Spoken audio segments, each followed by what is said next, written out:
football, and you have to be able to stop the run. Kind of looking at the film, I mean, you mentioned the offensive line. Rawls has had his spots. But what about play calling? I mean, is it that some of it could just be committing to it, and, you may see it today, but, can they do that consistently going forward? You know what I think it is, Robert? It's really hard as a play caller when you can't have your base plays or things that you can rely on where you're like, okay, we need a 3-yard run here, or we need some sort of positive play.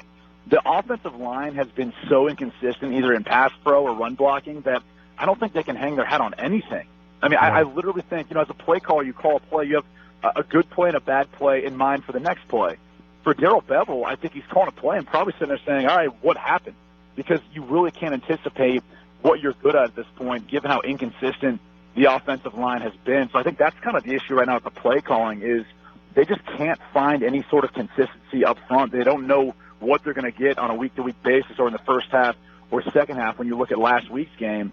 But at the end of the day, I think, they jumped in the 2-minute. It helped them bring back, some of the points, some of that, ability to just kind of go out there and play fast last week. Maybe they need to do that. Maybe they need to get more up-tempo, simplify some things for those guys up front to allow this team to play fast and allow Russell Wilson to create like he's done in the past.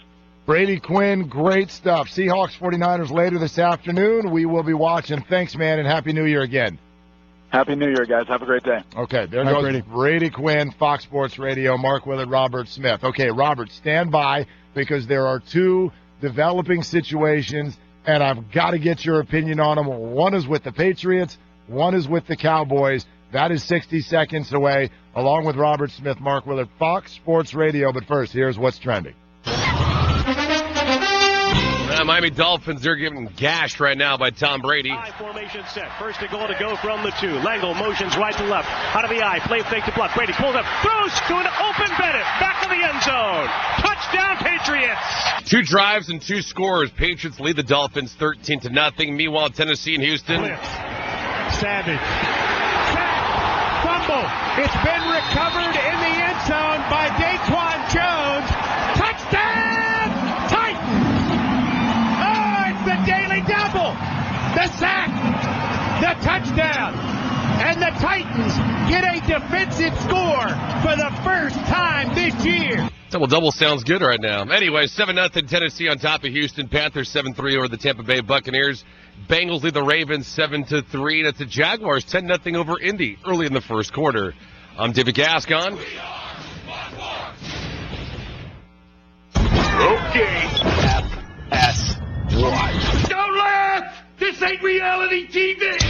To find FS1 on your television, go to foxsports.com for details. FS1. An interesting development for the San Francisco 49ers. It's that the Browns lead the Steelers 7-0 and have the ball.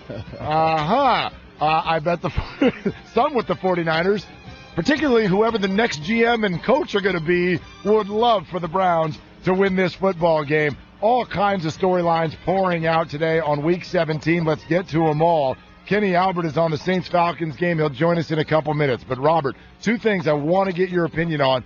First, just a reaction to what just happened in Miami. It's another Tom Brady touchdown pass. This one goes to a guy by the name of Michael Floyd. Wow. I mean, it would be so Patriots to have this guy just get infused right at the end and then have a big statement to make in the playoffs. Yeah, and obviously he's had his problems off the field. He's had multiple DUIs, and this one could be like a felony DUI where he might have to serve some time for it. But we've seen it time and time again. Where he's taken these guys, guy like LeGarrette Blount and so many over the years, where they've had issues in other places, and kind of getting into that Patriots organization it kind of sets guys straight. They know that there's zero tolerance up there, and they know that they're in a championship organization, and guys want to win. The guys that have been in the league for any amount of time, they learn pretty quickly. It's not about the money anymore. although the money is nice, it's about the ring. It's about trying to find a place where you can get that ring. And I wouldn't be surprised to see Michael Floyd turn into a great wide receiver right there. And we know that, the Patriots haven't always won with great talent on the outside. Right. Michael Floyd could be that. So, man, it could make a dangerous team that much more dangerous heading into the playoffs. Vikings lining up for a short field goal to try to make it 10-0. The Jags do have a 10-0 lead on the Colts. The Panthers just got a touchdown lead at Tampa Bay, 7-3. And again, Cincinnati in front of Baltimore, 7-3 right now. Philadelphia has a field goal on the Cowboys, 3-0. This is the other thing I wanted to ask you about. Dak Prescott is still in there, but the cutaway shots to Tony Romo right now on TV, it's like every play. He's over there warming up. The word is, courtesy of Adam Kaplan on Twitter, 1 to 2 series is all for Romo today when he gets in there, and then it's Mark Sanchez ball game the rest of the way. How do you feel about the way the Cowboys are playing this? It's... they know their organization better than I do. And, they kind of know that Dak Prescott, you want to try and protect him for the playoffs, but he is a rookie, and you want to try and make sure that he keeps that rhythm. That's really important. So, you can talk about the sideline shots with the camera and everything like that, but the Cowboys don't control that.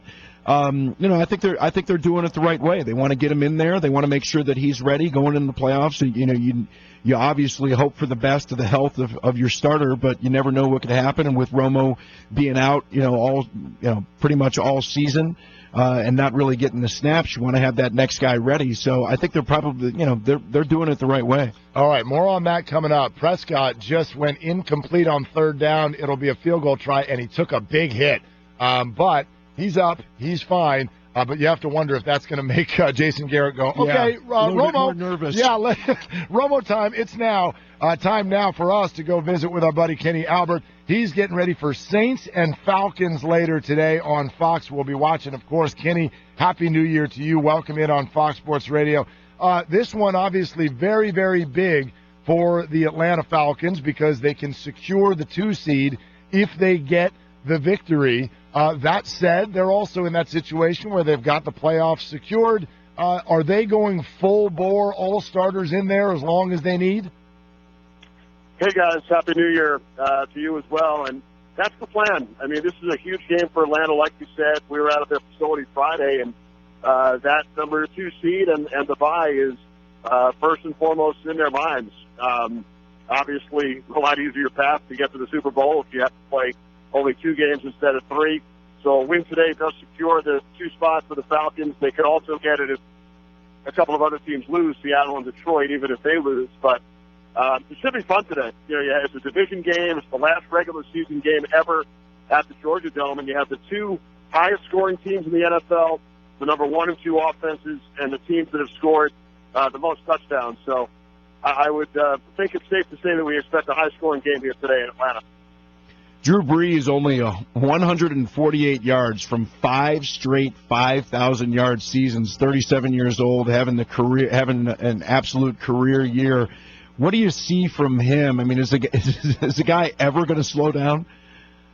Well, we had the Saints last week in Tampa, and they put a big dagger in Tampa Bay's playoff hopes, and Brees was outstanding. And it's amazing when you look at the list of career 5,000-yard seasons in the NFL. There have been 8. Brees has 4 of the 8. Nobody else has ever had more than 1. Now, this year, you have a couple of other guys. Matt Ryan is about 380 yards away. Kirk Cousins right in the same ballpark. So if those guys have huge games today, you could have 3 guys hit it today. But Brees is one of the most incredible quarterbacks that I think we've ever had the opportunity to watch. Now in his 11th season in New Orleans, and he's done it with so many different guys in the skill positions. You think back to the long career of Marcus Colston and some of the other receivers, and Jimmy Graham, who was here for a number of years with the Saints. And, now it's guys that were 7 and 8 years old when Brees started his NFL career. Guys like Willie Snead and Michael Thomas had a terrific rookie season, and Brandon Cooks. And there are a couple of other milestones today, guys. You have Mark Ingram, and we talked to him yesterday, and he's really excited. Only 60 yards away from 1,000. Something he's never done in his NFL career. For the Saints, they'd love to get to 8-8. They finished 7-9 the last 2 years. Their playoff chances went away last week, but certainly with Breeze 142 away from 5,000, like you said, Mark Ingram closing in on 1,000. You look at all the things that Breeze has done during his Saints career, and they haven't had 1,000 rushers since Deuce McAllister back in 2006. So if Ingram does get there, it'll be the first time in 10 years. Kenny, what's the future there with that team? We keep hearing it's not loud, but there's a low whisper. It feels like for so long that Sean Payton and Drew Brees are just kind of hand in hand, but we keep hearing rumors that maybe the Saints might be wanting to get into trade talks, especially if Sean Payton does want that, about him maybe coaching elsewhere. Did you hear anything this week?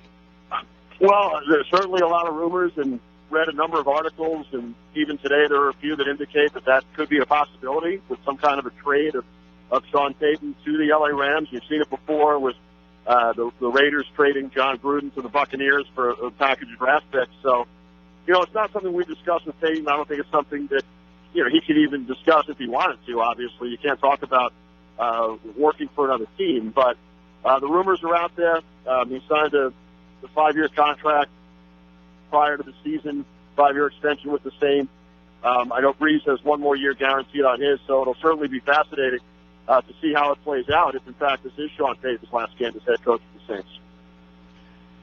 Dan Quinn obviously had been the defensive coordinator at Seattle. The personnel wasn't quite the same with this Atlanta defense, and at the start of the season, gave up quite a few yards and points, but really starting to pick things up here as they head into the playoffs. What are you seeing from this defense on film that leads you to believe that maybe they can slow this Saints offense down today, but more importantly, kind of heading into the playoffs, what they can be?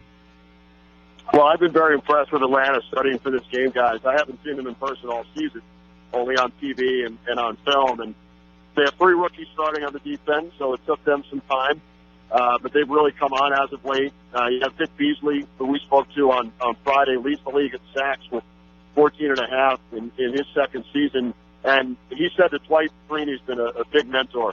Freeney, obviously a veteran, has had great success in the NFL throughout his career, over 100 career sacks. And, he might only play 12 or 14 plays per game, but it's what he does on the practice field and in the meeting rooms during the week. And he's a huge reason that Beasley's sacks have gone up from 4 last year to 14.5. You have an unheralded guy like Jonathan Babineau up front, who's in his 12th year in Atlanta, and he's been a big mentor to these young Falcon defenders as well. So it's a team that it's like complementary football. Their offense is averaging over 30 points per game. They scored over 500 points for the first time in franchise history. You have a defense with a mixture of young players and veterans that's gotten better and better as the years gone along. And then you have terrific special teams with Matt Bryant, their kicker, who's in his 15th season, going to his first Pro Bowl. So a division title, but certainly the Falcons have a lot more that they hope to look forward to during this playoff run. Kenny Albert, Falcons hosting the New Orleans Saints later today on Fox. Thank you, Kenny, and again, Happy New Year, bud. Thanks, guys. You too. Okay, there goes Kenny Albert. We'll be checking that game out later on this afternoon. A scoreboard update around the corner. Robert Smith's former team doing some good things, yeah. Robert. Yeah, just a little. It's too little, too late. Yeah, it's okay. But boy, we'll take it. They look good today. More on that coming up right around the corner. Happy New Year, everybody. It's Fox Sports Radio. It is on. It's a new year. I can't tell you how excited I am. We're celebrating with you. Happy New Year. From the breaking news to the way your team is covered. That's what we do. We cover the biggest stories in sports. Hey! Celebrate with us. This is Steve Gorman. This is Ben Mathers. Happy New Year from the J. Moore Sports Crew. Fox Sports Radio. Hi, I'm Kyle Cox, owner of Blindster.com. At Blindster.com, we offer quality blinds and shades, custom-made, and ship free of charge to your door in about 2 weeks. Think installing custom blinds is a job best left to professionals? Well, if you can read a tape measure and turn a screw, you can install custom blinds. In fact, we're so confident you can do it yourself, we guarantee your blinds will fit your windows, even if you make a mistake in measuring. That's right. If for any reason your blinds do not fit your windows, we will remake the blinds in a different size, free of charge. All you pay for is the price difference, if any, and shipping. Plus, we have a 60-day satisfaction guarantee and a lifetime warranty on most products. At Blindster.com, we don't just want customers, we want customers for life. Visit Blindster.com today and check out our faux wood blinds starting at just $20. And for a limited time only, all radio listeners will receive 30% off any order. Just enter code RADIO at checkout. That's Blindster.com. Blinds, TER.com. Blindster.com. The vantage point, Mafatu saw 6 war canoes drawn up on the beach. But what held the boy's eyes in awful trance were the figures springing and leaping about the flames, darting, shifting, bounding toward the sky. The eaters of men. Cannibals. Firelight glistened on their oiled bodies, on flashing spears and bristling decorations. Mafatu watched the strange scene, powerless to move, and he felt doom itself breathing chill upon his neck. In that very instant he heard a crashing in the undergrowth. 4 figures were tearing toward him through the jungle. He could see them now. He turned and ran blindly down the trail, slipping, sliding, stumbling, his breath all but choking in his throat. Only one thought gave him courage as he ran. His canoe, ready and waiting. If only he could reach it before the savages overtook him.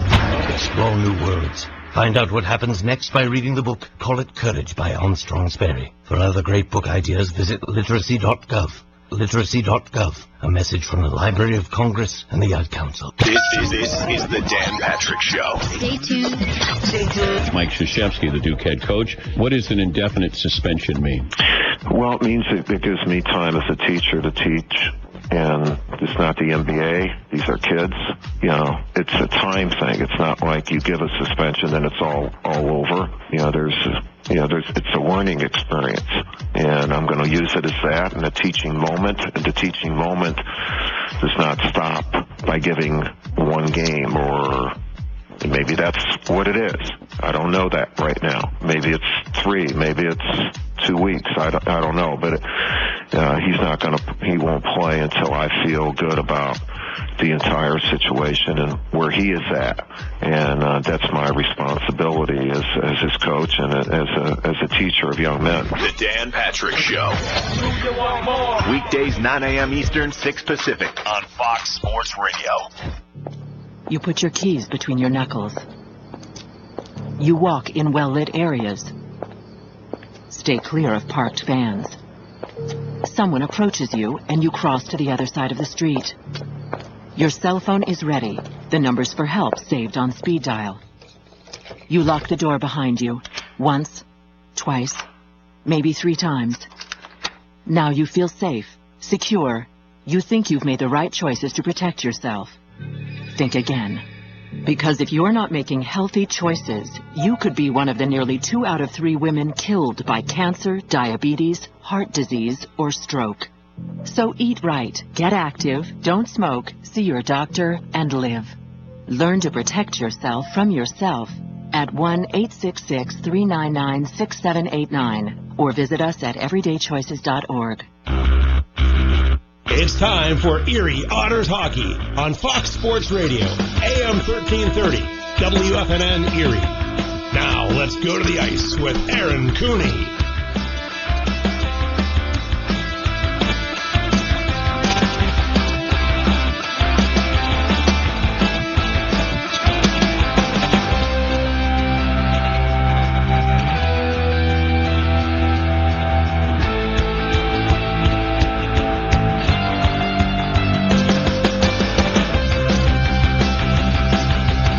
The ending to 2016 wasn't too kind for the Erie Otters. And with a pair of games against the lowly Hamilton Bulldogs, an Eastern Conference foe that they swept last year in their 2-game series, it wasn't meant to be this time around. As after the Otters fell 5-3 Wednesday in Hamilton, the Otters returned last night, New Year's Eve, to the Erie Insurance Arena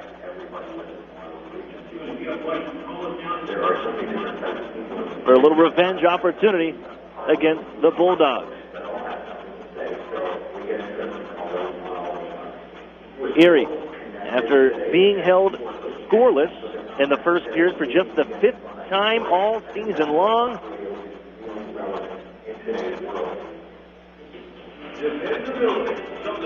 they head into the second period, looking to take a lead and an opportunity with the power play. And even though they're missing quite a few big guns, especially on the man advantage, the Otters still have the backstop, Darren Radish, who was out there controlling along the blue line, patrolling for the Erie Otters. And a seeing eye shot. They'll get through traffic and beat Dawson Carty, the former Kitchener Ranger, as the Otters took a 1-0 lead midway through the second period. Alex DeBrincat will keep his assist streak alive into a 10-game and 11-game point streak for the Otters right winger out of Farmington Hills, Michigan. But 2.5 minutes later, it was the Hamilton Bulldogs on a power play opportunity of their own.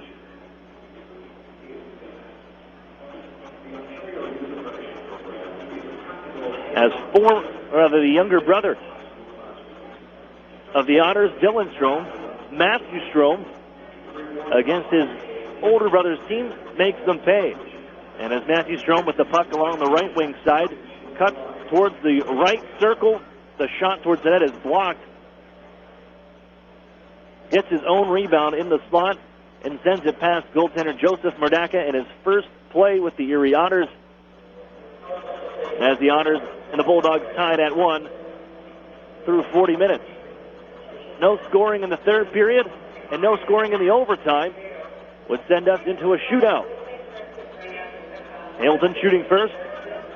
And of course, it's Matthew Strome beating Murdaka. 1-0 shootout lead for the Bulldogs. And after Alex DeBrincat was stopped, Ivan Lodnia took it upon himself as he sends it underneath the pads of Dawson Carty. 2 for 3 career lifetime for Lodnia in shootout goals. Tied at 1. Michael Cremorosa and TJ Fergus would trade. And into the fourth round we go, where Will Bitton would snap the puck over the glove hand of Joseph Murdaka to reclaim the shootout lead. Kyle Maximovich unable to match it as the Bulldogs prevail. 3-2 in the shootout, 2-1 the final. Handing the Otters just their second loss of any kind on home ice, as Murdaka falls in his Erie Otters debut, stopping 21 of 22 shots in the shootout loss. But Murdaka's going to get the call one more time, with Troy Timpano given the rest midway through the season. He will not dress tonight. And in Oberoi, the call-up, as Murdaka gets the call one more time, this time here at the Kitchener Memorial Auditorium, where the Otters and the Rangers meet for the second time on the season. It was back in early November when the Otters went into the second intermission trailing 3-2 before a 5-goal effort in the third, all unanswered, sent us to a 7-3 victory over the Kitchener Rangers back on November the 5th. A month and a half since that, both these teams at the time heading in different directions. Now both trying to break losing skid. The Otters have dropped 2 in a row and a look for their first victory in the year of 2017. I'm Aaron Cooney. This is the Erie Federal Credit Union pregame show. Happy New Year to everybody tuning in as the Otters look to make it even happier with a pair of points this afternoon. Otters and Rangers. That's up next.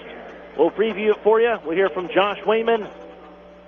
All that and more coming up next on Fox Sports Radio 1330, The Fan. Hey, who knew Gus, the second most famous groundhog in Pennsylvania, could play hockey? Well, I have to do something in the winter. And Joel's game winner was a 1 in a million shot. Like All the Money Millionaire edition. Yeah, the new game from the Pennsylvania Lottery, with top prizes of $1 million. It's a real game changer. Keep on scratching. Players must be 18 or older. Please play responsibly. Benefits older Pennsylvanians every day. So we had just moved here from out of state when the phone rang and this nice woman introduced herself as our healthcare concierge. She wanted to welcome us to her new health plan. I thought, well, this is something nice. But then she took the time to find us a family doctor near our new home, and I thought, no, this is something different. Customer service, unlike anything you'd expect. UPMC Health Plan.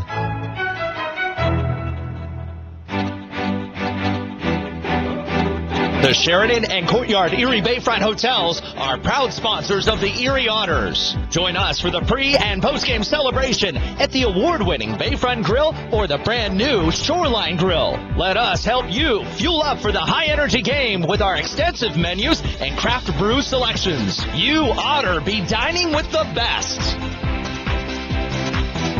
Northwestern Pennsylvania winners, don't let them keep you from driving.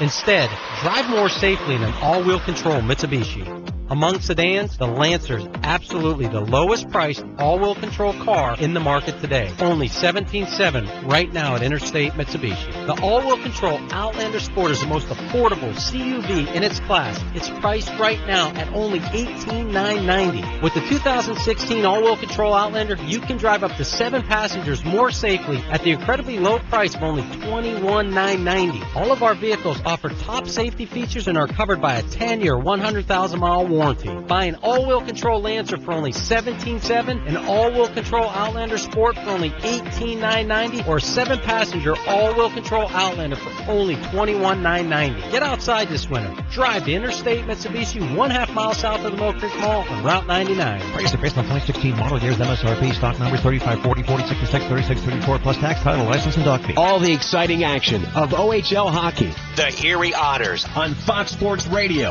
1330, The Fan. Welcome back inside the Kitchener Memorial Auditorium. Aaron Cooney here. This is the Erie Federal Credit Union pregame show as we get set for this afternoon's matchup, first of 2017. For these teams, the Erie Otters and the Kitchener Rangers. Here on New Year's Day. Happy New Year to everybody here tuning in as the Otters look to make it a little happier after heading into the new year last night. Not the way you saw that one playing out against the Hamilton Bulldogs, the Eastern Conference foe, falling in the shootout 2-1.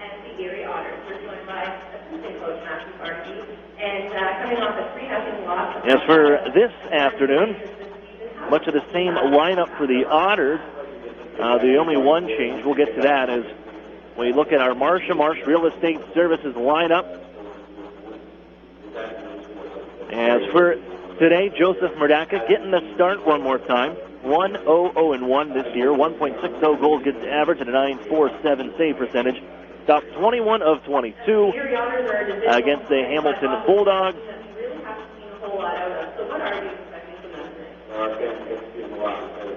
And allowed 3 shootout goals that ultimately led to the decision for the Bulldogs last night. Our scratches for this afternoon, Eric Sternak out for the Otters, still with Slovakia. They'll take on Sweden in the next rounds, going to the medal rounds here at the World Junior Championship. The captain of Slovakia, Eric Sternak. Also scratch number 17, Taylor Radish. Also number 19, Dylan Strom, both with Team Canada, along with Chris Knobloch, who's an assistant coach for Canada, who fell 3-1 the other day, last night against Team USA.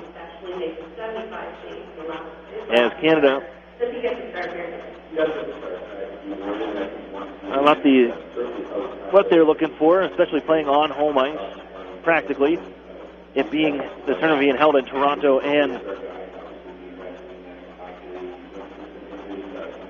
Montreal, but they fall short, losing the group after that battle of the undefeated Canada and USA yesterday. As they move on to the next round. Last scratch for Erie is number 33, Troy Timpano. The Otters goaltender acquired before training camp. He is out for today. Served as the backup yesterday. Being told just held out with rest. A bit of a nagging injury. They're trying to nip in the bud here before anything else can happen. So you have capable backup of Joseph Radaka. That leads to the call-up of Annan Oberoy, who will serve as the backup tonight, or this afternoon rather, for the Erie Otters. Oberoy with the Canada Lasers, and then also had his first appearance with the Erie Otters back in November in North Bay, an overtime loss. They dropped that game 3-2, but he'll serve as the backup. And in Oberoy, he's, as Troy Timpano is the only part of our UPMC injury report. Timpano out and didn't make the trip. Across the ice, the Kitchener Rangers, who are a bit banged up themselves. Luko Pilka gets the start.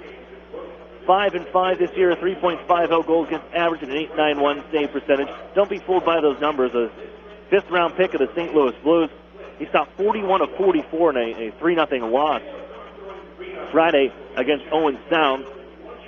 And is coming back from off-season hip surgery. And just 10 games played thus far. He gets to start one more time here this afternoon, trying to get back in the swing of things. Scratches for the Kitchener Rangers include number 7, Connor Hall. He's out for the season with a shoulder injury, the third-round pick of the Pittsburgh Penguins. Doug Blaisdell out with a lower body injury. Nick McHugh out with an upper body injury. Also scratched number 62, Jacob Castanet.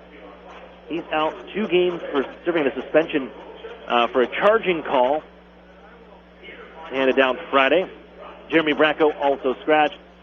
He's with Team USA, had a goal against Canada the last night in that 3-1 victory as Team USA won Group B as they move forward into the middle rounds as well to take on the Swiss. Otters and Rangers, that's up next. But before we get that far, we're going to hear from Josh Wainman, Otters rookie defenseman, played in 20 games last year with the Otters. So far this season, 24 games played, 5 assists for the first-year man out of the Peterborough Pete's Minor Midget organization. That's up next as the Erie Federal Credit Union pregame show rolls on right here on Fox Sports Radio, 1330, The Fan. An Erie landmark since 1953, Nunzi's Place serves generous portions of great food at reasonable prices. Family owned for almost 60 years, Nunzi's prepares the finest Italian food in Erie. Come see why the Erie Times News said Nunzi's is known for food that tastes good. Nunzi's Place, located at 2330 East 38th Street, near the Bayfront Connector. To call for reservations or place an order for takeout, call 825-2940. Nunzi's, known for Italian food that tastes good since 1953. SEO, text message marketing, social media. As a business owner, you know the best way to reach customers is online. Viral videos. But you don't have time to keep up with the latest digital marketing technology. Web design. That's where Local Edge comes in, especially for the one term you're most concerned with. ROI. As a full-service digital marketing agency, Local Edge offers turnkey solutions to grow your business online.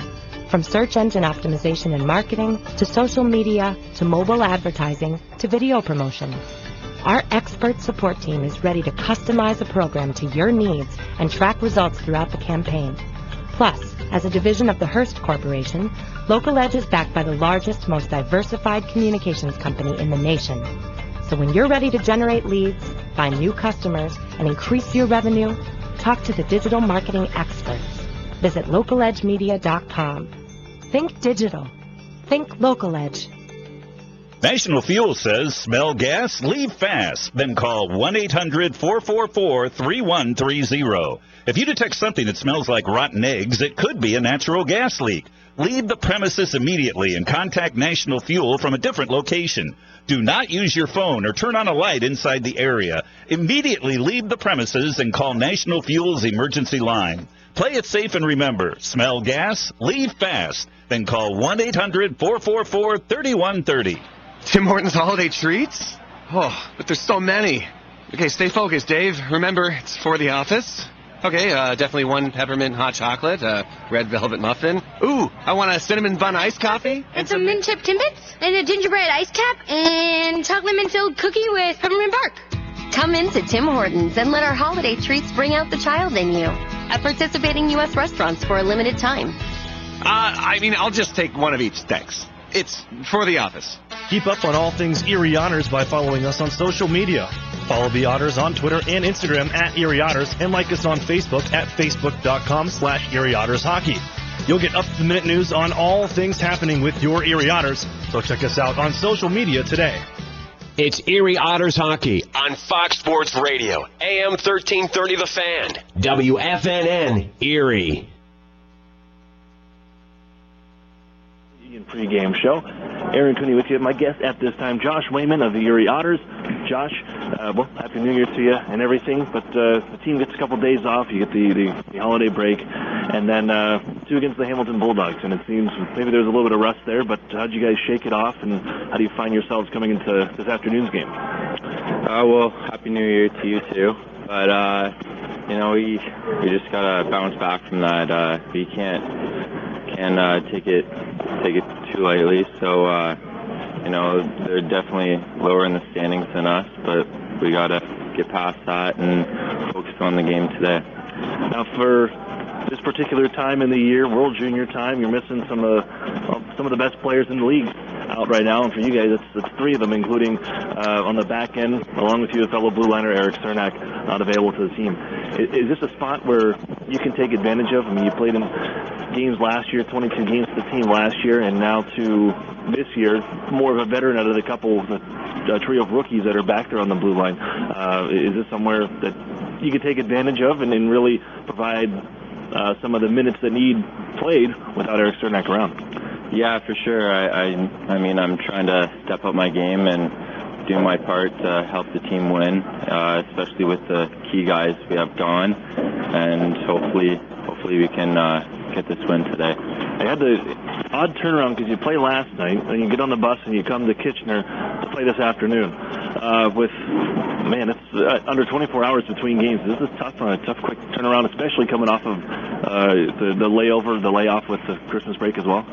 Yeah, for sure. But, when the odds are against you, you just got to deal with it, right? So hopefully we can play well today. You had a new face between the pipes last night and Joseph Mordaka, and he may get to go again here today. What was it like with him out there, and was it any different? You go from Jake and also Troy Timpano, who served as a backup last night, but to play with a new goaltender, is there anything different or any communication, anything like that needs to be learned as you go forward? Not really. Wasn't sure how he was going to play going in, but really happy with how he played, and hopefully today he can play well again. He's in the net. For this afternoon's game, Kitchener Rangers in this building here, sure to be packed on a Sunday afternoon. What do you expect today, and what do the Otters need to do to come away with 2 points and snap this little skid you guys are on? Yeah, we just got to keep it simple, get pucks deep, and just play our game, and hopefully come out with the 2 points. Thanks for this, Josh. Good luck today against the Rangers. Perfect, thanks. That's Josh Wayman of the Erie Otters. Face-Off is next on Fox Sports Radio 1330, The Fan. Over the years, technology has greatly improved the productivity of the business office, from faxes and copiers to multifunction printers. Now we don't know how to get things done without them. And that means you need a reliable printer copier and a dependable service plan. That's why you should trust Cooper Business Machines. They are Erie's only authorized dealer for Sharp document systems. And most importantly, they will maintain your machine so that it continues to, work. Just like your car, it needs regular maintenance, and parts need to be replaced regularly. If your copier isn't properly maintained or you're not getting toner in a timely fashion, then you've been reminded what it's like to work in the dark ages. Don't wait any longer. Your business requires dependability. Shouldn't you expect the same? Cooper Business Machines, Erie's only authorized Sharp dealer and service provider, helping you get back to business since 1980. Online at cooperbusinessmachines.com or call 456-7585. Programs, get your programs! You know, Mill Creek schools have all the programs you need. Really? Yes, they have preschool programs, Center for Performing Arts programs, Honors College and ROTC programs, dual enrollment and student internship programs, not to mention 16 advanced placement courses, 30 varsity sports, and over 50 high school clubs and activities. Sounds like they do have a program for everybody. Programs, get your programs! programs in the Mill Creek School District. Otters fans, if you're looking for the best hand-cut steaks, fall-off-the-bone ribs, made-from-scratch sides, ice-cold beer, legendary margaritas, and fresh-baked bread, then look no further. Texas Roadhouse, located at 7475 Peach Street, Erie, is the place for legendary food and legendary service. Whether you're looking for a special occasion or just a night out with good food and friends, think Texas Roadhouse. And don't forget to cut your wait time by using their famous call-ahead seating. That's Texas Roadhouse, 814-864-9494. What's 10,000 square feet with 100-plus arcade games, all set to free play, including air hockey and one round of glow golf, all in one great space? If you said Playport Erie Arcade, Erie's largest indoor arcade center, you're exactly right. And if you haven't had a chance to stop in and enjoy all those old favorites and new challenges, now's the perfect time. Race your friends head-to-head with the 4-player simulators, ride motorcycles, boats, skis, and more. Playport has bowling, pinball, basketball, hunting games, and of course, all for a one-price admission. Come on into Playport Arcade. It's like having that feeling when you wish you were a kid again. Yeah, that's the feeling you'll get at Playport Erie Arcade. Playport is more than just an arcade. Playport is Erie's first indoor glow golf attraction. It's like walking into another world as you enter the glow golf room filled with neon and different fun obstacles at every hole. Playport is fun for all ages, and now for a limited time, grab 3 people along with yourself and take advantage of the 4-pack special. But hurry, it's only for a limited time. Playport Arcade on West 12th Street in the Big White Building just east of Peninsula. I beat my best score. I love this game.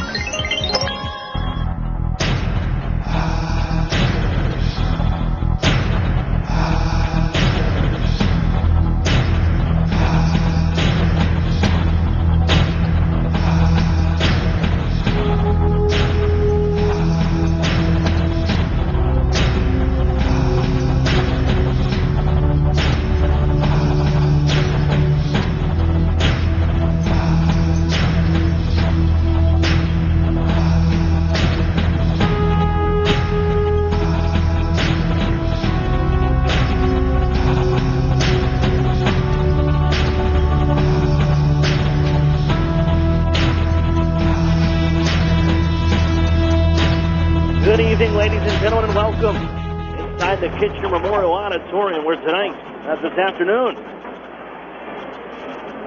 the Ontario Hockey League presents the Erie Otters visiting the Kitchener Rangers. Their first visit up here. Hello again, everyone. Happy New Year to you. We get set for this one. Rangers, Otters, second time this season, first stop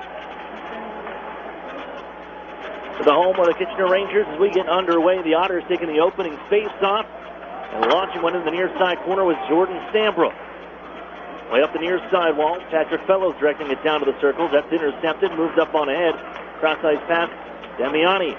Down left wing side on the dish. Butterman tries a sharp angle shot off the side of the net as he's bumped around to the near side boards and sent to the ice by Stambrook. The puck from the point to Perna keeps in.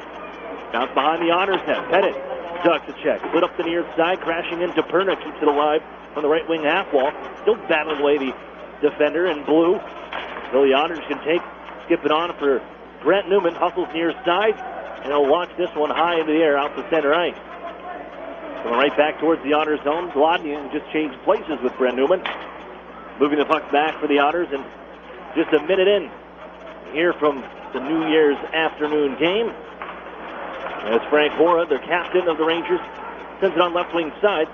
Skipped on ahead by Mason Kahn. The Otters off a body, still loose in the neutral zone. Kahn trying to track it down, tied up here with Max Sivich spinning down to the near side. As they twirl, the puck moved by Henderson, and now back Elijah Roberts will rip it into the zone. On to the Otters near side corner, Henderson a little spin move. Llewellyn, Henderson that far side, throw it in front off a skate wide, got it right back. Henderson bounced off of his stick, flips up over the cage from the slot. Still jamming out in front. Kahn takes a dump from Alex DeBrincat, pushed into the end boards, and Maximovich will send it on down. Lots of energy here. The Otters, having played last night, going the distance. A shootout loss, 2-1 to the Hamilton Bulldogs. The Rangers, they were at home waiting, watching the ball drop. After a Friday night matchup with the Owentown Attack, where they were shut out 3-0. As the Otters turn the puck over at their own line. Kept in on the left side by Gentles. Worked on to the near side corner by the Rangers. Gareffa around Wayman. Poke checked away, but got it right back. Gareffa on the recovery. Spinning into the far side corner. Tries to drive the lane now. Put it out in front. Poke check toward the goal. Loose on the back door. Stop now. Murdaka Keeps it out of the back of the net, stopping Adam Mastrin on the doorstep. And gets the cover. Scoreless here. 2 minutes and 15 seconds in. Joseph Murdaka comes up with another big save. He gets the start tonight for this afternoon for the Otters. Troy Timpano out of the lineup tonight. A scratch. Battling with a minor injury. He's trying to give him some rest and avoid anything further coming from it. So the call of Annan Oberoi, who's serving as the backup for the Otters here this afternoon, with Murdaka going back-to-back starts. Here's Patrick Fellows coming into the zone, however, offside as the whistle sounds. And the draw back on, I say center ice. In the early part of the first period. The Otters held scoreless in the first period last night, although they lead the league in first period scoring. Just the 5th time all year that the Otters didn't score in the first through 34 games, midway point of the season. As Fellows now gets the puck into the zone, leaving out to the point. Jordan Sandbrook, center point, wrist shot through traffic, save made. Opelka still is bouncing to the net. Newman, it pops over his stick and skips along the right wing side and on out to center ice by Kitchener. Move it into the near side, however, offside. The big pileup along the blue line. End of the play, Riley Damiani. Brought to you by Coca-Cola, your trusted locksmith since 1981. Neutral zone draw here. The Otters slowed by the Bulldogs. Just 4 goals scored in the last 2 matchups. Just coming back from the Christmas break, both of them against the Hamilton Bulldogs. Erie averaging over 4 goals per game, and the offense slowed down a little bit. Tossed into the far side corner by Erie inside the offensive zone. Now Lodnia working with it. Finds Maximovich. Peels off the circle. Gives the blue line. It's Fergus on the left side. Into the middle of the ice for DeBrincat. Leave it for Darren Radish. Toss it towards the net. Off a leg wide. Kept into the near sideboard. As Lodnia hit from behind goes down to the ice. Hit by Llewellyn. Penalty coming up. A cross-checking call as Lodnia goes down. And Erie's going to the power play early on. 1 for 6 last night. You're going to hear from B.J. Adams in the first period. The Otters would have loved to have capitalized on that overtime power play that they were gifted late in the 5-minute 3-on-3 overtime frame. Unable to capitalize. Darren Radish did score a power play goal last night, but power play at times not its usual self. Of course, they're missing 2 key parts as they do not win the faceoff. Kitchener able to clear now. Look out for Daka in trouble behind. Morellis giving a little pressure. Almost took the puck away and had an empty net. But the Otters recover as Morellis is put to the wall by Darren Radish, and the Otters circle back around their goaltender, DeBrincat. After the swarm makes a move and skates out to center ice. Working on in, drops it off left side. Pettit winds up flat shot off a leg high. Catches off the glass. Lodnia will keep it alive. Throw it in front of the net. Intercepted by Frank Hora. Tied up by Pettit. Lodnia back in. And then fight for it down to the far side corner. Minute 15 on the power play. Erie out to the blue line. DeBrincat pitchforks it back down to the near side corner. Knocked out of midair by Lodnia. Roberts reaching for it. And skipped on out to center ice to clear from Mason Kahn. 4.5 in from the first period. Erie on the first power play of the afternoon. Back in the zone. Maximovich on in front for Pettit. Deflected it wide to the corner, recovers and pushes it out to the blue line. Near side to break it. One-time shot. Stop Opelka. Loose near side. Hora knock it up the near side, and a backhander from Kahn will clear. 43 seconds remains. The Otters in the second unit on to refresh the power play, but they lose the puck behind their net. Newman lost to Henderson. Works down the far side. Morellis follows up. Charges in behind the Otters' goal. Comes on near side. The Rangers do have the 3rd most shorthanded goals for. 8 of them this year. Trailing behind the Knights with 9 and the Sault Ste. Marie Greyhounds with 12. Regardless, all that play inside the Otters zone. We're down to 14 seconds to work with, and finally work back into the offensive zone behind the goal. Newman was tossed to the ice. Danbrook has the puck. Throw it in front. Off the mask of the goaltender. Pops near side. Newman loose in the circles now. Gives the blue line. Out of the box they come. Danbrook. Wrist shot. Never made it on goal. Hit his own man. Even strength we are. Fergus keeps it alive, sending it onto the far board. Danbrook on further as he activates down behind the goal line. And on the play also Sean Biley, and coming out with it, they give to Fergus at the left point. Little head fake. Skates back, throws it off the leg. From the shin pads it was blocked and skated away by Llewellyn, who was out of the box, and on from Morellis on the right wing side. Now offensively it's Kitchener. Here's 6 minutes in. Battle behind the net. Llewellyn. Poke check. Jumping into play, Alan McShane, but they keep it alive on down the left wing side. It's Velati. Skating from the near circle, turns and throws it back behind the net, wide on the shot. Maybe more of a pass with options behind the goal. Found by Sheeman. Gives to the blue line. Throw one back towards the goal, wide. Skipping off the end boards. Along the near half, Peterson nearly took it away, but Sean Biley recovers. Spins in front of his own bench. Directs it back for Fergus. Otters get changes up front. No score, 6.5 in. New Year's Day here on the afternoon matinee from the Kitchener Memorial Auditorium. Gets on out the center off the stick of Garrett Podubny. Sheeman's now.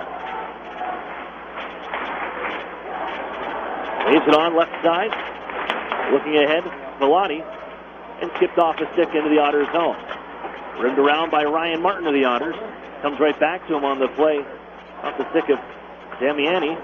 Robinson will try the far side. Still can't clear. Elijah Robertson on the play. Near steal now has a toss in front. Grab by Martin to send it harmlessly to the far board. Toss back towards the goal. Deflected in front by Bunneman just wide. Here's Gurney. Erie in all sorts of trouble. Hard forecheck and aggressive from the Rangers. They lead 4 shots to 1 thus far. Erie 0 for 1 on the man advantage, but Erie can finally clear. Worked back onto center by Kitchener. Sykes tossed off the body of Carson Edwards and now charges ahead into the offensive zone. It's the breaks at the circles.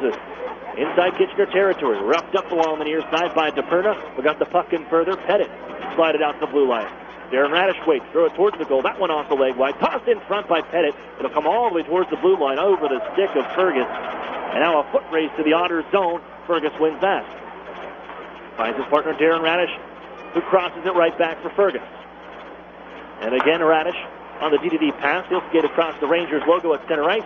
Gives to Carson Edwardson, who sends it in deep. Darren Radish in on the forecheck now from the near corner. Gives to Edwardson. His shot through traffic off his skate wide. Fergus leaves it in the far corner. Moved up by Gareffa around Fergus. No icing here. Both teams make their opportunity to change personnel. Back is Darren Radish to collect the puck. No score here between the Otters and the Rangers. There's Darren Radish. He'll finish off the change. Backhanded in. Opilka moves it on near side. DePerna ahead for Bunneman. And back given right towards the Otters line. Stanbrook finds Byrne. There 11:23 to play. Aaron pass from Byrne. No icing. Not enough steam on it. Velati finds it. Move up the near side wall. Morales out the line. Held in nicely by Byrne. Skips back towards the far side corner off his twig. Rolling puck to Brinket. Skips it between his legs behind the net. Max Simovic on for Ladnia. Peels over the far side as he hits the brakes. Give it out to the blue line. Stanbrook down to the circles. His shot off a stick. Never made it on the net. DeBrinket picks it up. Plays it one more time. Stanbrook, his shot saved. Made the rebound for the near side. Can't be found by the Otters. It's Opilka covering it up. In a halt in play with 10:52 to play. Here in the first period, no score. Otters and Rangers.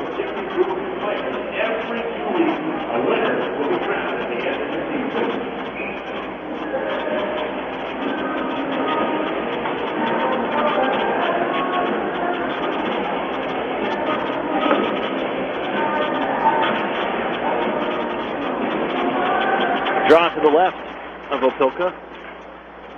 Face-off win for McShane. Tossed it right between the point men. All the way down, Murdaka settles it down. Last time between these two teams, November the 5th, the first meeting, Erie scored 5 goals in the third after trailing 3-2 and took the game 7-3 against the Rangers as a shot from McShane just into the zone. Podubny back towards the goal and goes off the side of the net. Gurney will slide it out to the blue line. Erie back in offensively here. Byrne towards the net. Deflected off a stick. Pops over the cage. Deflection. And a good one with the blade down by Alan McShane. Kept alive and given to the Otters blue line one more time. It's Stanbrook from the circle. Wrister deflected out of play by Frank Ora, who came out to challenge as Stanbrook had some open space along the left side. He took it all the way down to the left top of the circle for unleashing that wrist shot. But Frank Orr, the captain, overage defender,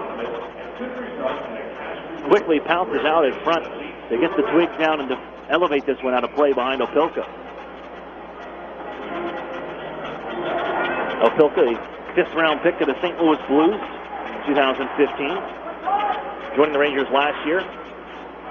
As it's sent back towards the Otters zone. Deflected off the stick. And then Wayman moves it on near side.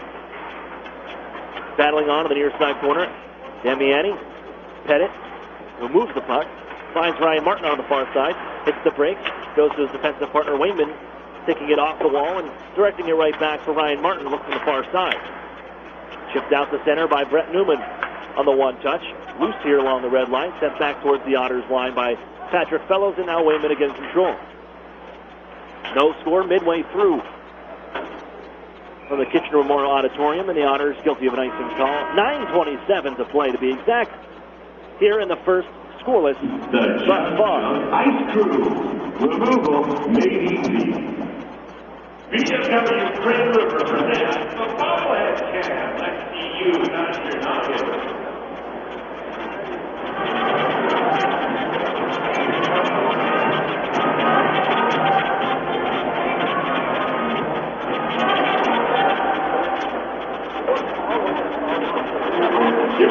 Otters fans, real food, real beer, real historic atmosphere. That's what you'll find at the brewery at Union Station. Here is the Original Brew Pub and Restaurant, located downtown at 123 West 14th Street. That's the brewery, proud sponsor of the Erie Otters.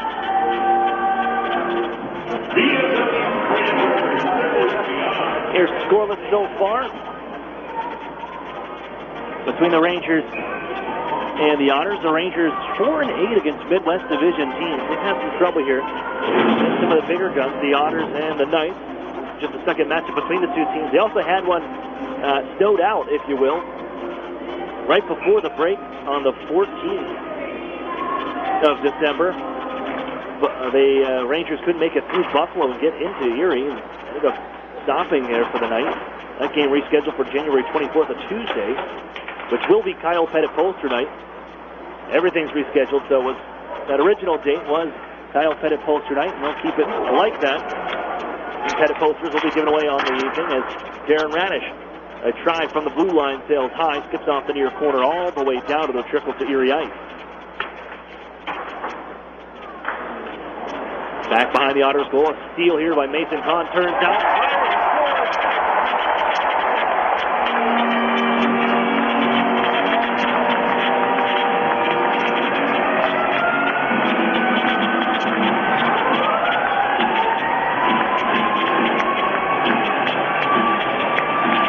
Good shift from the Otters at all in that play. After the puck was rifled wide by Darren Radish, but you go back and you collect it behind your net, and TJ Fergus sends it over the far side, up along the glass, where they pinch in. Mason Kahn colliding with Darren Radish, who didn't have a chance to even play the puck with it being high in the air. Pinched along the glass. Kahn just continues around the boards behind the net, plays it up, he rolls up the stick of Murdaka and trickles into the net.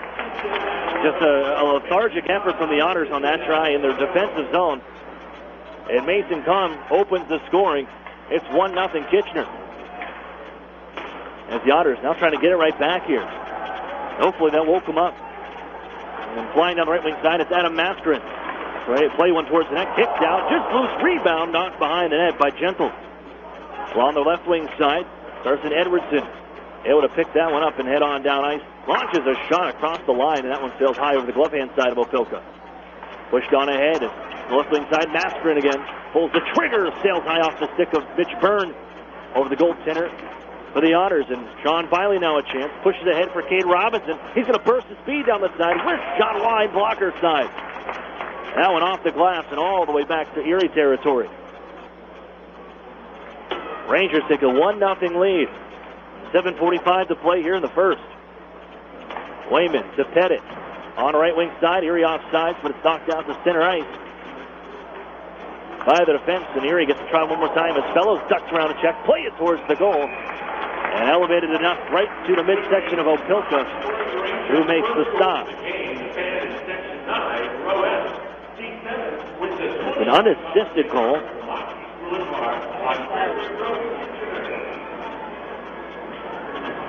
For Mason Kahn. Finds the back of the net for the 6th time this season. Erie wins a faceoff here. Wayman tosses it through traffic wide. Off the end boards and worked on the left wing. Skated away. Here by Kitchener. On down into the Erie zone. Damiani crashing and banging in behind the Otters goal. Tied up by Martin. Squirts loose though. Plays it out in front. Too far ahead of Sheemans, and the Otters can defend. Move here by Wayman, but couldn't clear. Glove down by Sheemans. Throw it towards the net. It's blocked by Newman getting back defensively. Skips out to center. And then locked it on in by DePerna as both teams make changes. In the final 7 minutes, 6 shots apiece. But only Mason Kahn has found the back of the net. And it's Alan McShane. Gives off cross ice. Ryan Martin up ahead. Garrett Podubny took a hit but made the play. Gurney now pushes in front, looking for McShane on the play. Rolls off his stick, loose to the near side corner in Kitchener territory. McShane took the puck now, drags out in front. The backhander kicked out by Opilka. Oh, great drive from McShane. Better save Opilka. Here's Garaffa playing up the far side. Podubny steps into him. Trying to kick it loose, it's McShane, but back into the far side corner to take some refuge. And a tie up Podubny. Garaffa, McShane, DePerna. Find a loose along the half wall. And dug out by Kitchener to skate on ahead. It was Morellis trying to run the gauntlet. Couldn't get by Gurney. Followed up by DePerna. He's poke checked at the Otters line by Darren Radish. They'll try the near side. That's picked off by DeBrinket. And he gets hit at center ice by Morellis and got the puck right back, though, DeBrinket. On for Darren Radish, right wing side. Drop pass, DeBrinket. Shot blocked by Masker off the skate and pops up out of play. So it's 5:51 to go and a 1-0 lead for the Kitchener Rangers.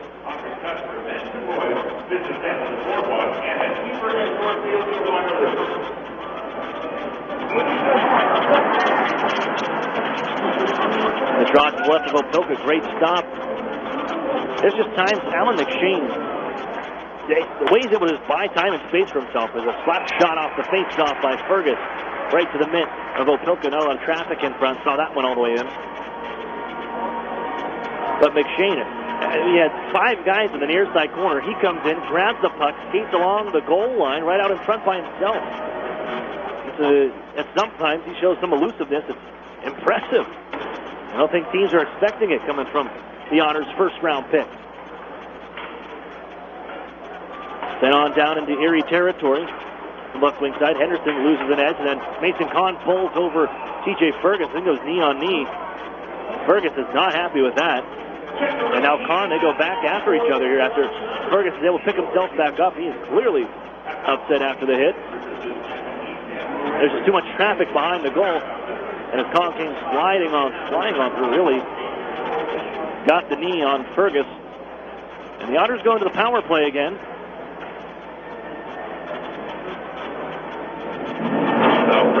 Second time tonight, 0 for 1. And it wasn't much of a threat. I think Kitchener had better chances than the Otters did in that first opportunity.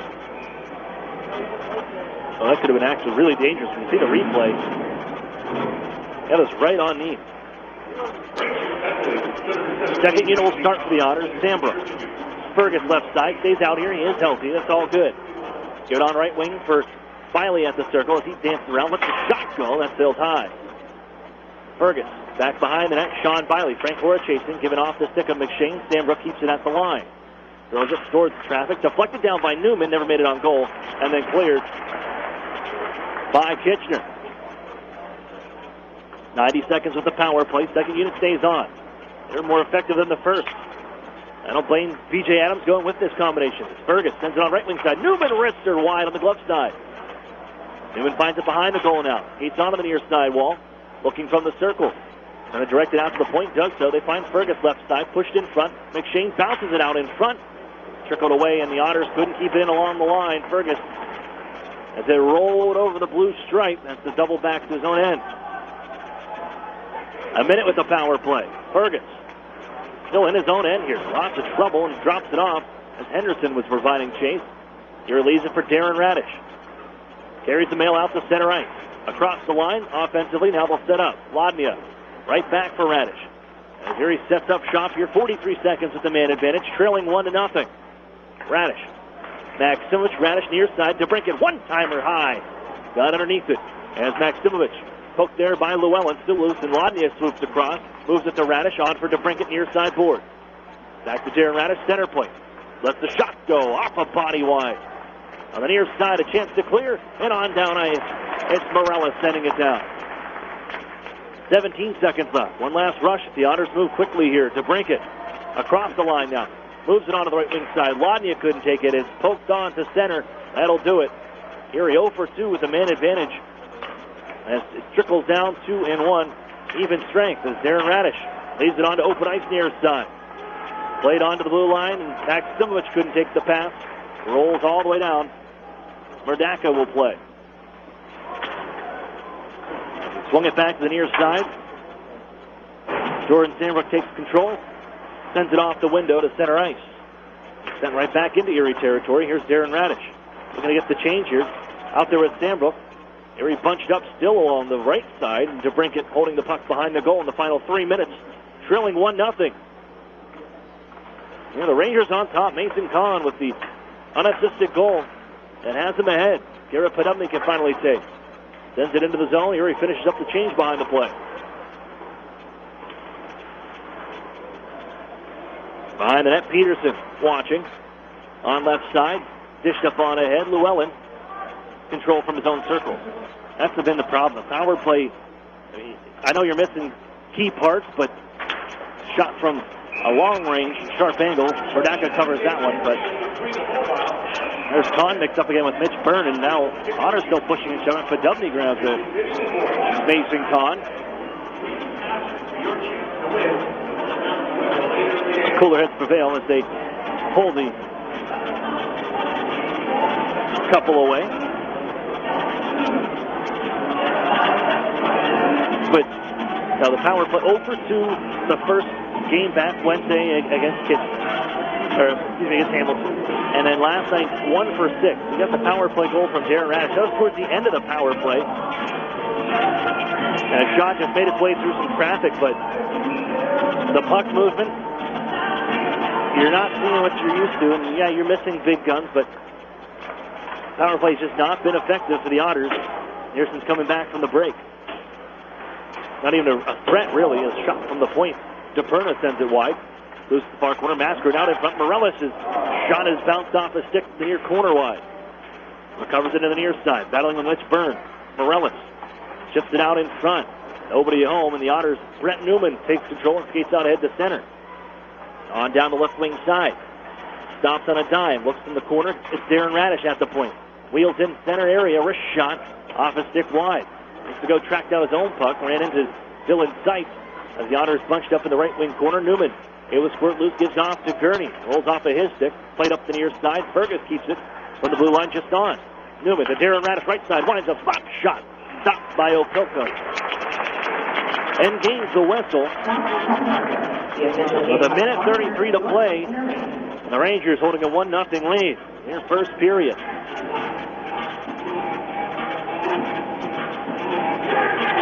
And it has been, at least the way the script has been written here the last couple games.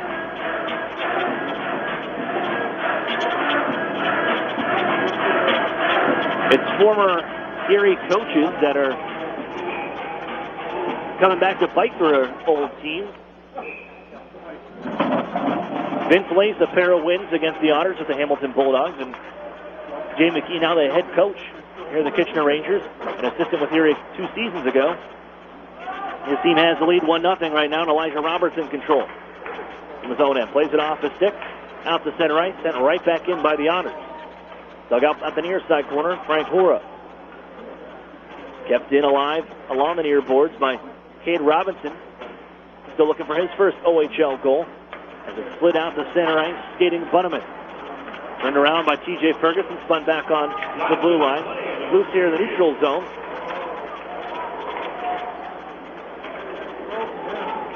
Damiani plays it out to center ice, and a penalty coming up for the Otters. It's a slashing call. Looking to see because there was a twig down along the ice. Somebody lost their stick, and it's because Cade Robinson whacked it out of the hands. And the Rangers are going to the man advantage. And the final 50.9 on the clock in the first. A chance to add to the lead. Delivered to you by Cornerstone Courier. Power play fourth in the league at 22.4%. It's the number 3 penalty kill unit of the Erie Otters, and Mascarin holds the right side. He's got 10 power play goals this year. Tossed in front by Bunneman, saved by Murdaka. Erie able to clear as it skips over the stick of DePerna. On the lift by Mitch Byrne. We'll go by the game clock, which reads 30 seconds. As Mascarin, left wing side, denied the line by Sandbrook. Good read, good stick, but they come back in from the right side. Leave it out to the blue line.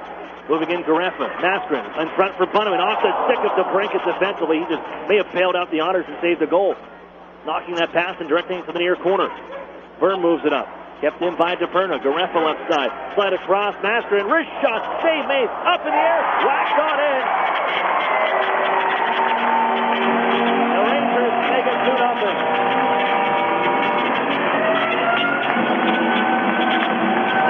That was hit by a high stick, and I think that's the Otters are saying. It was hit out of midair, I can guarantee you that. Otters are waving sticks at it, as were the Rangers. I haven't seen a replay yet. I'm not sure whose stick it hit to knock it in, but to me, that was whacked with a high stick. It's just by who? The puck was up in the air after the save by Joseph Murdaka. Made the blocker save, and it skipped up high atop into the crease. And then that puck changed angles and was batted into the net. It was coming down. That puck was hit down. To me, it was above the crossbar. They're on the phone right now. Ryan Harrison was the referee who pointed for a good goal and was stationed behind the net. But there were 2 Rangers, and I believe Alex DeBrincat was the honor moving the stick at it.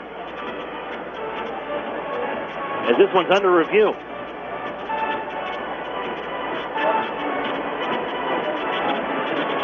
And as long as it wasn't Alex DeBrincat who put it in his own net, I think this is coming back.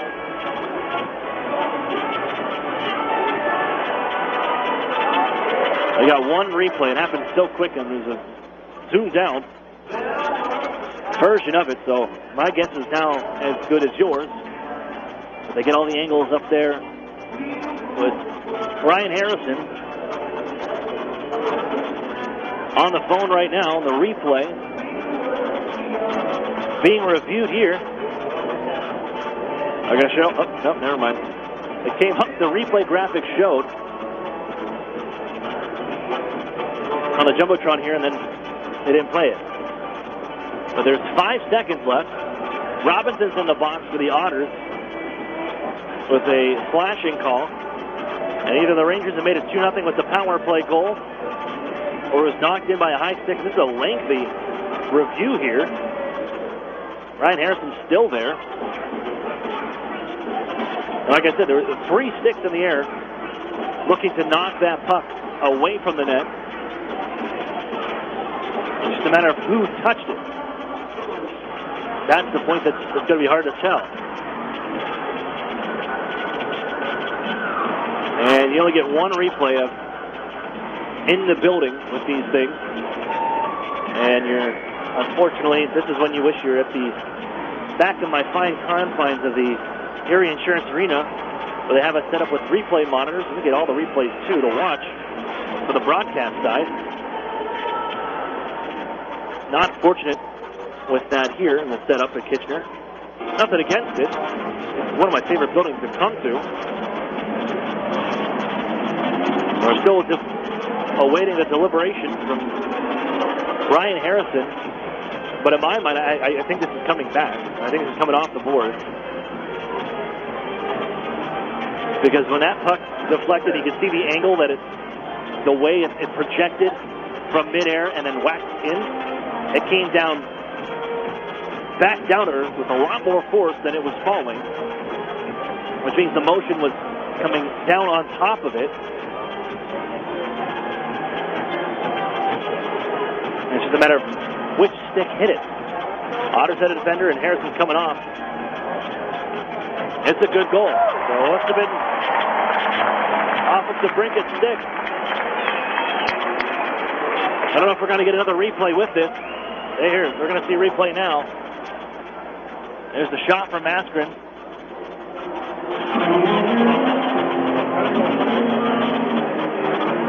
I couldn't tell from behind. Oh, I want to see it one more time. No dice. But that hits everybody waving at the puck in midair. And then eventually changes directions and knocked in. I think they had to look at it lengthy. And I believe that's Connor Bunneman who projected it into the back of the net. That flying puck. And it's now 2-0, a power play goal for the Rangers. And now you got to drop the puck. 5 seconds left in the first period. And Erie's going to take the deficit into the intermission and back to the locker room. We drop the puck and grabbed here by Mitch Byrne. That'll do it.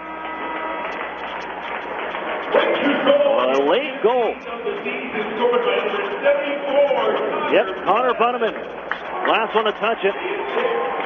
Bunneman bats it into the open net after the initial stop from Joseph Murdaka with 5.1 on the clock. And the Kitchener Rangers, with the power play goal, they take a 2-0 lead over the Erie Otters here after 20 minutes of play. We got to step away for a break. We'll come back and hear from B.J. Adams next on Fox Sports Radio 1330, The Fan. Hey, who knew Gus, the second most famous groundhog in Pennsylvania, could play hockey? Well, I have to do something in the winter. And Joel's game winner was a 1 in a million shot. Like All the Money Millionaire edition. Yeah, the new game from the Pennsylvania Lottery, with top prizes of $1 million. It's a real game changer. Keep on scratching. Players must be 18 or older. Please play responsibly. Benefits older Pennsylvanians every day. My daughter needed an nebulizer for her asthma. So the first thing I did was call my healthcare concierge to see if it was covered. There's no surprise to me when she said that it was. But what was surprising was that she then called the medical company, scheduled the delivery, and before I knew it, someone was here explaining how it works. I mean, who does that? Customer service, unlike anything you'd expect. UPMC Health Plan.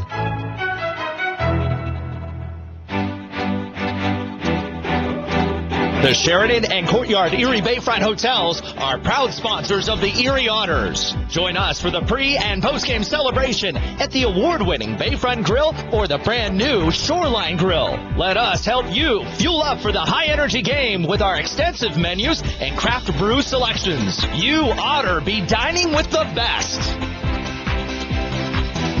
Northwestern Pennsylvania winners? Don't let them keep you from driving. Instead, drive more safely in an all-wheel control Mitsubishi. Among sedans, the Lancer is absolutely the lowest priced all-wheel control car in the market today. Only $17,700 right now at Interstate Mitsubishi. The all-wheel control Outlander Sport is the most affordable CUV in its class. It's priced right now at only $18,990. With the 2016 all-wheel control Outlander, you can drive up to 7 passengers more safely at the incredibly low price of only $21,990. All of our vehicles offer top safety features and are covered by a 10-year, 100,000-mile warranty. Buy an all-wheel control Lancer for only $17,700, an all-wheel control Outlander Sport for only $18,990, or a 7-passenger all-wheel control Outlander for only $21,990. Get outside this winter. Drive to Interstate Mitsubishi, 1/2 mile south of the Mill Creek Mall on Route 99. Price is based on 2016 model years, MSRP, stock number 3540, 4606, 3634, plus tax, title, license, and dock fee. The Otters skate here. Fox Sports Radio, 1330, The Fan. Welcome back inside the UPMC Intermission Report. My guest at this time, Otters assistant coach B.J. Adams, standing in place here for Chris Knobloch away at the World Junior Championship. Have you been watching Chris with Canada? I'm sure you've been following along the tournament and everything, but aside from last night's game where they ended up falling 3-1 to the U.S., but he's been going pretty well with the power play and everything. Yeah, he's got it working pretty good. I'm sure Haven't talked to him. We just wished each other Happy New Year, but I'm sure you wish that the power play was going a little bit better yesterday. But he's got a lot of airtime on TV, though. They're pretty sharp, too, as well. Like, those guys dress pretty well, Team Canada and everything. But looking back at your team, here we are at the midway point, 34 games through. Just want to get your thoughts, evaluation. How does this team look? I know a little more duties over the last couple of games with Chris away, but the back end, goaltending has been solid with Troy Timpano, but even up front, got some pieces added in. May not have thought would have been there, but through 34, how do you see this team? I like the position that we're in. I think as an organization, we're happy where we are. We're probably not happy with the last two games, or the results of the last two games anyway. But yeah, we've had good goaltending. Back end's been pretty solid, and getting Cernak back, getting a Strome back, obviously has helped us and give us more depth and some more high-end talent. I did what he did ask you about the last two games, and yeah, it didn't go the way I'm sure the team wanted. Maybe a little rusty coming out of the break on Wednesday, and then last night kind of hard fought. But Hamilton Bulldogs were in those two games one of the teams that kind of kept the offense at bay. What was kind of the secret? What did they do that disrupted? Even though you're missing a couple of key pieces of Taylor Radish and Dylan Strom away, but offensively may not have been the usual output that fans are used to seeing from the Otters. Yeah, they did a pretty good job. We didn't get to the net as much as we wanted to, or as much as we needed to. We had our chances last night, especially though. After watching the video, and especially late in the game, we had a couple real good looks at the net, and we just weren't able to put one by Carty. But he played pretty good. He had a pretty good game, and I thought if we could have got one there in the power play near the end, especially in the overtime with the 4-on-3, that would have been nice. But we had some good looks throughout the night, and we just weren't able to score. How was Joseph Mordaka looking in his first outing with the Erie Otters? Seemed pretty solid, and kind of fell right in with the guys, and everything else is pretty smooth back in the back end. Only allows one, couple in the shootout, but we can do on a skills competition. He played great. First game with us, we brought him in here to be solid and steady, and I thought that's what he was. He told me after the game that that's how usually his debuts go. They go to overtime and loses in the shoot. I said, well, thanks for telling me after. But he had a real good debut for us. Now coming in with this afternoon's game, is that tough on a grind on the guys? Because you had the game last night, and I know you just had the 9-day break before coming back to practice and everything with the Christmas holiday and everything. But to go from playing last night at 6:30, you finish up, go the distance, of course, with the shootout, and now 2 p.m. start here in Kitchener. Is that tough on the legs or on the guys, even going from the bus, nap a little bit in the hotel, and right back out of here at 2 p.m.? Well, it is a quick turnaround, but they got to play at 2 o'clock as well. They didn't play last night, but we just got to go out and play, shorten our shifts, keep a high tempo up, and everybody's got to get involved. Last time out, you guys against the Rangers, you scored 5 in the third period, and that was kind of a whole debacle in the Kitchener Rangers locker room in the second intermission. But I'm sure they're past that a little bit right now. What do you see for them today, and for the Otters to break this little bit of a small skid that you're on right now to pull out 2 points here in Kitchener? Well, they're going to compete. Without a doubt, Jay's going to have that team ready to go tonight, and every time teams play us, they're going to bring their best. And that's what it is, and I expect no different from Kitchener. There's a bit of a rivalry going on with us and them, and I expect nothing but their best, and we have to be at our best here to get 2 points. All right, thanks for this, BJ. Good luck today against the Rangers. Thanks, Ron. That's BJ Adams of the Erie Otters. More hockey up next on the UPMC Intermission Report right here on Fox Sports Radio 1330, The Fan. An Erie landmark since 1953, Nunzi's Place serves generous portions of great food at reasonable prices. Family owned for almost 60 years, Nunzi's prepares the finest Italian food in Erie. Come see why the Erie Times News said Nunzi's is known for food that tastes good. Nunzi's Place, located at 2330 East 38th Street, near the Bayfront Connector. To call for reservations or place an order for takeout, call 825-2940. Nunzi's, known for Italian food that tastes good since 1953. SEO, text message marketing, social media. As a business owner, you know the best way to reach customers is online. Viral videos. But you don't have time to keep up with the latest digital marketing technology. Web design. That's where Local Edge comes in, especially for the one term you're most concerned with. ROI.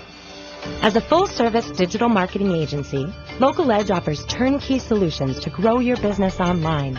From search engine optimization and marketing, to social media, to mobile advertising, to video promotion.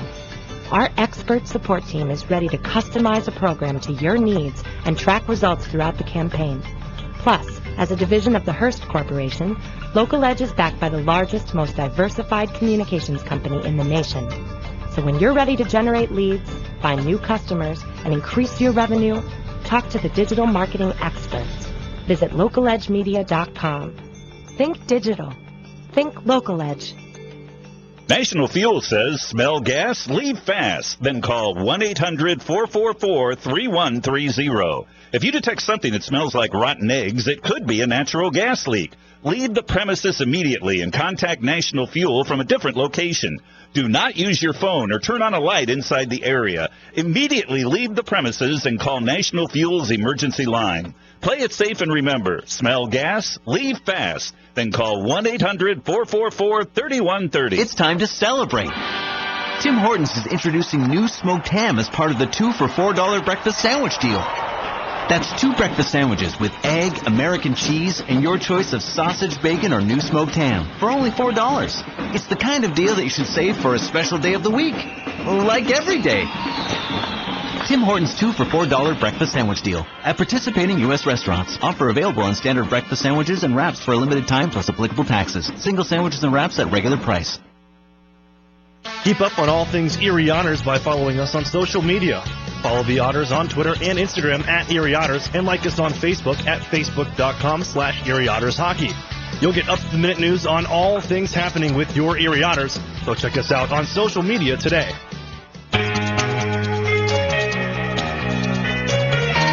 Welcome back here inside the Kitchener Memorial Auditorium. Aaron Cooney with you. This is the UPMC Intermission Report. Otters trail 2-0 after 20 minutes of play. You're inside the first intermission.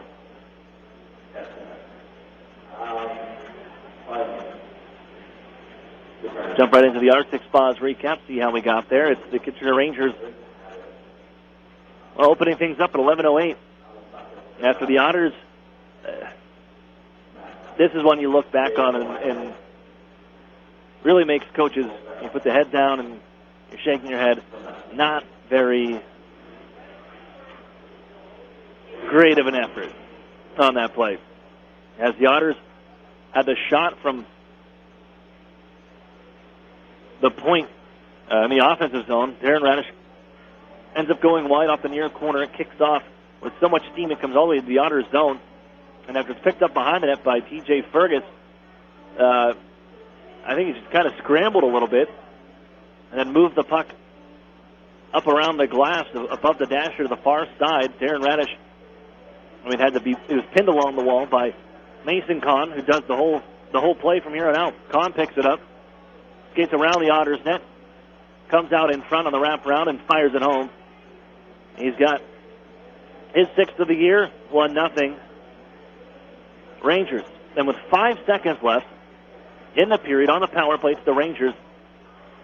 Mascarin has 10 power play goals of his own.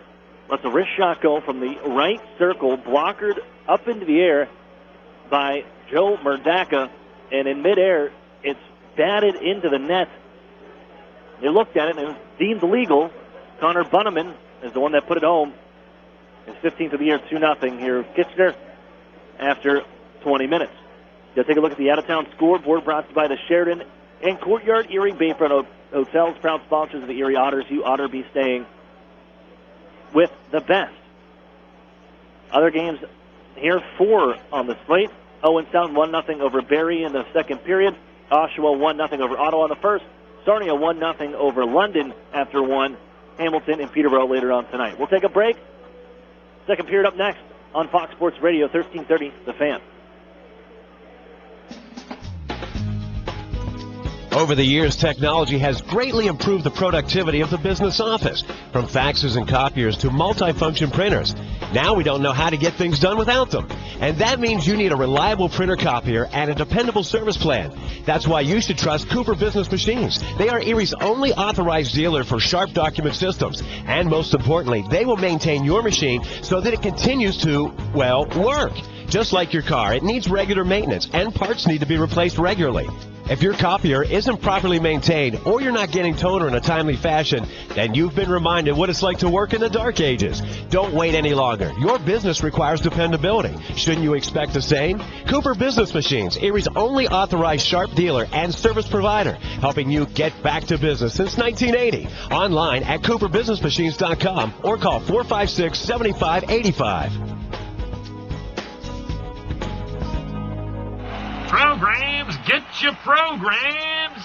You know, Mill Creek schools have all the programs you need. Really? Yes, they have preschool programs, Center for Performing Arts programs, Honors College and ROTC programs, dual enrollment and student internship programs, not to mention 16 advanced placement courses, 30 varsity sports, and over 50 high school clubs and activities. Sounds like they do have a program for everybody. Programs, get your programs! In the Mill Creek School District. Otters fans, if you're looking for the best hand-cut steaks, fall-off-the-bone ribs, made-from-scratch sides, ice-cold beer, legendary margaritas, and fresh-baked bread, then look no further. Texas Roadhouse, located at 7475 Peach Street, Erie, is the place for legendary food and legendary service. Whether you're looking for a special occasion or just a night out with good food and friends, think Texas Roadhouse. And don't forget to cut your wait time by using their famous call-ahead seating. That's Texas Roadhouse, 814-864-9494. What's 10,000 square feet with 100-plus arcade games, all set to free play, including air hockey and one round of glow golf, all in one great space? If you said Playport Erie Arcade, Erie's largest indoor arcade center, you're exactly right. And if you haven't had a chance to stop in and enjoy all those old favorites and new challenges, now's the perfect time. Race your friends head-to-head with the 4-player simulators, ride motorcycles, boats, skis, and more. Playport has bowling, pinball, basketball, hunting games, and of course, all for a one-price admission. Come on into Playport Arcade. It's like having that feeling when you wish you were a kid again. Yeah, that's the feeling you'll get at Playport Erie Arcade. Playport is more than just an arcade. Playport is Erie's first indoor glow golf attraction. It's like walking into another world as you enter the glow golf room filled with neon and different fun obstacles at every hole. Playport is fun for all ages, and now for a limited time, grab 3 people along with yourself and take advantage of the 4-pack special. But hurry, it's only for a limited time. Playport Arcade on West 12th Street in the big white building just east of Peninsula. I beat my best score. I love this game.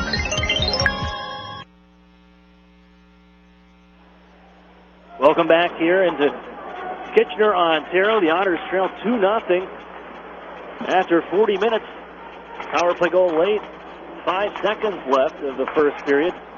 Puts the Rangers even more on top, 2-0. As Elijah Roberts back in his own end here with the puck. Working on near side circle, and DeBrincat providing chase. Roberts peels off back behind his own goal. Rangers 13-5, 1-1 when they score the first goal. They got 2 out of that first period. Only the Otters scoreless in the first for just the 6th time this season. As they look out, Erie turns the puck over behind their own net. Luckily, get out of that one, out of that jam, and play it on out to center ice. Maximovich dumped by Frank Hora on his way into the zone. Now with the puck, Hora pass up right wing side. Here they come as Sheeman sends it on in deep. Verdak going to play it. It'll slide along the near side, where Darren Radish goes back to his partner, TJ Fergus, along the far boards. Patrick Fellows muscled off the puck. Fergus recovers. On near side for Darren Radish. Launched out ahead, off a twig. Pettit will reel it into the offensive zone. Fired around the horn. On the near side corner, circle, Malani, and would have directed it all the way back out to center ice. Tracked here by Sambrook. The Otters did come back, as we mentioned, down, trailing after 2 periods to the Kitchener Rangers back in November. Here they are down by 2. Now in the second, just getting underway, 2 minutes in. Mitch Byrne back behind his own net. Sambrook on the near side, just lost this one high up into the air. Glove down by Sheehan, and they're coming into the zone. However, that was illegally with a hand pass. The Otters just really, I don't know what the explanation is on the road. 7-7-1-0 went away from the Erie Insurance Arena. And a team that won 27 road games last year. A lot of the same parts still here with it, but They just have not been able to put it together when they're away. There's a dump in slowed down by Opelka. Covers the face-off upcoming near him. As the trade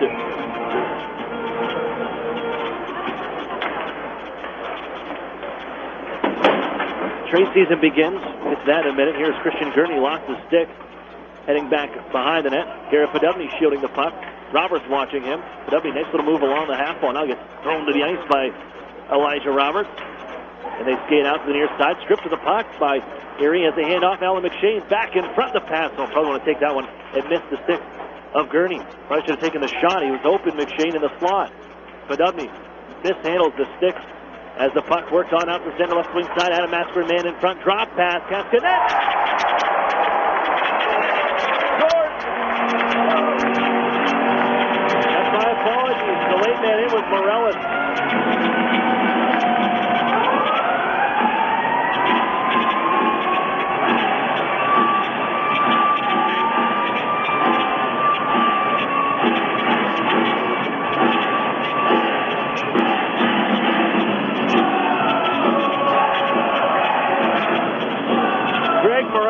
His eighth of the season. First round pick in 2015 for the Kitchener Rangers. The third man in. Otters didn't pick him up on the opportunity. Walks right down Main Street and snaps it past Joe Murdaka. And that's a 3-0 lead for the Kitchener Rangers.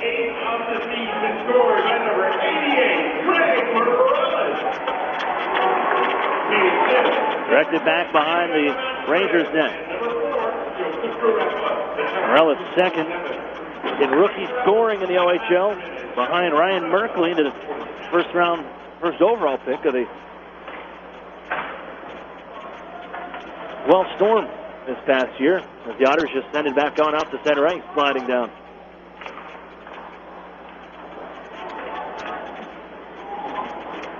Back into the Otters zone. It's Ryan Martin. Collides with the boards after a hard check by Henderson. As Maximovich into the zone, dumps it in, comes off. A lot of heads down here for the Otters. Look at the body language. They're in deep here, trailing by 3. Second period. Bunneman looking to go in front. They had a man open. Ass couldn't get there in time. Darren Radish sends it on cross ice, fired on in by Carson Edwardson. Rangers playing down a man tonight with the few injuries and a suspension to Jacob Cascanet. They have the 3-0 lead, more importantly, as Sight from the right side of his own end. Directed off the stick of Bunneman into the Otters zone. Played up the near side. Robinson pass into the ice. The Otters break out. Carson Edwardson leading the charge offside. Biley was ahead of the play. With 15:22 to go here, second period, 3-0. Kitchener Rangers with the lead. 11 shots apiece.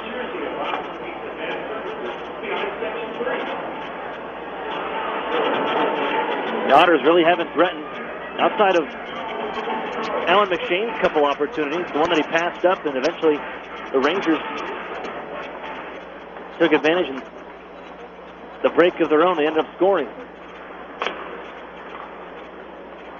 Here's Velani. Off the stick of Garefa, directed down to the near side corner. Mitch Byrne directs it off the board, spanking it to himself. As Newman sends it down near side. No icing on the play. Kevin Hastings says Frank Hora was there. He could have made a play on it. So the Otters now battle down to the near side corner looking for the biscuit. Taken by Maskrin. Poked away Byrne with a nice read, but Morellis follows up. And both two Rangers just skate away from the puck. Didn't want it. Open as Newman near side. Wrist shot that was blocked off the body of Velani, then covered up by Opelka.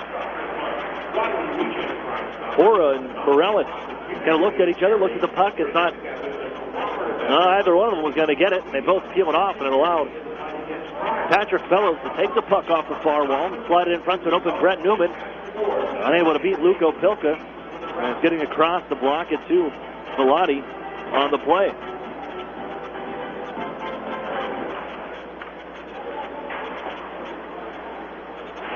Here's Ladnia. The Otters top line, Maximovich, Ladnia, Alex DeBrincat.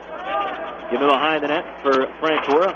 Up on the far side, but skipped out to center ice by Kitchener, bouncing down Kahn offside on himself. I think that's what you're missing for Erie. And that's what makes the line so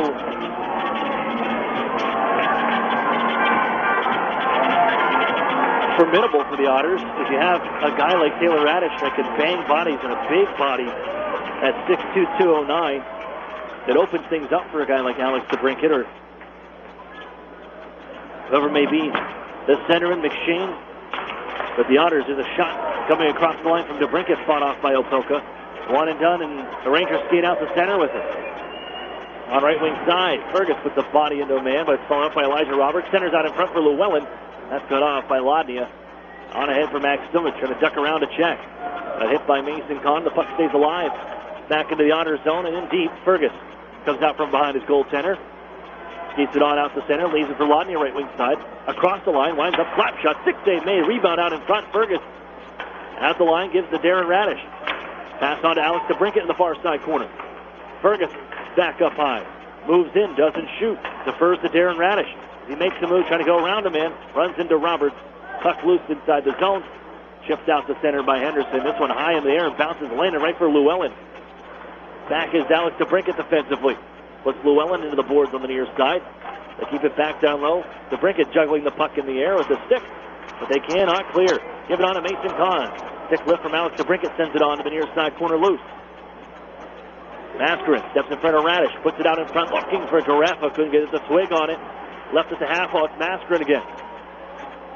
Hands off the Greffer. Man in front. Villani. Toss it that way. Aerial pass on the deflection. It's stopped by Merdaka.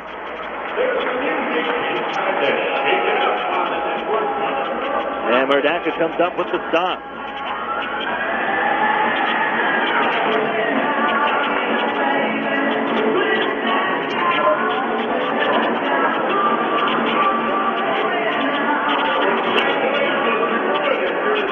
Around the right of Merdaka. And his second start with the Otters.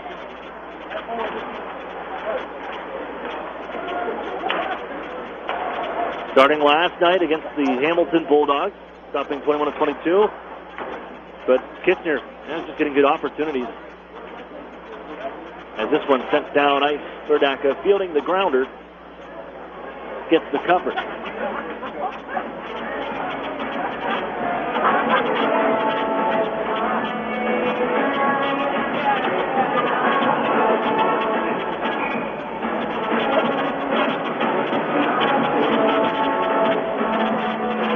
Off to the left of Otters goaltender, and Sambrook sends it all the way down ice. No icing here. Brown by Velati. Give it on to the near side. Jammed up the boards by DePerna, his defensive partner. Erie squirts it loose, and Pettit unable to reel it in. There goes Dylan Seitz. Stepped into by Jordan Sambrook. Penalty coming up. Gonna go to Sambrook for hooking. Stepped up on him and he got the stick after the fact, lodged in the under the arm, and Jordan Sambrook taking a seat. The Rangers power play, delivered to you by Cornerstone Courier. We rush, you relax.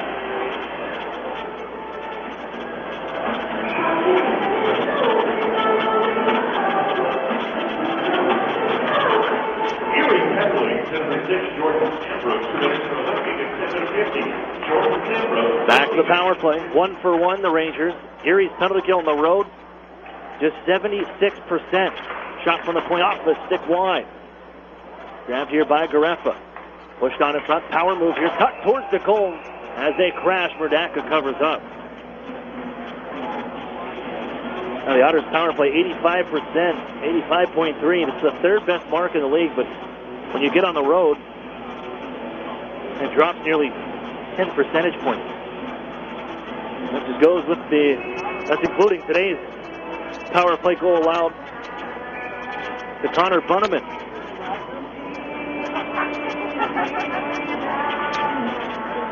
The Otters trail 3-0. They hold out the blue line with the man advantage. DePerna is on the right wing side. Mascarin cross ice off his stick. The Otters read that.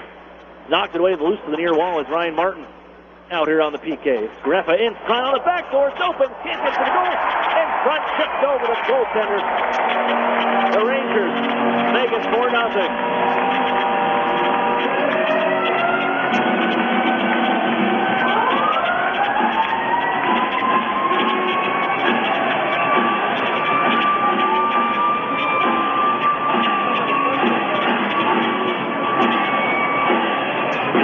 Bunneman.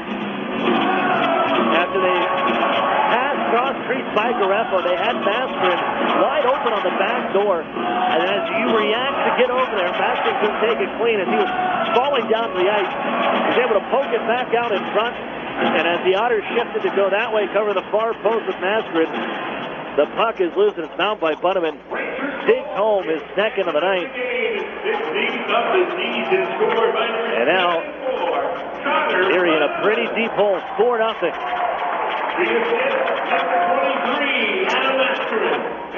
Mascarin,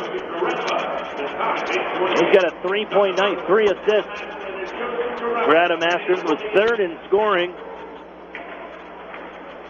And he climbs up the ladder here. But the Otters trailing by 4. And really not threatening much. Maximovich, he's just ball of hate right now. Running into anything that moves. He just runs into a man, charges. After Dylan Sykes took the worst of that one. Maximovich trying to get some energy buzzing for the Otters. Out here on the line with Edwardson and Biley. Erie's still trapped in their own end here. Goes off the skate of Jordan Sandbrook. The Otters find that puck. Moving on to Sean Biley, right wing side. Looks in front. Passed on to Maximovich. Tied up as it's worked onto the near side. Pushed away by Sykes. And away goes Kitchener. Foot race to their Otter zone. Elijah Roberts, he can certainly wheel. He flies and gets that puck. Recovers it. Leaves it in the corner. TJ Fergus ducks back behind the net. And looks for an option on the pass. 10-10 to play. Otters turn the puck over. McShane lost it. Wrist shot save made. They get the rebound. Knocked wide. On the play, Damiani. Another shot from the point now. Velati. And now pushing and shoving in front. Bunneman mixed up with TJ Ferguson. Right in front of Murdaka. Might have unsportsmanlike calls coming from that. But we'll have to wait and see. And you get the whistle, 9:56 to go. Otters trailing the Kitchener Rangers 4-0 here in the second period. Your local YMCA also like to present a lucky fan with a complimentary family membership good for 1 month at their location. Our winner is in Section 12, Road J, C14. Congratulations. Dream, grow, and achieve together at the YMCA.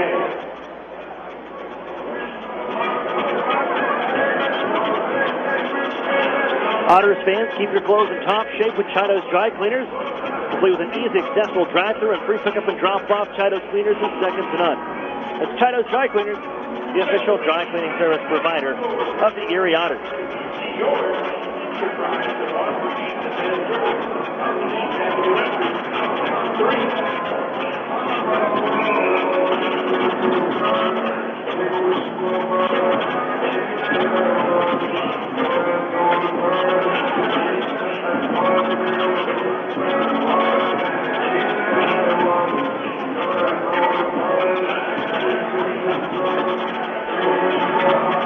Welcome back. 4-on-4 we're skating. Ferguson, Bunneman sitting 2 minutes apiece. And the Otters. You got to think you got to get one here if you want to get back into this game. Nothing seems, especially in junior hockey, but you've got to find some sort of offense. Erie outshot 17-14.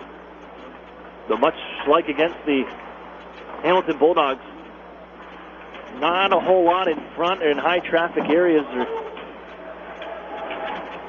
down and tight. A lot of things have been kept to the outside perimeter.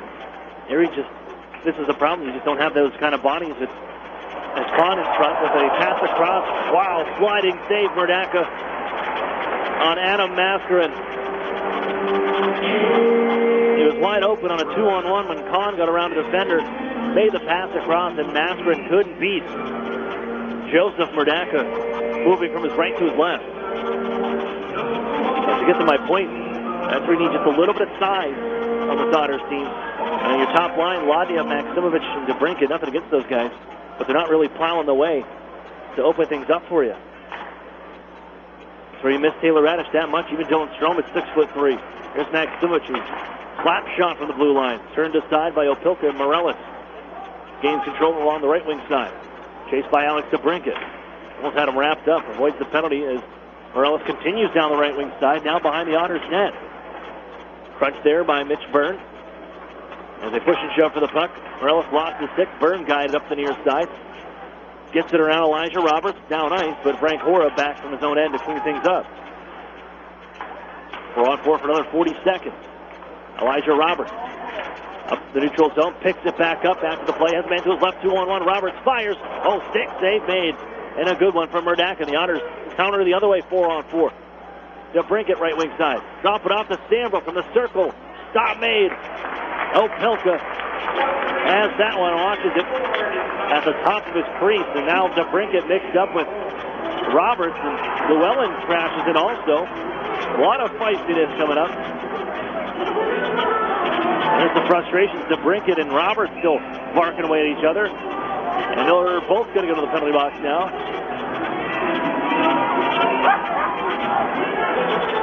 Joe Celestin had enough. So Roberts and DeBrincat will sit. A pretty good trade for the Rangers. See this unsportsmanlike calls. We can get this conduct, or is it just 3-on-3?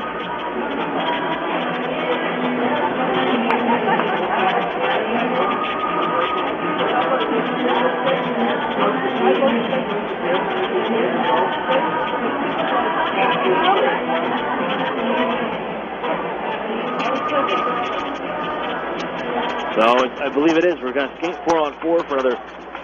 Now 15 seconds. There's the call.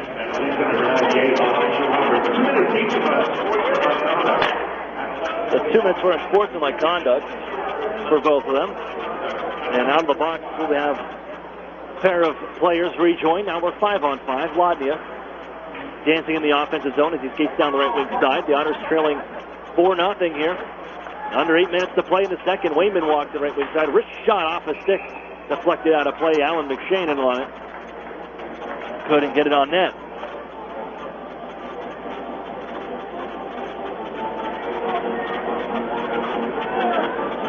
Draw stays inside.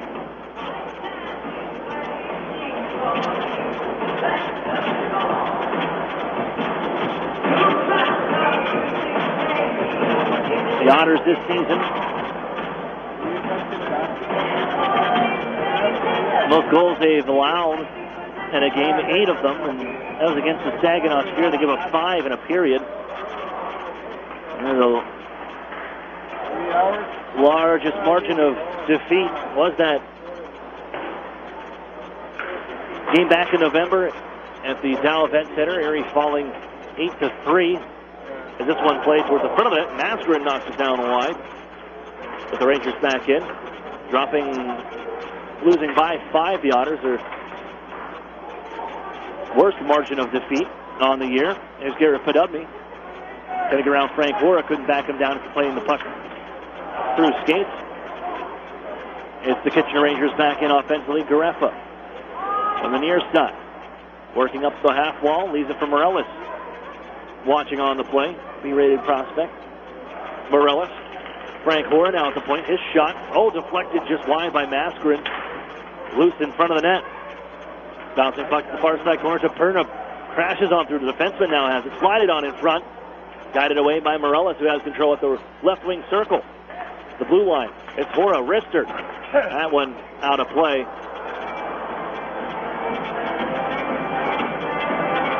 Just too much air on that one. Face-off will stay inside the Otters zone. Mascarin with the 3 assists tonight. A second-round pick of the Florida Panthers last year. Was the number 2 overall pick in the OHL in 2014 from the Vaughan Kings here by the Kitchener Rangers. Him and Greg Morales has made quite a pair here in this game. As the Otters take the draw, just launch it on out to center ice. Peterson, he got himself stuck. A tough situation. Gloves down the puck at the blue line, but the Otters ended up going offside. Robinson and Brett Newman going to cross the line. So the draw just in front of me here in the neutral zone. Push towards the Otters line. That by Eric Guest. Mitch Byrne will work with it. Lost it now on a pass. Guest takes it away. Loose in front of the Otters. Then Newman, as the centerman, can guide it on to center ice. Off the body of Stites. Sent in.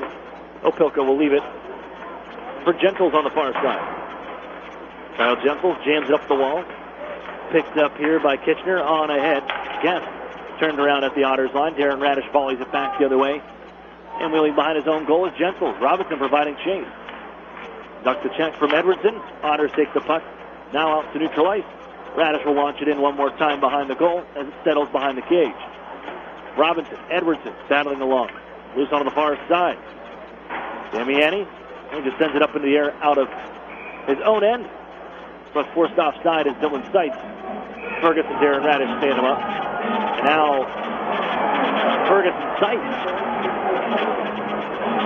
mixed up in the Otters zone. And see things boiling over here. Frustrations for the Otters, especially offensively. Trailing 4-0 here, 5:31 to go in the second period.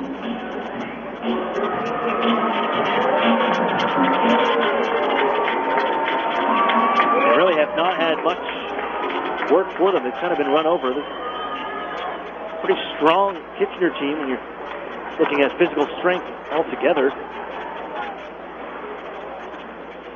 They've drafted a couple of big boys. In the next couple of years, they'll be a team to beat in the Midwest Division.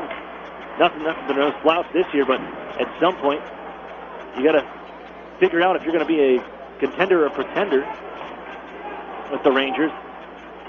And if you're going to start moving pieces or play it out, you still got Jeremy Bracco away. He's a Team USA at the World Junior Championship. Won't be back next year. Here's Patrick Fellows into the zone. Pass looking for Alan McShane in front. Goes off a skate and sent behind the net. Skating away is Garefa. Left on right wing side. Mastering up on ahead. Bounced into the Otters zone off the twig of Morellis. TJ Fergus back behind the net. Guide up the left wing side. Off goes Maximovich with a little open ice. Left wing side. Cross the line. Drop pass. Alex DeBrincat loose from the circle. Put it in front. Looking for Lanya. Defended away by DePerna.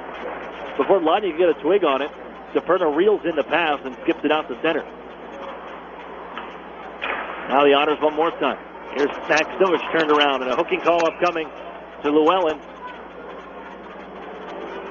Touched up by DePerna. And here he's getting a power play chance.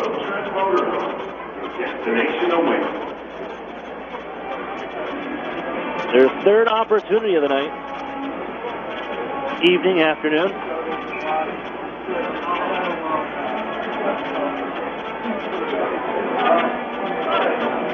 Oh for 2. There's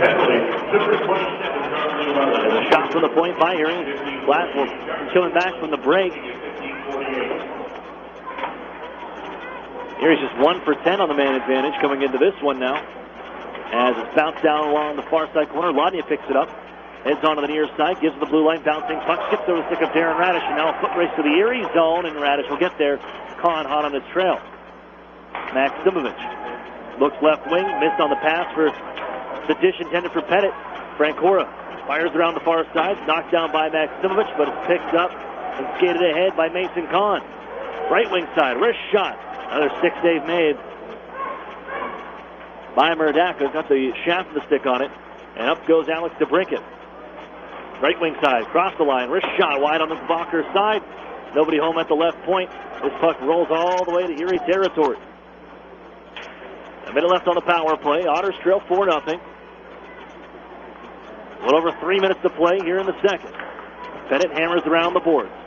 Lodney will gather on the near side, put it down behind the net. Radish hit from behind by Hora, and Radish went head first into the boards. And Frank Hora is going to go to the box.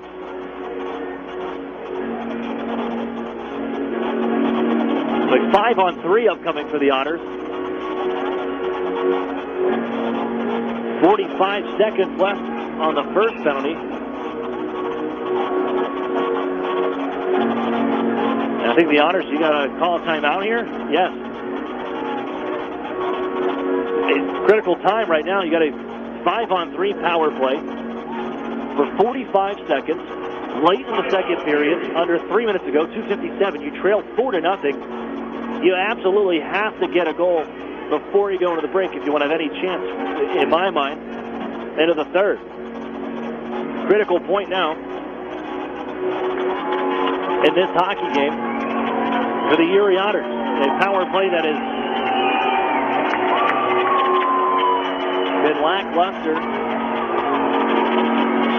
He's returning from the break. Only the third game here, but this is imperative, at least in this game, that you come away with a power play goal during this extended extra man time you're gifted here. Pettit, DeBrincat, Maximovich, Wadnia, Darren Radish able to remain out there.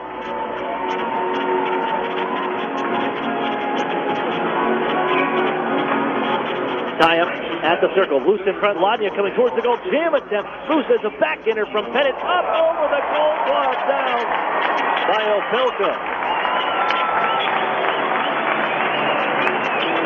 Sailing to the top of the net and even over it. But Opelka, while he was down prone, reaches up and snatches the puck out of the air. But the Otters crashing the goal. That one up high. And now Opelka a little bit of trouble here with the equipment. Not sure if it's the mask. It looked like it was his right skate or his pad that he was having some issues with. The equipment staff will quickly get to work on that. But for Erie, this is a bit more of a opportunity to rest up the top power play unit. B.J. Adams at the whiteboard. He'll draw up the play. B.J. Adams 6-2-0-1 when Chris Knobloch is not at the Otters services along the bench. Him and Vince Lace ran the bench last year. Well, Chris Knobloch was coaching Canada Red at the Under-17 World Hockey Challenge. And now Chris Knobloch, an assistant for the national junior team for Canada. And a power play that's used here with Erie, a 1-3-1 style. It'll change up here as Opelka all good. Hits the skater or the right pad of all situated. We can drop the puck again. It'll be to his left. But he changed this up with a 5-on-3. The two-man advantage. You kind of want two trigger men up high, an umbrella kind of station. Here's DeBrincat with a one-timer. It was blocked by Robert getting across. Then on for Maximovich on the near side. Rather aggressive PK, but not right now. 5-on-3. Under 30 seconds, 5-on-3. DeBrincat, wrist shot. Glove save, Opelka.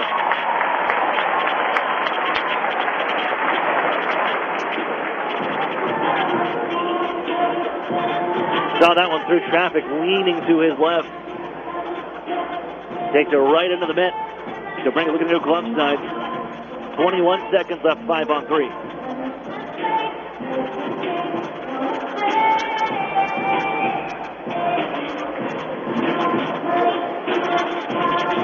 Kahn against Pettit.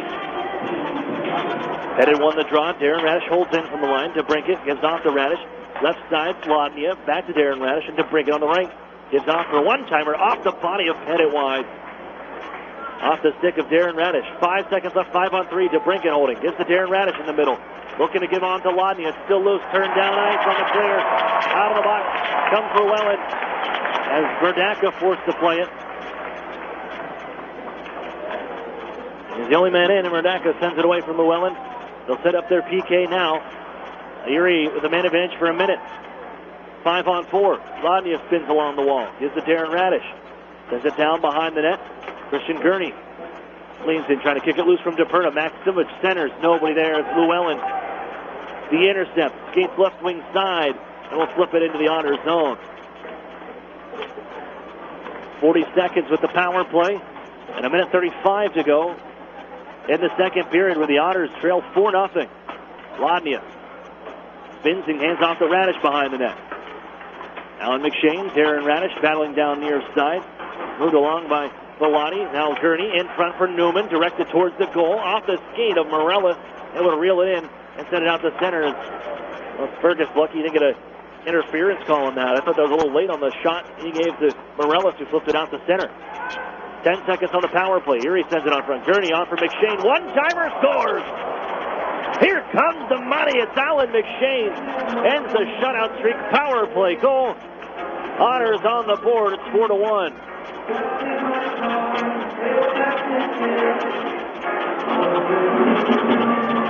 Oh, that'll do it. And it's because the Otters got away with one. I'm convinced by that. Fergus probably should have been called for an interference call on the far side. The Otters take it and then take advantage of it as Fergus skates the puck then into the zone. Gives off to Gurney. Little touch pass on to McShane.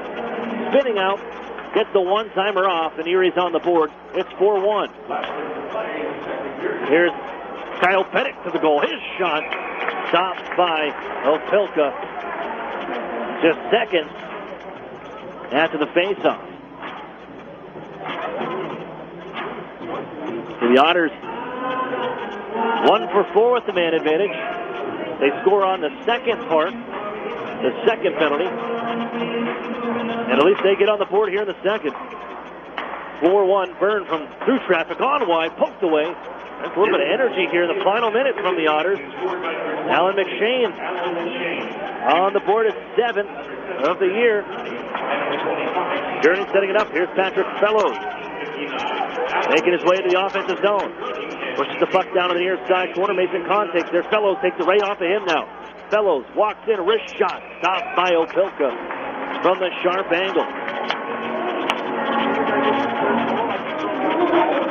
And the Otters had the last 7 shots on goal here towards the end of this period. They're being outshot 22-17, 24-22 now. And the offensive zone draw picked up. Here's Fergus at the line. Gets off to the brink at right wing side. Push it cross ice for Maximovic. Couldn't take the pass on the back door. 15 seconds to go. Roberts loses the puck. Ladnia now tied up by Mascarin. Maximovic trying to pry it loose. Man in front to Brinkett. Can't get it to him. 8 seconds to go. Hora trying to run out the clock at this point. 5 seconds left. Held here by Mascarin. Stretched out for Garefa, but time will expire. The Otters take a call. Oh, a penalty shot. Garefa got behind the D with time running out.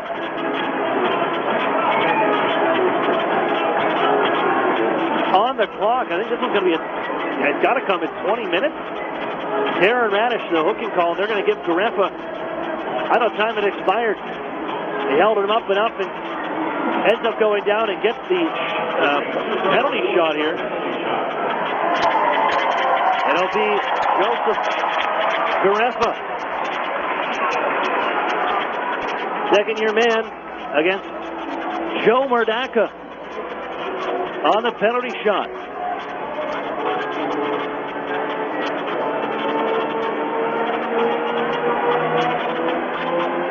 And 20 minutes here, so a little excitement before we head to the break.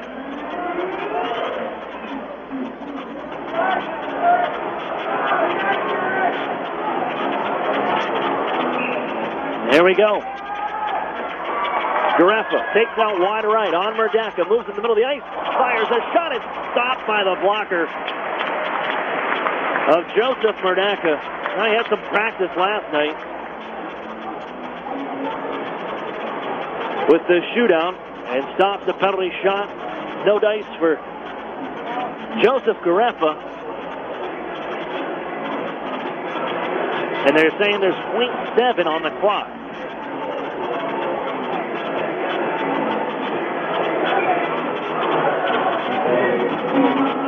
Goaltender off for, no, he's going to come back on. Everyone's heading back to the runway. As into the game now comes Luke Richardson. Drop the puck. There's the horn. I think he just ran the clock out, I would have thought, but what can you do? Verdaka comes up with the save at the end of the period on the penalty shot to Joseph Garefa, and the Otters get a goal of their own, a power play goal from Alan McShane. Now in the shutout bid, it's 4-1 after 40 minutes. We'll step away for a break. UPMC intermission report coming up right here on Fox Sports Radio 1330, The Fan. Hey, who knew Gus, the second most famous groundhog in Pennsylvania, could play hockey? Well, I have to do something in the winter. And Joel's game winner was a 1 in a million shot. Like All the Money Millionaire edition. Yeah, the new game from the Pennsylvania Lottery, with top prizes of $1 million. It's a real game changer. Keep on scratching. Players must be 18 or older. Please play responsibly. Benefits older Pennsylvanians every day. My daughter needed a nebulizer for her asthma. So the first thing I did was call my healthcare concierge to see if it was covered. It was no surprise to me when she said that it was. But what was surprising was that she then called the medical company, scheduled the delivery, and before I knew it, someone was here explaining how it works. I mean, who does that? Customer service, unlike anything you'd expect. UPMC Health Plan.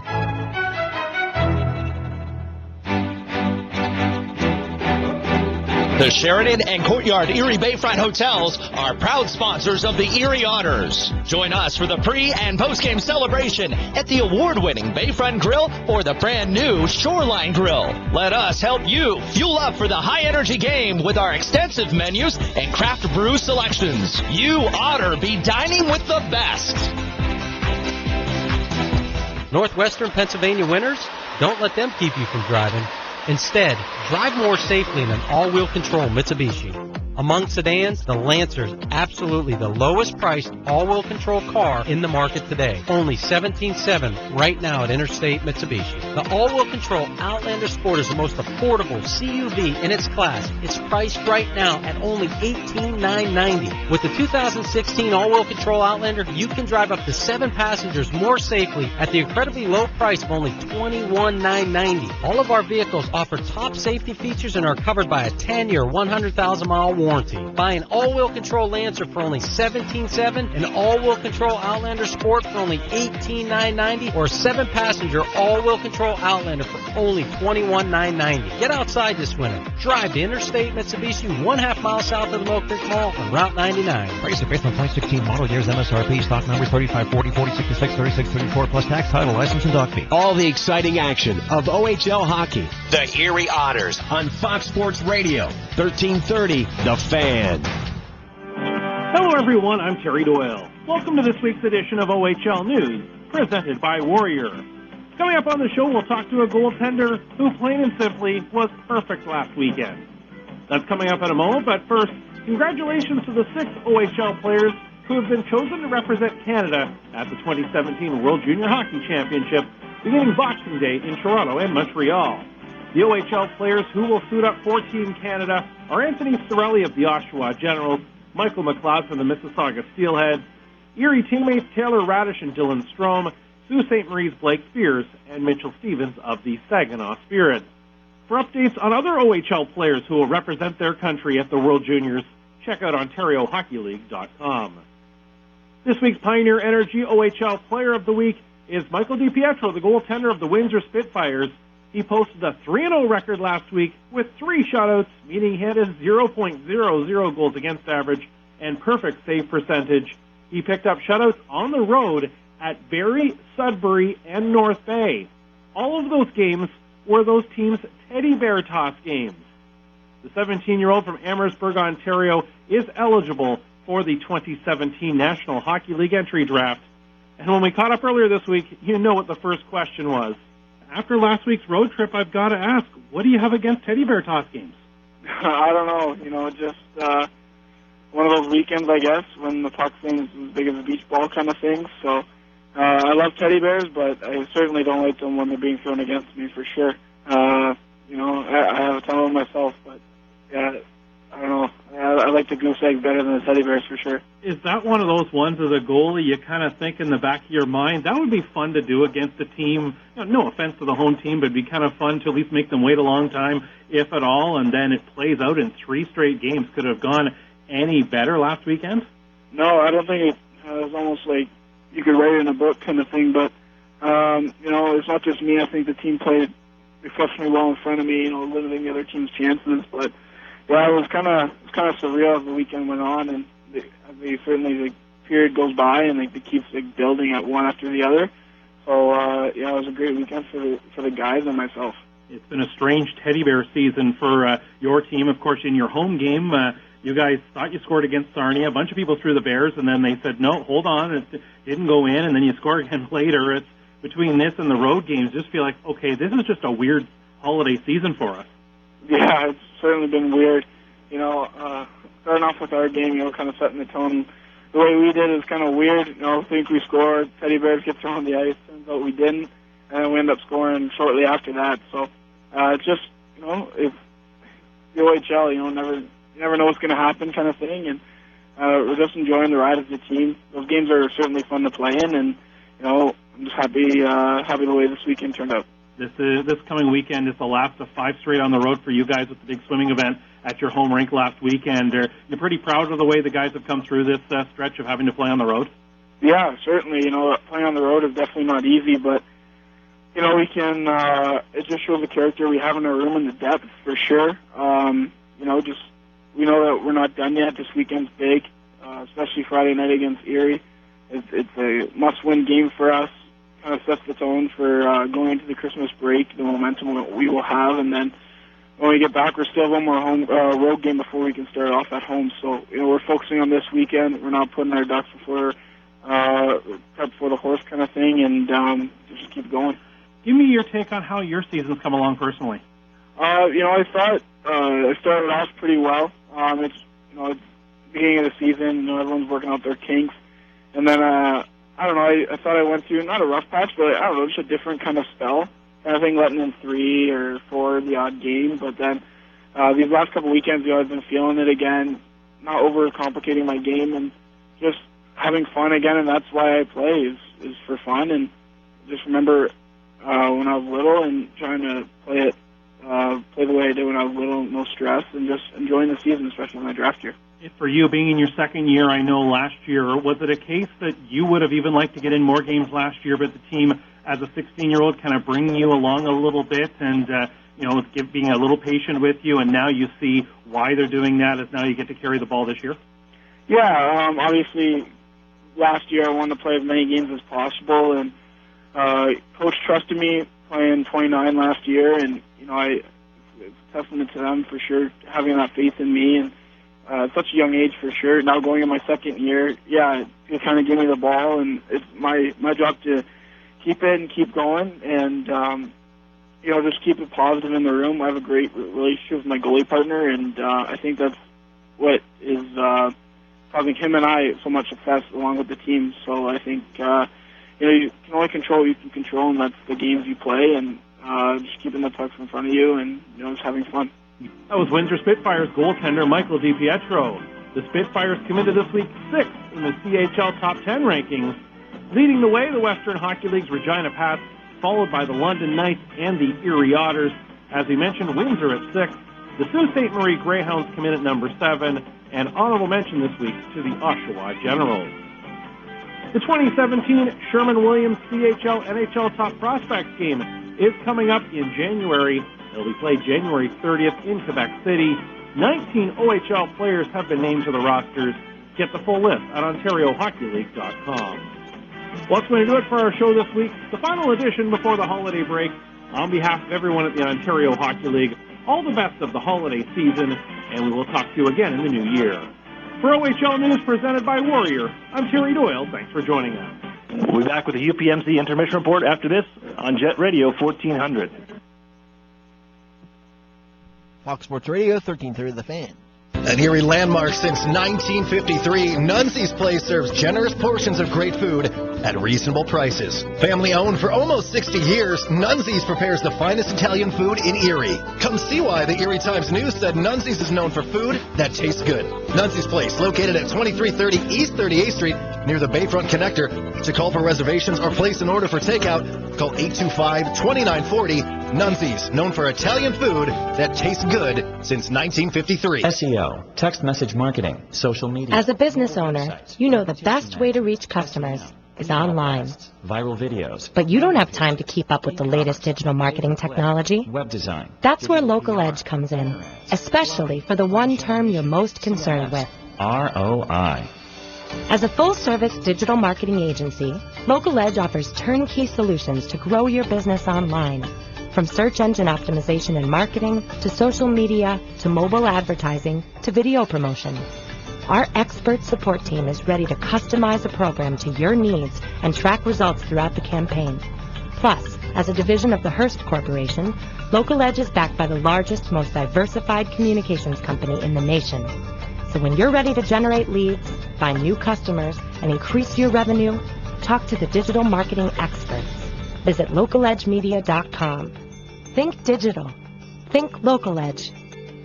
National Fuel says, smell gas? Leave fast. Then call 1-800-444-3130. If you detect something that smells like rotten eggs, it could be a natural gas leak. Leave the premises immediately and contact National Fuel from a different location. Do not use your phone or turn on a light inside the area. Immediately leave the premises and call National Fuel's emergency line. Play it safe and remember, smell gas? Leave fast. Then call 1-800-444-3130. Tim Hortons holiday treats? Oh, but there's so many. Okay, stay focused, Dave. Remember, it's for the office.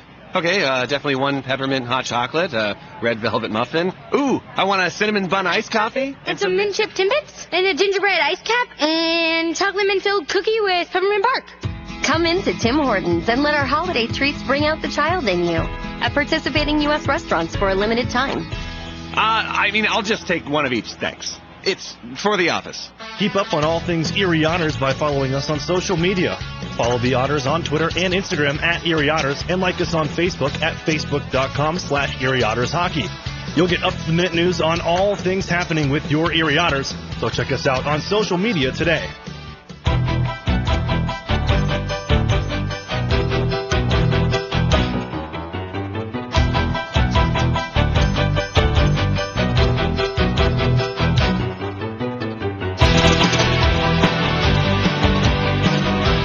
Welcome back here inside the Kitchener Memorial Auditorium, where the Otters trail the Rangers 4-1 after 40 minutes of play.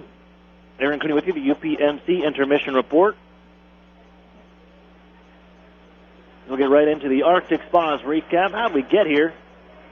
Well, I don't know if we're going to call it the vacation continuing for the Otters, but they just have not been the same since departing for the Christmas break after an outstanding effort in defeating the Windsor Spitfires back at their own building 4-3. The day before the break, the 16th, Erie 2 against Hamilton, mostly stinkers, and this one here. Trail now 4-1. It was the first period where the Rangers got on the board first, 11:08. Mason Kahn unassisted. After the Otters turn the puck over in their zone, Kahn working around the horn, comes out to the near side post in front of us and sends it under the arm of Joe Murdaka, getting the start here tonight. 1-0 Kitchener. And then Rangers on the power play. Just had a discussion over with the Kitchener broadcast and Mike Farwell. And you heard it on our broadcast. I thought it was a high stick and it was coming back. Mike Farwell, the play-by-play radio broadcast for the Rangers, not the same thing. And I think we're both a little surprised that the puck, it was batted in midair. It seemed to be above the crossbar, but they go and review it. And the reason the goal ends up standing, and Bunneman gets his 15th of the year and makes it 2-0 with 5 seconds left on the clock in the first. It was rolled a goal on the ice, so you needed to find distinct evidence to overturn it on the replay, which you couldn't find They deemed it's inconclusive, rolled with the rolling on the ice, and Otters trailed 2-0 after 20. And the Rangers kept coming there at the start of the second. Morales on the board. Second and rookie scoring, gets his 8th of the year, 3-0. And then Bunneman on the power play again. They're 2 for 2 on the power play. 4-0 Kitchener before Alan McShane with 1 minute and 1 second left in the second period breaks the shutout bid. His power play tally, his 7th of the season. Otters trail 4-1 here after 40 minutes. Got to take a look at the out-of-town scoreboard brought to you by the Sheridan and the Courtyard Erie Bayfront Hotels, proud sponsors of the Erie Otters. You ought to be staying with the best. Owen Sound with a 2-1 lead over the Barrie Colts in the third period. 2-1 Oshawa over Ottawa start of the third period. London Knights starting to sting tied at 2 after 2. Later on tonight, 7:05 start, Hamilton Bulldogs visiting the Peterborough Peace. Face-off is next in the third on Fox Sports Radio, 1330, The Fan. Programs, get your programs.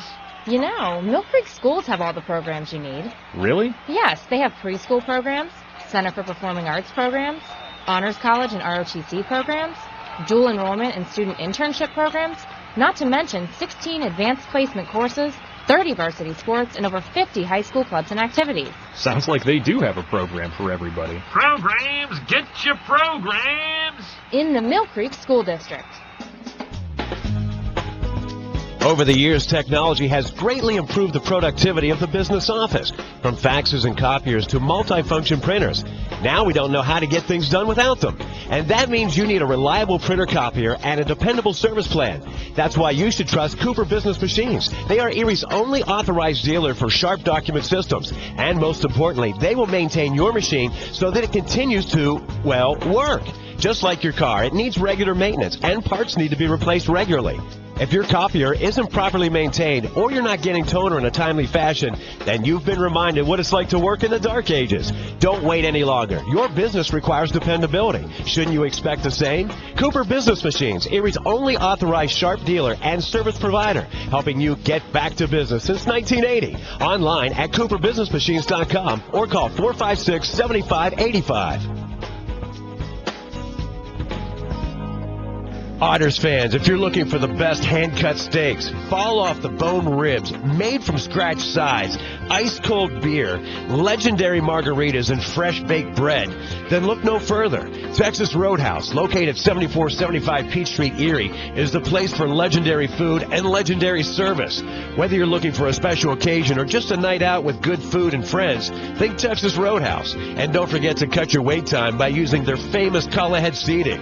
That's Texas Roadhouse, 814-864-9494. What's 10,000 square feet with 100-plus arcade games, all set to free play, including air hockey and 1 round of glow golf, all in one great space? If you said Playport Erie Arcade, Erie's largest indoor arcade center, you're exactly right. And if you haven't had a chance to stop in and enjoy all those old favorites and new challenges, now's the perfect time. Race your friends head-to-head with the 4-player simulators, ride motorcycles, boats, skis, and more.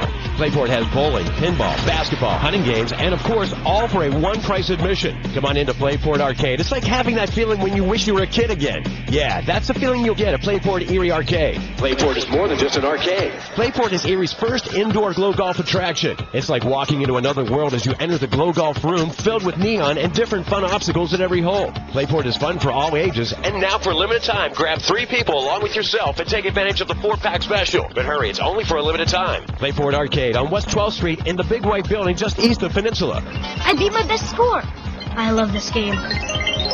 It's Erie Otters hockey on Fox Sports Radio, AM 1330 The Fan, WFNN, Erie. Well, back here in action at the Kitchener Memorial Auditorium. Otters trail the Kitchener Rangers 4-1 heading into the third period. Trying to snap the 2-game losing skid that the Otters are on right here. Rangers dropping their first game after the break. 3-0 to the Owentown attack on Friday. And because of Luko Pilka did his job, stopping 41 of 44, but offense wasn't there. They found the offense here tonight. 4 here through 40, as the Otters looking to get back into here. Icing call upcoming against the Otters.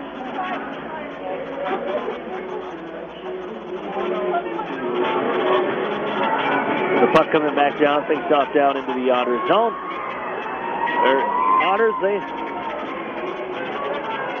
love to score in the third period when you look at it.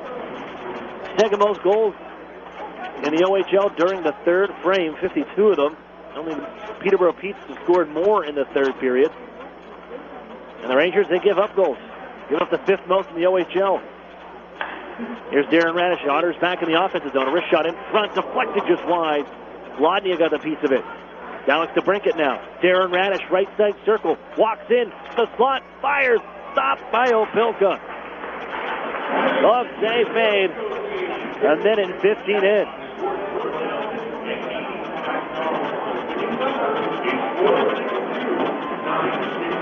Numbers don't show that. Opilka on the season is a 3.5 goals against average and 8.91 save percentage last year. His first year in the OHL, going 27, 11, 3 and 2, 3 shutouts, 2.70 goals against average and a 906 save percentage. But he is seeing the puck rather well here today. And his team, they're boxing out the Otters. They're not getting a whole lot of traffic in front. Those point shots that are coming in, he's able to watch them for the most part all the way into the glove. He stops Darren Radish on that one. Erie directs it up the near side. Garrett Podubny tied up along the near boards. Radish spins it back to the corner. Fergus spins away from some traffic. That's Adam Mascarenhahn on his trail as Fergus gets loose onto the right wing circle now. I think maybe the Otters cooled down a little bit. They're quite hot in that second period, a little frustrated, and they got that goal from Alan McShane, the 7th of the year. Second and third games as the Otters pick the puck off the Brinkett. Slap shot, save made. Opilka right at the top of the circle. Defender broke his stick to bring it within the offensive zone. Top of the slot, wrist shot, another stop for Opilka. A great chance for 12 and white. It was part of the change to stay out here now. Lodnia Maximovich joined him, but intercepts the puck at the blue line, and he attempts a breakout pass and hammers it towards the goal. It's deflected down off a body in front. Opilka squared up with the shot, able to get a piece of it and knock it away, making the save. Given on near side, Hora sends this one up into the air, into the Otters zone. No icing here. Batted down off a piece of Jordan Sambrook. He gets smashed into the end boards, but moves the puck on. Josh Wainman. On for Maximovich. Back for Wainman. Looks ahead. Alex DeBrincat center ice. Reason for Wainman into the zone right wing side. Wainman, cross ice pass. One at Lania. That's intercepted. Read by Mason Kahn, who puts it into the Otters zone from center ice. There's DeBrincat pushing up the near side. 3 Otters were in that neighborhood, and luckily they didn't end up paying for it. Now Kahn on the far side. Puts it off the side of the cage. Loose, and DeBrincat will gather from the middle of the ice and hand off up ahead. Lodnia, drop pass to Brinkett. The drop for Maximovich. Reels it on in, but it's poke checked away by Llewellyn and sent behind the net. Elijah Roberts thought about going behind the net. There was DeBrincat. Instead stutters and makes his way up ahead. Gives off left wing side. Mason Kahn, one of the old men in, changes behind. Hora on near side. Kahn bams on a one-timer. He was open on the back door. Elijah Roberts now, the defenseman in the offensive zone. Leaves it behind the goal. Mason Kahn, been out here for a while on the shift. Throws it in front. Stick save made. Pushed on the far side. Roberts again, wheeling along in the corner now. Hits the brakes. Hit by Fergus there. Sykes drops it off behind the net. And pushed down to the blue line one more time. Bunneman stationed there. His shot never made on goal. Hit Pettit in front. Darren Radish with a man on his back. Flips it over to the far side. Catches the body of Bunneman. Will skip out across the line.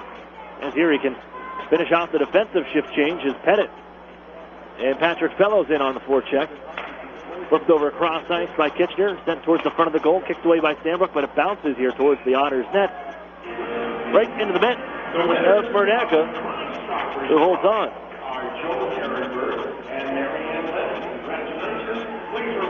The Otters do have a comeback in the third period against these Kitchener Rangers. 5-goal third sent them onto a 7-3 victory over these Kitchener Rangers back in November. No different circumstance right now, trailing 5-3. As DePerna unable to keep the puck on in. Picked up. Here's McShane coming on. We're trying to drag around the defense. No dice as he turned around by Maskrin and DePerno defensively. Gurney keeps the puck alive left wing side. Garrett Podubny has it. On for Sambrook. Scores! Abbas Salam and Macomb. Jordan Sambrook. Loose between the circles. Sends it home on the glove hand side. It's a 2-goal game from Kitchener.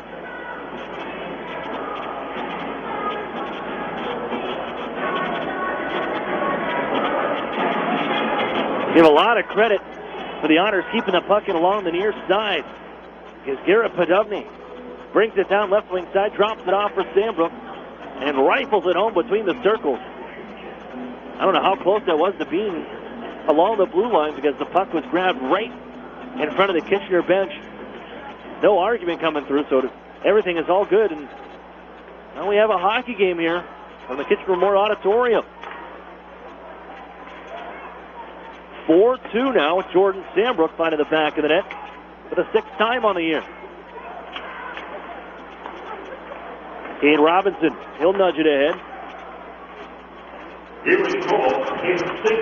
As the Otters 2-6 this year when trailing after the second period. We said one of those wins against the Rangers. As into the zone, Master leaves it left wing side. Seitz couldn't pull the trigger. Trying to sweep it again towards the net, cannot. Took away from Robinson, but a penalty coming up. And I think it's going to be Seitz. And now down went Seitz on the far side. Robinson's the one that took a whack along the wrist, and he's slow to come off towards the Otters bench. Fergus mixed up, and now all kinds of pushing and shoving down along the far board. Referees are in there. Edwardson is good. Tied up by 2 men now. DePerno and Mascarin have him tied up along the far side. And Edwardson in a headlock now on the back of DePerno as they go down on top of each other. If I'm not mistaken, the Otters were going to head to a power play, but after all this, not sure what's going to happen. Edwardson still locked up with DePerno. Now pulled off of each other. Edwardson's going to the box as well. It's certainly been a tough customer, Carson Edwardson. The first-year man from the Niagara Falls. 5'11", 161. Doesn't back down from really anybody. Pair of fights already this season. DePerno to the box also. 8-on-8 in that one. Now, what's going to be the call from this? As I think the initial was a slashing coming up to the Rangers. And I don't know if the Otters evened it up. Fergus is in the box at the moment with Edwardson for Erie. Seitz the initial call, and DePerno. And it might just be 4-on-4.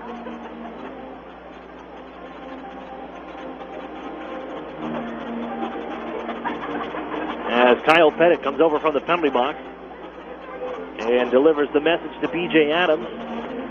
The Otters staff, it appears we ain't going to have any power play time.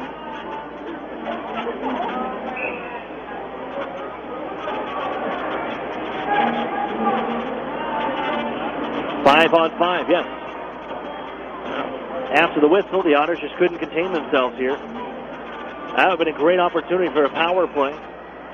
Just made a 2-goal game. And you take the extra, you even things up, negate that opportunity, and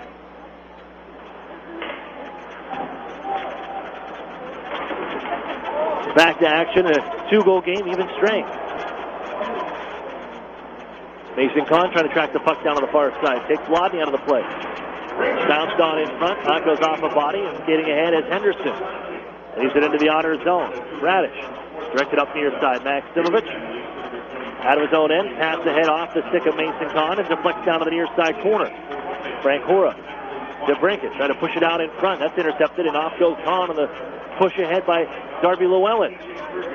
Push towards the Otters goal on the play. Murdaka with Darren Radish tied up with Mason Kahn. Kind of an armbar right now as Murdaka covers.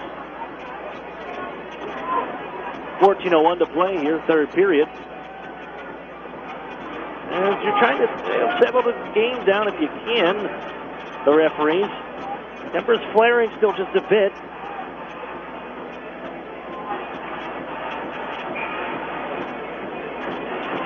Trying to keep things in check. Here's the Rangers here. A shot kicked out by Murdaka to the near side wall to get back in action. Assist on the Sambrook goal. Garrett Podubny and Christian Gurney kept it alive. Butterman with a chance for the hat trick.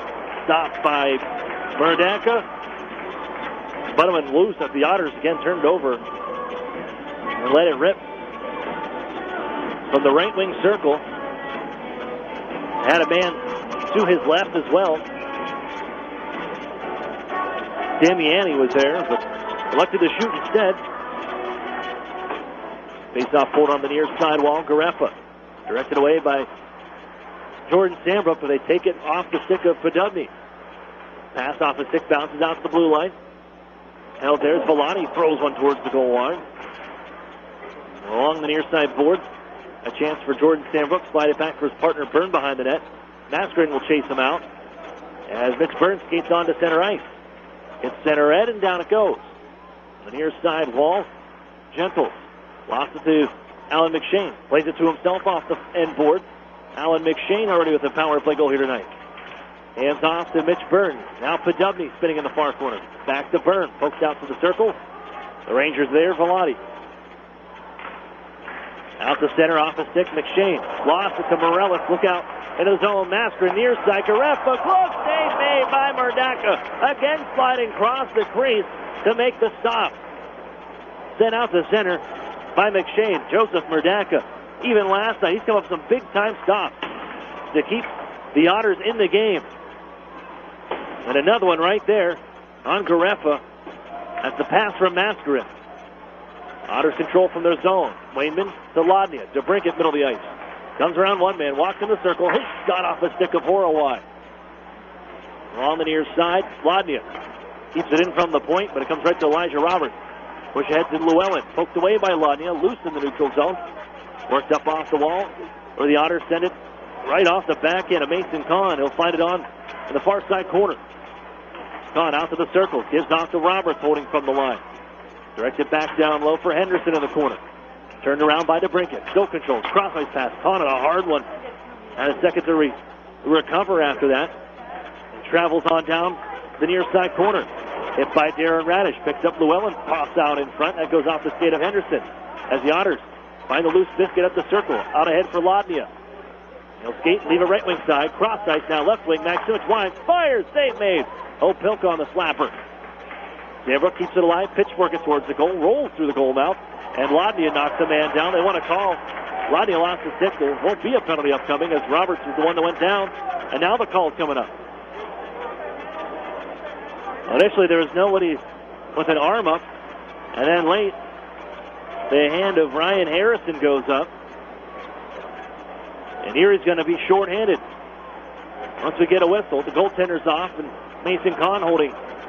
He leaves it on for the corner, Frank Hora. Travels on near side corner, still stuck in his own end. Passed on to Mason Kahn off the stick. And Erie can touch it up. With 10:55 to go.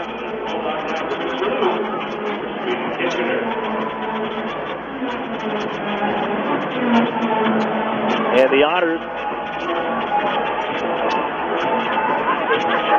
0 for 2 on the penalty kill tonight. They've only given up 3 power play goals in a game once. That was back up in Sault Ste. Marie, Ontario.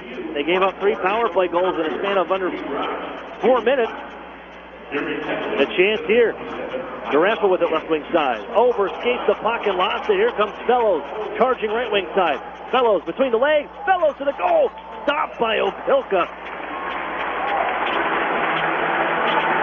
A short-handed opportunity in the rush for Patrick Fellows, but he cannot beat Opilka. Nice move around Caperna. Patrick Fellows, it's a nice tipsy-do. Better save Opilka, though.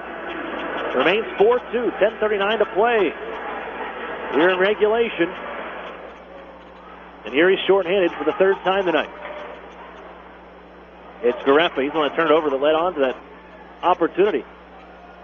DePerna, right side of the neutral zone. Quickly slipped cross ice. Masker into the zone. Rich shot sails high on the glove side. And this one off in corner glass and slides all the way down. Back row Pilk going to move it. DePerna knocked off of his skates. Otters at the steal. Now to Brinkett. Looking for it in the corner. Poked away as DePerna recovers after the wipeout. Maybe caused by Christian Gurney. Midway through the period. Still in the power play for 65 seconds. Worked onto the far side. Gareffa drops it off now to DePerna. Comes on near side. Goes down to a knee. Slides it on into the Otters zone. Erie drills it up on ahead. DeBrink is getting up to the tank here. Gets in the offensive zone on the backhand. Throws it to the net. So the whistle sounds. Played by a high stick. Shot never counted. And a neutral zone draw on the way. 49 seconds left on the kill.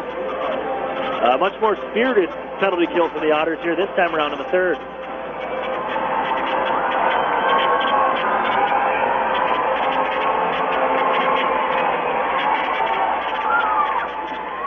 They win the draw, do the Otters, and Darren Radish rifles it off the glass and it'll skip down ice. Hora skates out ahead, leaves it on left wing side. Final 35 seconds, can't get around the linesman. Darren Radish colliding there. Kevin Hastings trying to get out of the way. Still bouncing the skates of Hastings. Now Otters get it to the line of the Rangers and none further. Quickly sprung ahead for Morellis. Smashed by Byrne, but the puck is on far side, on to the blue line. Played on in front, off the stick and backhand of Mitch Byrne. Morellis was there as Byrne gets an opportunity. Could not clear, kept alive by Hora. And Nathan Kahn, centering pass, intercepted by Darren Radish. And then wedged down ice. 4 seconds ago, Llewellyn quickly back in after the pass from the goaltender. Left at the Otters line, kept alive on the left wing side. Off the skate of Jordan Sandbrook, skips all the way down ice. On the deflection, no icing. Hora is back. Rodney smashes into the wall with him. It's Llewellyn moving the puck on left wing side. Vellotti was he able to clear? No, kept along the line by Alex DeBrincat. Vellotti, though, recovers. Otters had looked around to see if they were offside.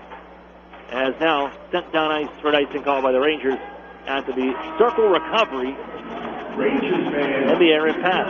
8:28 to go, third period. 2-goal game.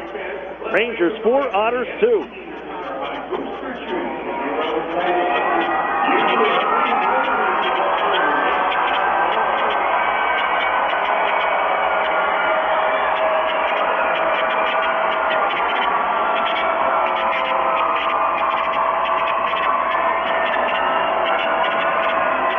Fans meet our neighbors at the new Arena Bar and Grill, located at 723 Front Street. It's your official before and after game meeting place at the Arena Bar and Grill. Just a soccer pass away from the Erie Insurance Arena.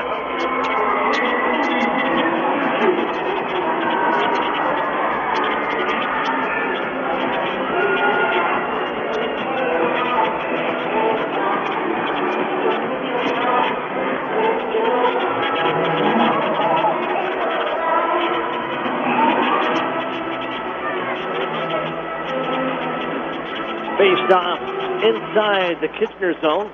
Otters trails by 2. Here's Darren Radish. Down low. There's a one-time try for DeBrincat. Never made it on the net. Moves by the Rangers and skips down ice. Missing the goaltender. Icing call. Once again to the Rangers. DeBrincat, Ladia, Maximovich, Wainman, and Darren Radish out there for Erie. Here the New Year's Day matchup, the second between these two teams. 1 of 4 in the month of January. Here this afternoon, they'll be in Erie for a Wednesday at the Erie Insurance Arena, and then back on a Sunday afternoon again at 2 o'clock as the Rangers able to work the center and clear. Then one more time from the Erie Insurance Arena Tuesday the 24th. That's the makeup game. DeBrincat with some speed into the offensive zone. Rister blocker side high. And Cottonwall on the near side. Maximovich sends it back around the horn. Rodney flying towards the puck. Couldn't get it by Roberts. Gives off. Erie has it. Max Simic toe drag. Fires. Kick save. Made. And now into the front. Nobody home on the rebound for the Otters. As out ahead goes Henderson to dump it in. Look out. Wayman overskated the puck. Henderson headed towards the goal. Wayman recovers, but they find it in front. Put it home.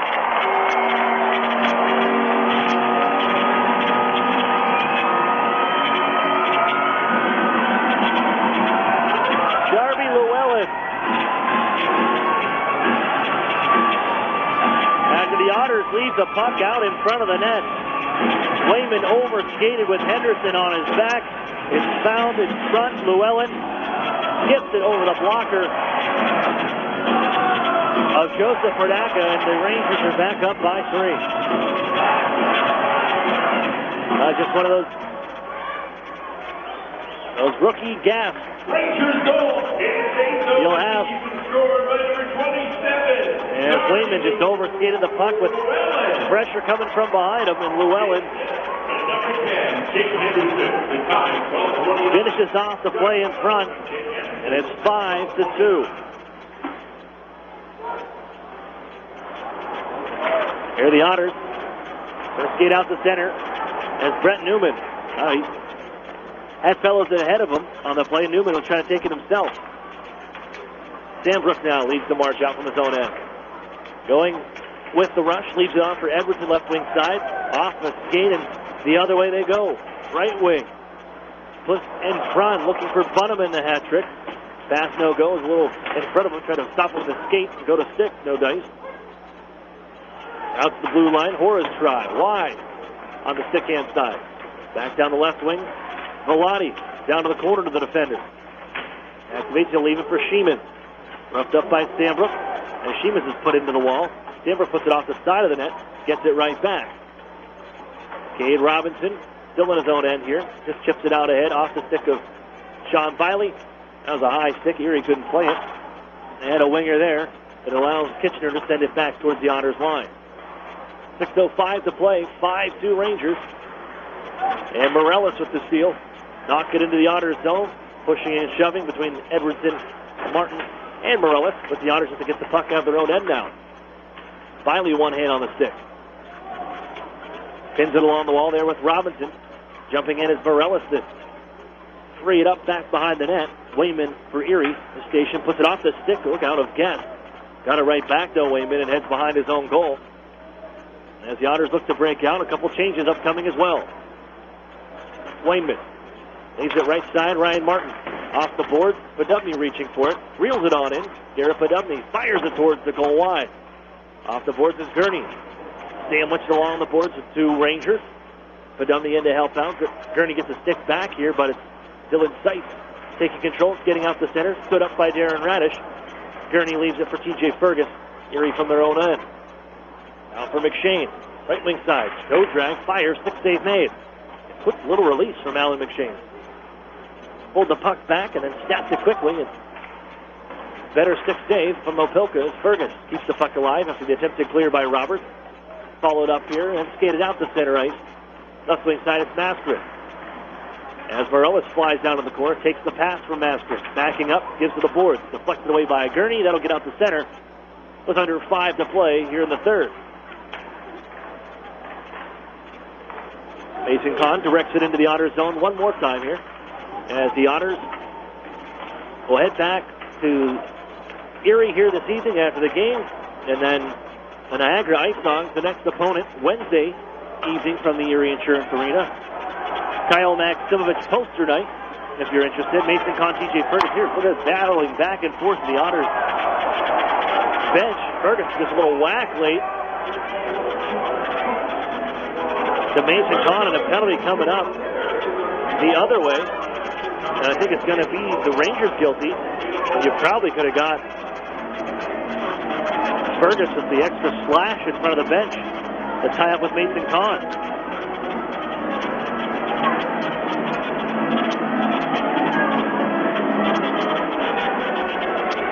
So Darby Llewellyn, the high sticking call. Erie moves the man advantage here for the 5th time tonight. 4:05 to play. The unit gets out there. Top unit was Pettit, DeBrincat, Maximovich, Lodnia, and Darren Radish. Face off, tie up Pettit. On to Maximovich. Two Rangers around him. Comes to Darren Radish, keeps it alive along the blue line. Getting near side, leaves it for DeBrincat. Center point, Darren Radish doesn't shoot. It's Maximovich receiving right wing side, trying to go down low for Pettit. Pass was blocked by Hora, sent around the horn for DeBrincat at the half wall. Quickly to Darren Radish. Maximovich right wing circle. In front, Lodnia fan on the one-timer. Still loose in the slot. Lodnia gets it back. Gets Maximovich. Snaps the shot. Glove save. Opelka.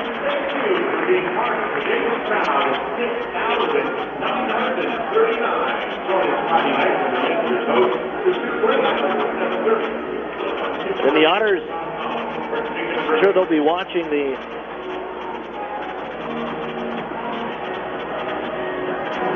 World Junior Championships medal round starting on Monday. Canada taking on the Czech Republic. Here's Alex DeBrincat, left wing side. Put in front, deflected by Lodnia, blocked down by Hora, and then cleared in one motion. USA will see Switzerland. Eric Sternak and Slovakia taking on Sweden, winners of Group A. Otters unable to get across the offensive line. They do now, but it was offside. A minute 2 on the power play left. 3:07 to play here in the third.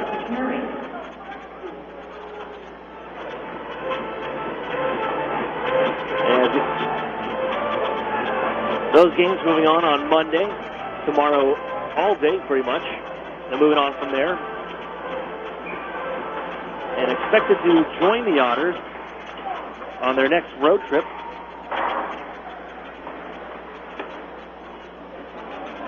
6th and 7th, Erie in Flint on a Friday, and then Saginaw on a Saturday. As Brett Newman hustling into the offensive zone, finds the puck behind the net, rubbed out of the play behind the goal by Hora, but the Otters keep it alive. Center point, Sandbrook with a goal here tonight. Cross-ice pass for TJ Fergus, picks it up off the wall. In the middle of the ice for Newman, trip to the puck, hammered down ice by Kitchener. The final 27 seconds on the power play time. On for Newman in the neutral zone. He'll rim it around on near side. As the Otters, at the moment, appears they'll lose their first 3 games out of the break, picking up 1 out of 6 possible points. That one against the Hamilton Bulldogs in the shootout loss last night. Out of the box is Llewellyn. Even strength here.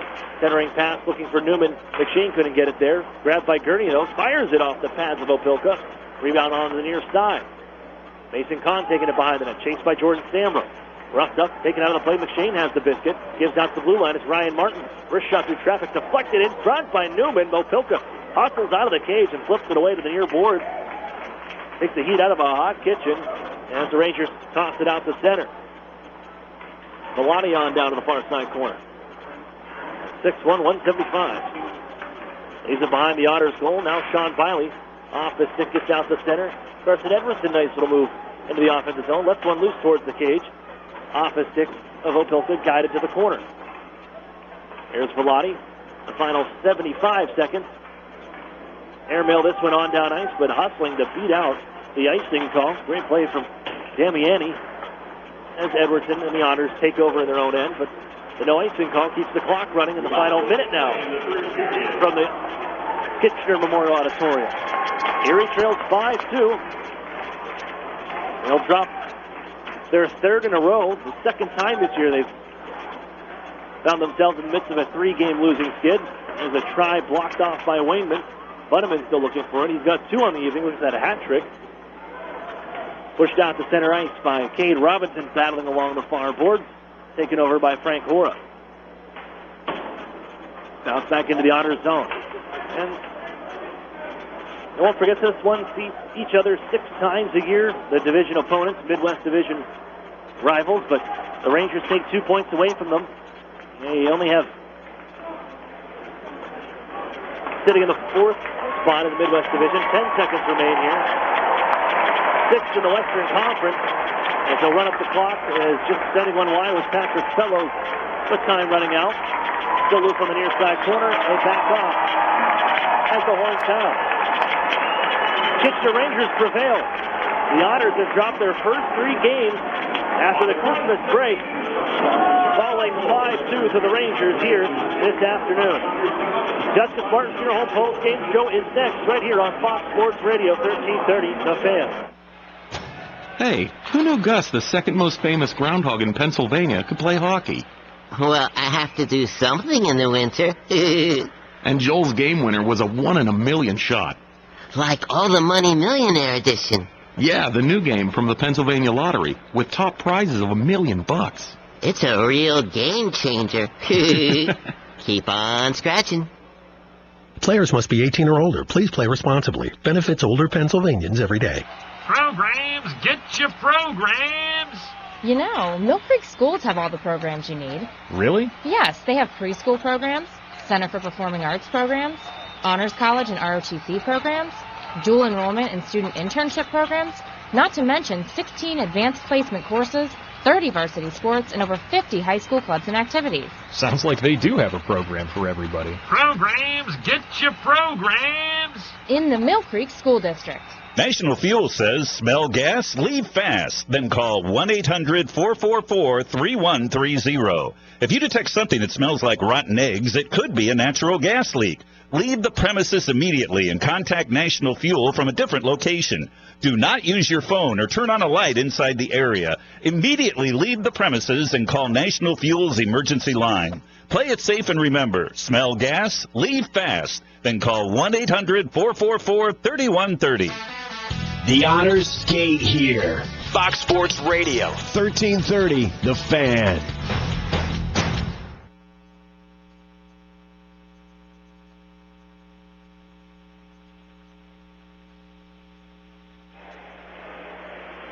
Welcome back here inside the Kitchener Memorial Auditorium.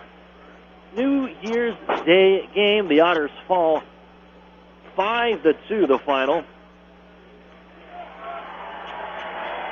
The Rangers get some revenge after the Otters slapped them around in the third period for a 7-3 victory.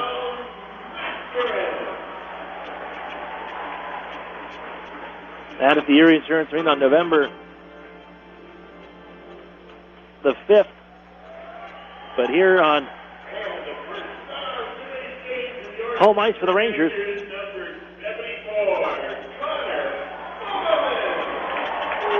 Rangers prevail. This is the Duskus Martin Funeral Home post-game show. Duskus Martin working tirelessly to give your loved ones dignity. Aaron Cooney back with you as we hop inside the Arctic Spas recap.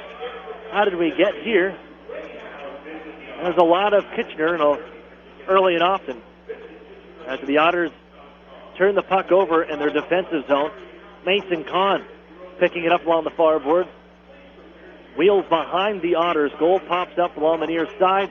And from the bottom of the right wing circle, sends it under the arm of Joe Murdaka. 1-0 Kitchener Rangers. And then late in the period, this is kind of where the game really turned.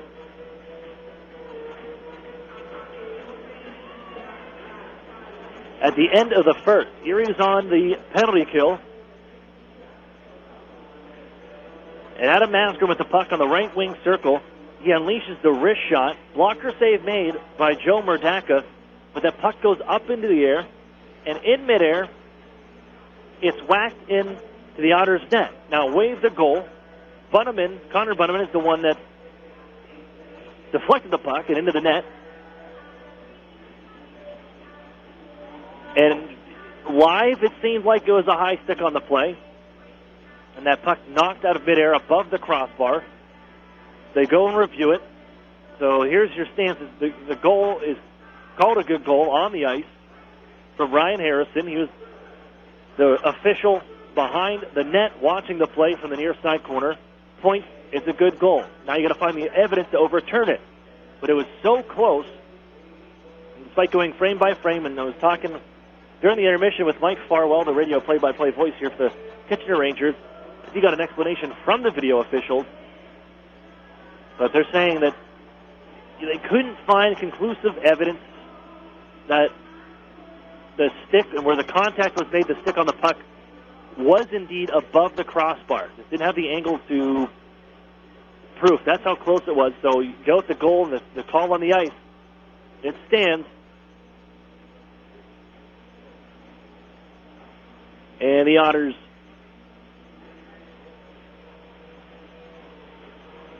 with 5 seconds left allow the power play goal. And the final score, or the score after the first period, is 2-0. On into the second period, and I think that just kind of demoralized the team because the Rangers came out flying to start the second as well.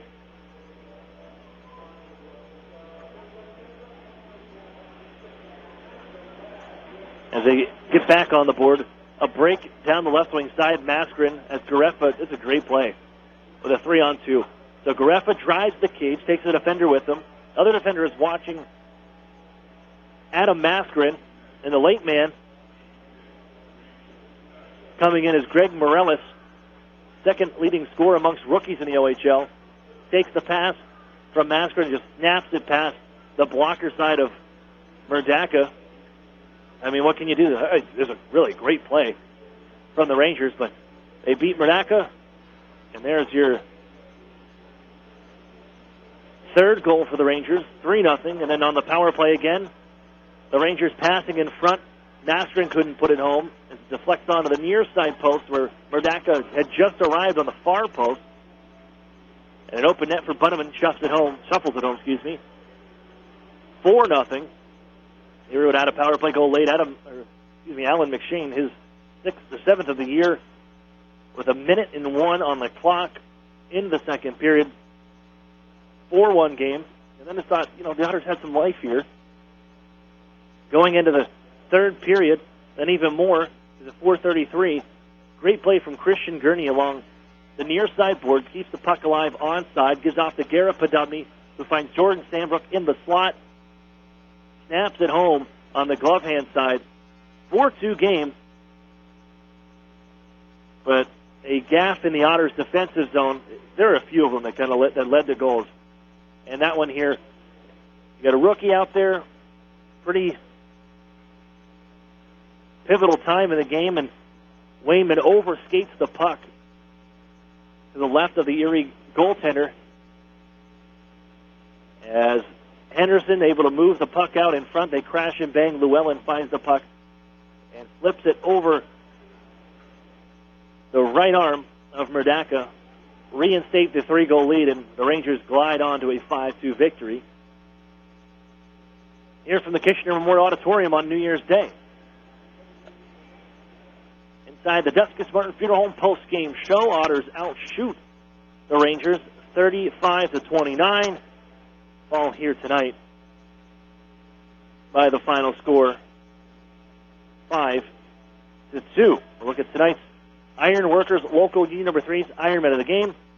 Clean sweep for the Rangers. The third star, Luke Opilka, with his 6th victory of the season as he stops 32 of 34, 33 of 35, my bad, on the night. Second star is Adam Maskrin.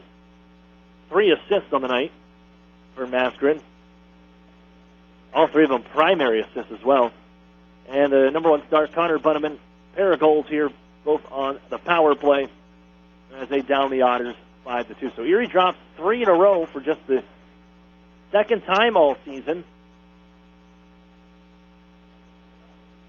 All 3 games after the Christmas break. And they'll look to pick things back up against the Niagara Ice Dogs team Wednesday evening at the Erie Insurance Arena. Kyle Maximovich poster night. Tickets still on sale for that. Hope to see you there. 7 o'clock start from the Erie Insurance Arena. As we wrap things up here from Kitchener, Ontario, I want to thank John Kleiner back in studio on this New Year's Day. As I say so long, Aaron Cooney, thanks for joining us. Final score, 5-2. Rangers prevail over the Otters. Back Wednesday night against the Niagara Ice Dogs at the Erie Insurance Arena for Kyle Maximovich poster night. We'll step for kick it back to the studio. And with John Kleiner, you've been listening to the Erie Otters on Fox Sports Radio, 1330, The Fan. Okay, thanks, Aaron, and Happy New Year. And to all of you and yours as well. 436 Fox Sports Radio, 1330, The Fan. John Kleiner at the Boston Store, off the first floor of the Thoroughfare across from Voodoo Brewery. Aaron Cooney up in Kitchener, Ontario, the Ringers and Erie Otters just now. FSR back on here shortly. Tomorrow evening here on 1330 The Fan, Erie Bayhawks basketball versus Raptors 901 in Toronto. 7:30 will be airtime. We'll take the Facebook live feed of that one. Bayhawks Raptors 7:30 Monday evening. Fan weather now from Media Roses, Zanzibar, and Jet River Weather Authority. For your Sunday, fair to mostly sunny skies, high 35 to 40. Rest of this day, west to south winds, 5 to 10 miles per hour. Tide increase in cloudiness, lows 30 Erie, 24 to 28 inland mountains. Southeast winds, 5 to 15 miles per hour. For your Monday, mild, mostly cloudy, chance of rain. Day off for most people, high 48 Erie, 40 to 45 inland mountains. Southeast winds 5 to 15 miles per hour. Tuesday, back to work for many people. Mild with periods of rain. Tuesday's high 52. Right outside the historic Boston store of downtown Erie, 40 degrees. And, shall I say, the heart of downtown delights. You'll see those illuminations when it gets darker later. Not do it for yours truly, John Kleiner sends things. Thank you for your patrons, your patience, your fanhood. Take care of yourselves, take care of each other. God bless all, the good stats be yours. This has been Erie Otters Hockey here on Fox Sports Radio, AM 1330 The Fan. Worldwide on the web at ottershockey.com. Robert, I think the problems with Seattle are very, very evident if you just look a little deeper into what's happened in the second half of this season. Earl Thomas has really been, with his absence, the defense has not looked the same. And secondly, I've said this over and over, the key to football on the offensive side are the guys that we never look at. You know, the offensive line. You know this as a running back. You saw what happened in Minnesota when all their guys got hurt. Russell Wilson and the Seahawks are 25th in the league in terms of giving up sacks. The only reason they won their division is all of the other three teams in their division are actually below that, believe it or not. However, it's not a team that protects the quarterback well. You can't win that way. I think it's going to be a very short playoff trip this year for Seattle. Yeah, I agree with you. And, you know, coming into the season and even, you know, towards the middle of the season, I thought, you know, that they're going to get things turned around. But those are deficiencies that you can't overcome. When you've got an offensive line issue this late in the year, you know, what you saw with Minnesota, try and bring in new people. They signed, you know, Jake Long off the street. He got hurt, and things went, you know, from bad to worse. And up there in Seattle, you know, you have a quarterback that, you know, as he's gotten healthier, he's started to look like the Russell Wilson that we're used to seeing, but he's not a magician. You know, you talk about the number of times that he's been sacked. You also have to think about the fact that they have not run the ball consistently. And so there's been more pressure, you know, literally and figuratively, on Russell Wilson to make plays. And so, you know, that recipe hasn't worked out. And you combine it, losing an Earl Thomas off the defensive side of the ball, you know, you lose not just his playmaking ability, but his leadership. And people say, well, that's corny. But, you know, that safety spot, a lot of communication issues, you know, into the linebacker core, into the front that come from the back end, and to the other secondary members, of course. So losing all of that, you know, has hurt them. All right, we have breaking news to pass along here in just a moment. The Chiefs are also in the red zone in San Diego, down 3-0. We'll update all of that in just a moment. Plus, take a look ahead at the game of the day, which is actually happening tonight, the Lions and the Packers. Mark Willard, Robert Smith, Fox Sports Radio. It is It's a new year. I can't tell you how excited I am. We're celebrating with you. Happy New year. From the breaking news to the way your team is covered. That's what we do. We cover the biggest stories in sports. Hey! Celebrate with us. This is Steve Gorman. This is Ben Mather. Happy New Year from the J Moore Sports Crew. Fox Sports Radio. Asking for help is one of the hardest things to do, so don't ask. Just call 888-377-5179. Your confidential call to Better Addiction Care will match you with the facility that's best for you. And here's good news. FMLA will give you up to 3 months off work to start your recovery. Addicts have 3 options: prison, death, or recovery. Make the right choice. Call Better Addiction Care now. 888-377-5179. 888-377-5179. And now, Geico saving stories. Nikki Peasley was happily married to Scott. However, something between them changed after Scott spent 15 minutes on Geico.com. Constant gifts, chocolates, flowers, like he discovered a cash tree. Cash tree, indeed. Unbeknownst to Nikki, Scott had saved hundreds of dollars on their car insurance by switching to Geico. His gifts never stop. Geico. Spend 15 minutes and 15% or more in savings could be gifted to you. Welcome back to the Dog Show. Up next, we have Satchmo. Satchmo is a member of the Shelter Pet Group. That's right, a group known especially for their couch-snuggling, ball-chasing, face-licking, tail-wagging, backyard-hanging, and, of course, companionship. And what breed would you say Satchmo is? I'd have to go with maybe a lavish terrier hound chihuahua-looking kind of mix. Tremendous dog. I'd also like to point out Satchmo's coloring, a white, gray, brown, black brindle, simply marvelous. You know, it's such a treat to watch a dog like this. Now, let's see him in action. Look how he makes eye contact with his person. That's actually known as the treat stare. How intuitive. And now he appears to be excitedly turning in circles. Ah, the happy dance, so common with this group. And finally, the loving face lick. It's great how he just gets in there and, well, licks. Fantastic. But really, the best way to know an amazing shelter pet like Satchmo is to meet one. Visit theshelterpetproject.org today. Adopt. Brought to you by Maddie's Fund, the Humane Society of the United States, and the Ad Council.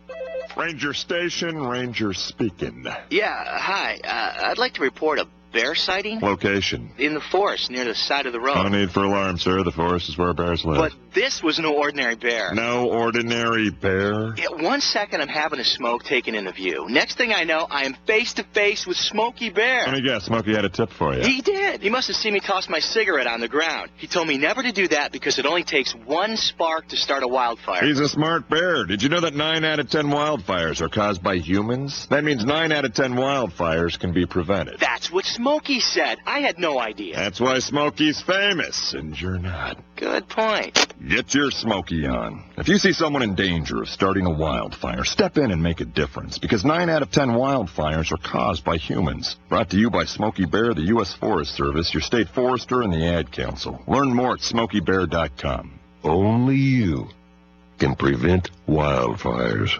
Ladies and gentlemen, I think Clay Travis. Outkick the coverage with Clay Travis is coming right for you. What do we think about our boy Colin Kaepernick doing the Black Power fist salute? I mean, I just feel so bad for Colin Kaepernick. I went and looked at his Twitter feed because his team is so awful. And his Twitter feed was just this collection of, like, misguided, nobody wants to give Kaepernick any credit for the big win. Like, he was retweeting people saying this, and I'm like, dude, your team is 2-13, and you just won by 1, and you did the Black Power salute. That's the weakest Black Power salute of all time. Like, if I were a Black Power guy, I'd be like, all right, Cap, we don't want the quarterback of a team that's 2-13 doing the Black Power salute. It's the weakest Black Power salute ever done in the history of American sports. It's Outkick the coverage with Clay Travis. Weekdays 6 a.m. Eastern, 3 a.m. Pacific on Fox Sports Radio. 1 out of 5 Americans. That's a lot of people, and you might be one of them. It's the number of adults who take on the role of caring for a sick or aging family member in their home or yours. What's unusual here is that most family caregivers don't see themselves as caregivers at all, but simply as daughters, sons, parents, and spouses doing what any loving family member would do. If this is you, then you know the feeling of doing all you can day in, day out, and still thinking it's not enough. In fact, you can do more for your loved one, but you can't do it alone. Chances are there are organizations right in your own neighborhood that can offer just the help you need to help you do your best. A great first step is to visit Family Caregiving 101. This nonprofit website is a gateway to a whole world of support, service, and advice. That's FamilyCaregiving101.org. A public service message from the National Family Caregivers Association and the National Alliance for Caregiving, with generous support from AZI Inc. This is Fox Sports Radio, AM 1330, The Fan. This is great. Sounds incredible. You like it like this? Up the middle. 15, far side 10. Goes in. Touchdown. Or like this? Curry, deep three, right side. Are you kidding me? And what about this? Whatever it is that you like, we've got it covered. Here we go. It's sports the way you like it. It blows my mind. Mind blown. On Fox Sports Radio.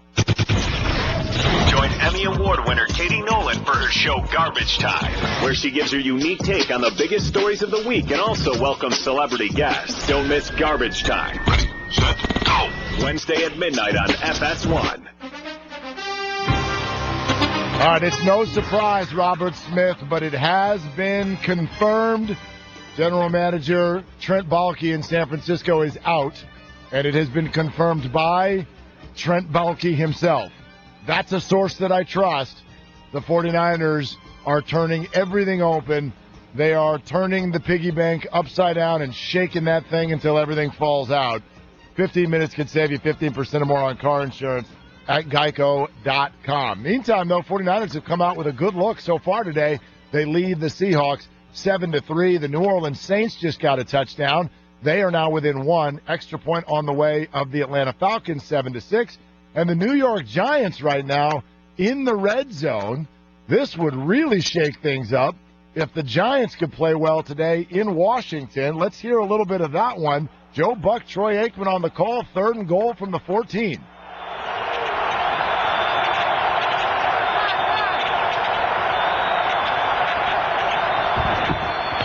Quick throw over the middle, will tie. Won't get there. Takes it inside the 5 to the 4, and it's 4th down. All right, so field goal try coming up there, but it's late first quarter. Washington not on the board yet. Remember, Robert, if the Giants win today, that locks the playoffs up for both the Packers and the Lions. And the only drama tonight would be who wins the division and who gets the wild card. So I'm really rooting for Washington today just because of the drama. I want some drama tonight. You know what I'm saying? Oh, I hear you, man. Yeah. I want to see some drama, too. And those win and in scenarios, you know, the team that wins it is automatically in it. I mean, that's the best, man, because, you know, it's almost like it's a win or go home kind of game. It's a playoff game. It's the first round of the playoffs. Absolutely. Yeah. Absolutely. So, speaking of that game, and Rob Parker, who I do the show with on Saturday, who is sitting right here getting ready to take over after us, he and I talked about this yesterday, and he spent, obviously, much of his career in Detroit. What are your thoughts now? I'll ask it first this way. What are your thoughts now of Matthew Stafford, the quarterback? I think more of him now than I did. And I think, me, like a lot of people just thought, just he could put up big numbers, especially when he had Calvin Johnson. What was he going to do without him? To me, he's looked better. Now, Rob probably has a different opinion. Well, go ahead. Jump him on. Rob's sitting right here because we talked all about this yesterday. And the second part of the question is, what do you think you're going to think about him after tonight? In other words, I believe tonight to be one of those potential, absolutely, narrative-changing games, and if he loses it, it's a confirmation of the current narrative. No, I agree with you. Well, I don't know that I don't know that it's ever a confirmation of the narrative because you never know how things are going to go in the course of the game and how he's going to play. You can play well and still lose. He goes out there and he throws one touchdown and throws 3 interceptions, then maybe that's confirmation of the narrative. But, yeah, I'd be interested to hear Rob's take on that one. But this is a team, I think a lot of people didn't think much of coming into the season, with some of the faces that they had lost off of the defensive side of the ball, having Calvin Johnson retire, and some injuries at running back early in the year. I mean, this is a team that has gone as Matt Stafford has led them.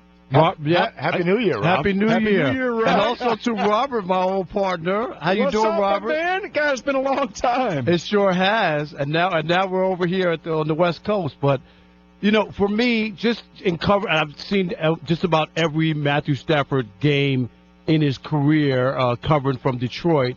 The big bugaboo for him is that they never beat any good teams or good quarterbacks. And in a big situation here, this is another one of those games from this standpoint. You can look at the 9 wins and say, hey, they had a great year. They did something people didn't expect. But they've only beaten one team over 500 all year, which is Washington. Here they are on the downslide, right? They lost to the Giants, going to the playoffs. Lost to the Cowboys, going to the playoffs. If they lose at home to Green Bay, which would win the division, which they've held all year, and say Washington wins and they get knocked out of the playoffs, it will be, people will look and say the same old Lions, and Matthew Stafford isn't that guy. Does he put up numbers? Yes, he puts up numbers, but people have not seen this guy win that defining big game. And tonight, this is it. He had one a couple years ago in Green Bay where they could have won a division, right? Right, but that's always hard. Robert knows this better than anyway. December at Lambeau Field, but I mean, it's next to impossible. But the only thing in that one was Matt Flynn was the quarterback. Yes, that's true. They rested Aaron Rodgers. You know what? That's true. And Matt Flynn lit up the Lions. Which is also not Matt Stafford's fault. Right, he played well, but Flynn played better, and they didn't win a division. Yeah. So this one is going to be really, really good theater tonight. But again, early going, Giants have the lead against Washington 3-0. If the Giants were to win that game, then both of those teams are going to the playoffs right out of the gate. Meantime, San Francisco 49ers on the move yet again, already leading Seattle 7-3, and the 49ers are just outside of the red zone if they get in. We'll bring that to you as well. And the Chargers and Chiefs continue to be tied 3-3. Arizona leading the Rams 3-0. The Broncos have a touchdown on the Raiders. That's a 7-0 game there. Matt McGloin out of the gate so far, Robert, 3 for 5 for 23 yards. And the Broncos have the lead in a game that the Raiders, they pretty much need. I mean, if you're going to have Matt McGloin be your quarterback, you need a bye and you need home field. It could be a real quick end if the Raiders suddenly have to go on the road right out of the gate next week if they lose this football game. Well, I don't really know that it matters. I mean, if you have a bye, he's either the guy or he's not. You know right, what I mean? But you have a week to work on it, a week as the one in practice and all of that good stuff. You know what I'm saying? I mean, that's got to be worth something, isn't it? No, it's not. because the guy's either going to play well or he isn't when it's live. Like, he's preparing as a starter, and that's a little bit different for a quarterback, but he's either capable of that, capable of going out and performing like a starting quarterback in the NFL when he gets on the field, or he isn't. So, a week of practice at this time of year in particular, in the NFL when you're putting on pads one day a week and the quarterback doesn't even get hit, like, there's nothing that he's going to see in practice that's going to prepare him or tell Oakland that he's the guy that they won't find out in the course of a game. So it's either quick death or it's death delayed. If they happen to get the bye, he's either the guy or he isn't. All right, we got about 20 seconds left. What do you think will happen, Lions Packers tonight? I think the Packers are going to win it. I mean, I thought. Going into this stretch, it was going to be tough for Detroit, but especially the way that Green Bay has been playing here towards the end of the year, and everybody had their questions about Aaron Rodgers. Not anymore. Robert, Happy New Year, bud. Happy New Year, my man. Happy New Year to everybody. Andy Furman and Rob Parker take you the rest of the way. Hi, I'm Kyle Cox, owner of Blindster.com. At Blindster.com, we offer quality blinds and shades, custom made, and ship free of charge to your door in about 2 weeks. Think installing custom blinds is a job best left to professionals? Well, if you can read a tape measure and turn a screw, you can install custom blinds. In fact, we're so confident you can do it yourself, we guarantee your blinds will fit your windows, even if you make a mistake in measuring. That's right. If for any reason your blinds do not fit your windows, we will remake the blinds in a different size, free of charge. All you pay for is the price difference, if any, and shipping. Plus, we have a 60-day satisfaction guarantee and a lifetime warranty on most products. At Blindster.com, we don't just want customers, we want customers for life. Visit Blindster.com today and check out our faux wood blinds starting at just $20. And for a limited time only, all radio listeners will receive 30% off any order. Just enter code RADIO at checkout. That's Blindster.com. Blinds, TER.com. Blindster.com. Bianchi Honda, where they treat every customer as though you're a member of their family. Visit them at 8430 Peach Street, Erie, or 24 hours a day, 7 days a week at ErieHelpWanted.com salutes the Employee of the Month, the one who works hard for that special parking space and shiny brass plaque. Wouldn't you like more of them and fewer? Well, let's just call them Dave. Oh, hey, Dave. Hey, Mr. Employee of the Month. What you been up to? Oh, just consistently meeting my sales projections, adjusting my workflow to compensate for low-performance staff, and still finding time to brew that second pot of coffee when the first one runs out. How about you, Dave? Oh, me? Well, let's see. I made an origami hippo out of your Q4 report, and I set it up with an InstaFace page. Well, already has 22 winks from the other Daves. Love the hippo, Dave! Thanks, Dave. See? Dave gets it. Yeah. We believe local businesses should be packed with more local employees of the month and fewer Daves. ErieHelpWanted.com. Local jobs that work. We don't discriminate against people named Dave. Dave is a common name, fun to say, and so we're using it as a catch-all for lackluster employees everywhere. Please don't write us to tell us you were insulted by this ad. That would be a real Dave move, Dave. Erie Seawolves, Notre Dame football, Erie Otters, Bayhawks basketball, the Sports Blitz, the best sports radio in Erie. Fox Sports Radio, AM 1330, The Fan. A message from DAV to returning veterans. Thank you for doing your duty and doing our bidding. Thank you for stepping up and not backing down. Thank you for putting yourself in harm's way and putting your buddies' lives ahead of your own. Thank you for defending our freedom and displaying your honor.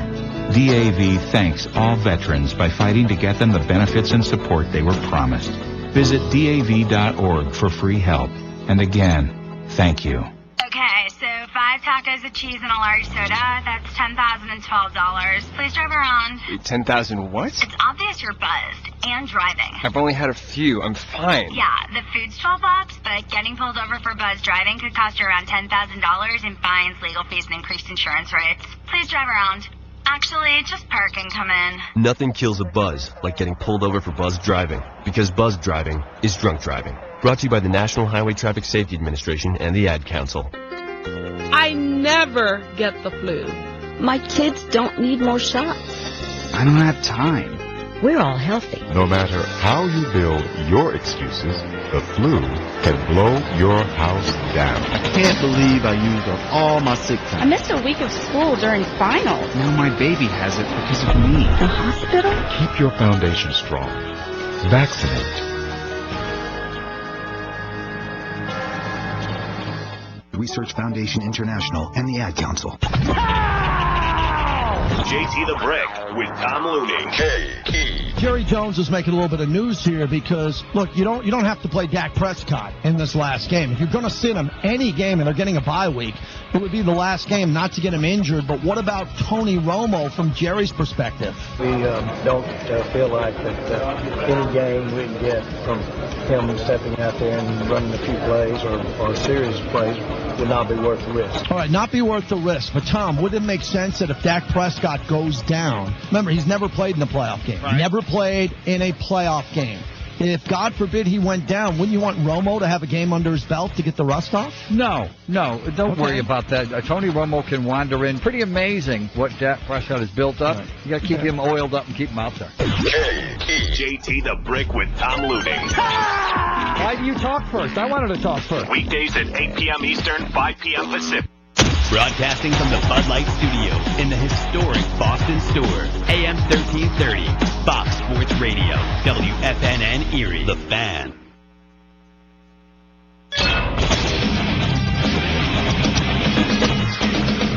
Fox Sports trending now. Lots of action on the field right now, but first things first, San Francisco 49ers have fired general manager Trent Baalke. He is out. Gary Kubiak is going to retire tomorrow, citing health issues for him. Meanwhile, Falcons and Saints from the ATL. Back on a hand to Freeman. Devontae cuts it back. 40, 45, 50. One guy to beat. 30, 25, 20, 10, 5. Touchdown Atlanta. 75 yards. Devontae Freeman.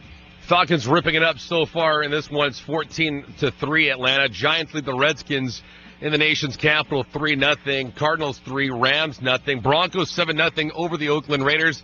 If Oakland wins this game, they'll be the number 2 seed in the AFC. Patriots won earlier today, so the number 1 seed in the AFC home field advantage will go through New England. I'm David Gascon. We are FS. Want to catch Colin Cowherd? FS1. Come find me. FS1. Catch the Herd weekdays noon Eastern, 9 a.m. Pacific on FS1. The Herd. Catch the Herd on FS1. Come on, everything you got. Everything you got. This wake up. Is Fox Football Sunday. Let's go. Keep communicating. Let's keep playing. Hit it. With Andy Furman and Rob Parker. Fox Football Sunday is now. Yeah! Are you kidding me? I've told you this. I get it. Live from the Geico Fox Sports Radio studios. Good. Here we go. Let's go. Here's Andy Furman and Rob Parker. It's not over. It's just beginning. We'll explain that in just about a minute. Happy New Year, America. How are you? I'm Andy Furman. My guy, Mr. Motown, Rob Parker. And we're in for Mike Hilney from Salam. And right now, my guy, Rob, Happy New Year to you. How are you? I'm doing great, Andy. How are you? Happy New Year. Unbelievable. I've known you for a million years. We've never worked together. It's amazing. I tell you what, maybe after today, that'll still be true. We won't work together again. Stop. I know. It's going to be wonderful because it's Week 17 in the National Football League. And by the way, we are coming to you live from the Geico Fox Sports Radio studios. 15 minutes can save you 15% or more on car insurance. Visit geico.com for a free rate quote. I got to ask you this. I mean, we're working on New Year's Day, but how bad is it if you're a football player in the National Football League, and I know the paychecks are pretty good, but you got to play and you got to work on Thanksgiving. You got to play on Christmas Eve, and you're playing on New Year's Day on a Sunday after no celebrations, I think, perhaps on a Saturday evening. To me, that sucks. No, it doesn't. You know why? Because you just said it about the paychecks. It's always better with the cheddar, Andy. So remember that. You know, those guys, they have to suck it up. They realize what their jobs are. It's like sports writers always have to work on the holidays. We don't make as much money, but you know what? You know it's a part of the gig when you sign up. Right. I tell you right now, it's unbelievable, to be honest with you, that, you know, in this day and age, that right now the National Football, they finally got something right, because in years past, what they would do is put some weak games at the other end of the schedule, the tail end, and the players will be resting. But right now, a lot of these games mean something today, which is wonderful, and there is some interest. Big time, especially when you're talking about right now, the Redskins and the Giants. That's a big game because it does affect tonight's game with the Packers and Lions. Obviously, the Redskins need to win. If they win, they force one of those teams will be out of the playoffs, the Lions and Packers. If the Redskins lose, then both of those teams will make it, and it's just a matter of who wins the division, which does make the game feel a little bit different, whereas tonight, if the Redskins win, it's a playoff game tonight, Packers at the Lions. Yeah, let's talk about that, because you are Mr. Motown. Detroit is your town. You're beloved there. They know you're the king of Detroit. I don't know about beloved, but they know me.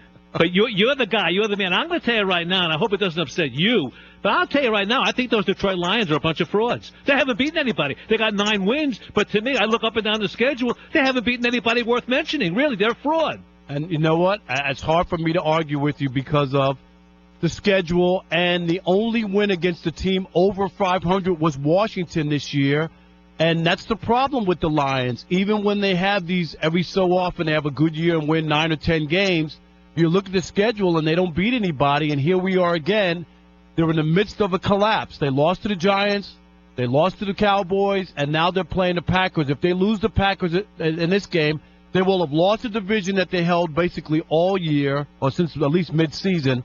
And then, Andy, this is the other part, they will have lost to 3 straight playoff teams, and again, will have only beaten 1 team. And when you look at the Lions, just on paper, coming into this game, it's a mismatch. No doubt about that. Matthew Stafford, the last 2 games, no touchdowns. Since their bye, 4 touchdowns, 4 picks. Look at the running game, almost non-existent. They're 31st in the league. And then you got Marvin Jones, who you know, who was in Cincinnati, who started out great, had 200-plus yards against the Packers earlier this year, has been Casper to go since then. So they got a lot of things that aren't working, and then Darius Slay is coming back from an injury. We don't know if he's been medically cleared yet. I know he got back to practice Wednesday, how good he'll be when he comes back on the field. But their secondary's banged up as well. Yeah, but one team that's got everything really rolling right now is the Dallas Cowboys, and we're lucky enough to have on our Fox Sports Celebrity Hotline Kevin Burkhardt, who called that Cowboys-Eagles game today. Kevin, you're on with Rob Parker and Andy Furman. Thank you so very much for joining us. How are you? I'm doing great, guys. How you doing? Great. Happy New Year to you. Happy and yours. New Year. The funny thing is, though, with this Cowboys team today, they were in like a no-man's land today because they want to avoid injuries, but at the same time, they want to keep up that competitive edge. So I got to ask you, even though they lose to the Eagles 27-13, how important is that inexperience that they have going into the playoffs?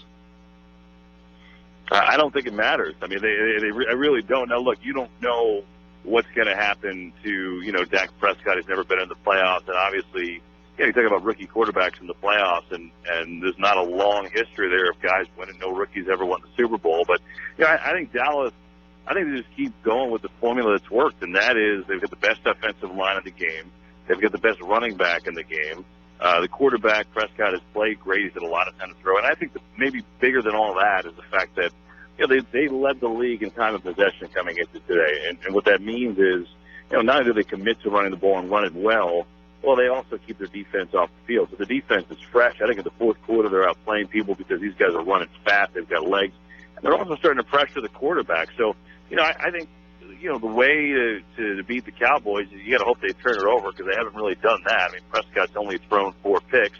I think you got to get their defense on the field a little bit more. They haven't had one of those games where they've, been behind and had to be out on the field and really kind of win a game for the Cowboys. So, look, they're sitting pretty. And I think their rookies have given them burst all year long. I don't really expect it to change. I don't think if they lose, it's going to be because of the rookies. I really don't. Kevin, what about Romo threw a touchdown, Tony Romo today? I thought it was a good idea to get him some time. You never know what happens in playoff games. Guys get hurt. You might need to go to your backup. But how did he look coming out there and playing some game action since, first time since last November? Yeah, I'm 100% with you. I mean, I thought, the thing is, look, I think just a little taste of game action. He only played one series. But, I go back to the first Super Bowl that Tom Brady won, the first year that he was playing after Bledsoe got hurt. I think a lot of people forget that Bledsoe came in the championship game and scored him a touchdown, because Brady had to go out. You just never know when you're going to need him. And even though Romo's great and he's experienced, he's been playing for 14 years, I still think just to get the real feel of a defense rather than in practice, even if it was for, 5 minutes, I think that's a good thing, just to kind of get him going. Obviously he didn't get touched, so it was really perfect for the Cowboys. You got him out there for a series. He didn't get hit at all. He made some nice throws. He threw a touchdown, which is kind of a pretty, almost like a give and go with a shoulder fake that he threw. And he looked great. So I think you know what? You got him going, and if you need him, I think you feel a little bit better that, all right, cool. Tony threw some passes a couple weeks ago, and he's ready to help us if need be. Kevin Burkhardt joining us from Fox TV, who called that game today between those Eagles and Cowboys. Eagles go on top 27-13. I'm with Rob Parker. I'm Andy Furman. And, it's funny, the Dallas Cowboys kind of go against the grain because no team runs the ball in the National Football League more than the Cowboys. To me, their offense is somewhat lopsided. I understand what they're trying to do. Eat up the clock, move the chains. But still in all, it's somewhat, in my mind, a one-dimensional offense. I think it can be stopped.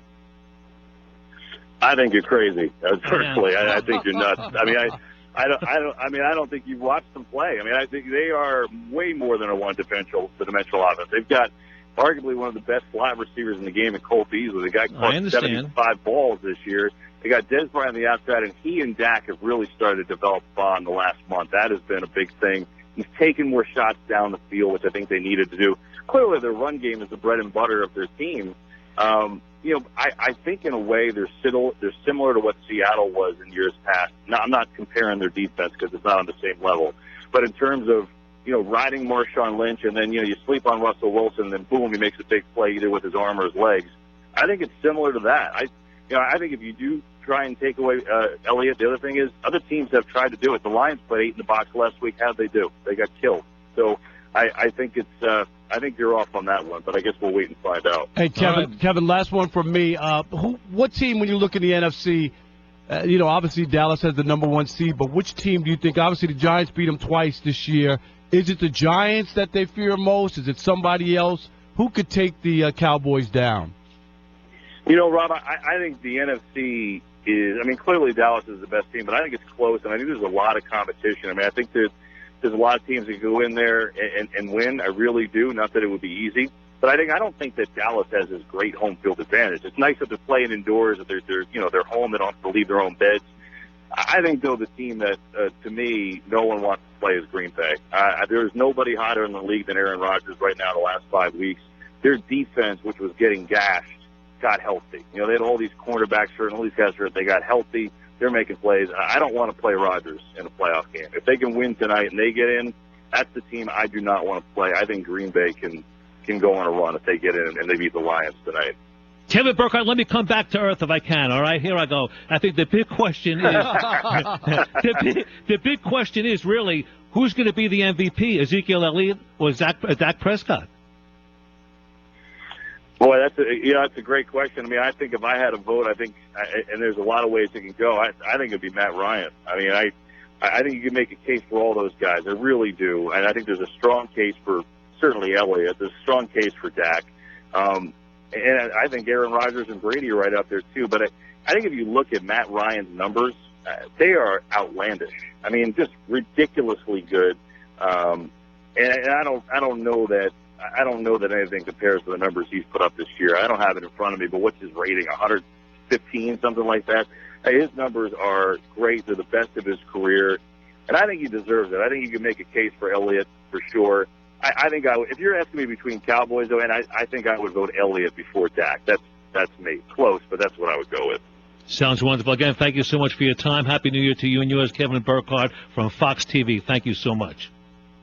Yeah, thanks for letting me bust your chops. I'm only playing. Everybody, just join the club. Everybody else does. It's radio. I'll be doing it for the next 2 hours and 45 minutes. Everybody does. I'm like a punching bag. I'm a punching bag. That's why I'm here. There's no problem about that. By the way, he's Rob Parker. I'm Andy Furman. We're in for Mike Hill, and he's from Salam. And by the way, as well, you can get to us on Twitter at Rob Parker, WXYZ, at Andy Furman FSR, or 877-99 on Fox, 877-996-6369. That's our phone number. And we're going to talk to Howard Bolzer from USA Today. He's Sports Weekly's, West Coast columnist. He'll join us 6:30 Eastern Time. 6:30 Eastern Time. We're here for 2.5 more big hours. But you're not going to believe who took Terry Bradshaw to the woodshed. That's next. All right. Do you believe it? I like this kind of party, baby. Bring it, baby. 3, 2, 1. 2017 is on and popping. I'm ready to party. Are you? And this year, we're partying around here. They are partying and having a blast. That's solid right there. Let's celebrate on Fox Sports Radio. Burger King presents Breakfast Stories. Today's story, Bob and the 2 for $4 croissant. So, here's a doozy. I'm eating my 2 croissant for $4, and this lady comes over, making big moon eyes, and I'm like, keep your paws off my other croissant, ma'am. Great story, Bob. Thick cut bacon and eggs on a flaky croissant. Hey, this is not breakfast. This is a Burger King breakfast. Get 2 croissant sandwiches now for just $4. Only at Burger King. Price participation varied. Asking for help is one of the hardest things to do, so don't ask. Just call 888-377-5179. Your confidential call to Better Addiction Care will match you with the facility that's best for you. And here's good news. FMLA will give you up to 3 months off work to start your recovery. Addicts have 3 options: prison, death, or recovery. Make the right choice. Call Better Addiction Care now. 888-377-5179. 888-377-5179. Hi, I'm Kyle Cox, owner of Blindster.com. At Blindster.com, we offer quality blinds and shades, custom made, and ship free of charge to your door in about 2 weeks. Think installing custom blinds is a job best left to professionals? Well, if you can read a tape measure and turn a screw, you can install custom blinds. In fact, we're so confident you can do it yourself, we guarantee your blinds will fit your windows, even if you make a mistake in measuring. That's right. If for any reason your blinds do not fit your windows, we will remake the blinds in a different size, free of charge. All you pay for is the price difference, if any, and shipping. Plus, we have a 60-day satisfaction guarantee and a lifetime warranty on most products. At Blindster.com, We don't just want customers, we want customers for life. Visit Blindster.com today and check out our faux wood blinds starting at just $20. And for a limited time only, all radio listeners will receive 30% off any order. Just enter code RADIO at checkout. That's Blindster.com. Blinds, TER.com. Blindster.com. Bianchi Honda, where they treat every customer as though you're a member of their family. Visit them at 8430 Peachtree, Erie, or 24 hours a day, 7 days a week at We'd like to congratulate Matt and Anthony Probonik on their new venture, Iron Oxygen Fitness and Level Red Boxing, dedicated to helping Erieites empower their lifestyle and making it a healthier place. Gotta love Erie. A message from DAV to all returning veterans. Thank you. Thank you for doing your duty.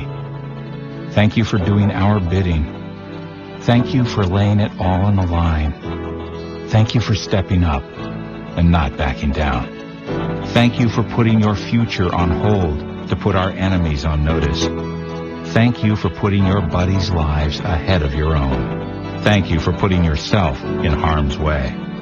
Thank you for defending our freedom, for displaying your honor, for being a hero, even though you don't want to be called one. For all this and more, DAV thanks you, and we're here to help you.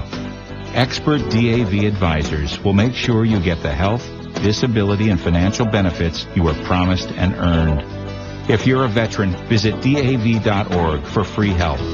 And again, thank you. This is Joey Logano, driver of NASCAR number 22 Discount Tire Car. You know something? You and I aren't all that different. I drive a car, you drive a car. My car has tires, your car has tires. I may be going just a little faster than you each weekend, but we both need to keep those tires properly inflated to stay safe. So be tire smart and do your part. Check your tire pressures once a month and before every long journey. Visit BeTiresmart.org. A message from the Rubber Manufacturers Association. In 50 feet, turn left. Why are you driving so slowly? After a few drinks, I'm taking it slow. Well, you're not fooling the cop behind you. What? Get ready to pay in 0.1 miles. Getting pulled over for buzz driving could cost you around $10,000 in fines, legal fees, and increased insurance rates. Nothing kills a buzz like getting pulled over for buzz driving, because buzz driving is drunk driving. Brought to you by the National Highway Traffic Safety Administration and the Ad Council.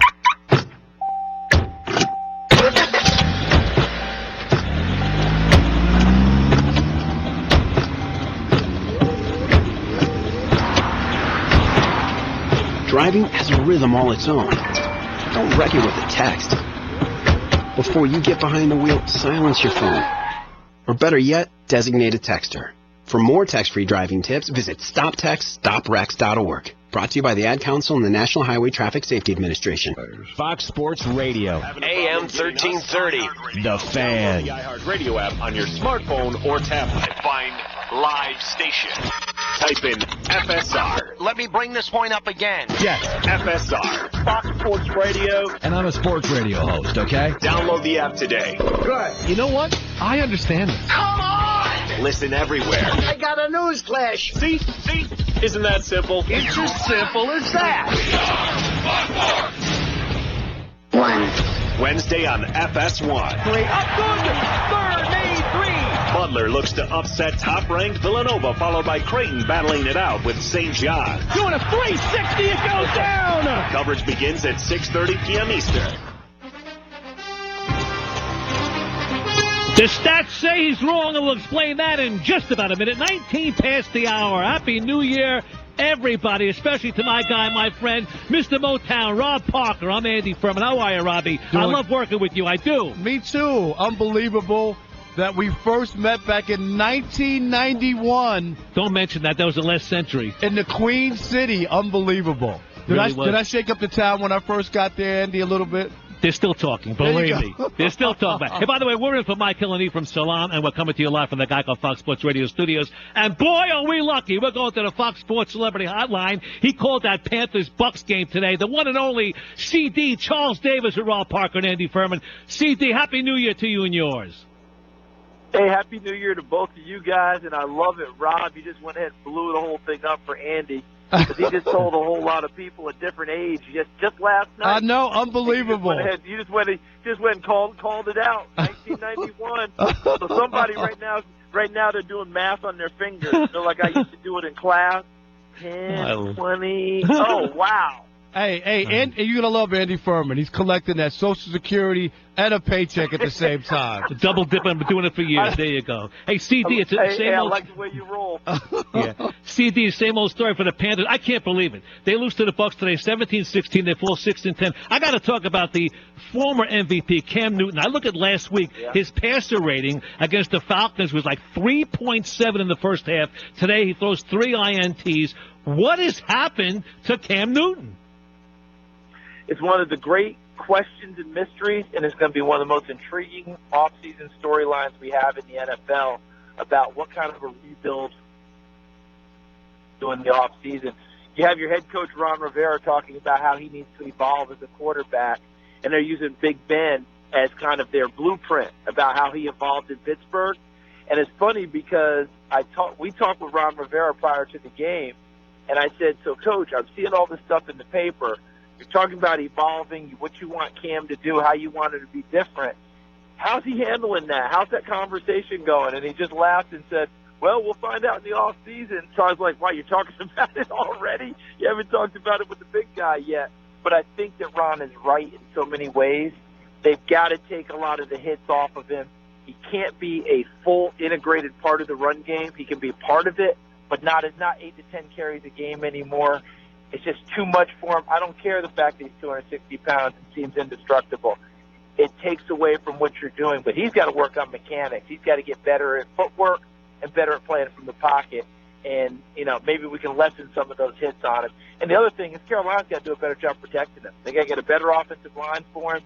They got to increase the running game. They've got to get more targets out wide. So it goes hand in hand. Charles, I'll have to admit, this was probably the biggest fall-off I ever saw from somebody year to year, because last year he was unstoppable. I thought for sure they were going to win that Super Bowl. I really did, the way they were playing.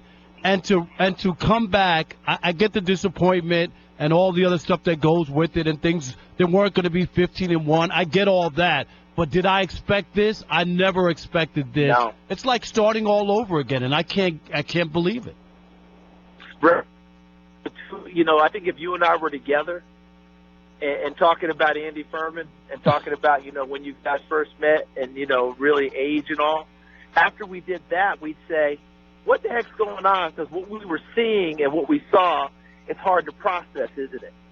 And I think part of it, too, is if we go back to that Super Bowl, and I hate to make it a seminal moment, but that Super Bowl changed everything, because Carolina last year was a team that was like, remember we used to say about Peyton Manning, the Colts were built to play with a 14-0 lead there with their defense? Well, their offense, Carolina's, was built to play with a lead. Or at left tackle, Remmers at right tackle. I love the interior guys in Khalil and Norwell and Trey Turner. But the tackles got exposed in the Super Bowl, and things really haven't gotten that much better. Remmers is a right tackle, had to play left this year because Orr was hurt. And then they had a hard time filling in with Darrell Williams. Trey Turner had to play for a while. And when they don't get out to that 10-point lead early and able to run the ball, now they get exposed because pass protection is a problem all year long, and it's a problem again today against Tampa. Charles Davis joining us from the Panthers-Bucs game right now. And if I may, I'd like to give a little love to somebody, because this guy never gets any love. I'm talking about their tight end, Greg Olsen. You talk about tight ends in the National Football League. One name comes to mind, Gronk. Then maybe Jordan Reed from the Redskins. But Greg Olsen is the first tight end in NFL history to record 3 consecutive 1,000-yard seasons, and I think he gets no respect. Yeah, I agree with that. And here's the thing. Let's go ahead and use our collective years of watching the game, being a part of the game, and think about the great tight ends that have played this game. John Mackey, Ditka, right? Ron Kramer with the Packers. We go on and on. Ozzie Newsome. Kellen Winslow. Aaron Thomas. Kellen Winslow. Ozzie Newsome. Right? We can go all those guys, and Greg Olsen is the first one in NFL history to go 3 straight seasons of 1,000 yards catching the football. That's worthy of everyone's respect. I know the game has changed, and, could you imagine Kellen Winslow in today's NFL playing tight end? and what he would do. John Mackey in today's NFL, I get it. But he's the first to do it, and I will echo your words. He is worthy of our respect. We're worthy of our praise. And he's playing hurt. He's playing with an elbow in a season when the season was really over, yet he went out and played anyway. Give him the respect he deserves. All right. Thank you so much. Is he leaving us? He's going? Is he gone or no? He's getting paid by the word, I guess. That's why. I thought we were done. I'm sorry about that. That's okay. You know what? Let him go. I'd rather talk to you anyway. He was making fun of me. Everybody makes fun of me. It's okay. I can handle it. But there's a bigger story right there. Because Terry Bradshaw, who I love, and I don't know what he was drinking or smoking or eating, because he was on Speak for Yourself. He explaining his view on Mike Tomlin as not so much as a coach, but a cheerleader. Listen to this. I don't think he's a great coach at all. He's a nice coach, and to me, I've said this. I've said he's really a great cheerleader guy. I don't know what he does. I don't think that he's a great coach at all. His name never even pops in my mind when we think about great coaches in the NFL. OMG. But Coach Mike Tomlin, he had a few words back for TB.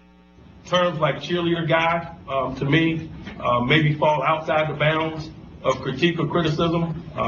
They probably fall more toward the area of disrespect and unprofessional. But what do I know? You know, I grew up a Dallas fan, particularly a Hollywood Henderson fan. You know why I said Hollywood Henderson, though? Because Hollywood Henderson, way back then, Robbie, said that Terry Bradshaw was so dumb he couldn't spell cat if you spotted him as C and an A. Exactly. That's why I said that. Yeah, that was a good dig there. But I'm with Tomlin from this standpoint. Terry Bradshaw has the right to criticize. This is what he does, and I get that, and I don't have any issue with that. But when you say, if you don't think he's a good coach and you have that right, played the game, won 4 Super Bowls as a broadcaster, right? I get it. But to say he's a cheerleader is disrespectful. I just think that that's the wrong term to use. You can just say, I don't think he's that guy. And the other thing, too, that I just wonder, when you hear Terry Bradshaw, Andy, say that with such confidence and without hedging at all, you just wonder, did that come from inside? Did that come from somewhere? You know what I mean? People. Maybe personal. It could have been personal. Or it's personal, right? but based off of something that he got where he can feel so comfortable to say that he's not a good coach. He said he's not a good coach at all. And that's foolish. Not that I don't like his style. This guy, Tomlin, won a Super Bowl. He went to another Super Bowl. I mean, it's everybody's not great. Everybody doesn't have to love the job you do, and that's fine. Everybody has an opinion, and that's fine. I just thought it was not unprofessional. I thought it was disrespectful more than anything. Well, I'll go one step further. You're certainly right. He could criticize and critique and do all he wants, but more than that, you got to go one step further and do your homework. And obviously, Terry Bradshaw, to me, didn't do his homework because last week when they beat the Ravens, they clinched their 7th playoff berth in 10 seasons since Tomlin has coached them. They're 103-57 in 10 years under Tomlin. The Steelers won 5 AFC North Division titles, 2 of the last 3.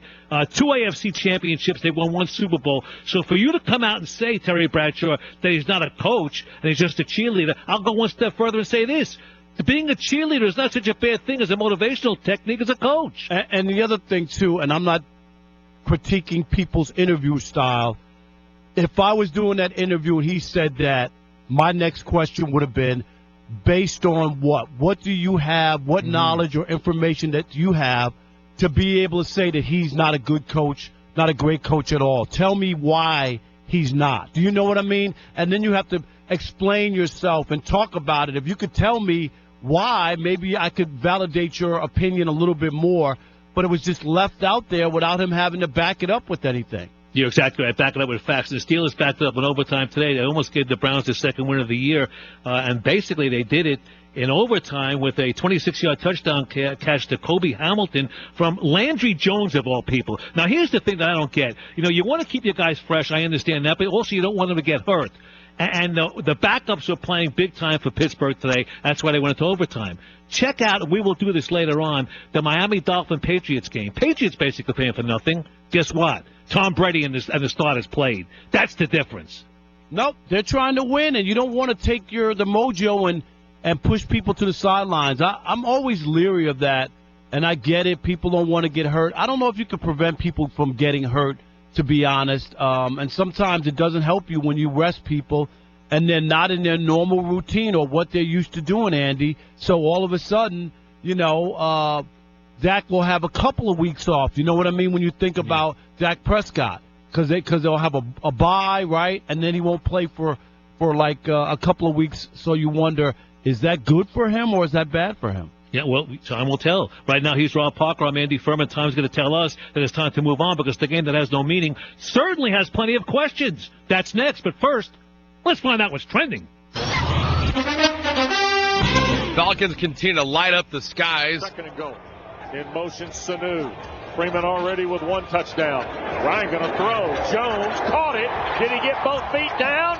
Yes, he did. Touchdown, Atlanta. Falcons 28-10 over the New Orleans Saints. That game's halfway through the second quarter.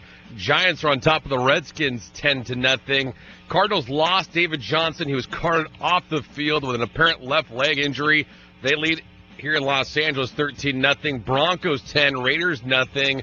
And then down in San Diego, Demetrius Harris in motion to the right side behind Kelsey. The sprint out action. They're going to throw it wide open. Charkendrick West. A little flood to the right flat. Touchdown! Kansas City. And the Chiefs have their first lead of the game. 17-10 over San Diego. If KC wins and Oakland loses, Chiefs get the 2 seed. I'm David Gascon. Okay. FS1. Don't laugh! This ain't reality TV! To find FS1 on your television, go to foxsports.com for details. FS1.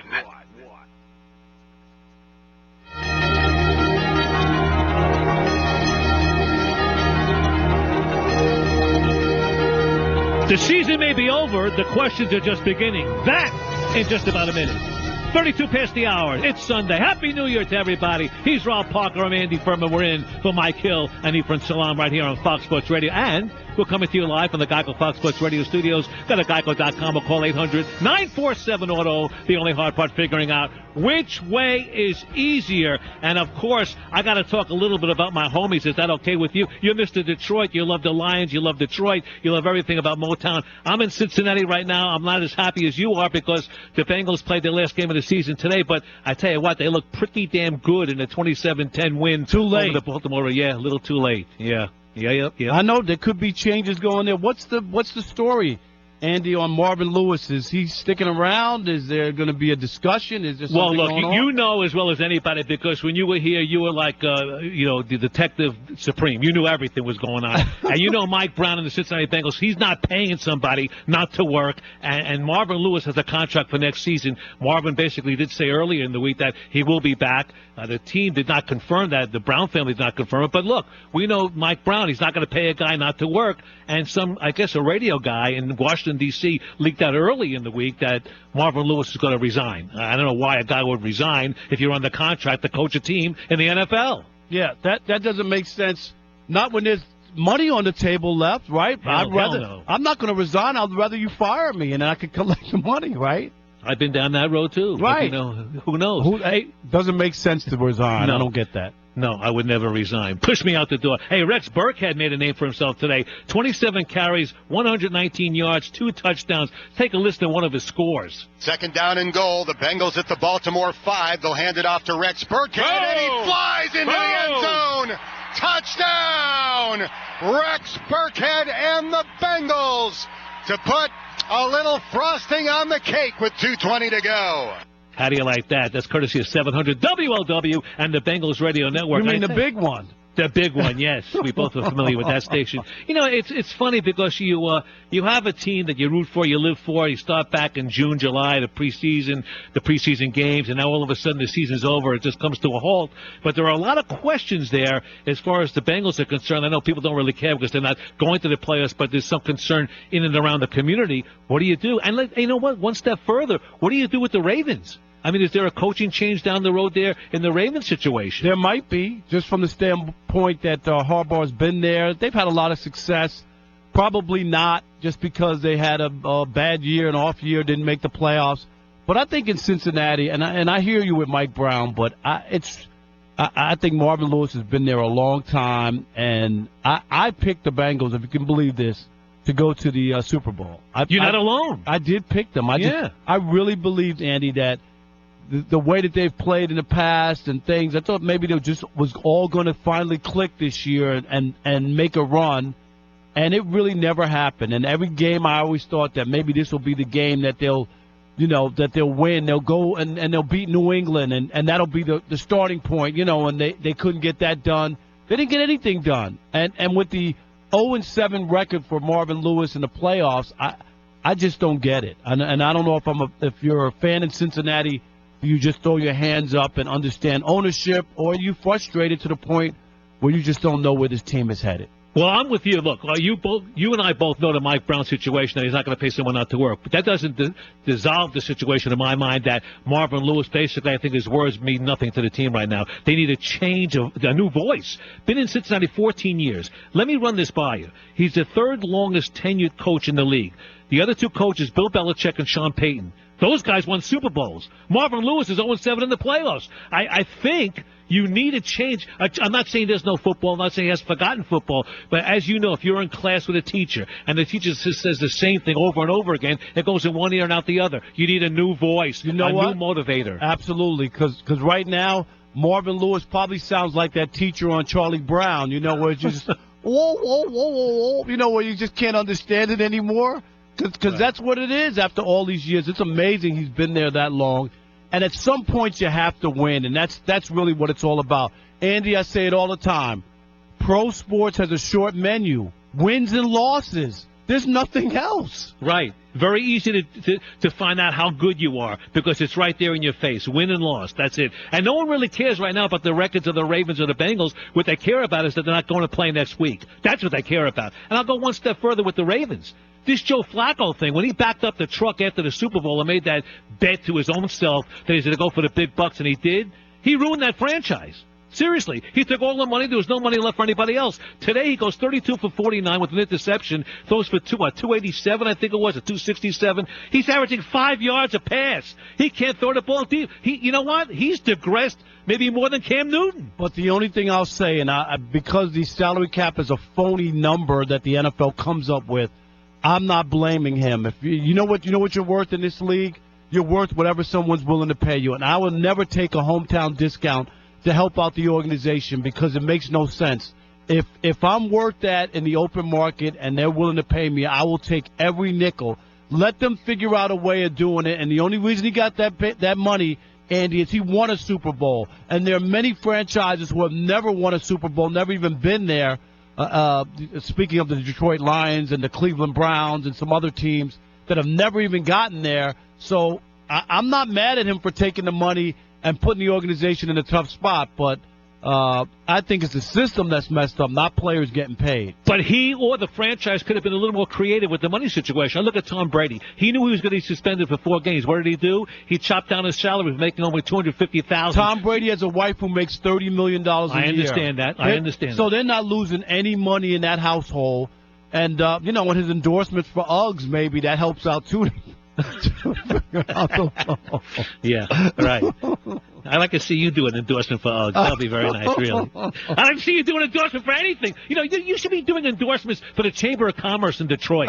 That's what you should be doing for, really. Hey, Detroit is coming back, Come downtown Detroit. We're coming back. Something like that. Big time. Big time. It's a great city. It really is. You know what? I will tell you this, man. Not because you're here. I've told this to many people. Detroit, to me, is one of the great sports towns in America. Why? Because it has a tremendous balance of pro sports and great college sports. Think about that. You're absolutely right. What town in America has that? I do believe Detroit's the best sports city, and I've worked, in America, and I've worked around. I've worked in Detroit. I worked in New York.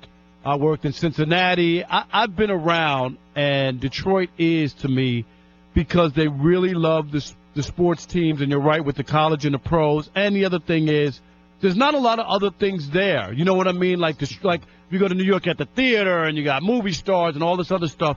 Detroit is about hard-working, everyday people and their sports teams. And I believe it is the greatest sports city in America. And Atlanta is the worst sports city in America. Because the fans are all transplants from other cities. They have no rooting interest. Exactly. That's the reason. No, and that's the part. I covered a Knicks game there years ago when I was writing for the Daily News in New York, and it was New York South, Madison Square Garden South, the crowd, because all the ex-New Yorkers were at the game, and Atlanta's one of those towns that just always struggles with their home teams as far as fans and how much people are really into. I remember when the Braves are doing their run in baseball, no one went to the games. No, you could buy playoff and World Series tickets day a game. Nowhere else in America could you do that. Right. I love you, and I love Detroit. He's Rob Parker. I'm Andy Furman. We're in for Mike Hill and E from Salam. This is Fox Sports Radio, and there are 42 of these, but you only give a rat's about one. That's next. Celebrating the new year, Fox Sports style. Happy New Year.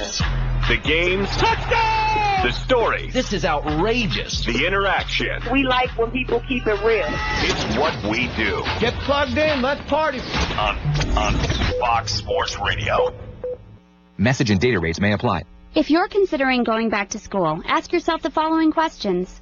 Do you need the flexibility to take classes on your schedule? Do you have college credits you need transferred? Do you want to earn a quality degree from a world-renowned university? If you answered yes to any of these questions, Arizona State University is the perfect school for you. Arizona State University offers over 100 highly ranked degree programs 100% online. You'll earn the same degree as you would on campus from wherever you are on your schedule. Plus, ASU Online accepts most transfer credits. For information, text the word TALK to 35517. Learn for yourself why the Wall Street Journal ranks ASU 5th in the nation for producing the best qualified graduates, and why 90% of ASU grads are recruited within 90 days of graduation. Learn to grow, learn to succeed, and learn to thrive at Arizona State University. To learn more about ASU online degrees, text TALK to 35517. Again, that's TALK to 35517. Every day, the men and women of the United States Marine Corps demonstrate their commitment to defend the American way of life. Since 1775, we have served our nation as a force in readiness. From combat operations to humanitarian assistance in every corner of the world. No matter where the mission takes us today, or wherever our country needs us tomorrow, we always remember the land we call home. As Marines, we take a stand for each other, for our nation, for us all. The few, the proud, the Marines.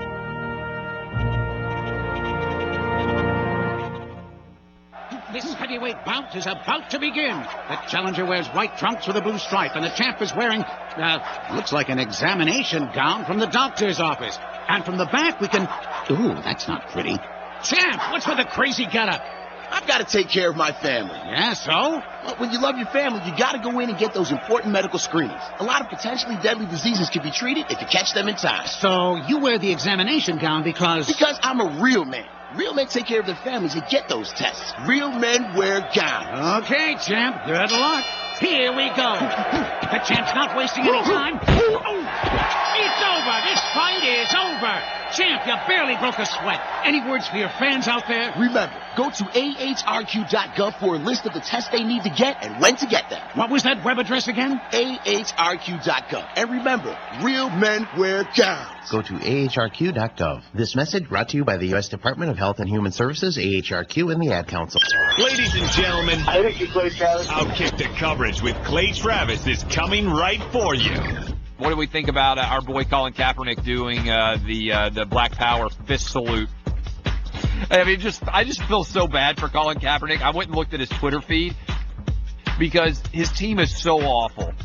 And his Twitter feed was just this collection of, like, misguided, nobody wants to give Kaepernick any credit for the big win. Like, he was retweeting people saying this, and I'm like, dude, your team is 2-13, and you just won by 1, and you did the Black Power salute. That's the weakest Black Power salute of all time. Like, if I were a Black Power guy, I'd be like, all right, Cap, we don't want the quarterback of a team that's 2-13 doing the black power salute. It's the weakest black power salute ever done in the history of American sports. It's Outkick the Coverage with Clay Travis. Weekdays 6 a.m. Eastern, 3 a.m. Pacific on Fox Sports Radio. There are quite literally dozens of words referring to a woman's breasts. Some whimsical, some unflattering or crude. But one thing is clear. Americans seem obsessed with this part of the female anatomy. Sometimes an obsession can prove positive, like when it promotes greater awareness and increased funding to fight breast cancer. Unfortunately, another kind of cancer causes almost twice as many deaths among women. That's why we'd appreciate it if the next time you referred to a woman's pair of lungs, you actually meant her lungs. Lung cancer kills over 70,000 women a year, and while lung cancer rates have decreased for men in the last 20 years, they've been rising for women. So talk to your friends, family, and doctor. Obsess all you want over that set of lungs you can't live without. For answers to questions, log on to our website, nationallungcancerpartnership.org. The National Lung Cancer Partnership. Women. Research. Change. Fox Sports Radio. 1330 The Fan. Times when you might miss something. And when those times come a-calling. Hello. Hello. What's up, my man? You can podcast what you missed. You missed it, don't sweat it. Said, tell me what's really going on. Go to foxsportsradio.com. foxsportsradio.com. Thanks, man. Click the podcast button. Hey, man. It blows my mind. And click podcast. Never miss out again. How cool is that? On Fox Sports Radio. FS1. Yeah! FS1. The best station on the planet. Look at me. Don't look at anybody else. You look at me! To find FS1 on your television, go to foxsports.com for details. The system is still broke, and we'll tell you why in just about a minute, 14 minutes before the top of the hour. It's Sunday. It's Fox Sports Radio. It's Rob Parker. It's Andy Furman in for Mike Hill and Ephraim Salam. And, of course, we're coming to you live from the Geico Fox Sports Radio studios. And before we even move an inch forward, let's go live to D.C. The Giants are playing the Redskins, and we have our guy, Craig Heist, on the scene. Hello, Craig. Hello, sir, and Happy New Year to you guys. Happy New Year. Yeah, we are at halftime right now, and the Redskins, who need a win to keep their playoff hopes alive and hope that the game later tonight between the Lions and the Packers does not end in a tie. But first, the Redskins have to take care of business. They trail 10-0 to the Giants, and 194 total yards for New York to 83 for the Redskins. And in this game, they got a Robbie Gould 22-yard field goal in the first quarter, and then later on it was Rashad Jennings with a 2-yard touchdown run. Eli Manning pretty efficient so far, 12 of 18, 112 yards. They have been able to run the ball against the Redskins defense. Perkins with 58 on the ground, Jennings with 24. Kirk Cousins has not been able to get this Redskins offense going, and they averaged 26 points a game for the regular season, just 9 of 13, 104 yards, only 10 yards rushing to this point, so they've got their work cut out for them. 10-0, Giants have the lead. We're at halftime. Thank you, Craig. We'll check in with you a little later on. And Andy, here you want to pay Kirk Cousins? Here's the game. You know what, though? Here's the game right here. You're exactly right, but you know what? With that position demands money. There's nothing else. I mean, it's Kirk Cousins. So what are you going to do? No. He's got their back against the wall. You got to give him the money. I agree. You got a gun held to your head, but the thing here is, it's a little easier to swallow if he comes back in the second half, wins the game, and makes you feel a little bit better about it.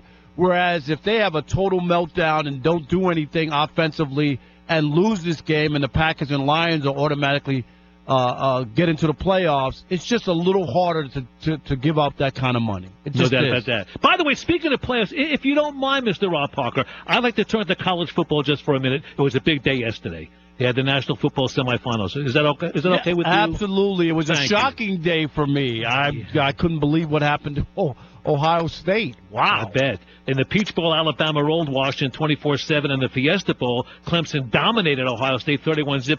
First time in Urban Meyer's career he shut out as a coach. That's in 194 games. And to me, The bigger problem, not the games and the scores, is players walking away from these bowl games. Because really and truly, no one cares about any bowl games except the 2 games yesterday and the national championship game a week from tomorrow. That's what they care about. As a matter of fact, Nick Saban, the coach of Alabama, had a little case of I told you so's. Listen. I think when we created the playoff, which all you wanted to do, all right, and all you wanted to make it 4 teams, and now all you want to make it 8 teams. And the only focus is on the playoffs. But when we all started this, I said that you're going to diminish the importance of other bowl games in college football, all right, which has happened. He's exactly right. Tomorrow, Cotton Bowl. 100% right. Absolutely. Nobody cares. Andy, look at the empty stands. Look around. People don't go, and that was never the case, and that's where we are now. If you're not in the championship round or have a shot at the championship, it just doesn't matter anymore. Winning a bowl game doesn't mean anything. What does it mean? Right, and the precedent has also been set by Stanford's Christian McCaffrey. He walked out of the Sun Bowl. Jabril Peppers didn't play in the Michigan loss to Florida State in the Orange Bowl. And though many thought it was predetermined, Jabril Peppers gave his explanation why he didn't play. Listen to this.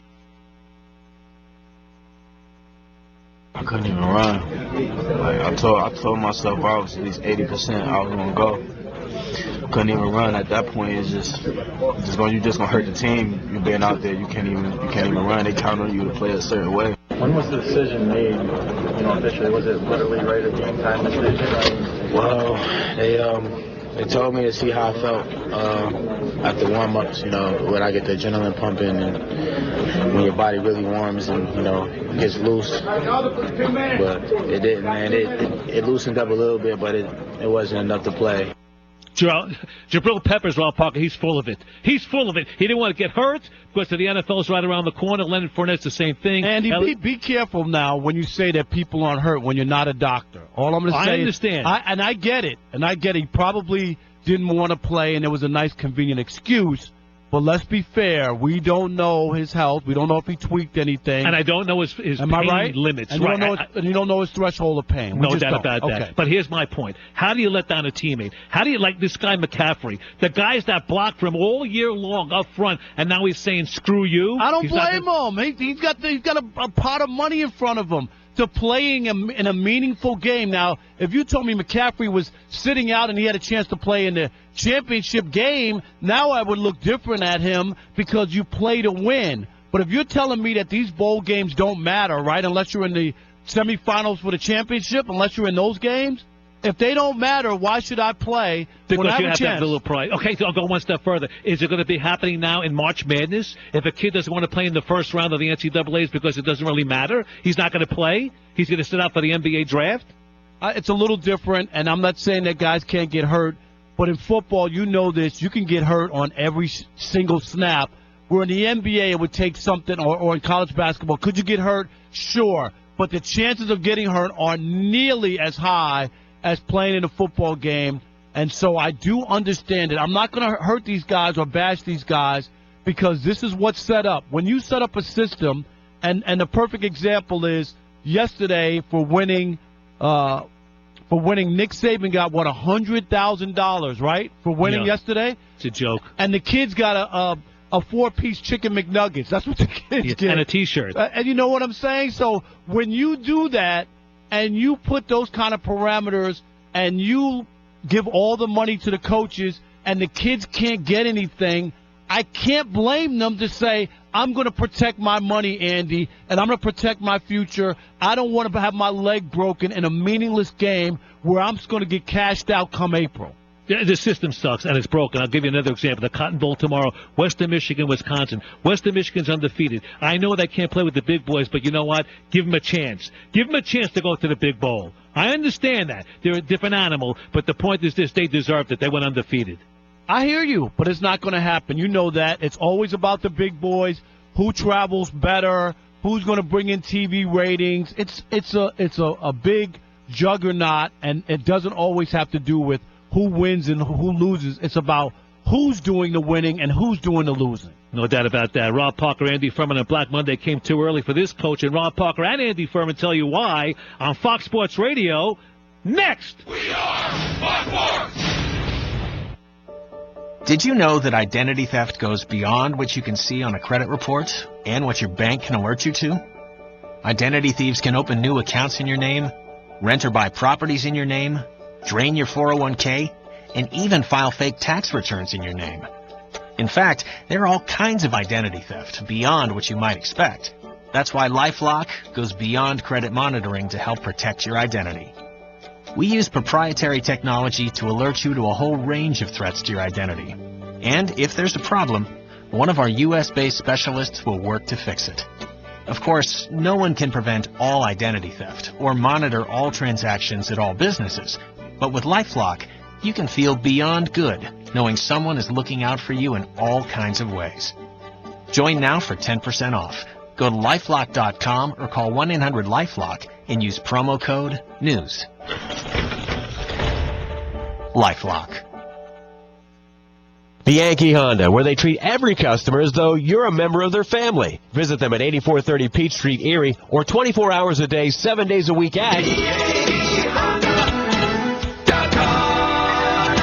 Who's ready for the big game? School's in full swing. Do you need some extra cash for the technology department? Team uniforms, tournament entry fees, class trips, or do you just need to spruce up that old playground equipment?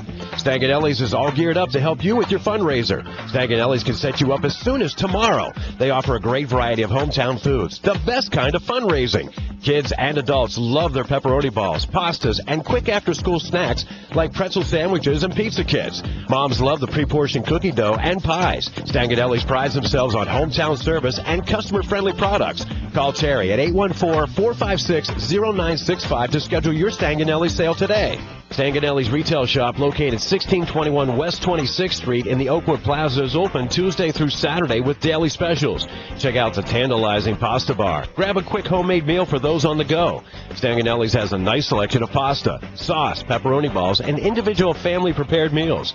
Come check out Erie's best-kept secret today. Hope to see you soon. Erie Seawolves, Notre Dame football, Erie Otters, Bayhawks basketball, the Sports Blitz. The best sports radio in Erie. Fox Sports Radio, AM 1330, The Fan.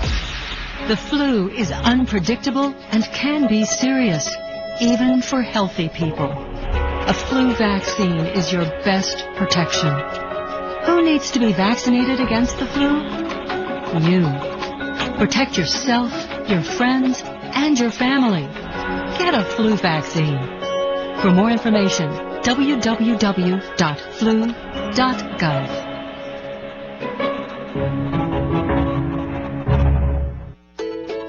How was your day? What did you do in school? I'm Mike Crusty, president of the Pennsylvania State Education Association, and these two simple questions can encourage learning in your home. Showing interest and asking about the school day can help motivate your children and keep them excited about learning. So stay involved, stay curious, and ask specific questions. Student success involves the whole family. Be sure to take the opportunity during daily conversations to talk with your children about what they're learning, help set academic goals, and discuss a plan of action to meet those goals. Whether it's improving on weekly spelling tests or allowing enough time to eat breakfast every day before school. Every small step taken helps build momentum to academic success. Great public schools are a basic right for every student. A message from the Pennsylvania State Education Association. Project.org.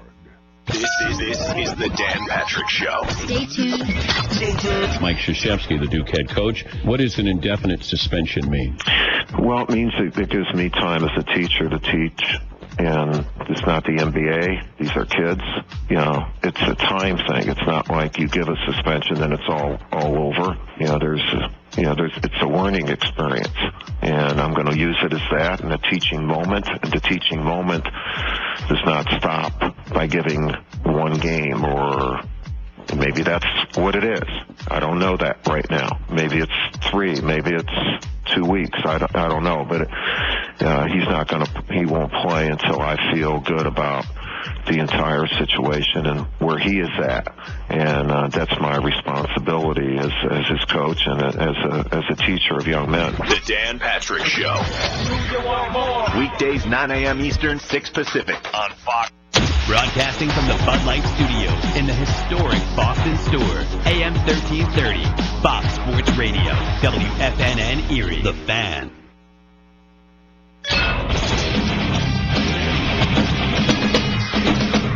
Fox Sports trending now. Matt Ryan for MVP? Maybe. Levine in motion to the left side. Ryan in the gun. Takes a snap. Here comes the pressure. Matt going to throw. Hardy to catch. He broke the plane. Touchdown Atlanta. What a great catch against Sterling Moore for Justin Hardy. Falcons Radio Network, they lead at the end of the first half, 35-13 over New Orleans. Check out Matt Ryan's numbers in the half. 17 of 19, 235 yards passing, and 4 touchdowns. Meanwhile, their scores around the league. Giants over the Redskins 10-0. Cardinals at the half in Los Angeles lead the Rams 16-6. Raiders shut out in the first half in Denver. It's the Broncos 17, Raiders 0. Matt McGloin knocked out of that ball game, went to the locker room. Connor Cook finished up the first half. Chiefs 20, Chargers 10. I'm David Gascon. 3, 2, 1. You may need some time away, but never from Colin Cowherd. The Herd. Weekdays noon Eastern, 9 a.m. Pacific on FS1. The Herd. Catch The Herd on FS1. Come on, everything you got. Everything you got. This wake up. is Fox Football Sunday. Let's go. Keep communicating. Let's keep playing. Hit it. With Andy Furman and Rob Parker. Fox Football Sunday is now. Yeah! Are you kidding me? I've told you this. I get it. Live from the Geico Fox Sports Radio studios. Good. Here we go. Let's go. Here's Andy Furman and Rob Parker. Is he a failure? Well, they'll explain that in just about a minute. Happy New Year, America! Yes, it's Rob Parker and Andy Furman in for Mike Hill and Ephraim Salam. And by the way, we're coming to you live from the Geico Fox Sports Radio studios. 15 minutes can save you 15% or more on car insurance. Visit geico.com for a free rate quote. It's my pleasure to introduce Mr. Motown, Mr. Detroit, my friend, my partner for the day, the one and only Rob Parker. Robbie, how are you? I'm doing great. Happy New Year to you, Mr. Andy Furman, Cincinnati's finest. And we go back a long way. It is wonderful to work with you on this New Year's Day. I am happy celebrating my first New Year's in Los Angeles. What's the temperature there in L.A. today? About 60-something, right? 62, 63, something like that. Pretty nice.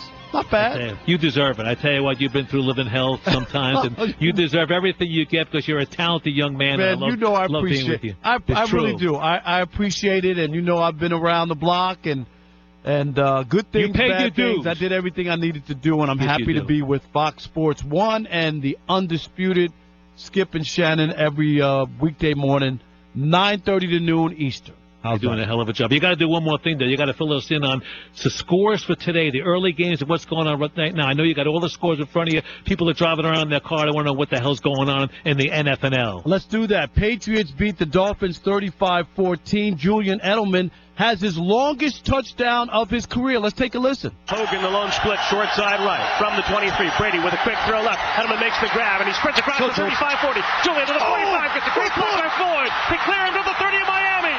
Goodbye, Julian Edelman. Touchdown, Patriots! When I used to work for the NBC station in Detroit, we'd say, NBC you later is what that was. Patriots Radio Network on the call.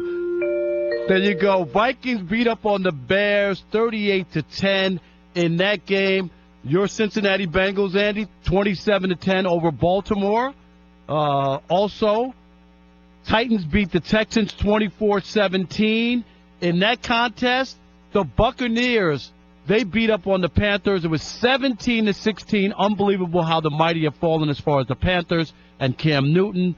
Colts come back, win 24-20 in the over the Jaguars in that game. Also, the Jets 30-10 big winners over Buffalo. Eagles beat the Cowboys 27-13. Tony Romo had a touchdown in that ball game. And the Pittsburgh Steelers come back and they beat the Browns 27-24. At one point, I think it was 10-0 Cleveland. And you know what? The Steelers come back and win. There you go, your earlier games so far in the NFL. Thank you so very much. I'll touch on that Cowboys game for a second. Certainly they have nothing to gain. They are in the playoffs. They got the first-round bye. They got the home field advantage. They finished 13-2 right now, the Cowboys. But 13-3 with that loss today to the Eagles. But, really and truly, the key to that game was, and you mentioned, Tony Romo comes off the bench, throws a touchdown, goes 3 for 4 for 29 yards, the first time he's played since the Thanksgiving Day game of 2015. And I think that not only they want to get the rust off him, I think they want to show him off as a possible trade bait to clear some money off the books. Because, let's face it, Dak Prescott's going to be the quarterback. He will be, but you also have to remember, guys get hurt, things happen, guys don't play well. I think you had to get him out there. And if you're the Cowboys, Andy, this is a real dilemma. It really is, because you have this great offensive line. You have this great rookie running back in Elliott, right? You have all this stuff. And you look at the situation and say, you're only 2 wins away from a Super Bowl in Texas, even though it's in Houston, right? Mm-hmm. You just need to win 2 games. You have a rookie quarterback who's done a hell of a job this year, and give him all the credit in the world. But don't tell me in the back of your mind you don't think to yourself that Tony could be doing the same thing if he was put in this situation with that line, with the running back, and with the idea that no rookie quarterback has ever led his team to the Super Bowl. So that's the scary part, is are you willing to put it all in one basket and say, well, Dak has earned the right, and no matter what happens, we'll have to live with it? Or do you look at the situation and say, Tony Romo's right there, he's healthy now, and he's probably our best chance to get there if you're the Cowboys? I mean, what would you do? Well, initially I'd say if it ain't broke, don't fix it. And they're rolling with the fact that Dak Prescott's getting them to where they go, to the promised land. And then I would come back and say, well, behind that offensive line, anybody can play quarterback. But that's not true, because Mark Sanchez came in today and he threw 2 INTs. So it's not the offensive line in total that's a certain big plus, and the running game certainly opens it up as well. But to me, if I'm winning with Dak Prescott and the chemistry is there, leave it there. Let it roll. No, I understand that. I mean, that's the best way to do it. And if things don't work out, you just say to yourself, what do you expect us to do? If it ain't broke, don't fix it. But you also have that in the back of your head. What if the kid he hits the wall? What if he plays poorly in the first half?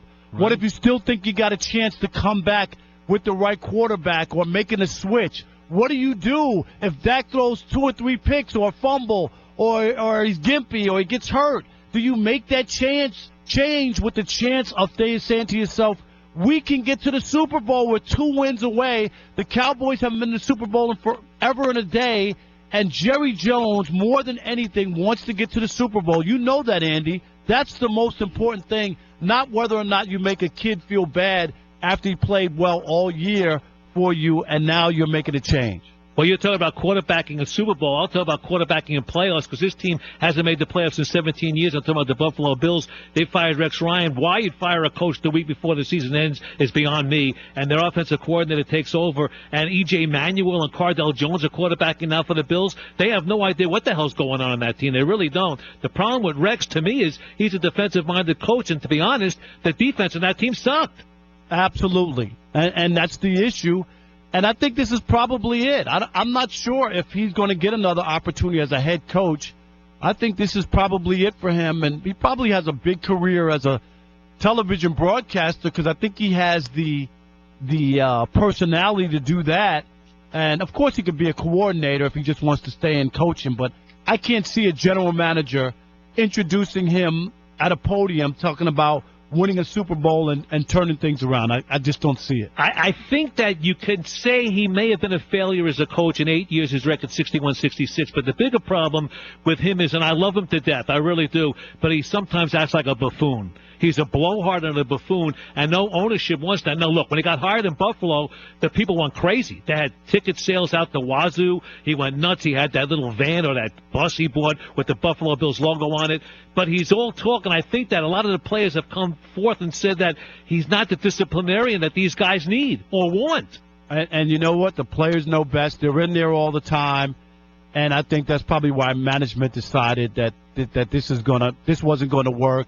And then he hired his brother, Rob Ryan. And what has he done defensively as a defensive coach?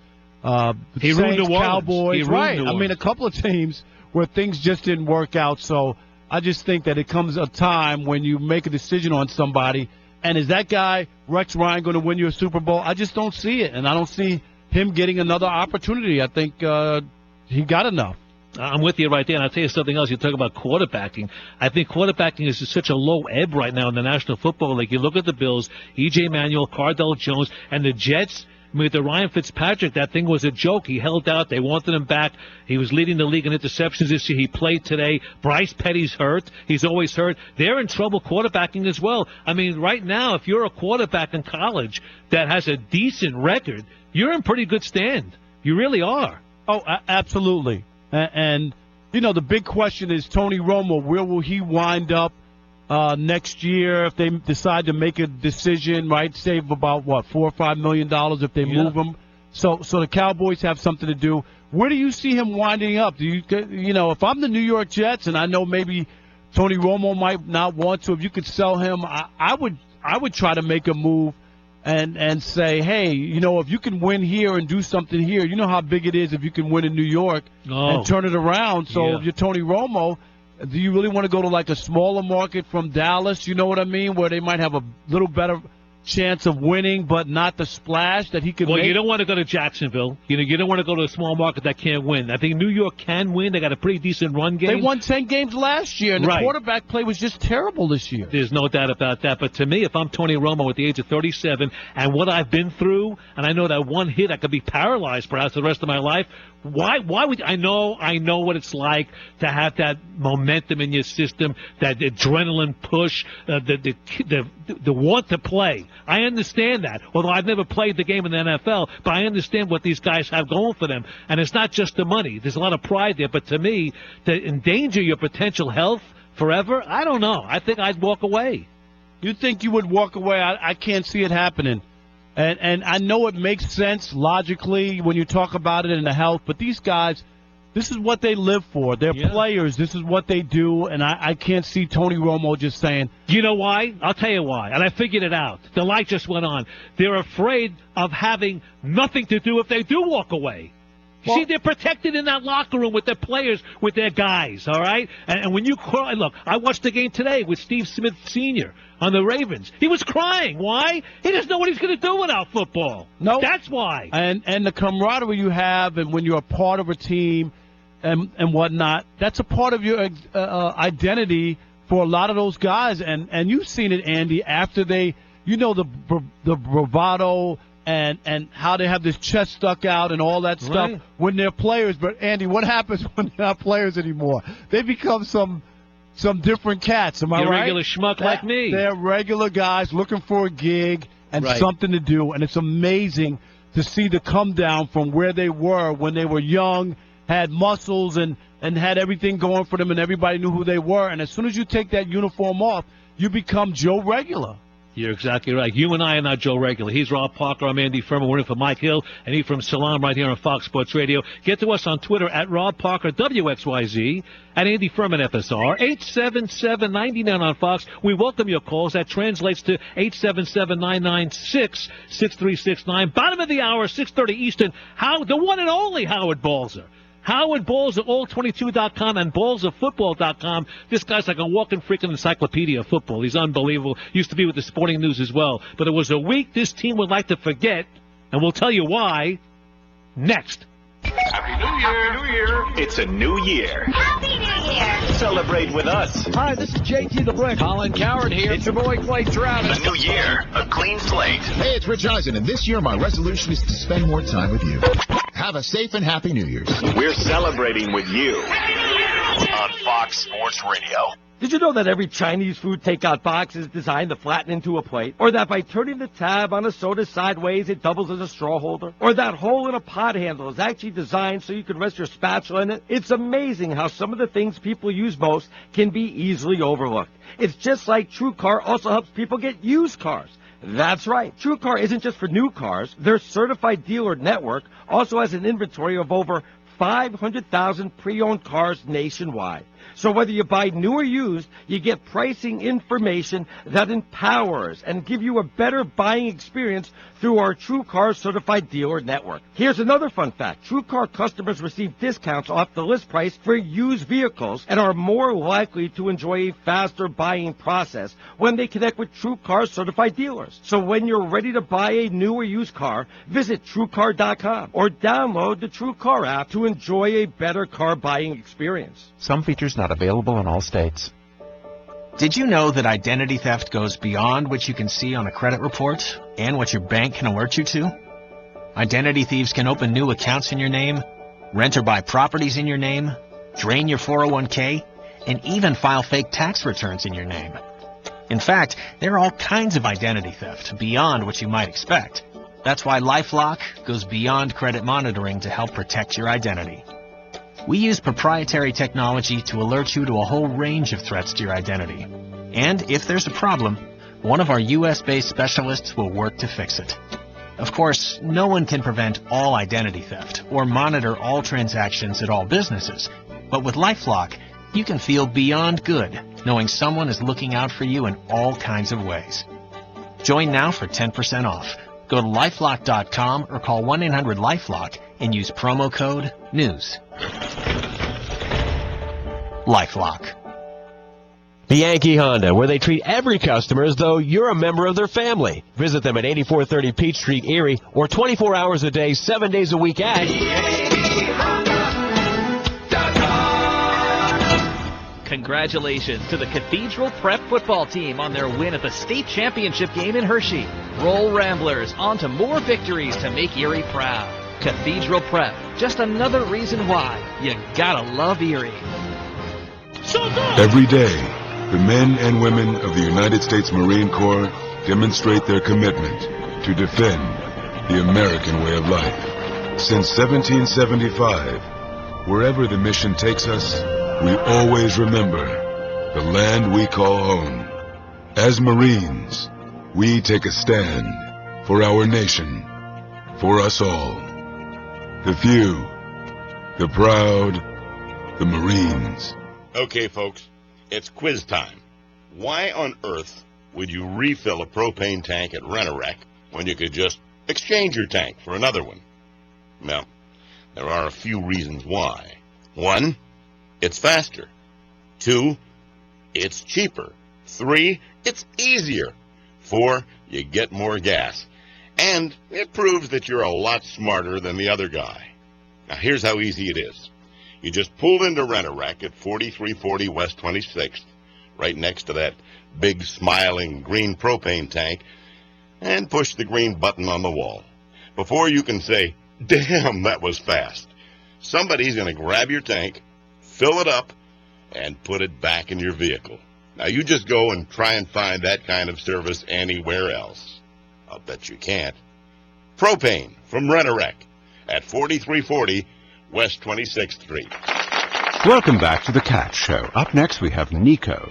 Nico is a member of the Shelter Pet Group. That's right. A group known especially for their sunspot sleeping, ball chasing, leg rubbing, couch purring, bed leaping, and of course companionship. Wonderful. And what breed would you say Nico is? I'd have to go with a tabbyish Persian kind of mix. Tremendous cat. I'd also like to point out her coat's wonderful mix of colors. Is it black, gray, gray-black, brown? Somewhere in between. Indeed. You know, it's always special when we get to see a cat like this. Just look how she struts. It's like she owns the place. And how she's so incredibly cute in her indifference to commands. A strong-willed feline. Ah, and see how she curls up and cuddles her person. The pitch on her purring is simply perfect. Nice one. I know. Fantastic cat. Fantastic indeed. But really the best way to know an amazing shelter pet like Nico is to meet one. Visit theshelterpetproject.org today. Adopt. Brought to you by Maddie's Fund, the Humane Society of the United States, and the Ad Council. At AmericaLet'sDoLunch.org. This message brought to you by Meals on Wheels America and the Ad Council. This is Fox Sports Radio, AM 1330, The Fan. Right? Exactly. There's no need to go crazy. Done deal. Love it. My takeaway is just podcast it. It's real easy. Sounds incredible. Go to FoxSportsRadio.com. Fox FoxSportsRadio.com. Click listen, then click podcast. Now let's fire this baby up. All of your favorite shows are just a click away. Sounds juicy. We are Fox Sports. I feel like getting freaky. You thinking about getting freaky? You might as well get freaky in the herd. Awesome. Weekdays, noon Eastern, 9 a.m. Pacific on FS1. The herd. Catch the herd on FS1. Talk about your trifecta. We'll explain that in just about a minute. 19 minutes past the hour. Happy New Year, everybody. It's Rob Hall, Rob Parker, Mike Hall, Ephraim Salam, Andy Furman. Everybody's here right now on New Year's Day. Happy New Year, America, really. Rob Parker in for Mike Hall and Ephraim Salam. I'm Andy Furman. Of course, you can get to us on Twitter at Rob Parker, WXYZ, at Andy Furman, FSR. And we're coming to you live from the Geico Fox Sports Radio studios. And right now, to D.C. we go, because our guy Craig Heiss is covering the Giants-Redskins. Hello, Craig. Well, right now it's a 10-0 lead for the Giants. 4:06 to play here in the third quarter, and it looks as though the Redskins. It looks like the Redskins were going to get some points on the board, but Kirk Cousins threw a pass to Pierre Garçon for 49 yards, and then on the next play from scrimmage, he was picked off at the 6-yard line. Man stepped out of bounds, so the Giants are going to take it back over there. They do have a 22-yard field goal in this game from Robbie Gould, and also it was Rashad Jennings, a 2-yard touchdown run. Nothing's gone right for the Redskins most of the day. They need a win to get themselves into the playoffs. Right now they trail the Giants 10-0, just under 4 minutes to play, third quarter. Thank you, Craig. We'll check in with you a little bit later on. I tell you what, it looks like the Redskins will be packing their bags, going home for the winter. Are you ready? You're already counting them out? There's a lot of time. It's only 2 scores. It's not over yet. It is over. It's gone. They're finished. You're done. 4 minutes to go in the third? They're like toast. I tell you what, good news if you're a New England Patriots fan, because the Broncos are rolling those Raiders right now, 24-zip, and certainly now the Patriots will have that home field advantage and everything right there with the bye. The Raiders will not get that because they're going to lose today. And the fact that they lost their quarterback didn't help. Because everybody said it's no big deal. They got a good contingent of players. Oh, no. Derek not Carr. Not going to happen. No. Right. Derek Carr is having an unbelievable year. He was in the MVP conversation. Absolutely. You don't lose that guy and think that everything's going to be okay and not to panic. That's Panic City number 1 right there after that. That was just a devastating, considering the way the Raiders have played this year. I really like them. Entertaining, fun, high scoring. I like that team. Little attitude, too. I'm panicking right now, too, if I may share this with you. I'm panicking because I got DirecTV at home, and there's a strike, between NBC and DirecTV, so I'm going to have to watch that Lions game tonight with the Packers on my telephone, on my Verizon phone. Is that right? Yes. Yeah, I think it's nationwide. NBC and DirecTV are on the outs. I turn on my NBC network on DirecTV. Locally in Cincinnati is Channel 5, and there's a big thing on the screen. We're negotiating. We're trying to get this done. I'm going nuts. I'm freaking out. I'm going crazy. I really am. And I don't blame you, because if the Redskins do come back to win, that game is going to be like the first round of the playoffs. It will be a playoff game. The Packers coming in against the Lions. And I'm going to say this about Aaron Rodgers, and people know that people wrote him off this year when they were really bad. You remember, Andy, they lost 4 straight. The defense was terrible. Aaron Rodgers was just okay, pretty ordinary, nothing spectacular. But look at what he's been able to do since, when he said to everybody, just relax. I think we might be able to run the table. And you know what they've done? They've just about set up. They've won 5 in a row with a chance to run the table, beat the Lions, go to the playoffs, win the division. And this guy in the last 6 weeks has 14 touchdowns and no picks. Is Aaron Rodgers not an MVP candidate? I'm glad you brought that up. He has to be. I'm glad you brought that. The last 6-7 weeks, his stats have been tremendous. However, in my mind, if in fact I had an MVP vote, I want to get the complete body of work. And I don't think you could do that with him, because the last 7 weeks he's been unbelievable. But he leads the league in touchdowns. I understand. Does, and he only has 7 picks. And I get it. I get Matt Ryan and the year he's having, but it's not like Aaron Rodgers has helped this team turn it around, and he doesn't lead the league in touchdowns. I mean, if he has 3 tonight, he could finish with 40 touchdowns and 7 picks. Are you kidding? Right. And I wouldn't want to face that an MVP team. season. I think you got to do it from day one all the way through. I really do. But I think he's going to get some votes. There's no doubt about that, especially if he has a tremendous performance tonight on the national stage because everybody will be watching that game. Absolutely. It is a big game for people and voters. I think you're right. Everybody but me. And that's right. You and the people in Cincinnati. No WLWT tonight. It's unbelievable. By the way, I want to talk about the Tennessee Titans right now. You talk about a trifecta. They win today. They beat the Texans 24-17. What a week to forget. They needed a win against Jacksonville to have today's game maybe a battle for the AFC South. They lost the game last week 38-17. Then they also lost their quarterback, Marcus Mariota. He broke his fibula. Matt Castle's playing. They lost a shot for the playoffs. The first time they would have been in the playoffs maybe since 2008. And the Texans, I mean, I look at this team. I can't believe this team right now is the champions in that division. Really, I call their quarterback, I give him initials, and he played today. B.O. You know why? Because he stinks. Brock Osweiler, B.O., 21 for 40, 253 and a touchdown. He came in because Tom Savage, their starter, got hurt. And B.O. talked about being prepared to step in for Savage before and after today's concussion. Take a listen. When you're the backup quarterback, your job is to prepare like the starter and be ready to play at all times. Tom came out of the game with a concussion, had to get evaluated. I was ready to step in there. I was told, right before we went in at halftime that Coach was going to go with Tom in the second half. Came in at halftime, I was told I'm going to go in to start the third quarter. And, that's what it's all about. It's all about just being prepared and ready to step in when your team needs you. I don't understand how that team wins. They won 9 games. I don't get it. I mean, Bill O'Brien must be one hell of a coach. Really? He might be up for coaching here with given the situation that he has. Really. Absolutely. But B.O., at least he got cashed out. You can say whatever you want about it. Again, he got cashed out, and they're going to the playoffs. Amazing. How good does Denver look now by letting this guy walk? Now think about that. How good do they look right now?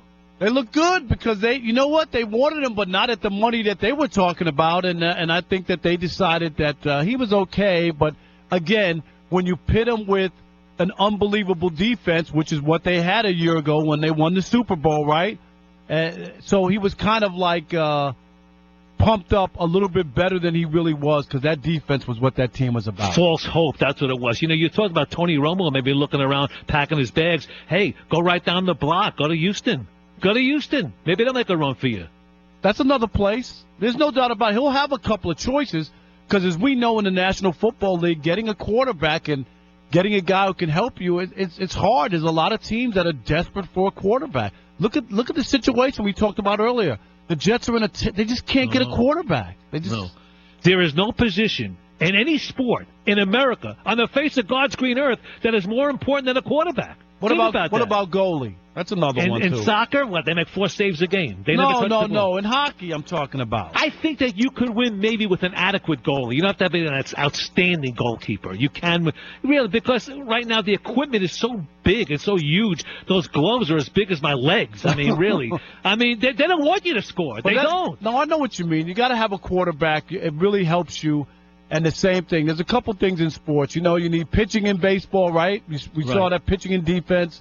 And hockey, you need a goalie. And, yes, in the NFL, it just doesn't allow you a real opportunity to win if you don't have the right quarterback. And you could have a lot of the other things going your way, but if you don't have the right quarterback, unless you have, just a stellar defense. We saw Baltimore win a Super Bowl, right? With Ray Lewis. Right, with just a great defense. And last year, Peyton Manning was like the Tin Man, like a shell of himself. He was barely any good, and you know what? He made a couple of the throws that they needed him to make, but mostly it was that defense that got it done for Denver. But the sad thing is that when you watch the games on TV, what do? They promote one quarterback against another. That's the battle of the day. They don't talk about special teams. They don't talk about defense. And I guess that's what sells. I mean, quarterbacks sell. That's what people want to see. Points put people in the stands. That's what they want, scoring. They love the quarterbacks. They're the heroes. They're the gods of the game. They really are. But if you really know the game, if you really follow the game, and I don't know the game that well, you could put the amount of knowledge I know in football in a thimble and 10 gallons of gasoline in there as well. But I do know that it's quarterbacking that gets it done, and the teams that win have good quarterbacks. That's normally the case, and I don't know how you can look at it any other way, and that's why when you're able to get a quarterback, it's like this. Look at tonight with the Packers. Say whatever you want. The Packers are trying to get to the playoffs, I think, for the 8th straight year. You know why? It's because they have that guy, Aaron Rodgers. He gives them a chance every single week, doesn't he?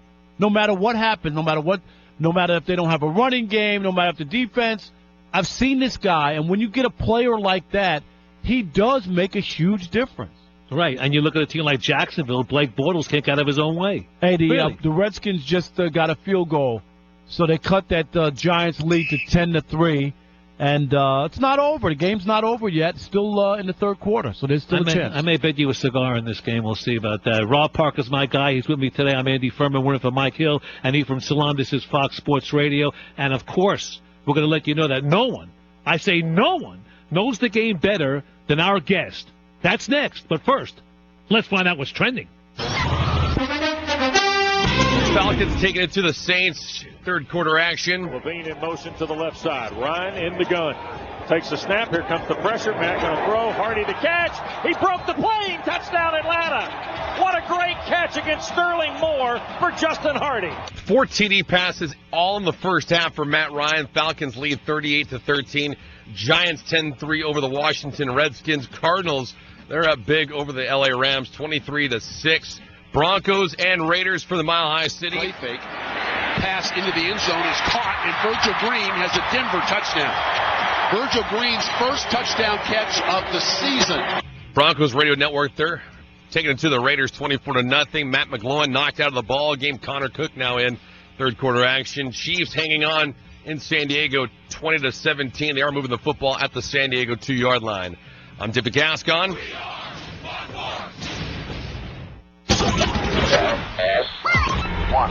The biggest personalities in sports are on FS1.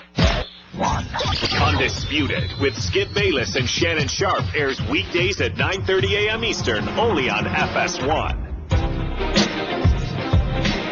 Howard Balzer will join you momentarily. Right now, it's Rob Parker and Andy Furman in for Mike Hill and Ephraim Salam. This is Fox Sports Radio on a Sunday, covering the NFL like no one has done before, and we're coming to you live from the Geico Fox Sports Radio studios. It's easy to save 15% or more on car insurance with Geico. Go to geico.com or call 800-947-AUTO. The only hard part, figuring out which way is easier. And, of course, you can get to us so very easily on Twitter at Rob Parker, WXYZ, at Andy Furman, FSR. We read them. We retweet them. You can call us at 877-99 on Fox, 877-996-6369. And Mr. Parker, it's been a pleasure. We're halfway through. We've crossed the 50-yard line right now on Fox Sports Radio. Enjoying every minute, Andy, no doubt about it.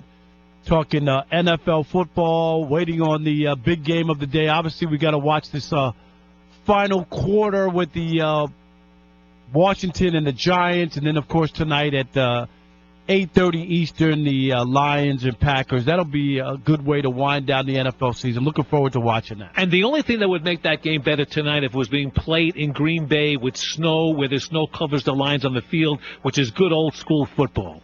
Yep. Like everybody except for the players and the fans. Right. If you're watching at home, you love it. You know, it makes for a scene, but I give people credit to sit out there in those temperatures to watch football, and it just tells people about how dedicated they are and how loyal. And, you know, Green Bay is what a great venue that is, but Ford Field is nice and comfortable, very, very comfortable indoors, beautiful stadium Ford Field is, and Lions fans will be jacked. I mean, they've seen the movie. And they should be. They've seen the movie before, Andy, you know, and things haven't worked out whenever there's been a big game for the Lions, but they're all optimistic. I've been getting tweets all day where people are saying, I'm wrong. I picked the Packers 31-17 in this game. The Lions have too many things stacked up against them. And they have no big wins. Right. They haven't beaten anybody this year. I'm telling you, a bunch of frauds. But I will tell you this. They don't have a signature win. You're right. No, they don't. They beat Minnesota when Minnesota was on the downswing. That's when they beat them. Yeah, they beat them twice, actually, and it's still Minnesota. Look at where they wound up. They beat Indianapolis. They beat a lot of teams. But when you look at the last couple of weeks when they could have decided their own destiny, right, by beating either the Giants on the road or Dallas, they didn't win either game. And those were on the road, and those are games. And I get it. It's hard to win on the road in the NFL. It is hard. But you know what? Good teams find a way to win once in a while on the road in a big situation. The Lions just have not been able to do it. I want to back up the bus for a second because you said how loyal those fans are, like in cities like Green Bay. And I'll go one step further. I think they're crazy. I don't think they're loyal. I think they just go out of habit because, to me, you couldn't bring a car to my house to pick me up and take me to a stadium that if it's minus 4 degrees outside. I ain't doing it. Now, have you been? I don't go outside my driveway to pick up a newspaper when it's minus 4. Have you been to Green Bay? You've been to Green Bay, Andy? In August, okay. Not in December. We've been to Green Bay. If you've ever been there, you realize why people are all in. There's nothing else to do there. I'm serious. It's all about the Packers. It's all about the Packers and ice nothing fishing. else. There's nothing else going on there, and that's why for those 8 Sundays a year, people are willing to do whatever. And I respect that because, like I say, that's their life. That's what they're into. And you know what?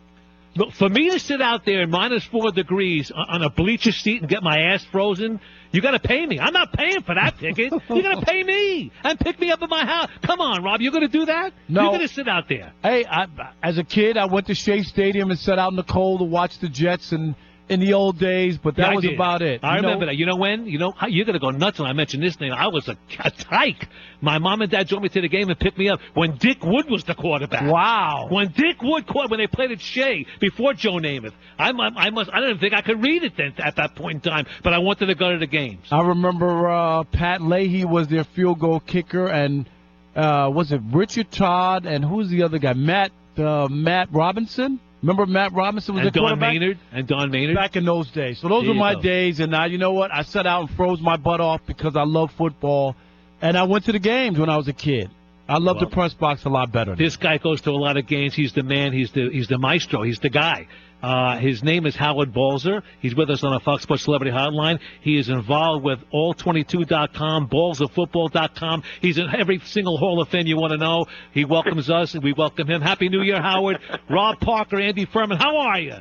I'm doing great, Rob and Andy. How are you guys? And Happy New Year to you and everyone out there who's listening. Well, I think the big story today has to be the state of the Raiders football team. They lose their Derek Carr. They lose their backup quarterback, Matt McGloin. Connor Cook's in there now. They're getting their heads handed to them, and I think that their run is over.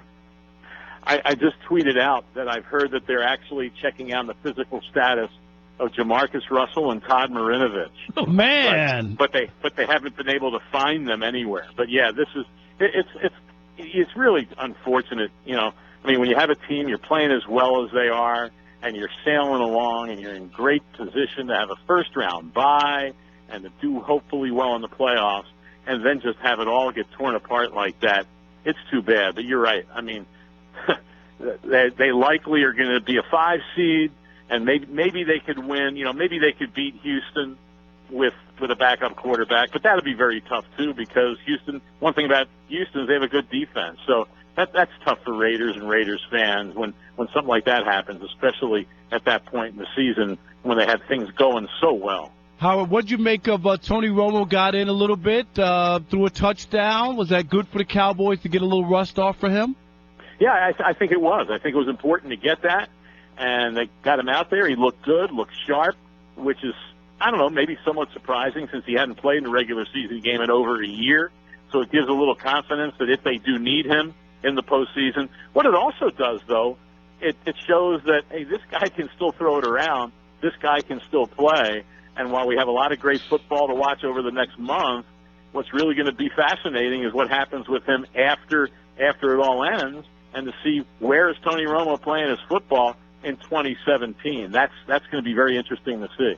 He's Howard Balzer with Rob Parker. I'm Andy Furman. I'll tell you right now, I will put this in blood that the people in Philadelphia would welcome Andy Reid back tomorrow. This guy could coach. The Chiefs are rolling today. They're rolling over the Chargers 27-17. They're going to finish 12-4, and believe me, that's one team I don't want to face in the playoffs. It's, you know, I agree on that last part especially, too. You know, don't sleep on the Chiefs. I mean, I think probably Pittsburgh is the team that would, you know, give New England the biggest challenge in the postseason. But like you said, and I'm saying, don't sleep on the Chiefs because the defense they play offensively, and they normally don't make mistakes on offense. Let's remember last year, they only lost to the Patriots by a touchdown in the playoffs, and they did not have Jeremy Maclin healthy in that game. And so I think that's a team that you can't overlook. And so, yeah, I'm with you on him. I think Doug Peterson is going to be a pretty good coach, but it's just amazing when you have a coach that's as successful as Andy Reid, and then a variety of reasons you have a bad year, and all of a sudden you say, okay, kick him out, let's start over. You see all these teams make these coaching changes. I think sometimes a lot of these owners have no clue what they're doing. Howard, if Aaron Rodgers completes the job tonight and wins the division for the Packers, maybe throws another 2 or 3 touchdowns, no picks, he would get my vote for MVP considering where the Packers were and the turnaround and Aaron Rodgers' flawless play till this up until tonight. What about you? What do you think Aaron Rodgers fits in on the MVP voting? He's definitely in the conversation. There's no doubt about that. And with full disclosure, I have a vote, and I have to vote by Wednesday, and I haven't decided who I'm going to vote for yet. Matt Ryan has to be high on that list, and the Falcons winning big today, so he's done a tremendous job from start to finish. Rodgers is always in the conversation when they play well, and so, yeah, I think he'll get some support. I think this could end up being a very close vote. Does Dak Prescott and Ezekiel Elliott get some votes? Does Le'Veon Bell get some votes? With the Steelers. So I think this is, and even Tom Brady. I think he'll get some support, even though he missed the first 4 games. See, I wouldn't vote for Brady because of that reason. The 4 games, and some won't. There's no question about it. But all I'm saying is, I think that there could be a lot of different guys getting votes, and it might be one of the more wide open races that we've seen in a long time. You know what? I want to talk to Howard Bowles about the Denver situation, how you go from rags to riches or riches to rags overnight. Carolina did it too. But Gary Kubiak surprisingly said he's going to step down because of his health. And look, if he was in the playoffs, he ain't stepping down. So something's going on. What's going on? You know what's going on, Howard Bowles. Yeah, well, you do wonder about that. And it is a grind. There's no question about that as a head coach. I don't know. I don't believe that there's something pushing him from behind the scenes, because I think he's done a pretty darn good job with this team. And let's remember, this is a team that was, first of all, I don't know that it was his decision to go into the season with the quarterback situation the way it was. And so you go in with Trevor Siemian, you draft Paxton Lynch. Obviously, they've got a decision to make going forward, who's going to be the guy. But this was still, even with that said, was 7-3 when they played the Chiefs in that wild game in November that they lost in overtime. And since then, the offense just basically couldn't get anything done. They couldn't run the football. Third down conversions were awful. And it just fell apart. And, of course, you had the Kubiak situation, I believe it was in that time as well, or right before that. So, I don't know. But he did have a health scare earlier this season, so yes, it's not. It's legit. I think that. Well, he did, and he had one, whenever it was, a couple of years ago. So right. It could. That's why I say this is a grind as a head coach in this league. There's so many things, and it's true in all sports to a degree. But there's so many things, especially in this sport, where you only play 16 games, that are out of your control. You can have it all set. Oh, we're going to do this. We're going to do that. Then you get a key injury here, a bad call, a bounce of the ball, whatever it might be. I think a lot of it is really out of your control, and yet you're blamed for everything. You don't win games, and it's the coach's fault. So, I don't know that he hasn't really. The story is he's stepping away. It hasn't been official yet, I don't think, has it? No, that's the story. So maybe it's true, maybe it's not. Who knows? The one thing I would say, if I was giving advice, which no one's asking me, if you're thinking that, give it some time. Don't make a rash, emotional decision after a tough year. Take a step back, get away from it for a little bit, and then decide what you want to do. The problem with that is, then the team's behind the 8 ball if all of a sudden you walk away because everybody else is hiring coaches, and who's left? That's what I'm doing in radio. I'm doing that in radio, Howard, really. Hey, Howard, what about Matthew Stafford? Obviously a big game, one that can change the perception of him. He's had a hard time winning big games or beating big-time quarterbacks or teams over 500 in his Lions career. But since that finger injury, he's really struggled. No touchdowns the last 2 weeks. And since the Lions bye, he has 4 touchdowns and 4 picks. He hasn't really been burning it up really the last 4 or 5 weeks. No, he hasn't, and I'm sure it's a contributing factor. The other thing is, too, they've played 2 pretty good teams the last 2 weeks. And so, I mean, I had him on my list as MVP candidate. And heck, if he can go out there tonight and fill it up and do a great job, and they win the division, he's going to get some votes too. But I think the guy's a quality quarterback. He doesn't have greatness around him. And, you know, what we've seen with Dallas and a lot of other teams is that, hey, guys, I'm a little like Andy, I think. I'm a little old school. And I still believe you have to have the running game on a team with your offense to be able to balance it out and give a defense that as well to contend with. And the Lions don't have that. They don't have a running game. And I think if they did, they'd be a much better offense. It would make Stafford even more effective than he's been this season. So if they can figure out a way to improve that going into 2017, then they're going to be a team to contend with for a while, because I think the guy's a quality quarterback. We could only wish that we could have between our ears what Howard Balzer has between his ears, really. Howard Balzer, the maven of football all over the globe. All22.com, BalzerFootball.com. He was an outstanding writer for the Sporting News. The guy invented the game. He's amazing. We're so happy to have him. He's in the Jewish Hall of Fame in St. Louis. Oh, you can't go anywhere in St. Louis without mentioning Howard Balzer. I'll go into McDonald's and say, I know Howard Balzer, I got a free cup of coffee. Really. I love him. I wish him a happy, healthy New Year, and thank you so much for joining us, Howard. Andy, it's always a pleasure, man. And Rob, thank you. And anytime, you know, I'm willing to talk ball anytime anybody wants. Thanks a lot for having me. All right, appreciate it. Happy New Year, Howard. He's the best. He really is. Rob Parker, Andy Furman for Mike Hill, and Ephraim Salam on Fox Sports Radio. How will they stay hungry? That's the question. And the answer is next. What's your New Year's resolution? New Year's resolution. Lose weight, stop drinking, eat more vegetables. I do that right now. Whatever you do, let's do it up right. How's that sound, everybody? Happy New Year. Happy New Year. From us to all of you. Right on! Geico presents Unanswerable Questions. Why are yawns contagious? What makes some ketchup fancy? Or the big one, why doesn't everyone switch to Geico when they could save 15% or more on car insurance? However, you could be a part of the answer by switching to Geico and saving hundreds for yourself. Money you could use to purchase bottle after bottle of the fanciest of ketchups. Geico, the answer to savings. 15 minutes could save you 15% or more. Asking for help is one of the hardest things to do, so don't ask. Just call 888-377-5179. Your confidential call to Better Addiction Care will match you with the facility that's best for you. And here's good news. FMLA will give you up to 3 months off work to start your recovery. Addicts have 3 options: prison, death, or recovery. Make the right choice. Call Better Addiction Care now. 888-377-5179. 888-377-5179. Corporal John Vale was injured on patrol in Kuwait. The truck flipped. The vehicle landed on me. I realized I can't move my legs. I'm looking for one person, one contact that can help me. When John arrived at the VA, there was someone. Stephen Bush of Paralyzed Veterans of America.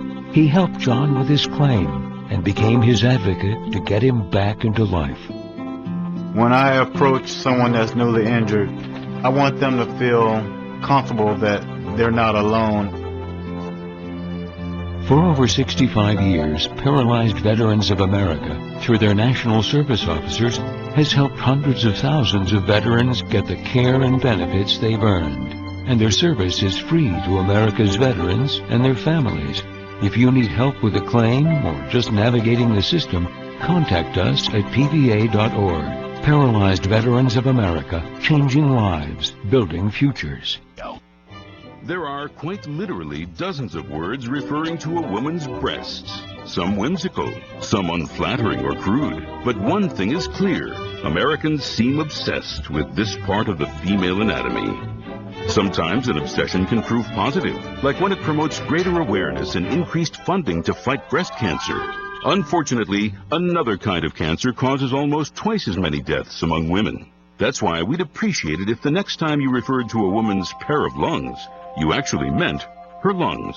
Lung cancer kills over 70,000 women a year, and while lung cancer rates have decreased for men in the last 20 years, they've been rising for women. So talk to your friends, family, and doctor. Obsess all you want over that set of lungs you can't live without.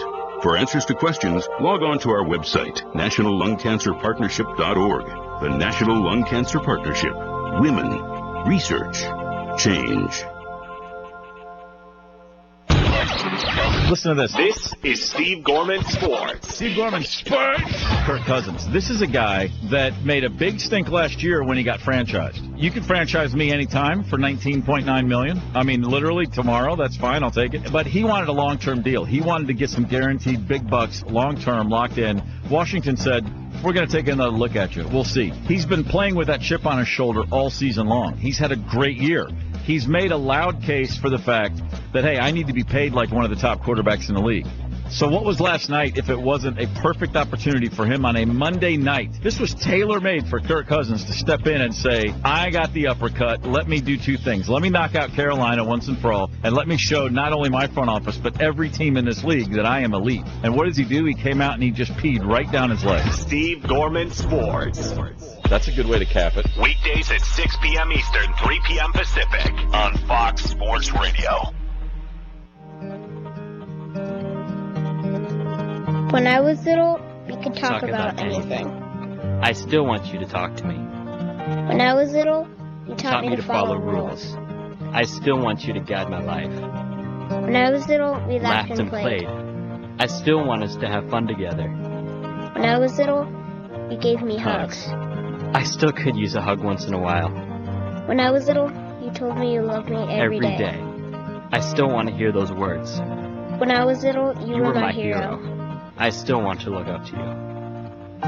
You're my parent, and I'll always need you. No matter their age, your children never stop counting on you.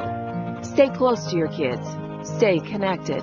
Visit parenting.org for helpful resources, or call the Boys Town National Hotline at 800-448-3000 for free parenting advice. Fox Sports Radio. AM 1330. The Fan. And when those times come a-calling. Hello. What's up, my man? You can podcast what you missed. If you missed it, don't sweat it. Said, tell me what's really going on. Go to foxsportsradio.com. foxsportsradio.com. Thanks, man. Click the podcast button. Hey, man. It blows my mind. And click podcast. Never miss out again. How cool is that? On Fox Sports Radio. Join Emmy Award winner Katie Nolan for her show Garbage Time, where she gives her unique take on the biggest stories of the week and also welcomes celebrity guests. Don't miss Garbage Time. Ready, set, go. Wednesday at midnight on FS1. Will they run to the title? Well, we'll tell you that in just about a minute. 9 minutes before the top of the hour. He's Rob Parker. I'm Andy Furman. We are in for Mike Hill and Ephraim Salam. This is Fox Sports Radio, and we're coming to you live from the Geico Fox Sports Radio studios. And before we do any bit of business, let's head out to D.C. The Giants are playing the Redskins, and we got our guy Craig Heist there. Heisty, fill us in. Well, right now the Redskins need a win to get themselves into the playoffs, or at least give themselves a chance, pending the Sunday night game. And right now they've come back with 10 points to tie the game 10-10 against the Giants here in the fourth quarter. And there's just under 8 minutes to play as Kirk Cousins moments ago hit Jordan Reed on a 1-yard touchdown pass. That came after Dustin Hopkins had connected on a 32-yard field goal, and that came with 25 seconds left to go in the third quarter. But Cousins on the day, 17-26 now, 250 yards. He's been intercepted once as well. Eli Manning just controlling the game for the Giants, 14-23, 125 yards, and they do have collectively about 150 yards on the ground due to the Giants. But right now, a 3-and-out by Manning, and that looks like that's going to give the Redskins the ball back. And there's, let's see, just about 7 minutes to go now here in the fourth quarter, and it's a 10-10 tie. All right, Heisty, we'll check in with you a little later. Hey, Rob Parker, am I not the kiss of death? I told you, didn't I tell you? Yeah, you did. I told you, don't. It was way too much time and only 2 scores. And remember, the Giants now are in the position where they don't have anything to play for. Not that they're going to give in or let the Washington win or anything like that, but there's an opportunity here where Washington has something to play for, and they're going to play harder in these last 7 minutes or whatever. So it's going to be interesting to see how this thing winds up. Similar today in Philadelphia, the Eagles win. They beat up on the Cowboys 27-13. But the big play of the game to me, Tony Romo to Terrence Williams for a touchdown. Take a listen. First and goal at the 3. McFadden, the running back. Romo in the gun. And looking left for a little fade to Williams and a great head nod. Williams caught it. Touchdown. Romo with a touchdown on his first possession of the year. Unbelievable. Tony Romo off the bench, 3 for 4, 29 yards in that touchdown. Hadn't played since Thanksgiving of 2015. Wonderful. Getting the rust off, Rob. Getting the rust off. Some people thought he might be a turkey today, right? But he wasn't. He came out, and you know what? There were those Cowboy fans now saying, hey, Tony Romo. By the way, when they write history, he'll be the best ever. And Rob Parker and Andy Furman tell you why on Fox Sports Radio next. We are Fox Sports. Hi, I'm Kyle Cox, owner of Blindster.com. At Blindster.com, we offer quality blinds and shades, custom made, and ship free of charge to your door in about 2 weeks. Think installing custom blinds is a job best left to professionals? Well, if you can read a tape measure and turn a screw, you can install custom blinds. In fact, we're so confident you can do it yourself, we guarantee your blinds will fit your windows, even if you make a mistake in measuring. That's right. If for any reason your blinds do not fit your windows, we will remake the blinds in a different size, free of charge. All you pay for is the price difference, if any, and shipping. Plus, we have a 60-day satisfaction guarantee and a lifetime warranty on most products. At Blindster.com, we don't just want customers, we want customers for life. Visit Blindster.com today and check out our faux wood blinds starting at just $20. And for a limited time only, all radio listeners will receive 30% off any order. Just enter code RADIO at checkout. That's Blindster.com. Blinds, TER.com. Blindster.com. Did you know the best time to fundraise is right around the corner? January and February will be here before you know it. Stanganelli's can set you up for all your school, team, activity groups, or church fundraising today. They have a wide selection of brochures from their signature pepperoni balls to cookie dough, cheesecakes to their heritage candle line. They can also customize a sale just for you. Contact Terry at 814-456-0965 or stanganellis.com for more information. Stanganelli's retail shop, located 1621 West 26th Street in the Oakwood Plaza, is open Tuesday through Saturday with daily specials. Check out the tantalizing pasta bar. Grab a quick homemade meal for those on the go. Stanganelli's has a nice selection of pasta, sauce, pepperoni balls, and individual family-prepared meals. Come check out Erie's best-kept secret today. Hope to see you soon.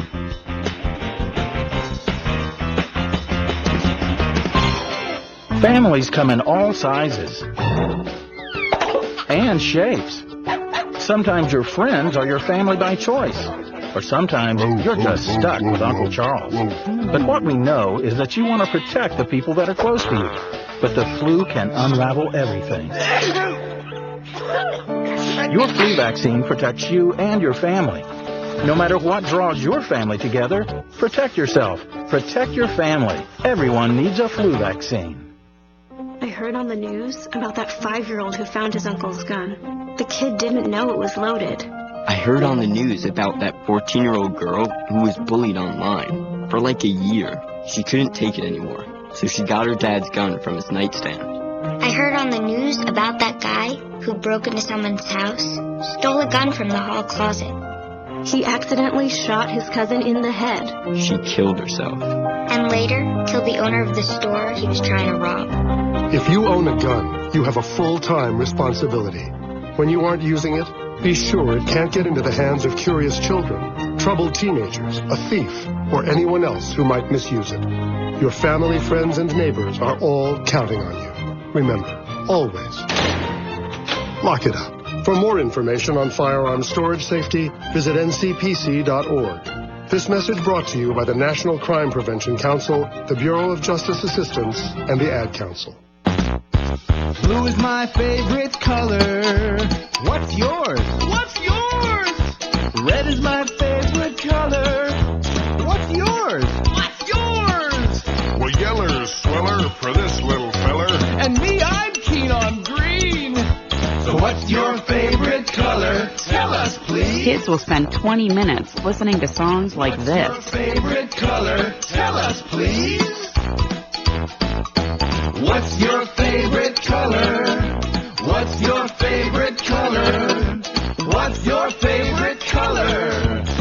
what's your favorite? How about 2 minutes to brush their teeth? Brushing for 2 minutes now can save your child from severe tooth pain later. For fun 2-minute videos to watch while brushing, visit 2min2x.org. 2 minutes twice a day. They have the time. A message from the Partnership for Healthy Mouths, Healthy Lives and the Ad Council. 1 over 40. One more if you're not physically active. Another finger if anyone in your family has type 2 diabetes. Another if you've got high blood pressure. If you're overweight, raise another finger. 2 if you're very overweight. And 3 if you're really overweight. You've just taken the world's first audio pre-diabetes test. And if you're holding up 5 or more fingers, visit doihaveprediabetes.org or talk to your doctor. There's no excuse because prediabetes can be reversed. Brought to you by the Ad Council and its pre-diabetes. Broadcasting from the Bud Light Studios in the historic Boston Stores. AM 1330, Fox Sports Radio, WFNN Erie, The Fan.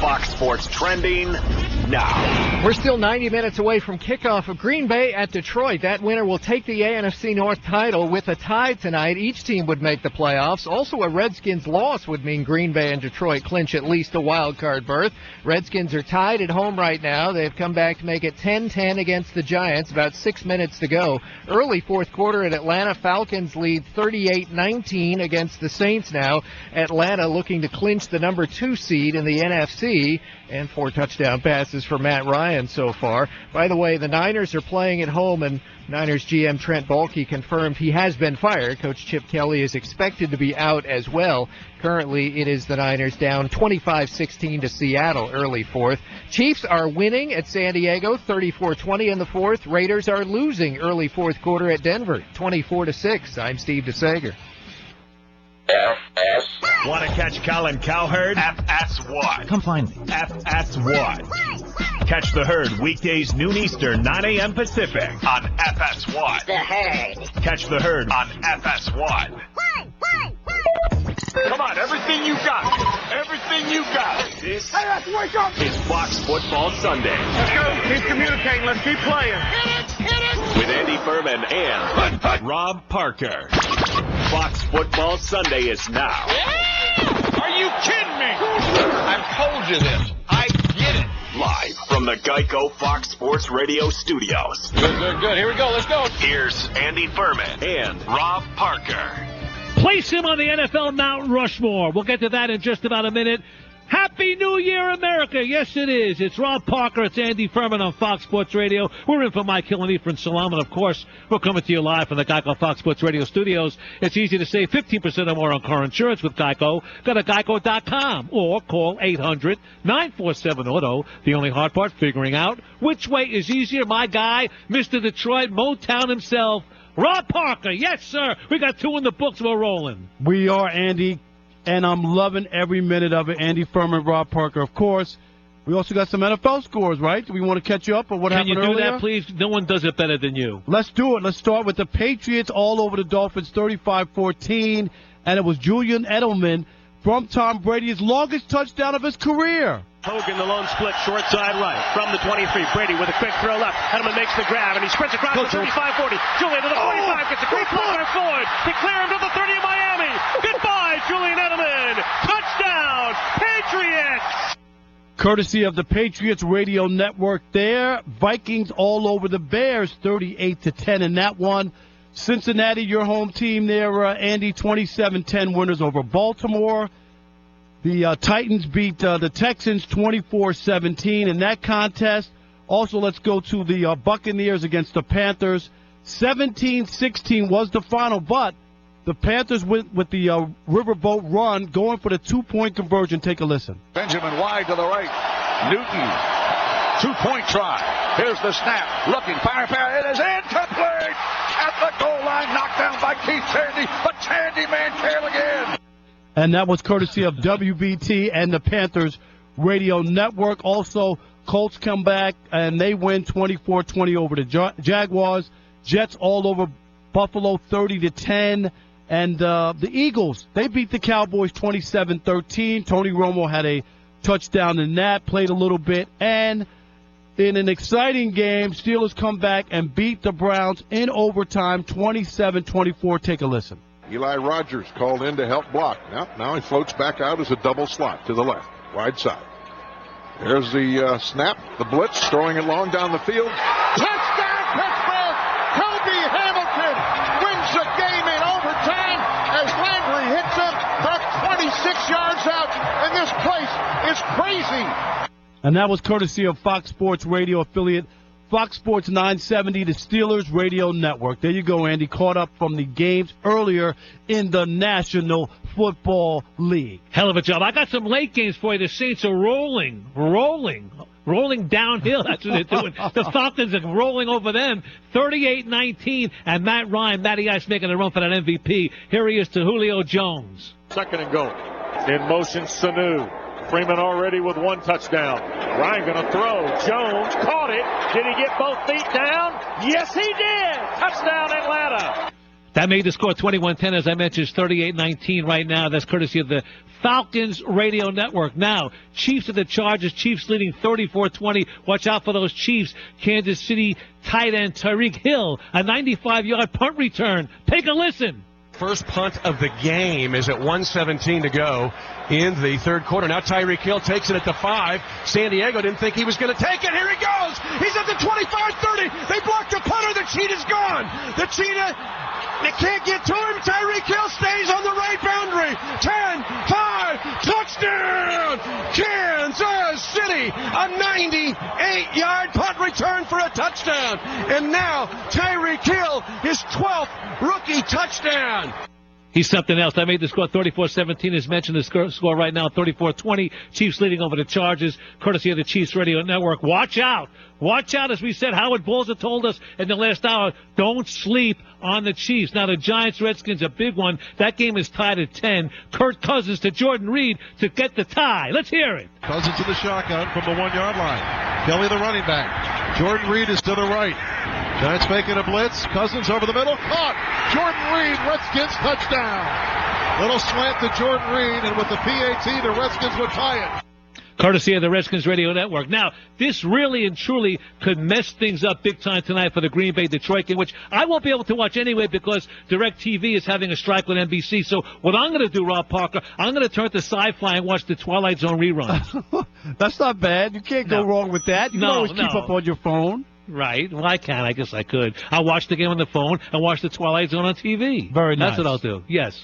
Interesting. But it is a big game tonight in Detroit, and obviously it takes some of the pressure off if the Redskins were to lose the game and the Giants are set up for a field goal here that could put them in the lead with a couple of minutes to go. So it's a big play here or try, and it's good, right? It's good. The Giants take a 13-10 lead with less than 3 minutes to go. So here's that moment that Kirk Cousins will have to march them down the field and try to win it, and they needed at least a field goal to tie it, Andy, or a touchdown to win it. These last 3 minutes will cost Kirk Cousins millions one way or the other. One way or the other. He gets them in the playoffs with a win, million back up to Brink's truck. If he doesn't, there'll be some tough negotiations. Right. It is one of those things. It's easier to pay a guy when he leads you into the playoffs and you feel good and you're making that playoff money and all that.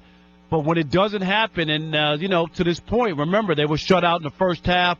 He made a nice comeback in the third quarter with 10 points. But it's 13-10 Giants, and I think, what's that, 2:37 left? Is that what's 2 minutes, 37 seconds left? So there's not much time left for the Redskins. You know what, though? I want to talk about the Patriots because we talk about the teams in the National Football League, and everybody looks at them as the barometer because they're the best, and everybody says, well, which team gives us the best opportunity to beat them? People are saying now the Pittsburgh Steelers. I don't get it. I really don't. They rolled over the Dolphins today, 35-14. You gave the score. Tom Brady played. And all the other games that were meaningless that teams had clinched, like the Steelers, they didn't play Roethlisberger, really. They played their backup. Landry Jones was playing. The Patriots, they played Brady. They played LeGarrette Blount. They played Julian Edelman. You mentioned it. Edelman had 8 receptions for 151 yards and a touchdown. Maybe that's why they win. These guys just keep on rolling. It's a habit. They play. If there's a game, they're going to play. I agree. I've always been – I get you don't want guys to get hurt, and guys can get hurt on every single play, and especially if the game is meaningless to you. But you got to keep your guys – feeling good, in rhythm. It's what you do every week this time of the year, and to take off and then ask guys to have maybe 2 weeks off, right? And then come back and be sharp sometimes just doesn't work out. And one little note that I just saw on television, Andy, the Redskins are trying to make the playoffs for the second year in a row, but they haven't made consecutive playoffs since 1992. They have not been in the playoffs in consecutive years, so this is what they're trying to do here by and Jay Gruden's a good guy. He's done a good job because I think he had battles with the front door. He had battles with Snyder, the owner, because the owner wanted RG3. That was his guy. Right. And Jay Gruden battled with him, and basically Jay Gruden won that battle. He did, and that's why if Kirk Cousins can make that happen, it will just make it even a better case for him as far as making the right decision and putting the Redskins in position to make the playoffs again. Like I said, it's been so many years since they've done it back-to-back years. This would be a breakthrough, but they need to win. Otherwise, Green Bay and the Lions will both be in the playoffs. That'll be unreal. It really would be. And I mentioned it going into this segment that this guy should be on Mount Rushmore. And I'm talking about the coach of the New England Patriots, and he's Bill Belichick. He could be the best ever. And look, I say why. He never gets consideration for Coach of the Year because everybody figures they're going to win because they got Tom Brady. But this year, Brady missed the first 4 games. This year, there's no Gronk. This year, they're still doing it. I mean, they got a troubled receiver they picked up from Arizona, and he scored a touchdown today. Yeah. It's unbelievable. But it really is. The only thing I'll say about this is if there wasn't all the other stuff that's the behind-the-scenes stuff with the $500,000 fine, with the Spygate, with the Deflategate, and all the other stories that go on about their cheating. And don't forget, you cannot poo-poo it, Andy, when you talk. The only reason Bill Belichick can't be considered the greatest coach is because he has that black He's got a cloud stain. covering him. He does have it. I understand. And remember, Eric Mangini was a guy who called him out and put it out there, and he worked for the guy for a long time and knows the behind-the-scenes story. So it's hard to just act like that stuff didn't go on. And I'll tell you what the problem is. The fact that they win and these little blips in the road come up there, they're bigger than life. For example, 2 weeks ago, the New York Giants had got hit with a walkie-talkie scandal. If that was in New England, it would be front page of the Wall Street Journal. You're right. It'll be all over the place. But I'll give you this. The Giants at least accepted responsibility. The Patriots never seem to acknowledge that they've done something wrong. And I think it's easier. Didn't the Giants come right out and just said, "Hey, we'll accept the fine," and they paid it, and they paid it, and we didn't do what we did. We accepted and acknowledged that we didn't do what was right, and we violated the rules. And I'm telling you, if Tom Brady would have handled that situation totally different and would have stood up there and said, "Andy, it's on me. I asked the ball boys to take out some air. I didn't realize it was below the minimum standards, and it's my fault," people would have believed that. I thought it was much ado about nothing, and for it to go on for 6 to 7 months, it became a personal thing between the commissioner and Tom Brady. And that is why I want to see the New England Patriots win the Super Bowl, not because I'm a New England Patriot fan, because I want to see Roger Goodell have to hug and shake Tom Brady's hand. That will be a picture worth $1,000. What if he dropped the trophy right before he's supposed to hand it? He dropped it on his foot. That's what he needs to do. That would be unbelievable. It really would. By the way, we welcome everybody to join us on Twitter at Rob Parker WXYZ, at Andy Furman FSR, and of course you can call us at 877-99 on Fox, 877-996-6369. We have now the 2-minute drill, the Redskins-Giants game right now. Let's throw it to Joe Buck and Troy Aikman. Giants going with a 4-man rush on that play. They play coverage, and as the Redskins start to move and they cross the 50-yard line here, you start to believe Spagnuolo will bring more pressure. 3 men on the rush here. Thompson's been busy. And the little back, Chris Thompson, who is listed at 5'8", 195, good for 11. Another first down, and in case you're wondering, as the Redskins take their first time out, Dustin Hopkins has missed from 57. His career long is 54 yards last year. That means getting it to the 36-yard line. And they're not that far away from that spot. It's that purple line that's laid in there at the 36. So this may very well rest on the right leg of Hopkins to tie it, or number 8 can try and win it. Well, by The Redskins call timeout. They've given the Giants an opportunity to bring in some fresh pass rushers, and Spagnuolo a chance to dial something up if that's what he chooses to do. Cousins. Survey. Pulls it down. Throws, and he's picked. Intercepted by Dominique Rodgers-Cromartie. And that could very well end the year for Washington.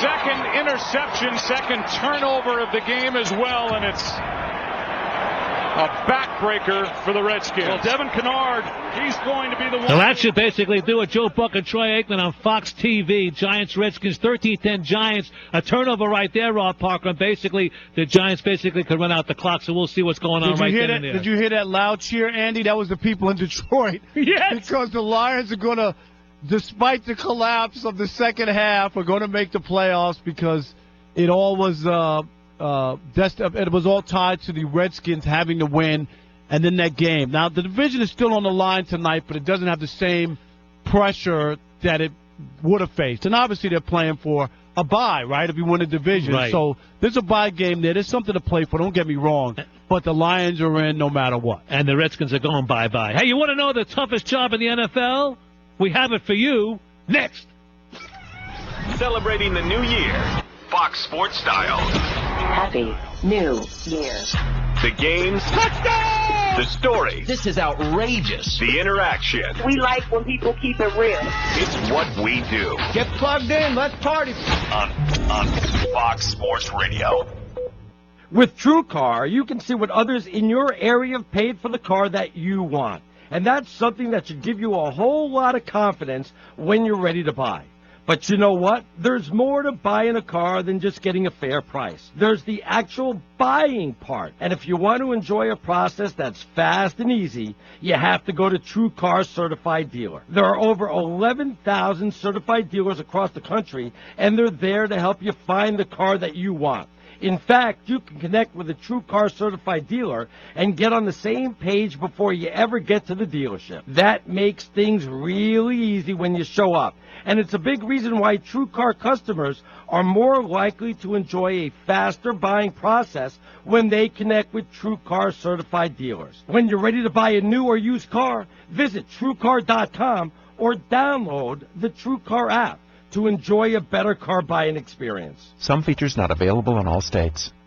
Asking for help is one of the hardest things to do, so don't ask. Just call 888-377-5179. Your confidential call to Better Addiction Care will match you with the facility that's best for you. And here's good news. FMLA will give you up to 3 months off work to start your recovery. Addicts have 3 options: prison, death, or recovery. Make the right choice. Call Better Addiction Care now. 888-377-5179. 888-377-5179. Geico presents a voicemail from your friend, Tree.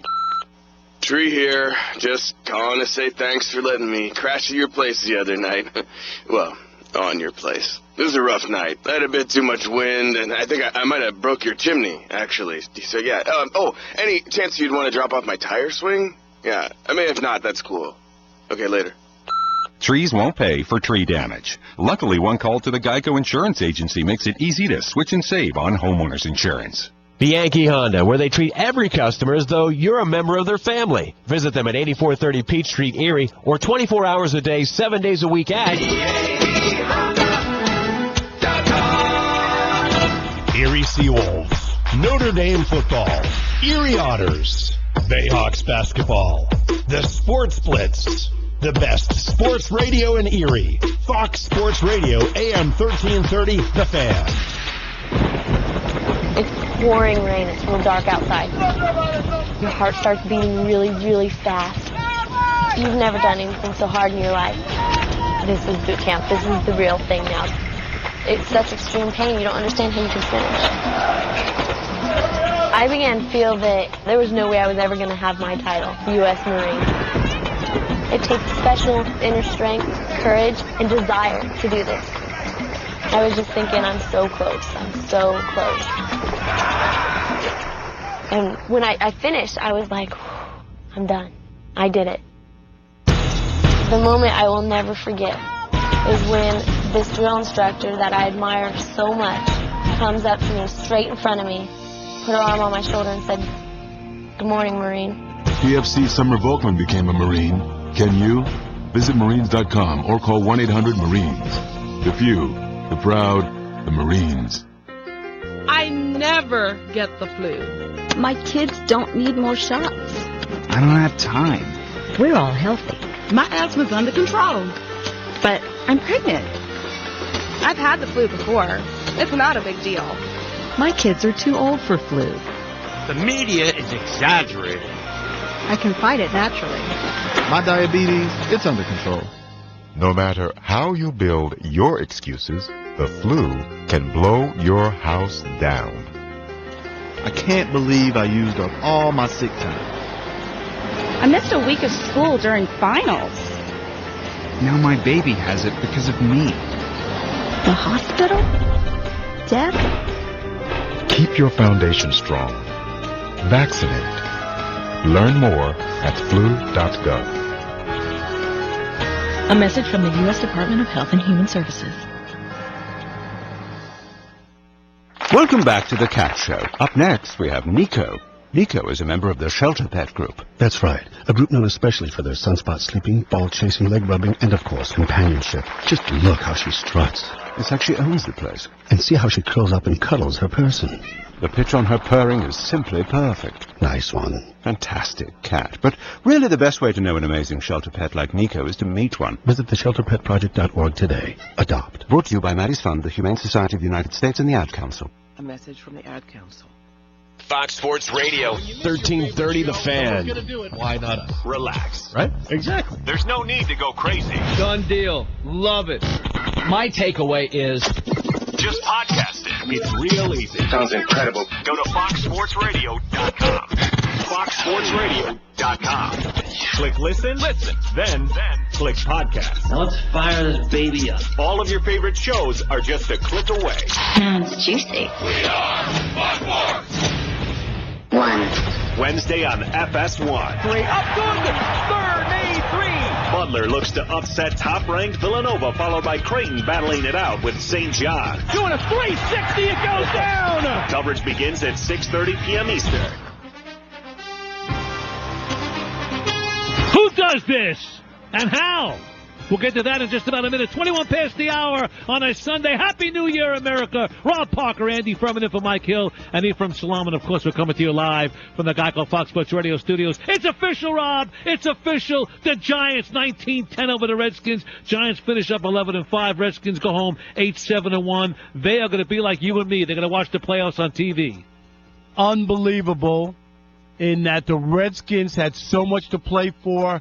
Had to set it up, and they didn't make it happen at home. Shut out in the first half, Andy. Came back in the third quarter, tied it at 10-10. Giants get a field goal, and then on the last play of the game, basically it was a lateral, I guess. Was it? I guess it wasn't, and it wound up being a fumble, and the Giants ran it in for a touchdown. So there you go. You know, I hate to be the bearer of bad news, but I will say this. If you're a Detroit Lions fan, this is a prep. This is a preview of what's going to happen to you tonight in Detroit. Really, you were in first place all year long in the NFC North, and you got a chance. You had a chance last week, you blew it. You have a chance tonight to prove to the world of football in front of everybody on that big stage, you're the only game going on, and maybe you could prove that finally you're getting off the junk heap and do something. You're going to do it face-to-face with Aaron Rodgers in Green Bay, and you know what? You're going to fail again because you are nothing more than a bunch of frauds. Lions have not won the division in how many years? Take a guess, Andy. Do you know? Since but to be 93, I think. 23 years they have not won the division, and tonight I think it's 23. So, so 93 was the year, though. Yep, I was right. You're right. Yeah, 23 years. So it's been 23 years since they won the division. So they have a shot tonight. I wasn't even born then. And so, some of the pressure at least is off because they know that they're making the playoffs. You know, either way. So there's a little, you could just go out and play and not be uptight. I think it could actually be a good game, even though I still think the Lions are just not in the same class as the Packers. I expect the Packers to win. I got 31-17 in that contest at Ford Field. That sounds good to me. I tell you what, the one team that's not winning and they're not going to the playoffs, the New Orleans Saints. I'm looking at this game right now. Atlanta's rolling on 38-19, and honestly, you got a guy like Matt Ryan. Matt Ryan right now is basically close to 5,000 yards in the season, although I'm thinking, according to my stupid statistics, Drew Brees has already gone over the 5,000 mark. Brees today is 22 of 38 for 302 with a touchdown and an INT. Ryan's 27 for 36 for 331 and 4 touchdowns. If he's not the MVP, I'm crazy. You could lock me up. He's got to be the MVP, what he's done for this team. He really has done a hell of a job. And I can't believe the New Orleans Saints right now, they'll be missing the playoffs for the 3rd consecutive season. They'll be missing the playoffs for the 4th time in the last 5. No one talks anything about Sean Payton's job. They don't talk about his job status, really. Well, because once you win a Super Bowl, you buy it some time. And I know maybe that time has run out, but I think that's always the case. It's different. It's not like a Marvin Lewis situation like in Cincinnati. Thanks. I'm sorry about that. But at least he's won. But I hear you. I think that you start to look at Payton and even at Brees, Drew Brees, and you say, maybe this is all done here. And I know he threw for 5,000 yards, but they're not winning like they used to. And if you're telling me 3 years in a row now that they've not made the playoffs, that's a big stretch. That's a long stretch. And it's funny. Not only do coaches get a pass for their jobs, quarterbacks. What about Eli Manning? What has he done? But he's got that Super Bowl under his belt. He's got two. Right. Wait a minute, and don't just say, what has he done? He's beaten Tom Brady twice. I understand that, but the point is this. They've always said he's an elite quarterback, and because of those 2 Super Bowl victories, he might end up in Canton. He might. I don't think he deserves it. I really don't. I'm against you. I think he deserves it because if you go back, and this is the only reason, Andy, I get it. The regular seasons aren't that great and other things, but to win, what has he won? 6 or 7 road playoff games, and then won the 2 MVPs and made both of the big throws to win those Super Bowls. Don't forget, he had to make unbelievable throws to Manningham and to David Tyree to win those Super Bowls. And the catch against the helmet with Tyreek, remember that one? Right, and remember the throw to Manningham?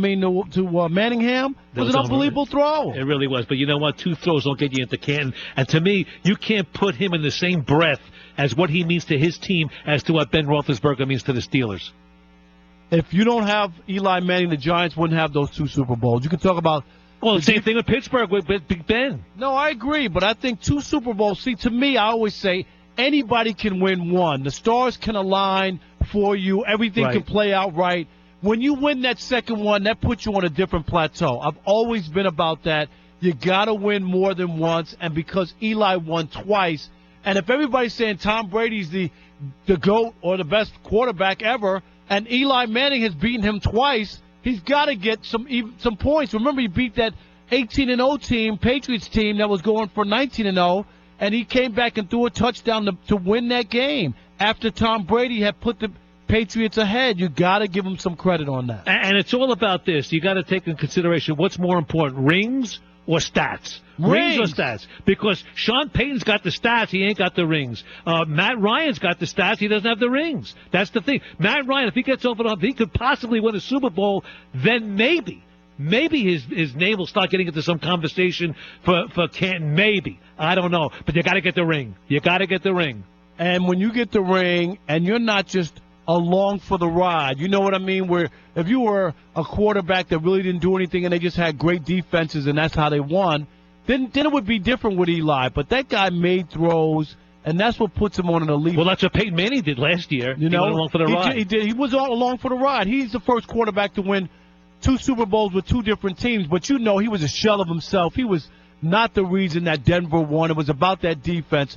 But you can honestly say that the reason that the New York Giants have those last 2 Super Bowls is because of Eli Manning. He played big time and won some big games on the road to be able to make it happen, Andy. And the one thing that proved to me, at least last year, is that Tom Brady and Peyton Manning, honestly, I don't think there's much of a comparison. Yeah, when you play a long time, you're going to get some numbers, and that's what Peyton has. But to me, there's no comparison. Tom Brady, basically, Peyton pales to him. As far as quarterbacking, what you've done, your career, the rings, the stats, everything. See, Tom Brady's another guy that I say, if it wasn't for the dark cloud that hangs over the Patriots organization, He's another one. If you have the defensive signals... But how did that affect his stats and his numbers? But I'm going to say, if you have the defensive signals before the Super Bowl of the Rams that you're playing, it does give you an advantage. You don't think that gives you an advantage? You know what, though? I just Be honest. Does that not give you an advantage? It does. We saw what happened this year with Wake Forest. The guy had the plays beforehand, right? The radio announcer for Wake Forest gave it to Louisville. Right. Right? I mean, it does. It's got to help. It can't hurt when you know who's going to get the ball, who's going to run the ball. Right. If you know what's going on, I think that does help you. And I'm just saying, the same thing. When Tom Brady, the question I'll never be able to shake, Andy, is when I think it was Peter Alexander from NBC News asked him point blank. He said, is Tom Brady a cheater? And Tom Brady said, I don't think so. I don't think so, Andy. What does that mean? Well, that means like if you go out on your wife and you're with another woman in public and say, "Are you a cheater?" So I don't know. Look, everybody cheats. You cheat on your income tax. You cheat on your spelling test in school when you were a kid. Everybody cheats. But the point is this: what Tom Brady did with that football when they aired it, to me, was blown out of proportion. It was more of an ego thing with the commissioner versus Tom Brady. And you know what? You could take a football. It's like when you drive your car in the wintertime. Your tires are at a different pressure level when it's cold than when it's warm. The same thing with a football. They proved that. It's true. Tom Brady, because of the history of the Patriots and the way he went about it in the investigation, he soiled his name. Whether Patriots fans want to believe it or not, there are a lot of people who look unfavorably. Tom Brady should have been at the Derek Jeter level of his career. Would you agree with me? Yeah. Tom Brady should be at that level. Did he fall down a little bit, Andy? Would you admit that? I do. Okay, that's all I'm saying. It hurt him a little bit. There's no doubt. It hurt him because he should have been Derek Jeter. Right. With all the championships and all the things that he was able to accomplish, Tom Brady shouldn't be looked at that way, but that's how he looked because of the way he handled a simple He's got a little thing. stain on his shirt. Yes, that's does. what he has right now. He has Rob Parker. He has a little schmutz. You know, a little schmutz. You got to get it up there. A schmutz. Rob Parker, Andy Furman, Fox Sports Radio. We're in for Mike Hill and Ephraim Salam. And it's time to clean house again. That's next. But first, let's find out what's trending. In the NFC, with the playoffs upcoming, we know the Cowboys are the number 1 seed. Atlanta is about to clinch the number 2 seed at home. A couple minutes to go. Falcons lead 38-25 over the Saints. Matt Ryan, 4 touchdown passes in the first half. Seahawks are the 3 seed. Seattle had just won its game 25-23 at San Francisco. The Redskins are out. They give up 9 points late in the game and lose 19-10 to the Giants. That clinches playoff spots, at least a wild card berth for both Green Bay and Detroit before they face each other tonight, an hour from now. Randall Cobb, Packers wide receiver, is out tonight. He is inactive. Also inactive, James Starks, running back, and linebacker Joe Thomas. Not active for the Lions tonight. They're missing tackle Riley Reif, linebacker DeAndre Levy, and defensive back Darius Slay. And currently, the Raiders are losing, and the Chiefs are winning by 10. I'm Steve DeSager. Okay, FS1. Don't laugh! This ain't reality TV!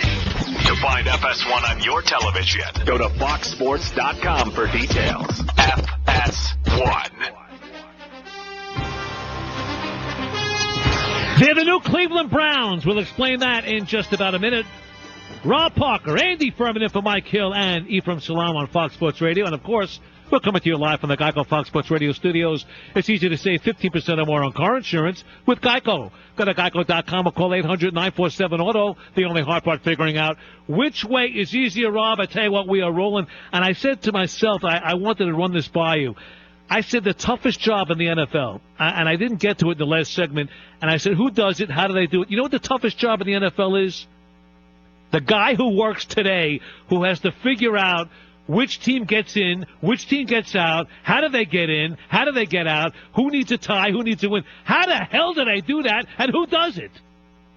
I don't know. Somebody, you need somebody with some brains to make it all figure out. Ain't me. And I know, like today with the Lions, I knew that tie was the one that what made it a possibility that the Lions could make it without even winning, and that's what happened because the Redskins lost, so the tie. The Lions had to win, and now tonight's game, Green Bay and Detroit, is more about winning the division and having a home game. And if it does stack up that way and Green Bay wins, I guess our producer Lee said that it would be a rematch, right? It would be the Lions and the Packers.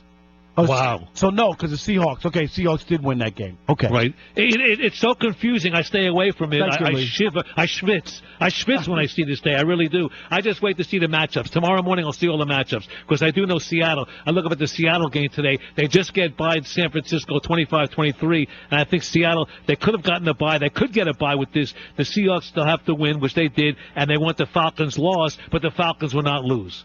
So that's it. Right? I think you're right. You got it right. Absolutely. Right. So I'm looking forward to it, and it will be interesting to see. I'm still pumped for tonight's game. I still want to see how Aaron Rodgers finishes. You know, he's 14 touchdowns, no picks in his last 6 games. Does he just light it up? You know, or some of the juice off of it? The division is on the line. It means There's a big deal to have a home game, right? He's a little gimpy. He's still a little gimpy in that leg, and I'm thinking a couple of hits, a couple of zitzes over there can knock him out. And I'm not a hater. I'm not a Packer hater. I like tradition. I like the old school guys. I love the Packers with the Vince Lombardi and all the history. But I want to see the Lions win. I feel for the people in Detroit. I really do. And I want to see the underdog win. I'd like to see the Falcons win, and they're going to win today. And I want to see the Detroit Lions finally win and get in the playoffs. I feel bad that Calvin Johnson had to go on Dancing with the Stars for his team to win, but they're going to win. I hear you. And a lot of people are thinking that because the Lions have always been looked at like the Chicago Cubs of the NFL, right? Right. Maybe it's their turn. Maybe something happened. Maybe the Worms' turn or something. I'm not convinced of it. Because of the other stuff that they don't have going. Look, if Trump could win the presidency, if the Cubs could win the World Series, and the Cleveland Cavaliers could win the NBA title, coming back from 3-1, the Lions could win. But that was all last year. That was a bad year in some cases. You're right about that. It's unreal. It's crazy. You know, I thought about cleaning house. Today, Kaepernick goes 17 for 22 for 215 and a touchdown, although San Francisco falls. And right now, I mean, it was a bad year in San Francisco. But what about Chip Kelly? I mean, I think he's done in the NFL as far as head coaching, because to get broomed out, if the reports are true, Andy, after 1 year, especially after all the scuttlebutt that went on in Philadelphia and a lot of black players talked out about him. I mean, if you're an owner now, you got to say, what's going on here? He's toxic. Right? He's too toxic for me. I agree. I don't think he could get another head coaching job. He might have to go back to college. Well, the problem with Chip Kelly is I think when you're in college, you have so much control. You've got the scholarship on your hand. You pick out the players yourself. It's all you. You mold a team to your liking, to your playing, okay? Now, in the NFL, you got to play a personnel guy, guys making the draft. They give you the players. You don't have that kind of control. And the players make money. Right. They're making more money than you, and it's a lot easier to replace one guy like a coach than 4 or 5, 6 players. And I think that he's run his course in the NFL. Obviously, he wants to control. He's a control freak. Wasn't there a story last year that he was like the co-GM in Philadelphia or something like that?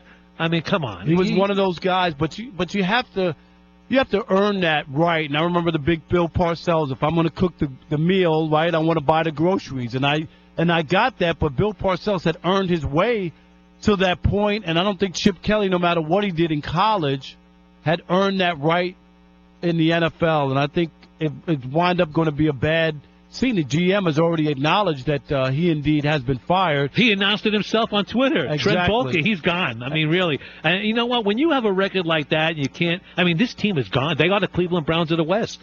Think about that. The once powerful, proud San Francisco 49ers, and they built that new stadium in Santa Clara. I mean, and what happened now? They can't fill it. The team is terrible.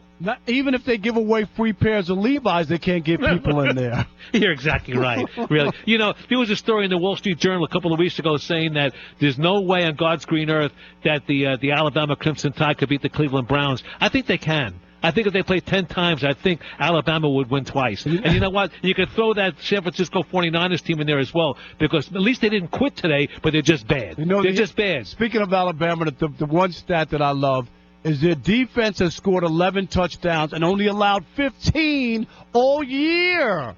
Amazing. Is that not amazing? Defensively, 11 touchdowns and only allowed 15 all year.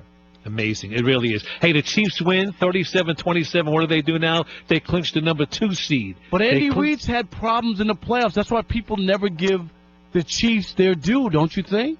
I think that he's got a pretty well-balanced team. I think that he's going to get a lot of credit now for his development of Donovan McNabb in Philadelphia now, because what he's doing with Alex Smith. I mean, don't you think the 49ers would love to have Alex Smith back right now? Really? I always liked Alex Smith. I thought he got a bum deal in San Francisco. I did, with all the offensive coordinators, all the changes. He's not the greatest quarterback, but he manages a game. He doesn't make big mistakes. He's a good quarterback. He's not great. He's good. And I hate the term he manages a game. You know what? Don't tell me he manages a game. Just don't turn the ball over. That's all you got to do. Don't turn it over and you'll do well. That's what it's all about. Turnovers kill. That's what they do. So that's a matchup. Do you think that they could take out the Patriots when you look at the AFC team? Yes, and people are telling me Pittsburgh, no. I think Pittsburgh, basically, you stop Le'Veon Bell, you stop Pittsburgh. You really do. Antonio Brown has not been that dominating this year. But I will say this much. I think that Kansas City has more weapons, and defensively they're better than Pittsburgh. I really believe that. It'll be interesting. I still don't believe the Patriots are going to get there. No, I keep saying, I've said it on Undisputed, no Gronk, no hardware. No Gronk, no hardware. Remember I told you that, Andy. I can't wait to watch it tomorrow morning. I can't wait. Fox FS1 219 on DirecTV. There you go. Every day, 9:30. And I'm going to tell everybody you're my buddy. Because now they know. Now they know. When I said it before, they didn't believe me. Now they know. They know. We go Rob way back. Parker, Andy Furman for Mike Hill, and Ephraim Salam. And right now, we have your most valuable plays next. It is on. It's a new year. I can't tell you how excited I am. We're celebrating with you. Happy New Year. From the breaking news to the way your team is covered. That's what we do. We cover the biggest stories in sports. Hey! Celebrate with us. This is Steve Gorman. This is Ben Mathers. Happy New Year from the J. Moore Sports Crew. Fox Sports Radio. Did you know that identity theft goes beyond what you can see on a credit report and what your bank can alert you to? Identity thieves can open new accounts in your name, rent or buy properties in your name, drain your 401k, and even file fake tax returns in your name. In fact, there are all kinds of identity theft beyond what you might expect. That's why LifeLock goes beyond credit monitoring to help protect your identity. We use proprietary technology to alert you to a whole range of threats to your identity. And if there's a problem, one of our U.S.-based specialists will work to fix it. Of course, no one can prevent all identity theft or monitor all transactions at all businesses, but with LifeLock, you can feel beyond good knowing someone is looking out for you in all kinds of ways. Join now for 10% off. Go to LifeLock.com or call 1-800-LifeLock and use promo code NEWS. LifeLock. When I grow up, I want to be a new pair of blue jeans. When I grow up, I want to be a kid's first computer. When I grow up, I want to be a glass countertop in a new home. When I grow up, I want to be a kid's best birthday present. When I grow up, I want to be a football stadium. When I grow up, I want to be a warm place on a cold day. When I grow up, I want to be a fancy backsplash. I want to be a bike that races around the country. When I grow up, I want to be a bench on a forest trail. I want to be a rocking chair on a sunny porch. I want to be a skyscraper. I want to be a...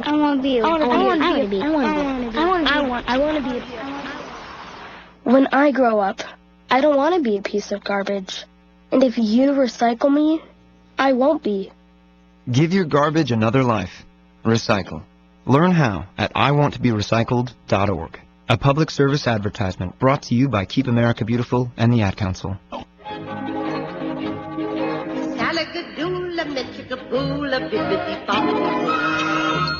You must be your fairy godmother. Yes. It doesn't take a fairy godmother to tell you that the right fit means everything. Good heavens, child. You can't go in that. Children under 4'9" need to be in a booster seat because they aren't ready for adult safety belts alone. Many parents miss the important step of booster seats. Maybe you better explain things to him. Booster seats raise your child up so that a safety belt designed for adults will fit and protect them properly. Oh, that does make a difference. Remember that 4'9" is the magic number, and get your little pumpkin there safely in a booster seat. Hop in, my dear. Oh, thank you. And like Cinderella, you can live happily ever after. It's like a dream. A wonderful dream come true. For more information, visit boosterseat.gov. This has been a message from the U.S. Department of Transportation and the Ad Council. This is Jay Moore Sports. What? Jay Moore Sports. What have we got here? A comedian. The Rams are such an unmitigated disaster. And the move they made to get Jared Goff is going to be just as bad next year as it is this year because nobody is coming in via the draft. They don't pick till the third round. What free agent is going to come to Los Angeles to play for the Los Angeles Rams? Los Angeles as a city is no longer the selling point. You're not going to get a free agent because you play in L.A. These guys are stars no matter where they are. You don't have to be in L.A. to get on television and be a superstar and make your brand larger and larger. What you want to do is you want to get a Super Bowl ring. And nobody in the NFL has any reason to believe the Los Angeles Rams are a decade within a Super Bowl. Jay Moore Sports. What do you think about if I hit him with my nunchucks of fear? Weekdays at 3 p.m. Eastern, noon Pacific on Fox Sports Radio. Ranger Station, Ranger speaking. Yeah, hi. I'd like to report a bear sighting. Location. In the forest near the side of the road. No need for alarm, sir. The forest is where bears live. But this was no ordinary bear. No ordinary bear? Yeah, 1 second I'm having a smoke taken in the view. Next thing I know, I am face to face with Smokey Bear. Let me guess, Smokey had a tip for you. He did. He must have seen me toss my cigarette on the ground. He told me never to do that because it only takes one spark to start a wildfire. He's a smart bear. Did you know that 9 out of 10 wildfires are caused by humans? That means 9 out of 10 wildfires can be prevented. That's what Smokey said. I had no idea. That's why Smokey's famous, and you're not. Good point. Get your Smokey on. If you see someone in danger of starting a wildfire, step in and make a difference, because 9 out of 10 wildfires are caused by humans. Brought to you by Smokey Bear, the U.S. Forest Service, your state forester, and the Ad Council. Learn more at SmokeyBear.com. Only you can prevent wildfires. This is Fox Sports Radio, AM 1330, The Fan. I'm about to blow your mind. From our Twitter feed at Fox Sports Radio, Facebook feed, Facebook.com/Fox Sports Radio, to our Instagram account. It's a scientific fact. Who do you think you are? Fox Sports Radio. Switching to a secure frequency now. Did you hear that? Our social media keeps you locked and loaded. On Fox Sports Radio. FS1. FS1. The best station on the planet. Look at me. Don't look at anybody else. You look at me! To find FS1 on your television, go to foxsports.com for details. All your MVPs in just about a minute. 15 before the top of the hour. It's Rob Parker. It's Andy Furman. And we are in for Mike Hill and Ephraim Salam. And, of course, we're coming to you live from the Geico Fox Sports Radio studios. Fun week, that week 17 in the NFL. And let's listen to our most valuable plays. Let's go! Let's get out and get set! This is Fox Football Sunday. MVP. Most valuable plays. Ready? Go! Yeah! Ravens at Bengals. Second down and goal. The Bengals at the Baltimore 5. They'll hand it off to Rex Burkhead, and he flies into the end zone. Touchdown! Rex Burkhead and the Bengals to put a little frosting on the cake with 2:20 to go. 700 WLW Bengals Radio Network. Ready?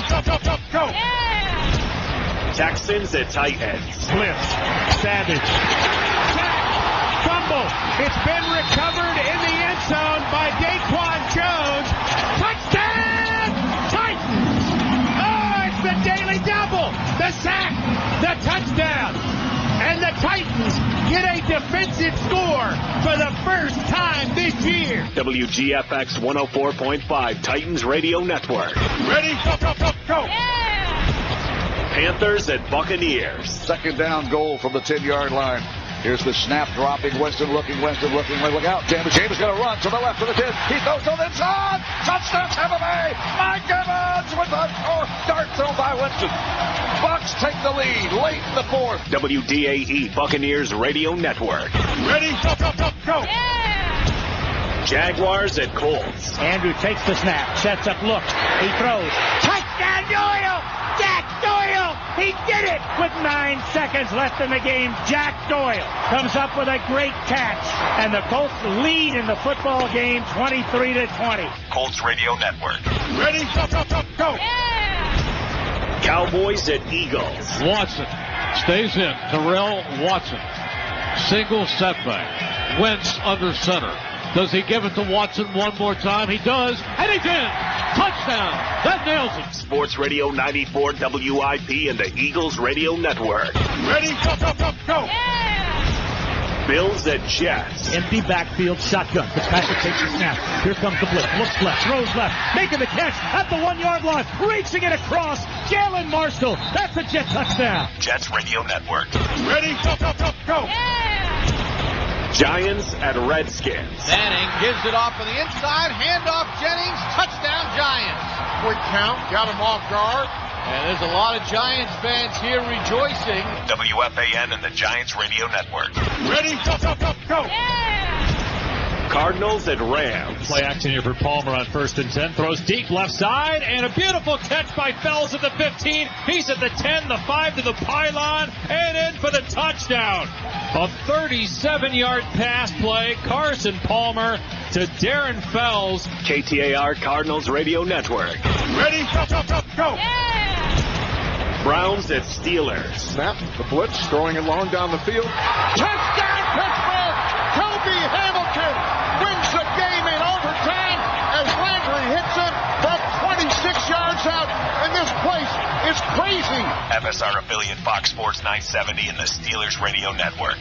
Ready, go. Patriots at Dolphins. Blunt stays on, hands on knees to Brady's left. Tom takes the snap. Play fake to Blunt, stands and throws it left, and the slanting pattern. A catch by Floyd, driving the legs, reaching for the goal line, and he seemingly broke the plane, and he's in. Touchdown Patriots. WBC-FM and the Patriots Radio Network. Ready, go.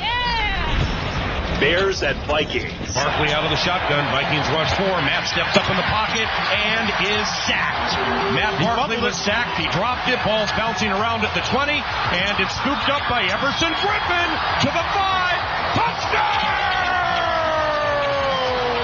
A defensive scoop and score by Everson Griffin, extending the Minnesota Vikings lead. K-Fan Minneapolis and the Vikings Radio Network. Ready, go. Raiders at Broncos. Simeon, they set up the screen. Booker on the left side. He has it. Booker's inside the 35, inside the 30, inside the 25. Foot race 20, 15, 10, 5. Touchdown Denver. 43 yards on a screen pass. KOA 850 AM, Broncos Radio Network. Ready, go. Seahawks at 49ers. From the 9 or 11. 4-man rush. Wilson has time. Throws to the end zone. Touchdown! Seahawks! Wilson to Wilson. Luke Wilson 5 yards deep in the end zone on a slant. And it was a dart thrown by Russell. Seahawks Radio Network. Ready, go. Chiefs at Chargers. First punt of the game is at 1:17 to go in the third quarter. Now Tyreek Hill takes it at the 5. San Diego didn't think he was going to take it. Here he goes. He's at the 25-30. They blocked the punter. The cheat is gone. They can't get to him. Tyreek Hill stays on the right boundary. 10-5. Touchdown. Kansas City. A 98-yard punt return for a touchdown. And now Tyreek Hill, his 12th rookie touchdown. Chiefs Radio Network. Ready, go. Saints at Falcons. Devontae Freeman, the running back. Back going to hand to Freeman. Devontae cuts it back. 40, 45, 50. One guy to beat. 30, 25, 20, 10, 5. Touchdown Atlanta. 75 yards. Devontae Freeman. Sterling Moore was nothing more than a guy looking at the license plate at 24. 92.9 The Game, Falcons Radio Network. The most valuable plays. This is Fox Football Sunday. Rob Parker, tremendous job by our executive producer, Lee DeLapp. Hats off to Lee DeLapp. What a job putting that together. I wouldn't even know how to start. It was indeed enjoyable. What an NFL football Sunday this past Sunday here. And what a tweet you have for me. You told me you're surprising me with a tweet. Yeah, this tweet I really want to read is by Dave Hogue, who's a local AP reporter in Detroit, who I know Dave, and he just tweeted this about earlier today, and it was Jim Harbaugh got $200,000 bonus for making the Orange Bowl. The Big Ten got $4 million. Jake Butt wasn't paid and lost several $1 million. As you know, tight end Jake Buck tore his ACL Friday night and will need to undergo surgery. So this is the reason why we talk about it, Andy, why these kids shouldn't play in these meaningless games when there's so much money on the table in front of them. It bugs me. It bothers me. I think it's wrong. I understand they get the scholarship. It's a whole other story for another day. I don't want to get into that bag. I really don't. But the point is this, that I think that you let down your teammates. That's the most important thing. You know, you're with these guys all year long. You're in the heat of the summer. You're at practices, and all of a sudden you're going to say, screw you, give them the middle finger and walk away. It's not right. That's not what a team's all about. I hear you. And like I said, it'll be a day. We'll talk about that at some other point. But tonight, one last football game, Sunday Night Football, NBC. You won't be watching it, but I'll watch the Twilight Zone. Exactly, but you'll be able to keep up with it. Lions and Packers for the division. And who are you taking? And give me a score, Andy. I want the Lions, but I think the Packers win 31-24. I got 31-17. Aaron Rodgers continues his passage through the end of the season, where they will wind up winning 6 in a row. And win the division, a division that the Lions basically held all year. I just want to say it's been a pleasure. 3 hours went like Zoom. They really did. I love you to death. Have a great New Year. You too, and man. Happy New Year. Multi-talented Jonas Knox follows you on many of these Fox Sports stations. We are Fox Sports! Hi, I'm Kyle Cox, owner of Blindster.com. At Blindster.com, we offer quality blinds and shades, custom-made, and ship free of charge to your door in about 2 weeks. Think installing custom blinds is a job best left to professionals? Well, if you can read a tape measure and turn a screw, you can install custom blinds. In fact, we're so confident you can do it yourself, we guarantee your blinds will fit your windows, even if you make a mistake in measuring. That's right. If for any reason your blinds do not fit your windows, we will remake the blinds in a different size, free of charge. All you pay for is the price difference, if any, and shipping. Plus, we have a 60-day satisfaction guarantee and a lifetime warranty on most products. At Blindster.com, we don't just want customers, we want customers for life. Visit Blindster.com today and check out our faux wood blinds starting at just $20. And for a limited time only, all radio listeners will receive 30% off any order. Just enter code RADIO at checkout. That's Blindster.com. Blinds, TER.com. Blindster.com. Rolling down this road in Anbar Province. all of a sudden There's a huge explosion. we knew right away. It was an IED. Then we started taking sniper fire and RPGs from the hills. Today's servicewomen face the same combat dangers as men. It's pretty amazing. We made it out alive. But at home, women veterans face different challenges. DAV understands this and fights to get women veterans the health, disability, and financial benefits they were promised. Visit DAV.org for free help. A flat tire can ruin your day, but an improper tire repair can put your family at risk. When that next pesky nail punctures your tire, remember this. Repairs are limited to the inner tread area only, never the sidewall. And punctured tires must be removed from the rim to assess and fix damage on both the inside of the tire and the outside. Learn more. Visit ctiresmart.org.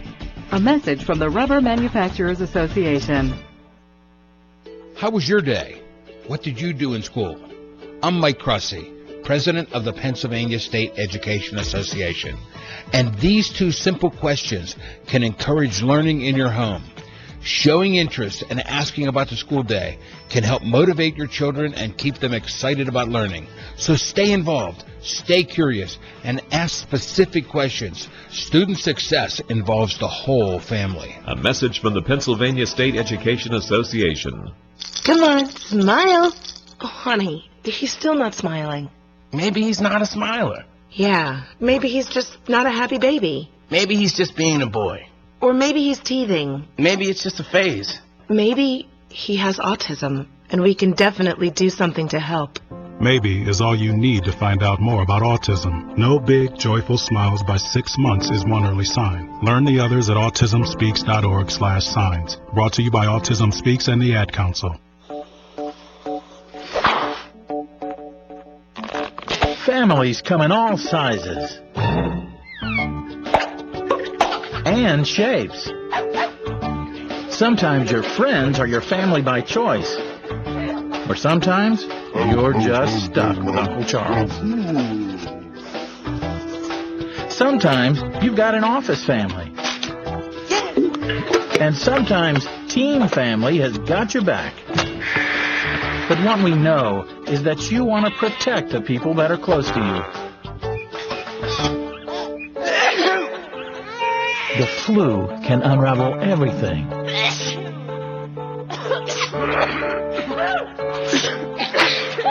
Your flu vaccine protects you and your family. No matter what draws your family together, protect yourself. Protect your family. Everyone needs a flu vaccine. Phone assassin. It's the Ben Maller Show. Transmitting now. Cousins, the Redskins have to make a decision. He's been franchise tagged this year. Now, the Redskins could franchise tag Kirk Cousins again next year. And if that were to happen, Kirk Cousins' salary would be $23.9 million for next season. The chances of him being franchise tagged again, I'm going to go with less than 10%. The Redskins have to make a decision. They're on the brink of being in the playoffs right now. They would have been a playoff team had they not vomited all over the field against the Carolina Panthers. But looking at this objectively, it's okay to go 1 year on the franchise tag. And if you do it again, if you go down that road again, to me that's a mistake. You got to decide. Ben Maller. The Ben Maller Show. The microphone throttler. Weeknights, 2 a.m. Eastern, 11 p.m. Pacific. On Fox. Broadcasting from the Bud Light Studios in the historic Boston Stores. AM 1330. Fox Sports Radio. WFNN Erie. The Fan.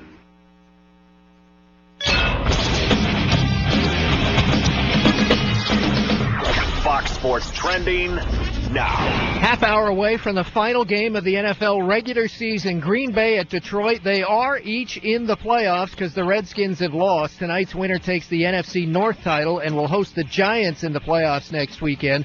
The loser would be a number 6 seed and have to go to Seattle. Seattle won 25-23 at San Francisco to get the 3 seed in the NFC. Atlanta clinches the number 2 seed, holding on 38-32 over New Orleans. Washington is out, giving up 9 late points and losing 19-10 to the Giants. Kansas City has clinched the 2 seed in the AFC West title thanks to a win at San Diego, 37-27. The Raiders lost 24-6 at Denver, so the Raiders will play at Houston next weekend. Broncos coach Gary Kubiak has resigned for health reasons. Arizona killed the Rams in L.A. 44-6. By the way, Dolphins lost. They'll play at Pittsburgh next weekend. I'm Steve DeSager. 3, 2, 1. You may need some time away, but never from Colin Cowherd. The Herd. Weekdays noon Eastern, 9 a.m. Pacific on FS1. The Herd. Catch The Herd on FS1. Time for some interaction. Don't take winning for granted, man. Let's go! If you like what you saw today, get in and talk about it. The hell is this? Fox Football Sunday with Jonas Knox and former Notre Dame quarterback and first-round draft pick Brady Quinn is on. Keep down. Live from the Geico Fox Sports Radio studios. Let's show what we all about. Yeah. Here's Jonas Knox.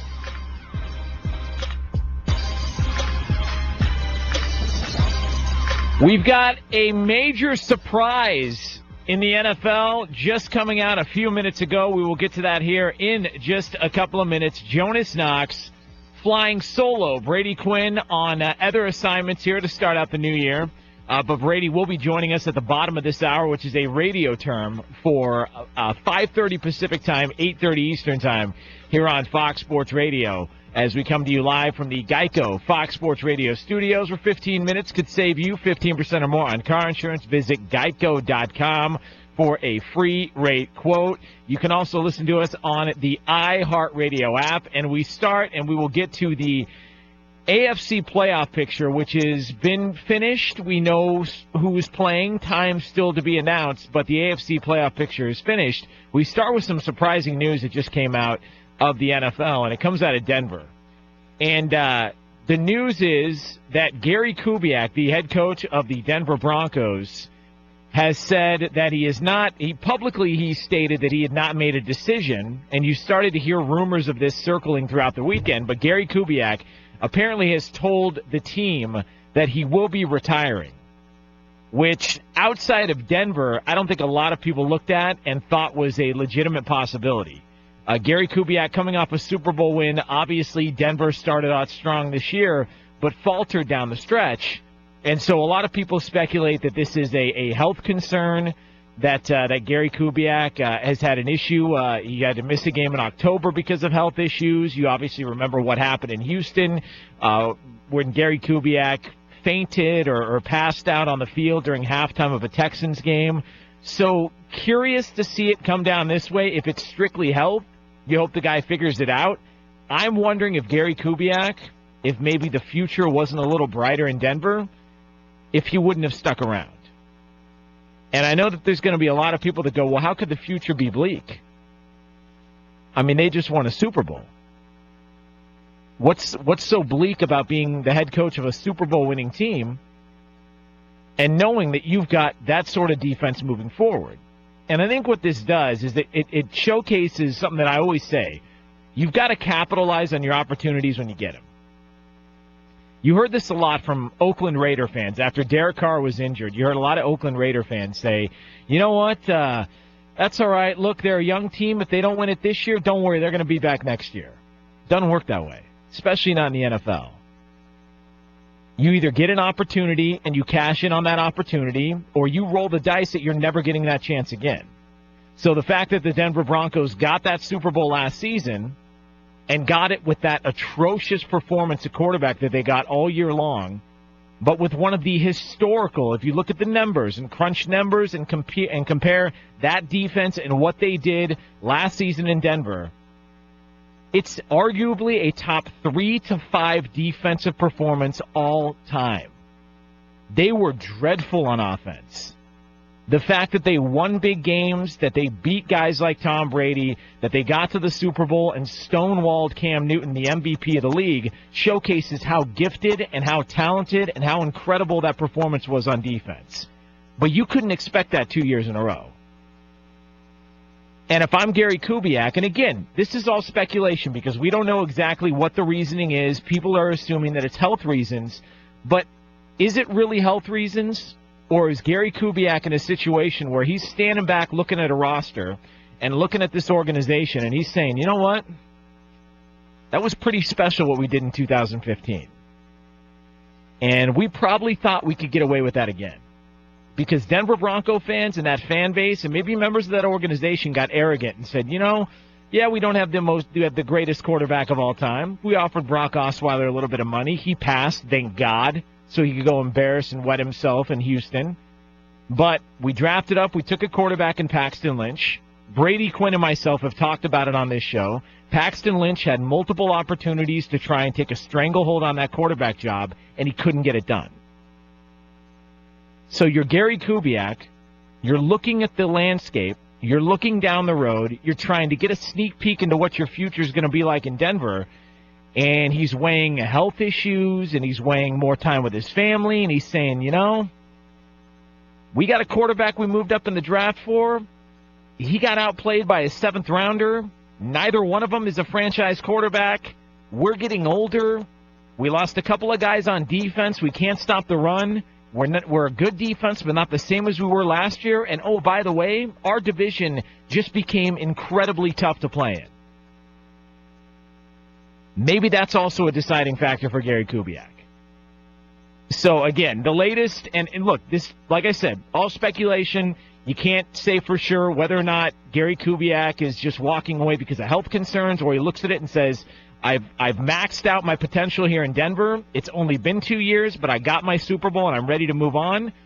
Or, like, possibly just speculating and looking ahead, maybe Gary Kubiak sees this roster and goes, this isn't as great as everybody thinks it is.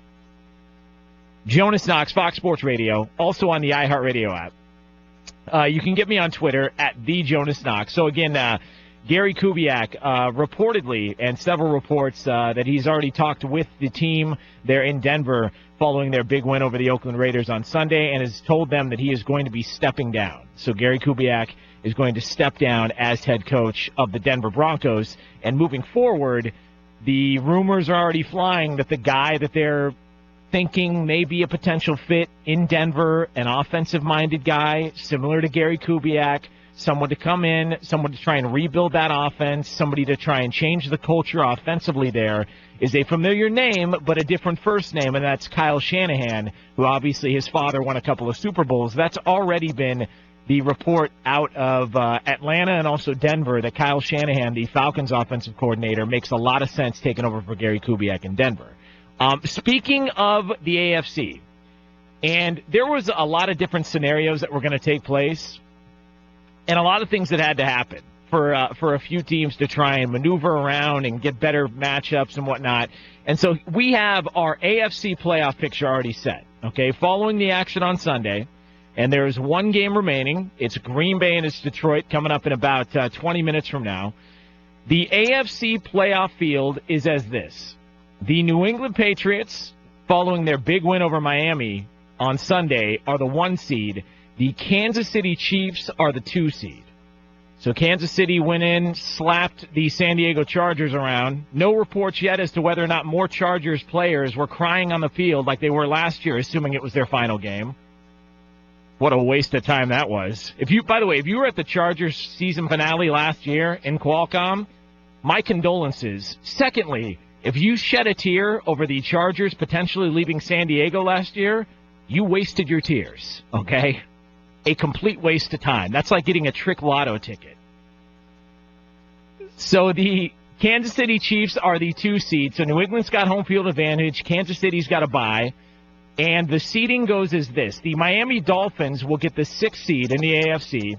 They're going to travel to Pittsburgh to take on the Steelers. And that's a bad matchup for Miami. One, because they've got a backup quarterback and they're taking on Ben Roethlisberger at home at Heinz Field. Also because, reportedly, temperatures are expected to drop in the teens. And I don't know if you've been to South Beach recently. Doesn't really drop down to the teens at all. That just doesn't happen a lot in Miami. So the Dolphins are in trouble in that matchup. The Raiders drop all the way down to the 5 seed, but it actually turns out to be a better matchup if you think about it, because the Raiders are going to be at Houston to take on the Texans. Matt McGloin, the backup quarterback, who Raider fans spent an entire week trying to convince themselves was still going to be the answer as the Raiders move forward. I had Raider fans tweeting me saying, well, Jeff Hostetler did it back in the day. Cool. I don't know. I mean, what does that even have to do with anything? So Jeff Hostetler won a Super Bowl as a backup back in the day. Neat. Matt McGloin's not. And he's definitely not now. Matt McGloin suffered an injury in Denver on Sunday. So the Connor Cook era may have begun in Oakland. So the Raiders, but they are going to go to Houston to take on the Texans, who also have quarterback issues. I mean, Tom Savage has a little bit of a concussion, so Houston doesn't have the severity of injuries at the quarterback position that the Raiders do. Houston's quarterbacks just stink. They're just a bad batch of quarterbacks. They stink! Yeah, they're a good defense, but if anybody recalls Houston and their first home playoff game last season, you recall Brian Hoyer throwing the football around like it was a pin-pulled grenade, and not knowing where a red jersey was, where a white jersey was, and who was on his team, because Brian Hoyer had 4 interceptions, was benched, and thus the Texans began their offseason looking for a quarterback, so much so that they refused to meet with the guy that they gave $40 million guaranteed to. Thus, Brock Osweiler is the Houston Texans quarterback and may potentially start that game against the Oakland Raiders next weekend. So that is your matchups. You've got New England and Kansas City on a bye, with New England getting home field advantage. And then you've got the Steelers hosting the Dolphins. That's a 3-6 matchup. And then you've got the Texans hosting the Oakland Raiders, your 4-5 matchup. That'll be a rematch of the game that they played in Mexico City. Something tells me the conditions and some of the crowd are going to be a little bit different at this game than they were in Mexico City. Jonas Knox, Fox Sports Radio, also on the iHeartRadio app.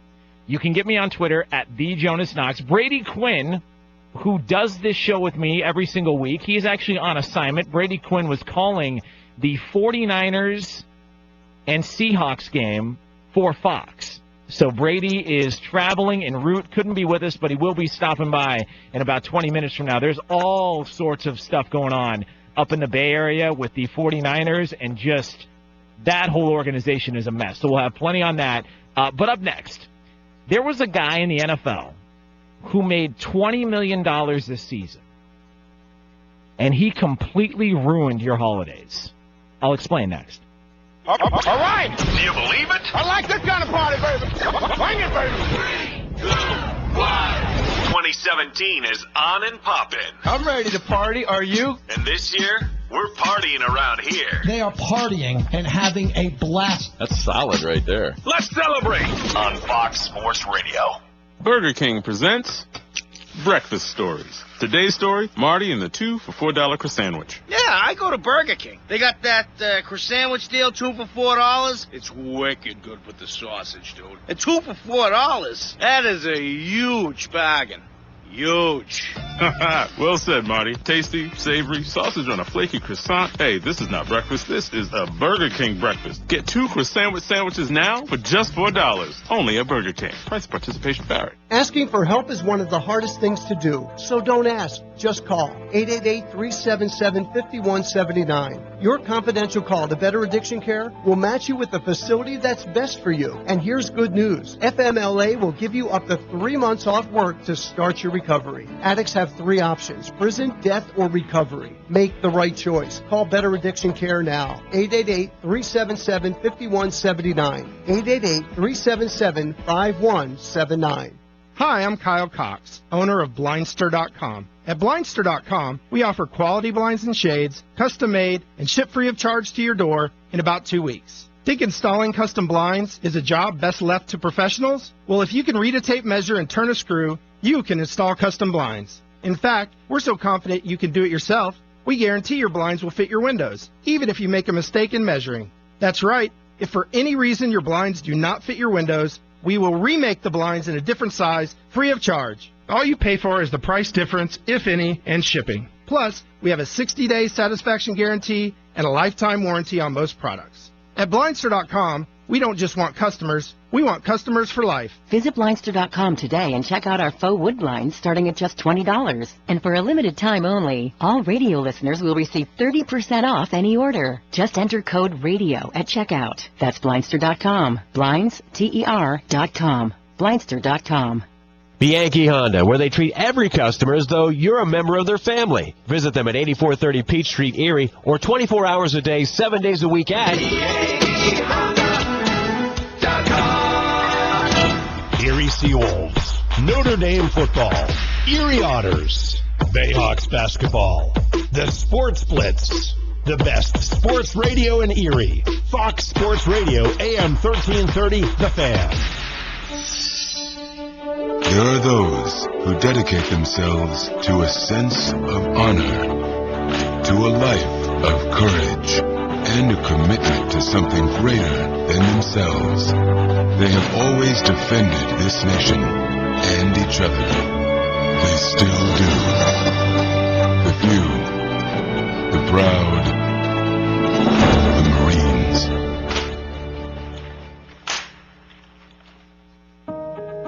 $160,000 kids stay home from school every day for the same reason: bullying. This is Mike Crossie, president of the Pennsylvania State Education Association. Bullying impacts nearly 1/3 of all students every year, but it takes just one caring adult to intervene and help stop the bullying. Take the pledge to be that adult at NEA.org/bullyfree. A message from the Pennsylvania State Education Association. Okay, Simon, what are you wearing right now? Nothing. That's right. And what do people normally wear? Clothes. Exactly. So now Mommy's going to teach you how to dress yourself. Clothes keep us warm, they look good, and if we go out without them, the neighbors will talk. So it's important to know how to get dressed. Here's how it's done. Underwear always comes first, name tag at the back, then pants, then shirt. Get the first button in the right hole, or you have to start all over. If you're wearing a tie, it goes over, round, through, and pull tight. Tuck your shirt into your pants and zip up your fly. Socks going first, then shoes, right on right, left on left. With shoelaces, just take the ends, cross them over, switch the loops. The rabbit goes down the hole, pull tight, and you're left with bunny ears. I love bunnies. Good to know. Now remember, spots don't go with stripes, socks don't go with sandals, and if you've tucked in your shirt, wear a belt. Got it? Why are your pants on your head? Most parenting is hard to do in just 2 minutes. But spending just 2 minutes twice a day making sure they brush their teeth is easier and could help save them from a lifetime of tooth pain. For fun 2-minute videos to watch while brushing, visit 2min2x.org. That's 2min2x.org. A message from the Partnership for Healthy Mouths, Healthy Lives and the Ag Council. We try to hide our truths about our mental and substance use disorders from the world, and sometimes from ourselves. Saying I'm fine is a facade. By facing our problems, recovery begins. And we are empowered to speak our truth. Join the Voices for Recovery. Speak up. Reach out. For confidential information on mental and substance use disorders, including prevention and treatment referral, call 1-800-662-HELP. Brought to you by the U.S. Department of Health and Human Services. A message from the American Heart Association and the Ad Council. Fox Sports Radio, AM 1330, The Fan. This is great. Sounds incredible. You like it like this? Up the middle. 15, far side 10. Goes in. Touchdown. Or like this? Curry, deep three, right side. Are you kidding me? And what about this? Right wing to win it. Whatever it is that you like, we've got it covered. Here we go. It's sports the way you like it. It blows my mind. Mind blown. On Fox Sports Radio. I feel like getting freaky. You thinking about getting freaky? You might as well get freaky in the herd. Awesome. Weekdays, noon Eastern, 9 a.m. Pacific on FS1. The herd. Catch the herd on FS1.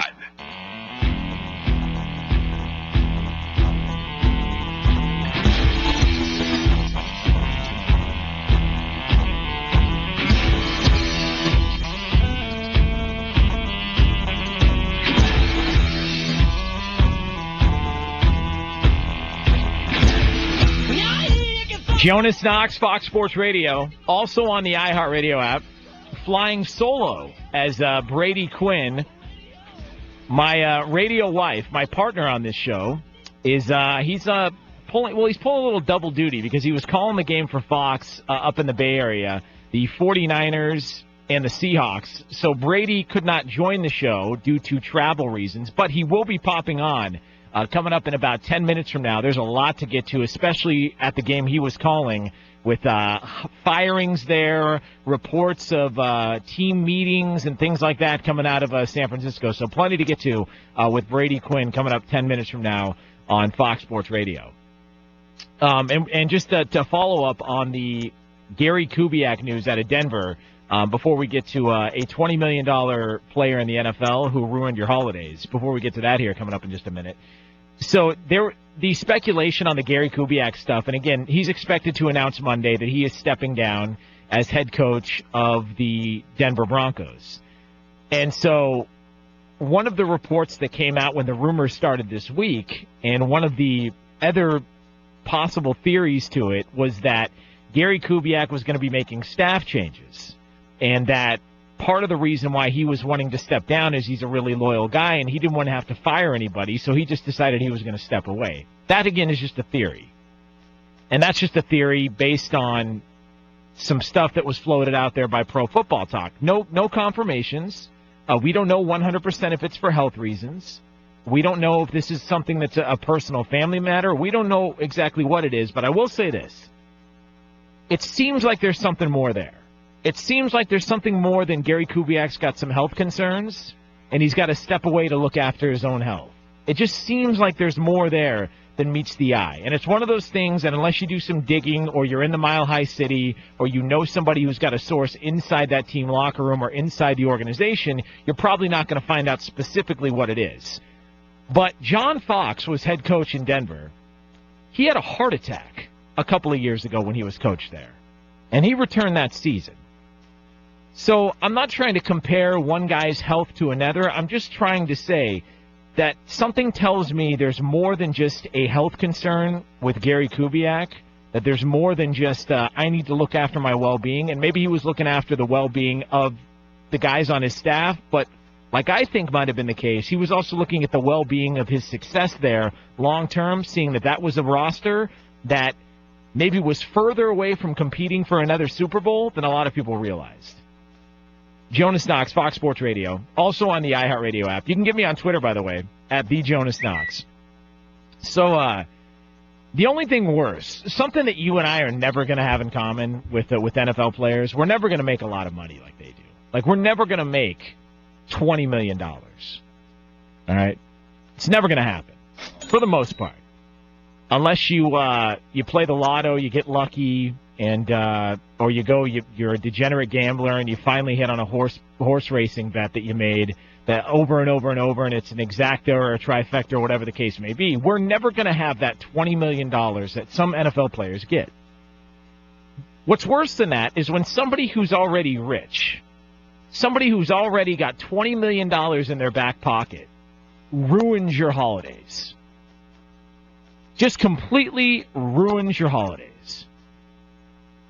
Takes everything you worked for, takes the grand finale of your holiday vacation, and decides, you know what, F this, double middle fingers, I'm ruining your Sunday night.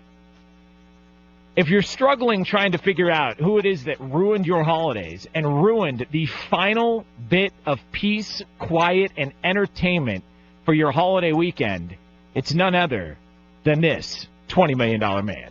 Cousins on a 1st and 10 at the Giant 43. Takes the shotgun snap. He's back to throw. Surveys the field under pressure. Sidearms it over the middle. Intercepted by Dominic Rodgers-Cromartie. DRC with his second pick of the game.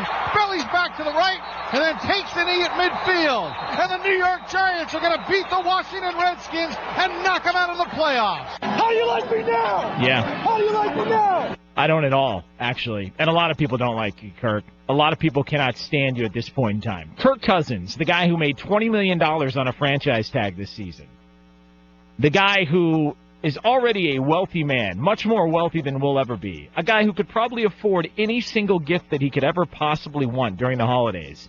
Decided, you know what, my holiday season was so good, I'm going to go ahead and I'm going to defecate on yours. And why do I say that? Because all that we wanted to end our holiday weekends and our holiday vacations as we started off the new year, because, you know, F 2016, it was so hard. All that we wanted was to have one last game. One last game that meant something. One last game for all the marbles that we could rally behind, going unopposed to any other sporting event outside of some NHL game where there's 9 people at. And that was Packers-Lions for the NFC North. Loser goes home. All the marbles set up, kicking off 5 minutes from now. All we needed to have happen was Kirk Cousins to deliver a decent performance in a big spot, which he struggled with, against the New York Giants, who didn't really have a whole hell of a lot to play for, and Washington would get into the playoffs. That way, Detroit and Green Bay are battling it out for the final playoff spot in the NFC, and everybody's gathered around the television. Everybody's gathered around their iPhones and their iPads. Everybody's fired up to watch a giant game as we wind down the holidays and kick off a new year. But because Kirk Cousins does what Kirk Cousins does in big games and threw up all over himself, Detroit and Green Bay have already gotten in. So not only did he ruin your Christmas, he cost sponsors money. Al Michaels is probably less likely to bring up a gambling line later in the game because he's not as enthusiastic. Chris Collinsworth and his raspy voice, probably not going to give you the greatest takes when he's breaking down film like he does so fantastically. All of that was ruined because Kirk Cousins couldn't deliver in the clutch. You like that? No, I don't. You like that? Nobody does. What a jerk. So here's the NFC playoff picture. Now that Washington has just completely embarrassed themselves and ruined your good time. The NFC playoff picture is this. Dallas gets the bye. They get home field advantage. Everybody already knew that. Atlanta, with their win over New Orleans. By the way, thank you, New Orleans, for that backdoor cover. That's a gambling term. Get your minds out of the gutter. Atlanta, with their win over the New Orleans Saints on Sunday, they clinched the 2nd seed. They also get a bye week in the NFC playoffs. The 3 seed goes to the Seattle Seahawks. So Seattle will host the loser of Packers-Lions. Nobody wants to play Seattle in Seattle. Nobody wants to go up there. Regardless, whoever takes on the Lions in the first round of the playoffs, they've already got a bye. There's 3 teams that are getting a bye in the NFC playoffs this year. One of them's Dallas. The second one is Atlanta. And the third one is whoever's playing Detroit. 3 teams are getting a bye. That'll be the answer to a trivia question down the road. You can make a lot of money at some sports bar down the road if somebody asks you about the 2016-2017 playoffs.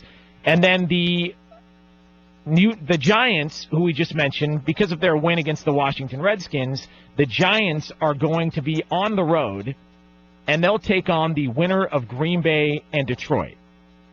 So if you're the Giants, you want to play Detroit, which would set up Green Bay and Seattle in Seattle, which would be a fantastic matchup. They've had some classic matchups throughout the years. So the NFC playoffs are going to be much more tricky than the AFC. I think Tom Brady and the Patriots have a pretty easy walkthrough outside of the Kansas City Chiefs, just based on the backup quarterbacks that are playing right now in the AFC. But the NFC, still a couple of things to sort out. But because of Kirk Cousins, this game that's kicking off in a couple of minutes now just doesn't really mean as much.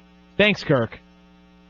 Jonas Knox, Fox Sports Radio. Also on the iHeartRadio app, and you can get me on Twitter at @TheJonasKnox. So there are rumors, reports, all sorts of craziness taking place for one NFL franchise. A man who was on the scene, was there live to watch it unfold. He joins you in 60 seconds. First, though, let's find out what's trending. Still a couple minutes from kickoff. Green Bay at Detroit. The winner takes the NFC North and hosts the Giants. Tonight's loser, a 6th seed, and goes to Seattle. Seattle wins 25-23 at San Francisco. 49ers GM Trent Baalke confirmed this afternoon he has been fired. Coach Chip Kelly is expected to be out also. Atlanta wins to clinch the number 2 seed in the NFC. Matt Ryan, 4 touchdown passes in the first half, and they hold on 38-32 over New Orleans. Washington is out after the 19-10 home loss to the Giants. We're brought to you by TrueCar. When you're ready to buy a new or used car, visit TrueCar to enjoy a more confident car buying experience. Go to TrueCar.com. Broncos coach Gary Kubiak told his players he is resigning for health reasons. Denver beat Oakland 24-6. The Raiders' playoff opener is at Houston next weekend. Kansas City wins 37-27 at San Diego. Chiefs clinch the 2 seed and the AFC West title. I'm Steve DeSager. We are The biggest personalities in sports are on FS1. Undisputed with Skip Bayless and Shannon Sharp airs weekdays at 9:30 a.m. Eastern, only on FS1.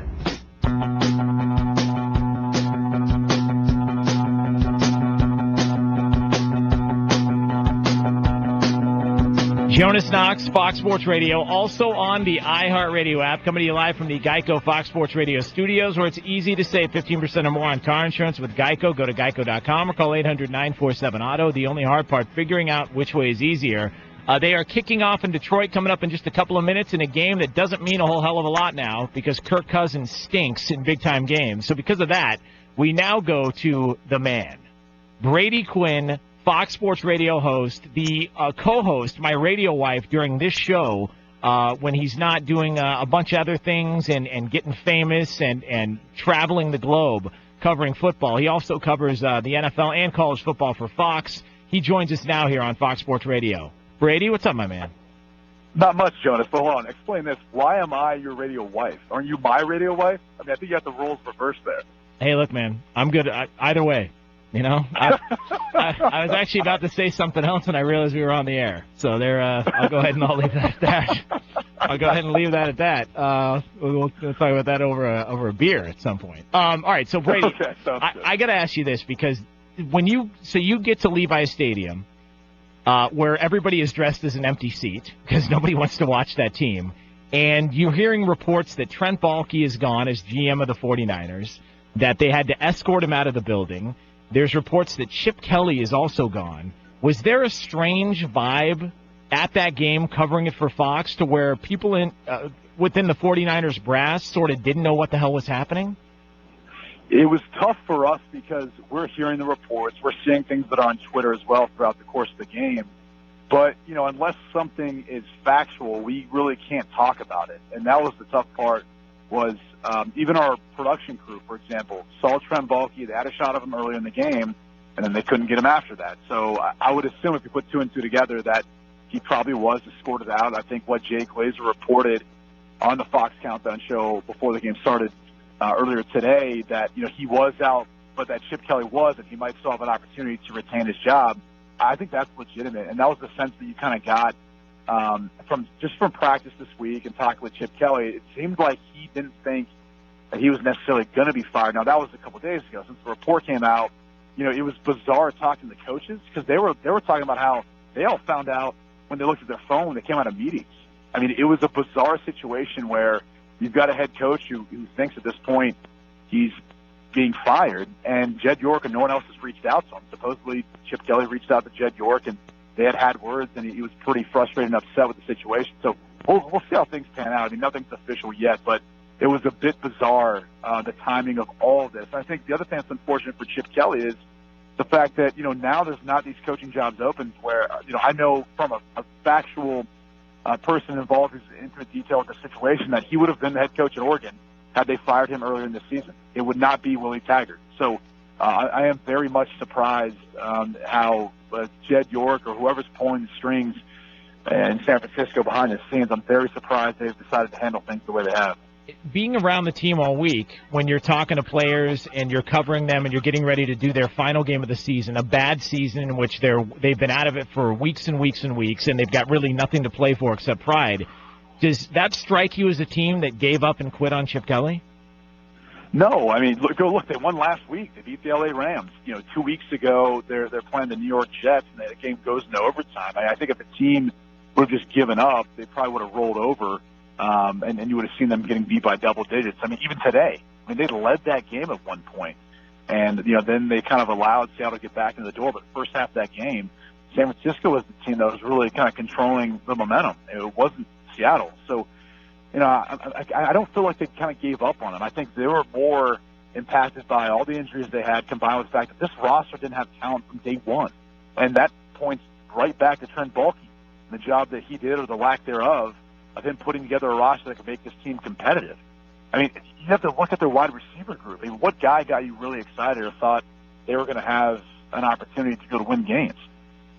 And also, one of the things that bothers me about the Chip Kelly narrative that changes – In 3 consecutive years, he took a quarterback, and that quarterback had the best season of his career at that point.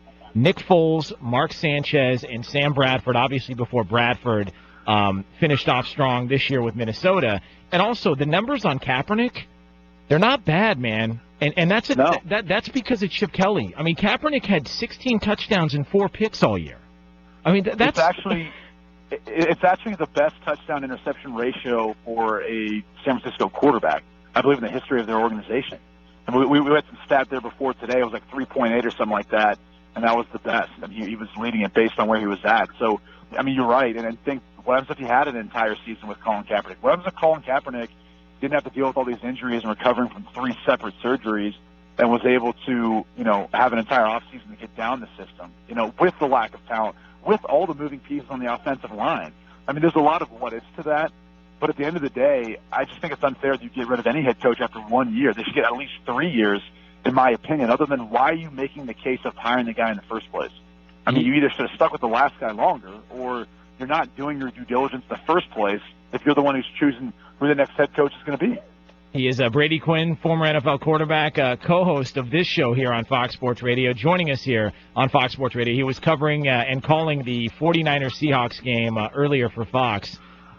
So I'm assuming that you've seen the news on Gary Kubiak. Gary Kubiak apparently has told the team after the game, the official announcement is coming on Monday, that he is going to be stepping away from the team. Some people are citing health concerns. There's been talk that there's going to be changes on the offensive staff and that possibly he didn't want to make any of those changes and didn't feel comfortable with it. What do you make? You spent time in Denver. What do you make of the decision of Gary Kubiak to step away from that team? Well, like John Elway brought him in. I think he's the guy you felt comfortable with. When you think about it, he brought him in to replace John Fox, who took the team to a Super Bowl. So it wasn't like Fox hadn't been successful, but I just think he felt like Kubiak could get him to a higher standard, which he did. I mean, they won a Super Bowl with him. But so to me, it leads me to think that it is more health concerns than anything else. And at this point in time in his age and career, but not only offensive changes. I mean, Wade Phillips hasn't signed his contract either, and he's technically going to be up after this season. So they've got a lot of decisions to make, and I'll just throw this name out there early. And a guy that they should consider, that's Mike McIntyre, the head coach of Colorado. He's got NFL roots as far as during his time coaching, and then beyond that, I think you look at him, he's got a lot of people who are behind him there locally in Colorado. So just a guy to kind of think about when you're looking at all the different candidates. If they're not looking at trying to go get some sort of defensive or offensive coordinator who's maybe one of those younger guys and kind of a hot name. You've been in negotiations as a quarterback for contracts, and you've either had conversations with your agent about how things are going, and different subjects are brought up, different topics are brought up when you're negotiating. And so here we go. We find Kirk Cousins in another big game in which the Redskins win, they get into the playoffs, and like he's done several times throughout his 2-year stint as starter there in Washington, he comes up short in a big moment. How is that going to be brought up in negotiations, just from your experience in talking to teams about potentially playing and going through all the different variables of signing a deal with somebody? How much is that going to be leaned upon by the Redskins when negotiating with Kirk Cousins in the offseason? Big time. I mean, that's going to be one of their points of contention and points of really leverage that they have as far as how he's performed in the big moments. And I think when you're looking at how they're going to handle the situation, because they can franchise tag him, they're going to. I think had he been able to come through, had he been able to get them into the playoffs for a second year, you're then talking about the tables being turned a little bit. But Kirk Cousins having all the leverage and saying to the team, hey, why don't you build a team out around me? I've just taken you to the playoffs 2 years in a row. Give me more to work with, and maybe as a team, we can, achieve a higher level of success.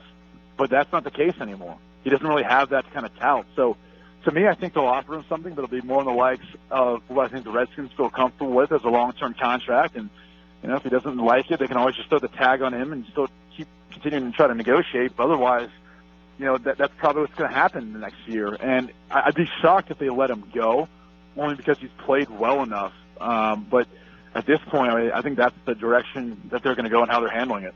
He is Brady Quinn, former NFL quarterback, co-host of this show here on Fox Sports Radio, joining us here. Before I let you go, how was New Year's Eve in the Bay Area? Oh, I didn't do anything. I was in bed by 10:30. I had to prepare for the game, man. So, and actually, when you come do a game for the 49ers, it's probably down there in Santa Clara. I mean, your crowd that you're talking about that didn't show up, there's more Seahawks fans than there was 49ers fans. And at the end of the day, the crowd's different than I think what the crowds used to be at Candlestick, right? You've got more of the Silicon Valley group, probably people who are really excited about football, but maybe, not going to be getting in fistfights over it in the stands or anything else. So it's a bit of a different crowd, I think, than what maybe 49ers fans in the past are accustomed to. And that used to be my favorite cutaway shot to the crowd at Old Candlestick, especially when they played the Raiders, because you'd have some slob with tattoos on the back of his neck, and he's wearing a Tom Rathman throwback, and he's throwing haymakers at some Raider fan in the crowd. That was like my favorite pastime at the old 49ers games. Yeah, you missed out a little bit on that, and like I said, there was a strong Seattle Seahawks contingent at the game. And the lack of success is going to play a part, but it's the fact that it's an hour away. I mean, part of the reason why I couldn't do the show tonight was just because of how far away I was actually from any studio that could get us on the show tonight. So it's unfortunate. And I'm going to be missing out on the Quinn Knox Awards, which I feel like we've got to somehow find a way of getting this done. Yeah, it's... Do we? Okay, so we're going to do it next week. Gavin, do we have a confirmation we're going to do it next week? Yeah, I'm going to put together my best ones ever. Okay, that's good. Yes, it's good to see Gavin took time away from the Bovada slots in between breaks here to chime in with that. That's always good on Gavin. Brady, travel safe, man. Thanks, pal. We'll do it again next week. Sounds good. Have a great night. Jonas Knox, Fox Sports Radio. He's right, though. That is a pain in the ass, man. We were there for the Super Bowl last year, or earlier this. Yeah, I guess it is last year. Jesus. And you had to take, if you wanted to go to cover any of the team media days that were all in Santa Clara, you had to hop on like a media bus at 7 in the morning. It'd take everybody out there, and then you'd have to come all the way back because the central location of the Super Bowl and where all the media, like the Radio Row and all that stuff was in downtown. So it's a nightmare out there, but part of the reason why they moved it is because there's more money over there, and it just makes a lot more sense financially, but still not the same 49er crowd that you're used to. Jonas Knox, Fox Sports Radio, also on the iHeartRadio app, and again, you can get me on Twitter at the Jonas Knox. There is somebody in the NFL who was already great, but he might be greater than you ever realized. I've got stunning numbers for you, and I'll have it for you next. Celebrating the new year, Fox Sports style. Happy New Year. The game's touchdown! The story. This is outrageous. The interaction. We like when people keep it real. It's what we do. Get plugged in. Let's party. On Fox Sports Radio. Did you know that identity theft goes beyond what you can see on a credit report and what your bank can alert you to? Identity thieves can open new accounts in your name, rent or buy properties in your name, drain your 401k, and even file fake tax returns in your name. In fact, there are all kinds of identity theft beyond what you might expect. That's why LifeLock goes beyond credit monitoring to help protect your identity. We use proprietary technology to alert you to a whole range of threats to your identity. And if there's a problem, one of our U.S.-based specialists will work to fix it. Of course, no one can prevent all identity theft or monitor all transactions at all businesses. But with LifeLock, you can feel beyond good knowing someone is looking out for you in all kinds of ways. Join now for 10% off. Go to LifeLock.com or call 1-800-LifeLock and use promo code NEWS. LifeLock. JT the Brick with Tom Looney.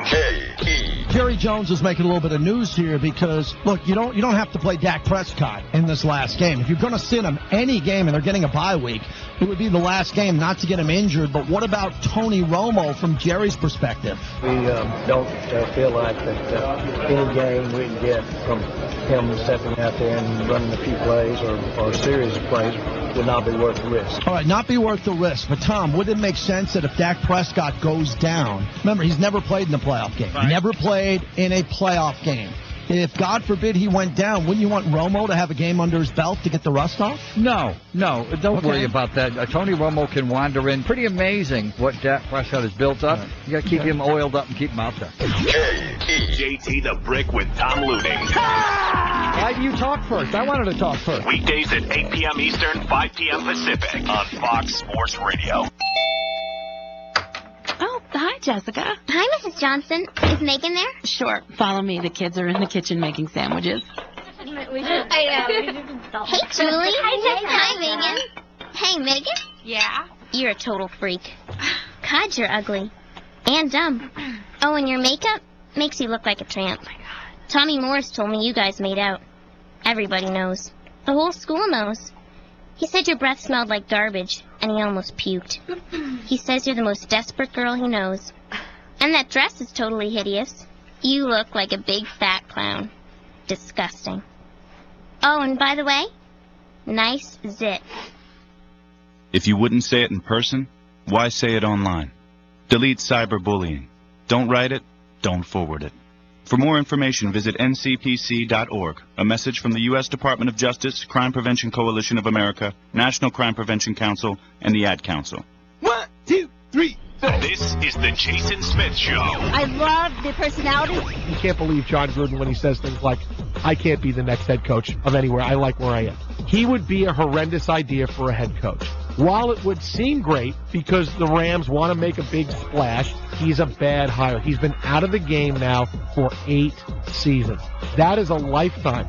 That is offensive systems and philosophies and defensive systems and philosophies that have come and gone, and he's not even been a part of them. It's a new generation of players coming up. You're dealing with social media. The NFL is so different than when he left 8 years ago. He was never great with young quarterbacks. Never was. When did he win? He went with Brad Johnson, who was in the league for 10 years when he won. When did he win with the Raiders? When he got to the AFC title game. He had Rich Gannon, who was in the league for about 15 years. He would ruin Jared Goff. You're listening to Jason Smith. Weeknights at 11 p.m. Eastern, 8 p.m. Pacific on Fox Sports Radio. As a young teenage boy, I didn't even know what autism was. How do you even spell that? A few years later, I heard that a friend's cousin's son had been diagnosed with autism. I still wasn't sure what that really meant. When I went to college, my roommate's brother had autism. When I moved to the city for work, my best friend called me and told me his son had been diagnosed with autism. We were both in shock. I still remember the day I walked into the house and saw that look on my wife's face. I knew something was wrong. I'll never forget how I felt when she said, "Our son has autism." Autism is getting closer to home. Today, 1 in 110 children is diagnosed with autism. That's a 600% increase in the last 20 years. Learn the signs at autismspeaks.org. Early diagnosis can make a lifetime of difference. Brought to you by Autism Speaks and the Ad Council. Fox Sports Radio, 1330 The Fan. Download the iHeartRadio app on your smartphone or tablet. Find live station. Type in FSR. Let me bring this point up again. Yes. FSR. Fox Sports Radio. And I'm a sports radio host, okay? Download the app today. Good. You know what? I understand it. Come on! Listen everywhere. I got a news flash. See? Isn't that simple? It's as simple as that. Join Emmy Award winner Katie Nolan for her show Garbage Time, where she gives her unique take on the biggest stories of the week and also welcomes celebrity guests. Don't miss Garbage Time. Ready, set, go. Wednesday at midnight on FS1.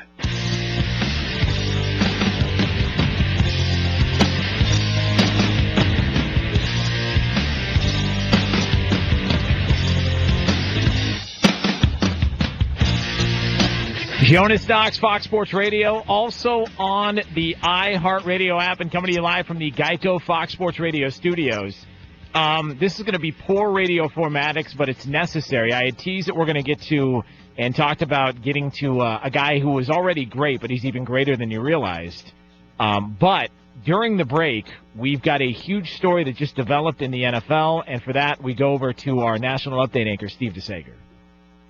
It is official, Jonas. The Chargers announcing they have dismissed head coach Mike McCoy. Now, when he took the podium after their loss in the season finale to Kansas City, which gave KC the AFC West title, by the way, Raiders lost, McCoy said, I want to be back. This is going to be a special group next year. 45 minutes later, the team announces, you are gone. He had said it at the time, 45 minutes before. He had not yet been told about his future. He's been told now. There's even a press release with the Chargers team president saying the decision to dismiss Mike was made in the best interests of our franchise. He had 4 seasons taking over Turner there. First one, he went to the playoffs at 9-7, and Andy Dalton handed him a playoff game. Thank you very much. The next year, 9-7, no playoffs. 4-12 last year, 5-11 this year. Nobody's really surprised by this, just based on the record alone. And he's really a well-liked guy by a lot of people. When you talk to, I know Steve Hartman, who works here at Fox Sports Radio. He's a host here. He also does a show there at Extra 1360 in San Diego. Charger Station. Yeah, and everybody likes McCoy. But the bottom line is the guy's not winning games, and they've had a lot of injuries, and people were surprised he was brought back last year. And I remember talking with Steve, and the idea was the Chargers were in limbo as to whether or not they were going to play in San Diego or not. You didn't want to go into a potential franchise move and moving cities and relocating with firing a head coach and trying to also hire a new guy to bring him to a new place, similar to what the Rams did by keeping Jeff Fisher. So I don't think a lot of people are surprised by this, but I can already tell you one place that he's potentially going to end up. Now, people are going to look at Denver because of his time in Denver, but watch for, especially if he's still around, John Fox to hire him as his offensive coordinator in Chicago. He was John Fox's assistant in Carolina for years. Being assistant in Denver. He was there for almost John Fox's entire time in Carolina. He was with him, and then also in Denver. You know, he's a former Long Beach State quarterback, Mike McCoy, so I assumed you were going to say Long Beach State University, but of course they dropped football years ago. Long Beach State University dropped football? Yeah. Oh, that's too bad. That's one less team to gamble on. What a bummer. Was there, yeah. That's never a good time. So Cal State Fullerton. Yeah. There he is. There's Gavin. He's up to speed on all the Mr. Orange County, sure. You can gamble on. So then it's Mike McCoy is gone, and now we've got the coaches that have been fired thus far. Well, the Rams that you mentioned already, and the Chargers now. Yes. Denver's coach told his players he is resigning. Buffalo has already fired it, and Jacksonville also has an opening. So that's 5. When we were looking at earlier in the season. San Francisco is going to, so that's 6. Possibly, but I mean, you talk to some people and they say that Chip Kelly's going to have another meeting with the brass there in San Francisco, and maybe he's kept around, which I don't know how much sense that makes, based on the fact that if you bring in a new guy to run the football operations there, if you bring in a new general manager, he's going to want to hire his own guy. Meanwhile, Chip Kelly could be paid off by back-to-back NFL teams. Consecutive seasons, drawing checks from both. Good for him. And the 49ers will be paying 3 coaches at one time, head coaches at the same time. Good for him, man. Can we get a round of applause for Chip Kelly? Because this was a 4-year deal, was it not? They got to pay off 3 other years. Oh, man. A round of applause for Chip Kelly. All you people that said, man, what a bust in the NFL he's been. Are you serious? That guy's getting paid by 2 different companies. He's not working for either. What? That guy's a winner. Sounds like a consultant. So, again, that is the latest. The San Diego Chargers have fired Mike McCoy. So, teams already getting a jump start on Black Monday, that is, in the NFL. And so now we're waiting to see what other coaches out there end up losing their jobs. Well, I guess with the Rose Bowl tomorrow, they didn't want to rain on the parade, right? So to speak. Yeah. So getting it out of the way. You don't want to upstage the Rose Bowl on a Rose Bowl day on a Monday, as traffic will be a nightmare in downtown LA for many people. So there it is. That is the latest. The Chargers are saying goodbye to Mike McCoy as head coach there in San Diego. Wouldn't you guess, though, a San Francisco announcement could be coming tomorrow, right? Yeah, San Francisco coming tomorrow. Also, Denver expected to make an announcement tomorrow. And then look, there's usually a surprise. Who knows what happens in Indianapolis? You know, now Jason Cole said he's been told no changes in Indy. Yeah, we'll see. Yeah, Jason Cole also said that Jared Goff was a franchise quarterback. Jared Goff was sacked 7 times today. Hey. They had 14 drives, 9 first downs at the Coliseum. Is that bad? That would be bad. Oh, okay. They averaged about 30 yards per quarter. You know what's not bad? Geico.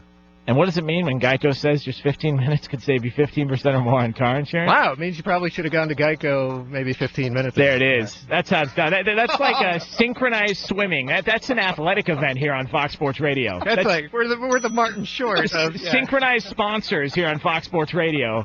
The gold medal goes to DeSager and Knox. Thank you. Good night.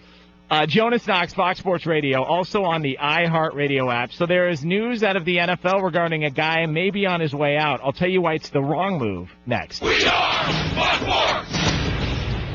Message and data rates may apply. The new year is approaching, and it's the perfect time to think about making changes for your future. If you're considering a New Year's resolution, why not commit to one that can make a real impact on your life? Start 2017 with the confidence that comes from pursuing your education with Arizona State University. ASU Online is enrolling now for our spring semester, and you can secure the opportunity to earn a quality education online from a school ranked #1 for innovation by U.S. News & World Report. To learn more, text TALK to 79645. As an ASU Online student, you'll learn from our world-class faculty from wherever you need to be. You'll also be supported by academic coaches committed to helping you succeed in your educational journey.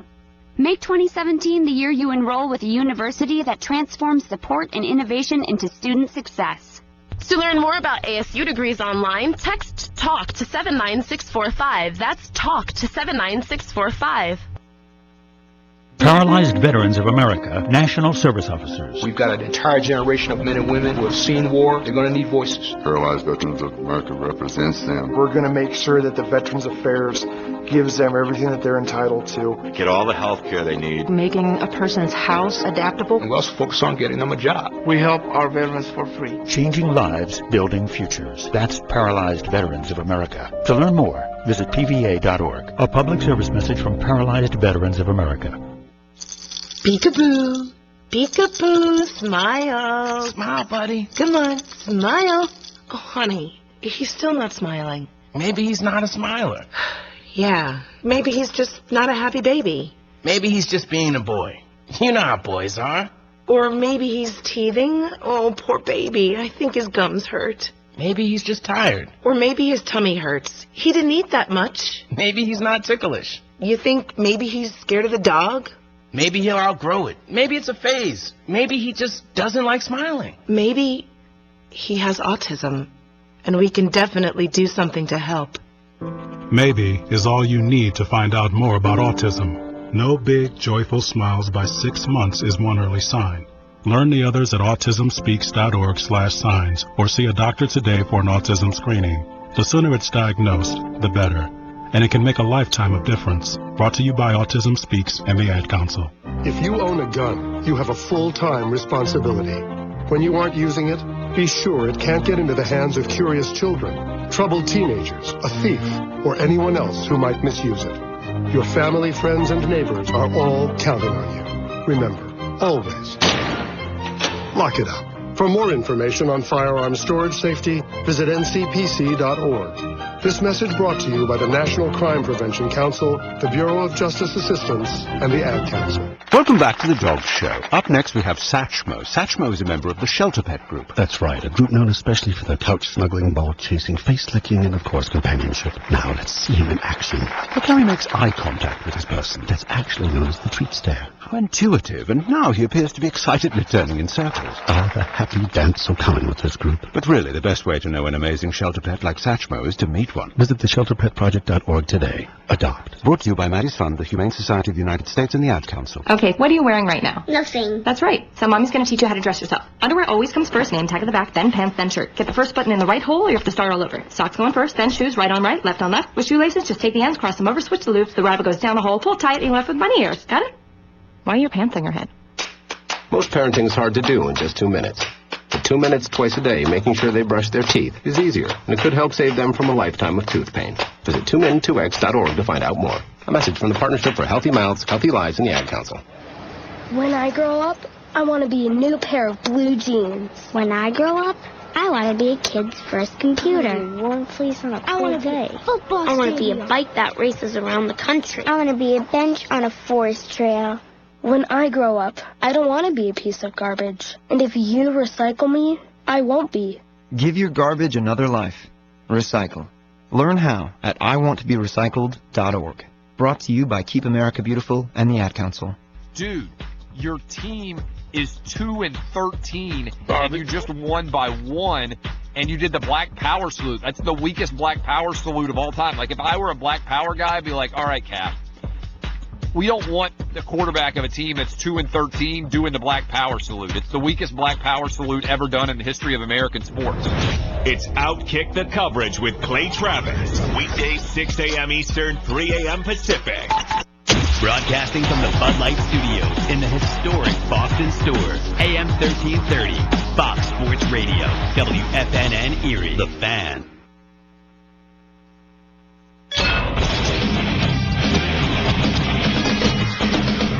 Fox Sports Trending now. Final game of the NFL's regular season tonight. Green Bay at Detroit, scoreless late in the first quarter. Green Bay without wide receiver Randall Cobb, but the Lions do have active linebackers DeAndre Levy and cornerback Darius Slay. We're brought to you by TrueCar. When you're ready to buy a new or used car, visit TrueCar. To enjoy a more confident car buying experience, go to TrueCar.com. The winner tonight takes the NFC North and hosts the Giants in the playoffs next weekend. The loser would be the 6th seed and go to Seattle. Seattle won its finale 25-23 at San Francisco. Giants eliminated Washington 19-10, and that means that tonight's two teams are in the playoffs at least as a wild card so far. Again, Washington is out. Atlanta wins to clinch the 2 seed. Kansas City a winner. Oakland lost, so KC gets the 2 seed in the AFC. Chargers have fired Coach Mike McCoy. The Broncos' Gary Kubiak has resigned. I'm Steve DeSager. FS. Want to catch Colin Cowherd? FS what? Come find me. FS what? Catch the Herd weekdays noon Eastern, 9 a.m. Pacific on FS what? The Herd. Catch the Herd on FS what? Blue 87. Time for some interaction. Don't take winning for granted, man. Let's go! You like what you saw today? Get in and talk about it. What the hell is this? Fox Football Sunday with Jonas Knox and former Notre Dame quarterback and first-round draft pick Brady Quinn is on. Deep down. Live from the Geico Fox Sports Radio studios. Let's show what we all about. Yeah. Here's Jonas Knox. Oh, we got breaking news. We got guys losing jobs. We've got rumor mills just flying full throttle in the NFL. We'll get to the very latest out of the National Football League coming up here in just a couple of minutes. Jonas Knox, Fox Sports Radio, also on the iHeartRadio app and wherever you are listening right now to the program. We appreciate you doing so. Happy New Year to wherever you are as we come to you live from the Geico Fox Sports Radio studios. For 15 minutes could save you 15% or more on car insurance. Visit geico.com for a free rate quote. I am flying solo this week. Brady Quinn, my partner in crime, my radio wife, if you will. He is not with us this week. He is traveling back from covering and calling the 49ers and the Seahawks game for Fox. And if you're just tuning in, the very latest as far as the coaching rumblings, as teams are trying to get an early start on Black Monday in the NFL, is that just a few moments ago, Mike McCoy, the San Diego Chargers head coach, has been fired by the team. McCoy is gone. 27-37 was the McCoy record there in San Diego during his time in SD. So he is moving on. San Diego is now in the market for not only a new city, a new stadium, but also a new head coach. It's like getting dumped, crashing your car, and having your house burned down all in the same weekend. That's San Diego Charger football right now. They got nowhere to live. The future is bright. They got nowhere to live. They got no one to talk to. They got nothing else going on. San Diego Charger football. Bolt up. It is the just a complete, and it's the Hindenburg right now, San Diego Charger football. So that is the latest there. Mike McCoy is gone in San Diego. Also, Gary Kubiak, the head coach of the Denver Broncos, is expected to make a formal announcement on Monday that he is going to be stepping down as Broncos head coach. A lot of speculation, whether it's health reasons, whether he just wants to spend time with his family, whether he needed to make staff changes and didn't want to do it, if he looked at the future of the team and it wasn't working out. Gary Kubiak will make the formal announcement and fill everybody in on that coming up on Monday. The other stuff that's been going on in the NFL, and we talked about Brady Quinn being at the 49ers game, covering the game for Fox, is the reports out there. General manager Trent Baalke has already been fired. He was ushered away, if you will. Trent Baalke was ushered away from the 49ers facility. Chip Kelly, it has not been formally announced. Many people expect that Chip Kelly is also going to be fired, although there are other conflicting reports that Chip Kelly is going to get one last chance to talk with the 49ers brass on Monday. Here was Chip Kelly addressing the rumors, talking about the mood of the team after their loss to the Seahawks on Sunday. Any players come up to you and ask what was going on with your status? Before the game, no. You know, we just, and I don't think that's, I was going to coach a game, so I don't think that should affect them. I hope they could properly plan and get ready to go play the football game. So. No, you said before the game. Understood. What about after the game? Were you in confidence? Yeah, we had a lot of hugs in there. Our record wasn't, it's a bottom line business, so we probably didn't win enough games. So. Could you imagine you're going to make a case for yourself with Jed, or is maybe it's past that point? No, I don't think I'm going to the people's court. I mean, I think, court? Yeah. So, I mean, he wants to have a conversation, so I'll have a conversation with him. I don't feel nervous, and I don't look at it as going to see the principal. So I just think, it's a end of the year meeting, and we'll go discuss everything, positive and negative, about what went on this season, and see what happens. And again, that was Chip Kelly talking with 49ers media after the loss and the rumors about his potential firing coming up on Monday. Here's the problem. Okay, and there's a couple of problems. Well, there's a lot of problems with San Francisco and the 49ers, and we'll get to all that here coming up shortly. But Chip Kelly, if he's kept around as head coach, it makes no sense, because you're bringing in a new general manager, and you want to give that guy the opportunity to be able to hire the guy that he wants to take over the gig. So maybe that new GM sits down with Chip Kelly. Chip Kelly blows him away in a conversation, and that guy says, you know what, I can win with this guy. Let me see what we can do moving forward. The other issue with this is you got to follow where this stuff broke down. Follow the trail, I always say. Go back to that one moment that changed the fortunes of your future, whether it's in life, romance, finances, whatever. In this case, with the 49ers organization, where did things take a turn for the worse? And it's all on Trent Baalke. All of it is on Trent Baalke, the former GM, now former GM of the San Francisco 49ers. Trent Baalke made the hire of Jim Harbaugh back in the day. He decided, as the new general manager, he wanted to turn around the organization, so Trent Baalke went out and hired Jim Harbaugh. It was a splash hire, a surprise hire. Jim Harbaugh surprisingly took the 49er job, an organization that had not been good for quite some time. And so Jim Harbaugh got there in San Francisco. He ended up going 44-19-1. He had 5 playoff wins in 4 seasons. Never had a losing record. But the problem is, Trent Baalke didn't like the idea of Jim Harbaugh getting all the credit. He didn't like the idea that Jim Harbaugh was the guy that everybody looked to as the savior of the franchise. So they started not getting along.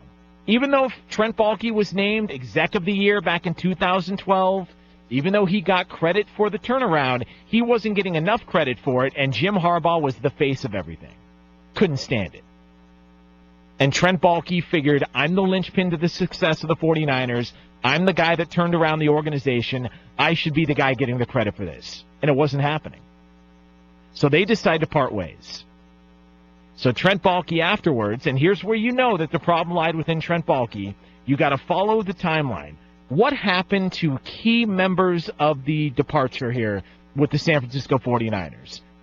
Jim Harbaugh leaves, takes over a Michigan program that was a 5-win, non-bowl eligible vomit bomb of a team.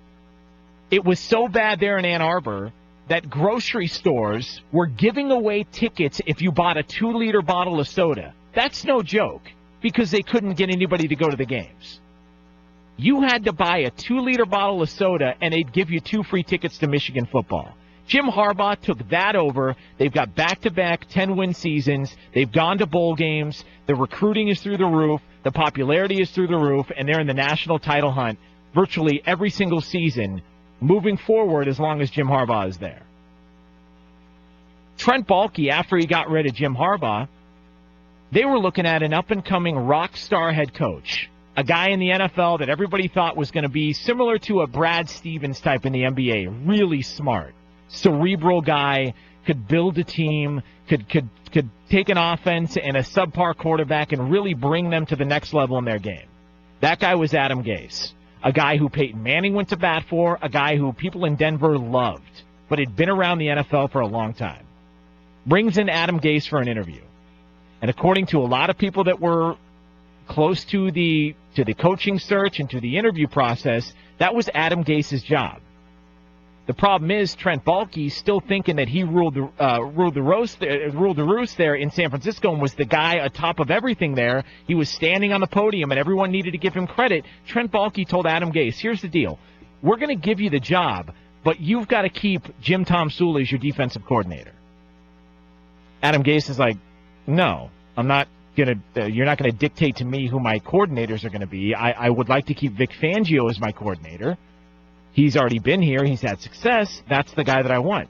And Trent Baalke basically said, I don't think it's going to happen. Either you hire Jim Tomsula as your coordinator or you're not getting the gig. And Adam Gase said, okay, F you, I'm out of here. I'll go take my talents to Chicago. Adam Gase went to Chicago, turned around one of the most inconsistent, one of the most polarizing quarterbacks in Jay Cutler, and he had the most successful year of his career underneath Adam Gase. Adam Gase got a head coaching job in Miami, and he's got the Dolphins in the playoffs for the first time in almost a decade. Vic Fangio, the guy that Trent Baalke also didn't want within the organization any longer, Vic Fangio also goes to Chicago by coincidence, takes over a defense that was bottom of the barrel statistically, and had them with injuries and key players on IR and late-round draft picks and non-drafted rookies, had them in the top 7 this past season. Trent Baalke, since Jim Harbaugh left, potentially hired and fired 2 head coaches, and the 49ers have won 7 games. Follow the breakdown. Follow the trail. Where did it all go wrong? You had a guy who got power hungry. You had a guy who thought he was the face of the franchise, when in reality, he wasn't. And the comparison I make is Trent Baalke was the kitchen manager who got tired of people walking in the back and complimenting the chef on the food. So he decided, you don't need to be here. I saw you flip a couple of burgers. I know how this thing's going to work. And next thing you know, people are showing up to the restaurant, and there's a rat doing deadlifts in the salad bar. You can't step in the way, and you can't try and get in this power struggle with especially a guy like Jim Harbaugh, who people are going to rally around and people are going to want to watch and want to be around and want to pay attention to. Trent Baalke tried to play that game, and now he's out of a job. And because of that, the 49er franchise is a disaster. So you can pin it on Chip Kelly, and he's the easy guy to go to because people don't like him, and they say he's arrogant, and he tried to bring this new offense and this new idea to the NFL, and why would anybody want anything to do with that? But the fact of the matter is, that was an organization on the climb. And Trent Baalke stepped in the way, and he has set them back at least half a decade. And unfortunately, guys like Chip Kelly, they're the guys that are going to be blamed for a lot of this. Guys on that roster, guys who ended up fading away and going from playing in a Super Bowl and being a fade route away from winning a Super Bowl, are now a 2-win team drafting high in the first round every single season. That's Trent Baalke. That's where that move was made. That's why that broke down. And that's why the 49ers are where they're at. Jonas Knox, Fox Sports Radio, also on the iHeartRadio app. You can also get me on Twitter, by the way, at @TheJonasKnox. Got a very lovely tweet just a short time ago from a wonderful, wonderful woman. Her name is Misty. Misty tweets in and says, "You have got to be the most painful thing I've ever listened to. Hashtag Gary Kubiak doesn't give two bleeps what you think. Hashtag you're a bleep." That's a lovely young woman there. So feel free to continue on with those at @TheJonasKnox. Coming to you live from the Geico Fox Sports Radio studios. So you're being fed a boatload of lies. There is a lie that's being told to you about potentially the best team in the NFL. I'll tell you exactly what it is next. Happy New Year! Happy New Year! It's a new year. Happy New Year! Celebrate with us. Hi, this is JT the Brick. Colin Coward here. It's your boy Clay Travis. A new year, a clean slate. Hey, it's Rich Eisen, and this year my resolution is to spend more time with you. Have a safe and happy New Year's. We're celebrating with you on Fox Sports Radio. With TrueCar, you can see what others in your area have paid for the car that you want. And that's something that should give you a whole lot of confidence when you're ready to buy. But you know what? There's more to buying a car than just getting a fair price. There's the actual buying part. And if you want to enjoy a process that's fast and easy, you have to go to TrueCar Certified Dealer. There are over 11,000 certified dealers across the country, and they're there to help you find the car that you want. In fact, you can connect with a TrueCar Certified dealer and get on the same page before you ever get to the dealership. That makes things really easy when you show up. And it's a big reason why TrueCar customers are more likely to enjoy a faster buying process when they connect with TrueCar Certified dealers. When you're ready to buy a new or used car, visit TrueCar.com or download the TrueCar app to enjoy a better car buying experience. Some features not available in all states. Hi, I'm Kyle Cox, owner of Blindster.com. At Blindster.com, we offer quality blinds and shades, custom made, and ship free of charge to your door in about 2 weeks. Think installing custom blinds is a job best left to professionals? Well, if you can read a tape measure and turn a screw, you can install custom blinds. In fact, we're so confident you can do it yourself, we guarantee your blinds will fit your windows, even if you make a mistake in measuring. That's right. If for any reason your blinds do not fit your windows, we will remake the blinds in a different size, free of charge. All you pay for is the price difference, if any, and shipping. Plus, we have a 60-day satisfaction guarantee and a lifetime warranty on most products. At Blindster.com, we don't just want customers, we want customers for life. Visit Blindster.com today and check out our faux wood blinds starting at just $20. And for a limited time only, all radio listeners will receive 30% off any order. Just enter code RADIO at checkout. That's Blindster.com. Blinds, TER.com. Blindster.com. Bianchi Honda, where they treat every customer as though you're a member of their family. Visit them at 8430 Peach Street, Erie, or 24 hours a day, 7 days a week at Erie Seawolves, Notre Dame football, Erie Otters, Bayhawks basketball, the Sports Blitz, the best sports radio in Erie, Fox Sports Radio, AM 1330, The Fan. Paralyzed Veterans of America, National Service Officers. We've got an entire generation of men and women who have seen war. They're going to need voices. They're going to need advocates. Paralyzed Veterans of America is here to help. We're going to make sure that the Veterans Affairs gives them everything that they're entitled to. Get all the health care they need. Making a person's house adaptable for them to go back home and live. Education benefits. And we also focus on getting them a job. And if something happens to the veteran, then, we're the spouse's advocate. We help our veterans for free. The way that Paralyzed Veterans of America does that is through their National Service Officers that are located throughout the United States. Our work is important because people depend on us. And they know when they come to Paralyzed Veterans of America, they're going to get the right answer, and they know that we are there for them 24/7. Because we are. Changing lives, building futures. That's Paralyzed Veterans of America. To learn more, visit pva.org. A public service message from Paralyzed Veterans of America. This is Chicago-style hot dog here. I'm not feeling too good. Turns out, along with all the other bad things my cholesterol does, they say it's a risk factor for strokes. Strokes? Sheesh. Good news from National Stroke Association. Exercising, eating right, and asking your doctor about medicines that can help lower your cholesterol, like statins, may reduce the risk of a first stroke. And if you've already had a stroke, it's even more important you lower your cholesterol. Lower your chances of stroke by controlling your cholesterol. Visit stroke.org today. 160,000 kids stay home from school every day for the same reason, bullying. This is Mike Crossie, president of the Pennsylvania State Education Association. Bullying impacts nearly 1/3 of all students every year. But parents, educators, and concerned adults can make a difference. It takes just one caring adult to intervene and help stop the bullying. Victims need an adult that will listen, will stand up for them, and most importantly, show them they are not alone. Bullying and cyberbullying have far-reaching effects, from a decline in academic performance to physical illness, depression, or worse. Help us create a safe, bully-free learning environment for all students in Pennsylvania. One caring adult can make all the difference. Take the pledge to be that adult at NEA.org/bully-free. A message from the Pennsylvania State Education Association. Justice, Crime Prevention Coalition of America, National Crime Prevention Council, and the Ad Council. This is Fox Sports Radio, AM 1330, The Fan. And when those times come a-calling. Hello. What's up, my man? You can podcast what you missed. If you missed it, don't sweat it.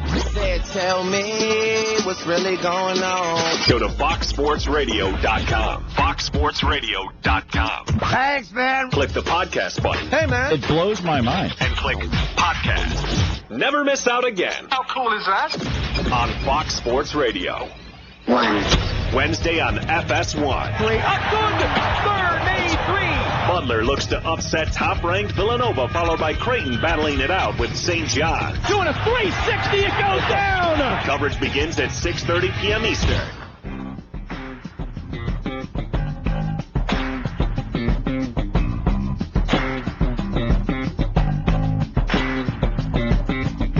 Coming down to the light of day, we got many moves that our defense plays, so I keep an eye on the... Jonas Knox, Fox Sports Radio, coming to you live from the Geico Fox Sports Radio studios. Checking in on the Sunday night game that now doesn't have as much relevance because Kirk Cousins stinks in big games. The Green Bay Packers have a 7-0 lead over the Detroit Lions. About 8 minutes to go until halftime there. If you're wondering why Kirk Cousins is the fall guy, so to speak, it's because all we needed was Washington to win a game at home against the Giants team who didn't have anything to play for. And if that were to happen, then this game that everybody was looking forward to would be winner gets in, loser leaves town. A loser leaves town match on Sunday Night Football. And because of Kirk Cousins, the $20 million man, everybody's Sunday night is ruined. So now people have to either live bet this, they've got to look at prop bets, they've got to do instant fantasy play, like whatever they can do, or go look around the television and see what else they can find. Just be thankful you're not here at the Geico Fox Sports Radio studios, because if you were here, you'd have to look over to one of the TVs and realize that the producers put on the Anaheim Ducks Philadelphia Flyers game. That's right, and Ryan Kessler already has a hat trick, but the game is close right now, 3-2. Yeah. By the way, the Anaheim Ducks and the Philadelphia Flyers are hockey teams, for those of you that are not familiar with the NHL. So there we go. That's on one TV here at Fox Sports Radio. Jonas Knox, live from the Geico Fox Sports Radio studios. What does it mean when Geico says just 15 minutes could save you 15% or more on car insurance? It means you probably should have gone to geico.com 15 minutes ago. So you're being fed lies, okay? People are lying to you. They're lying to you about the idea of somebody's future in the NFL. They're lying to you about a guy in the NFL and what he's all about and why it makes so much sense that this guy's got an opportunity somewhere else. It's all lies. And it all goes back to everybody's favorite team. Everybody's favorite team, whether it's for hate reasons or love reasons or just for conversation reasons because they make themselves interesting, is the Dallas Cowboys. And now, going into Week 17, there was this giant argument about, Tony Romo and should he play. And you had some people saying that Tony Romo, go out there and play. Not going to do any damage. It's not going to hurt the outcome of anything as long as Dak Prescott doesn't get hurt. That's the whole goal here. And then you had other people out there saying, no, absolutely not. They were waving their finger at you like they're Dikembe Mutombo, saying, no, do not play Tony Romo. Don't do it. Because if you play Tony Romo, what are you going to do in the playoffs should something happen to Dak Prescott? Which, to me, makes absolutely no sense whatsoever. Because I don't recall another NFL team game planning for their Super Bowl run by saying, I don't know. Sure don't want to get that backup hurt. That guy's going to be the reason we win it all. It's a luxury that you have a quality backup quarterback, but the reality is, and this is hard for people who love Tony Romo and people that aren't used to saying these words, at this point in his career in Dallas, Tony Romo is a backup quarterback. When the starters don't play, backups do. When the starters aren't expendable, backups are. That's how it goes. The only difference between Tony Romo and other backup quarterbacks in the NFL, guys like Matt Barkley or guys like the great Billy Volek or Charlie Whitehurst or any of those other guys, is that Tony Romo is potentially a Hall of Famer, but the guy's a backup. Dak Prescott's the guy who got you to this point in the season to where you even have home field advantage throughout the playoffs. So therefore, Dak Prescott sits, Tony Romo plays. Case closed. But people out there continue to argue the point. So then the Dallas Cowboys go into Philadelphia in a game that meant nothing on Sunday. Dallas gets beat by the Eagles 27-13.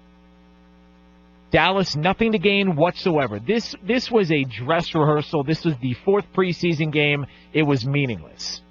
Tony Romo looked good.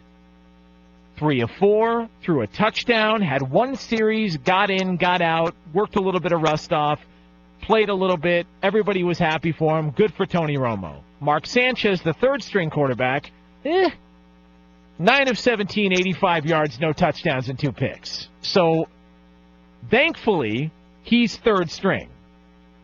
You're not going to have to worry about getting to that point unless something happens to one of the first 2 quarterbacks on your roster on your depth chart. But what ends up happening now is that people tend to overreact. Believe it or not, people overreact to sports on Twitter, much like people overreact to when the calendar flips. Because according to a lot of people out there, F2016, and now that we've flipped the calendar, nobody else is going to die or get sick, or there's not going to be any more bad news to happen.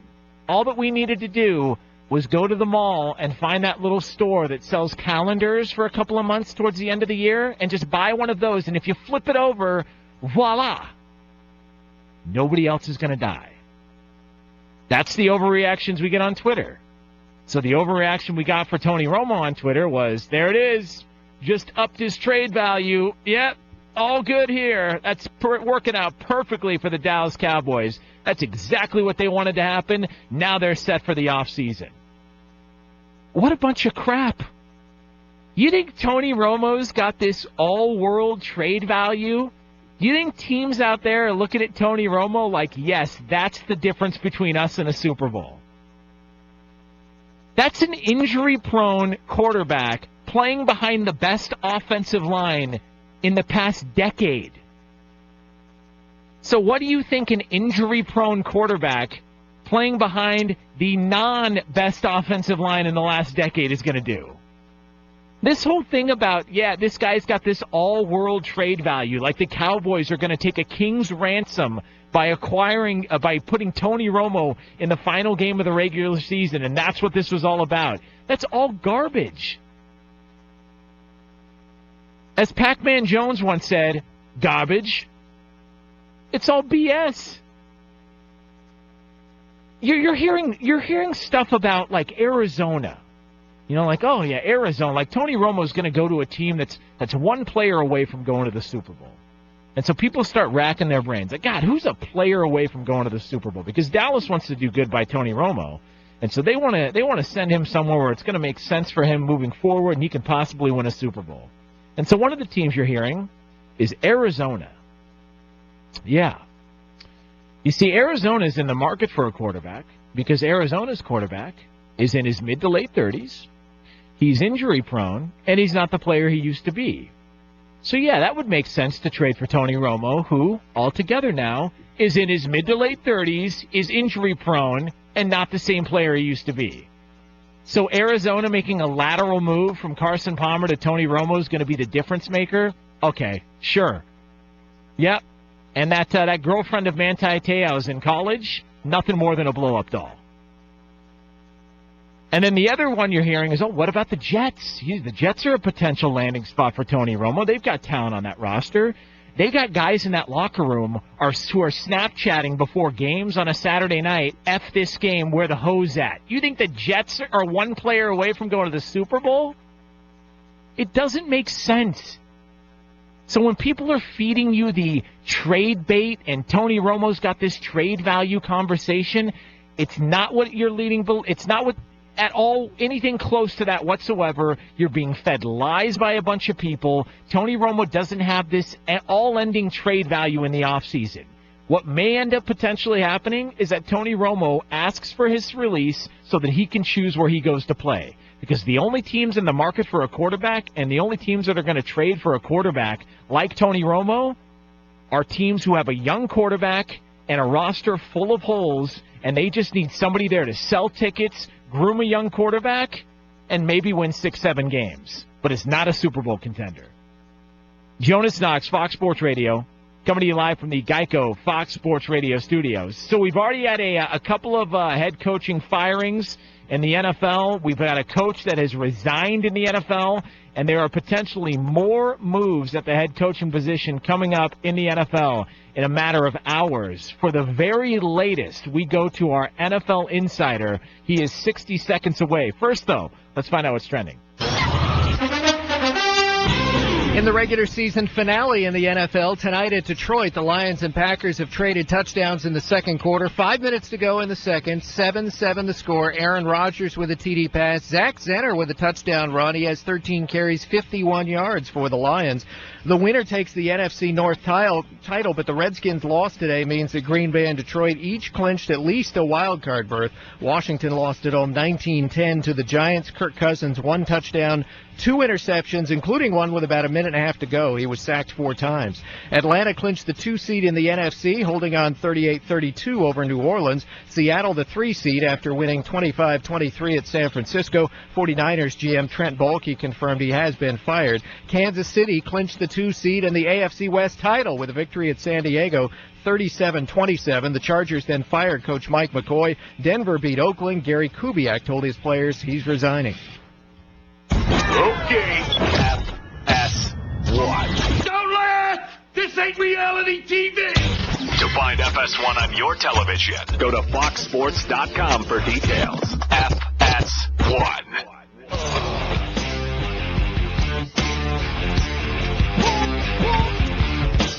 Jonas Knox, Fox Sports Radio. Also on the iHeartRadio app, coming to you live from the Geico Fox Sports Radio studios, where it's easy to save 15% or more on car insurance with Geico. Go to geico.com or call 800-947-AUTO. The only hard part, figuring out which way is easier.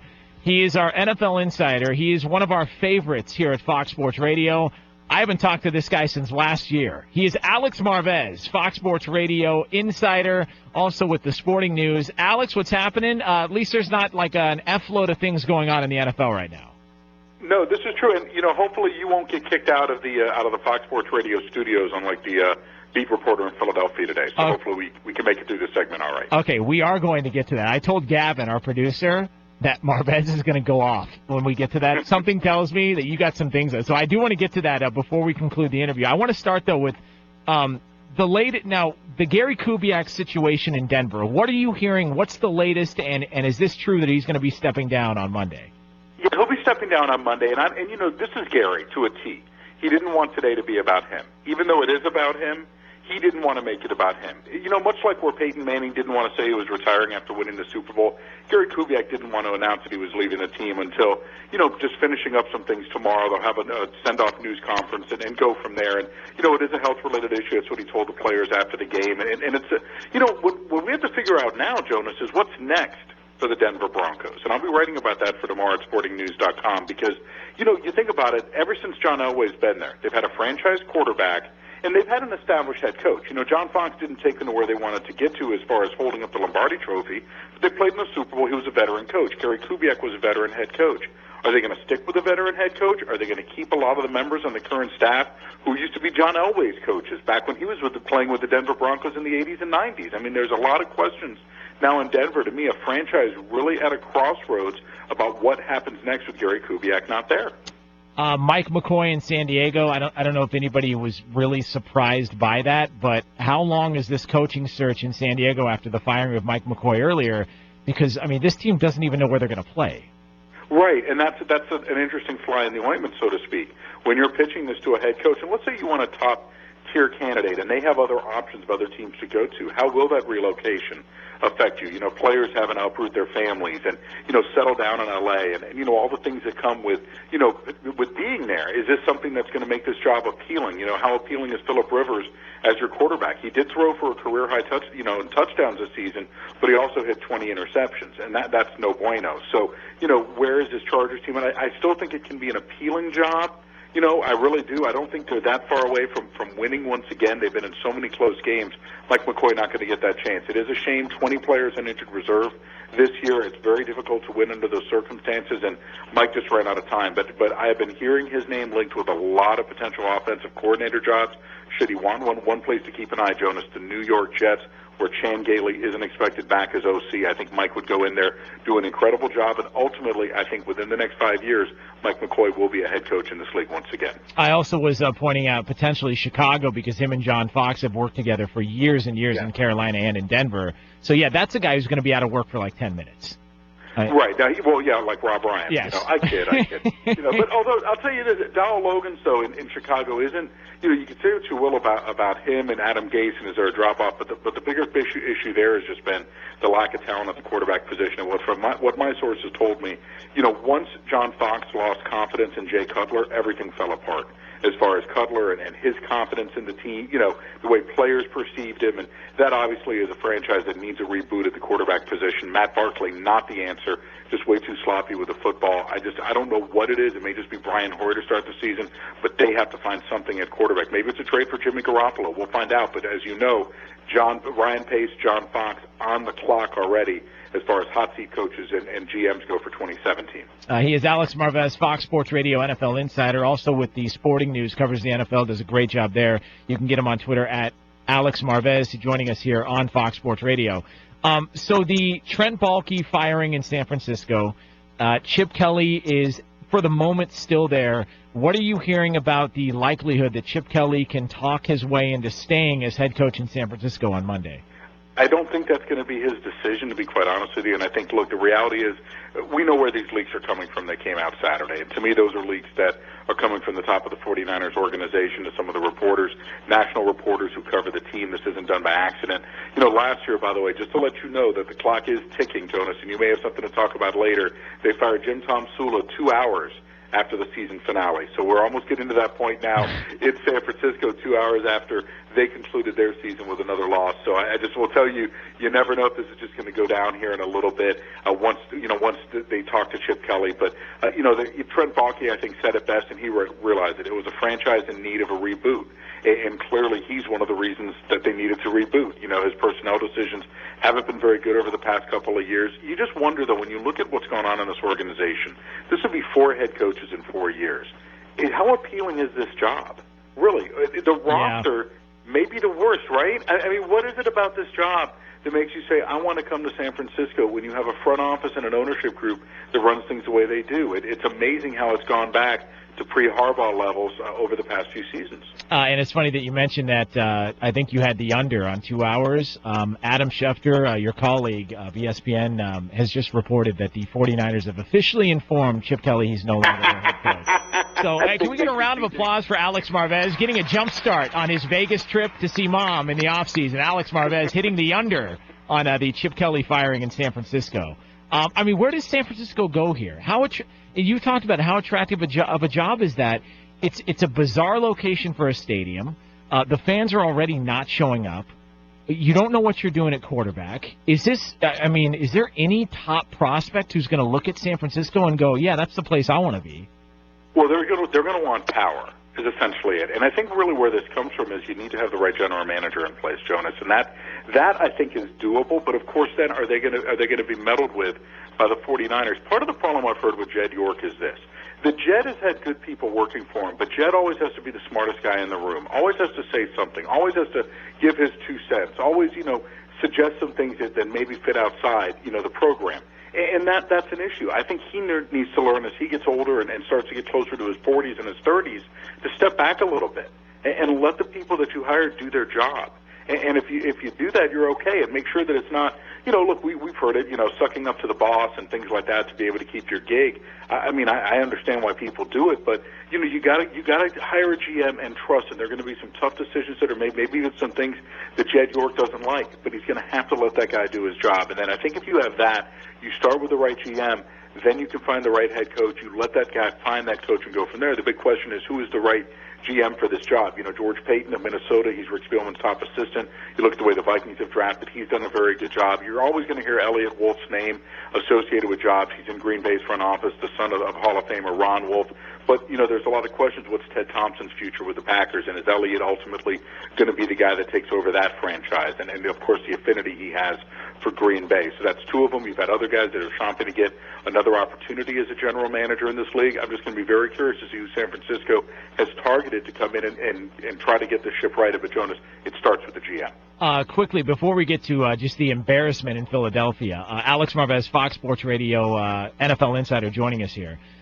Is there a surprise hiring, something you're hearing that's not getting a lot of press, a lot of people talking about it on Twitter, that we might see coming up on Monday in the NFL, a surprise firing of a head coach potentially? Firing, I don't think we're going to see. It's funny because Black Sunday it's now Black Sunday rather than Black Monday, if you know what I mean. Yeah. And I think every year you get that one surprise. Chuck Pagano's the guy to watch tomorrow. And there's no guarantee he's back or Ryan Grigson is back. In fact, I read it on the Internet today, the term Grigano, which is a combination of Chuck Pagano and Ryan Grigson. I thought that was very, very crafty. And one has to wonder, too, about the New Orleans Saints and their future with Sean Payton. So much smoke surrounding him and the possibility of going to the Rams. Jonas, I asked you, though, Sean Payton hasn't been to the playoffs in a while, right? Or hasn't really had a lot of success. Is this really the answer for the Los Angeles Rams? I mean, is it, especially when Sean's had all the juice in New Orleans and he's gotten in over his head as far as the defense and the roster goes, and he's playing with, you have Jared Goff instead of Drew Brees. You can't make the playoffs with Drew Brees playing at the high level. What makes you think he's going to be any different in Los Angeles? Sean Payton's a less angry John Gruden. He's got one Super Bowl, and he hadn't been to the playoffs in a long time, and he's just going to ride that Super Bowl and make a ton of money. That's what I look at Sean Payton. That's what I see. Okay, so Alex Marvez, you teased this before.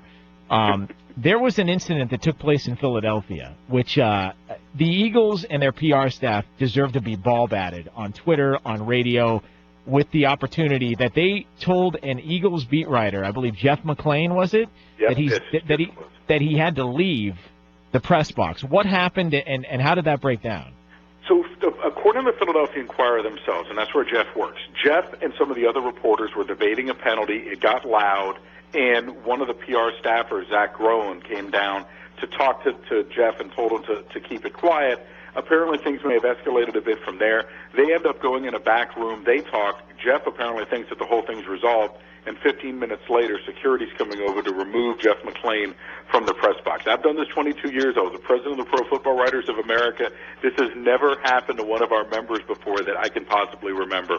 It just seems like a very petty retaliatory tactic towards someone who's been critical of the Eagles organization in recent weeks, and, you know, just raising some questions about whether Howie Roseman's the right guy for the job, whether Doug Peterson's the right coach for the job, things that come with the territory. He gets Das Boot headed out. They say he's still going to be able to come and cover the team Monday morning, but for this one day he was gone. An ugly incident to end an ugly season the way it ended in Philadelphia. I would love to see that guy try and tell Bobby Hebert to leave the booth in New Orleans when Hebert was openly celebrating for the Saints and caught on video doing so. That would have been great. Alex Marvez, Fox Sports Radio, NFL Insider, also with the Sporting News. You can get him on Twitter at Alex Marvez. Thanks, Alex. It was a hell of an interview, man, because there's so many things going on, and we'll do it again next week. Just crazy stuff going on in the NFL right now. We appreciate it. It's absolutely nuts, and there's nobody better on Fox Sports Radio to cover it than Jonas Knox. Thanks, Jonas. That's what I'm talking about. That only cost me $25 to get him to say that. $25. At $25 it cost me to get him to say that. He wanted 30, and I haggled him down to 25. That's how it's done. Jonas Knox, Fox Sports Radio, also on the iHeartRadio app. You can get me on Twitter at the Jonas Knox. So I've got some. This is really, you're hearing a lot about a guy in the NFL who was just recently fired. And the stuff that you're hearing is not exactly accurate. I'm going to tell you the truth behind one of the most disliked head coaches in recent NFL history, and I'll do it next. What's your New Year's resolution? New Year's resolution. Lose weight, stop drinking, eat more vegetables. I do that right now. Whatever you do, let's do it up right. How's that sound, everybody? Happy New Year. Happy New Year. From us to all of you. Right on! Did you know that identity theft goes beyond what you can see on a credit report and what your bank can alert you to? Identity thieves can open new accounts in your name, rent or buy properties in your name, drain your 401k, and even file fake tax returns in your name. In fact, there are all kinds of identity theft beyond what you might expect. That's why LifeLock goes beyond credit monitoring to help protect your identity.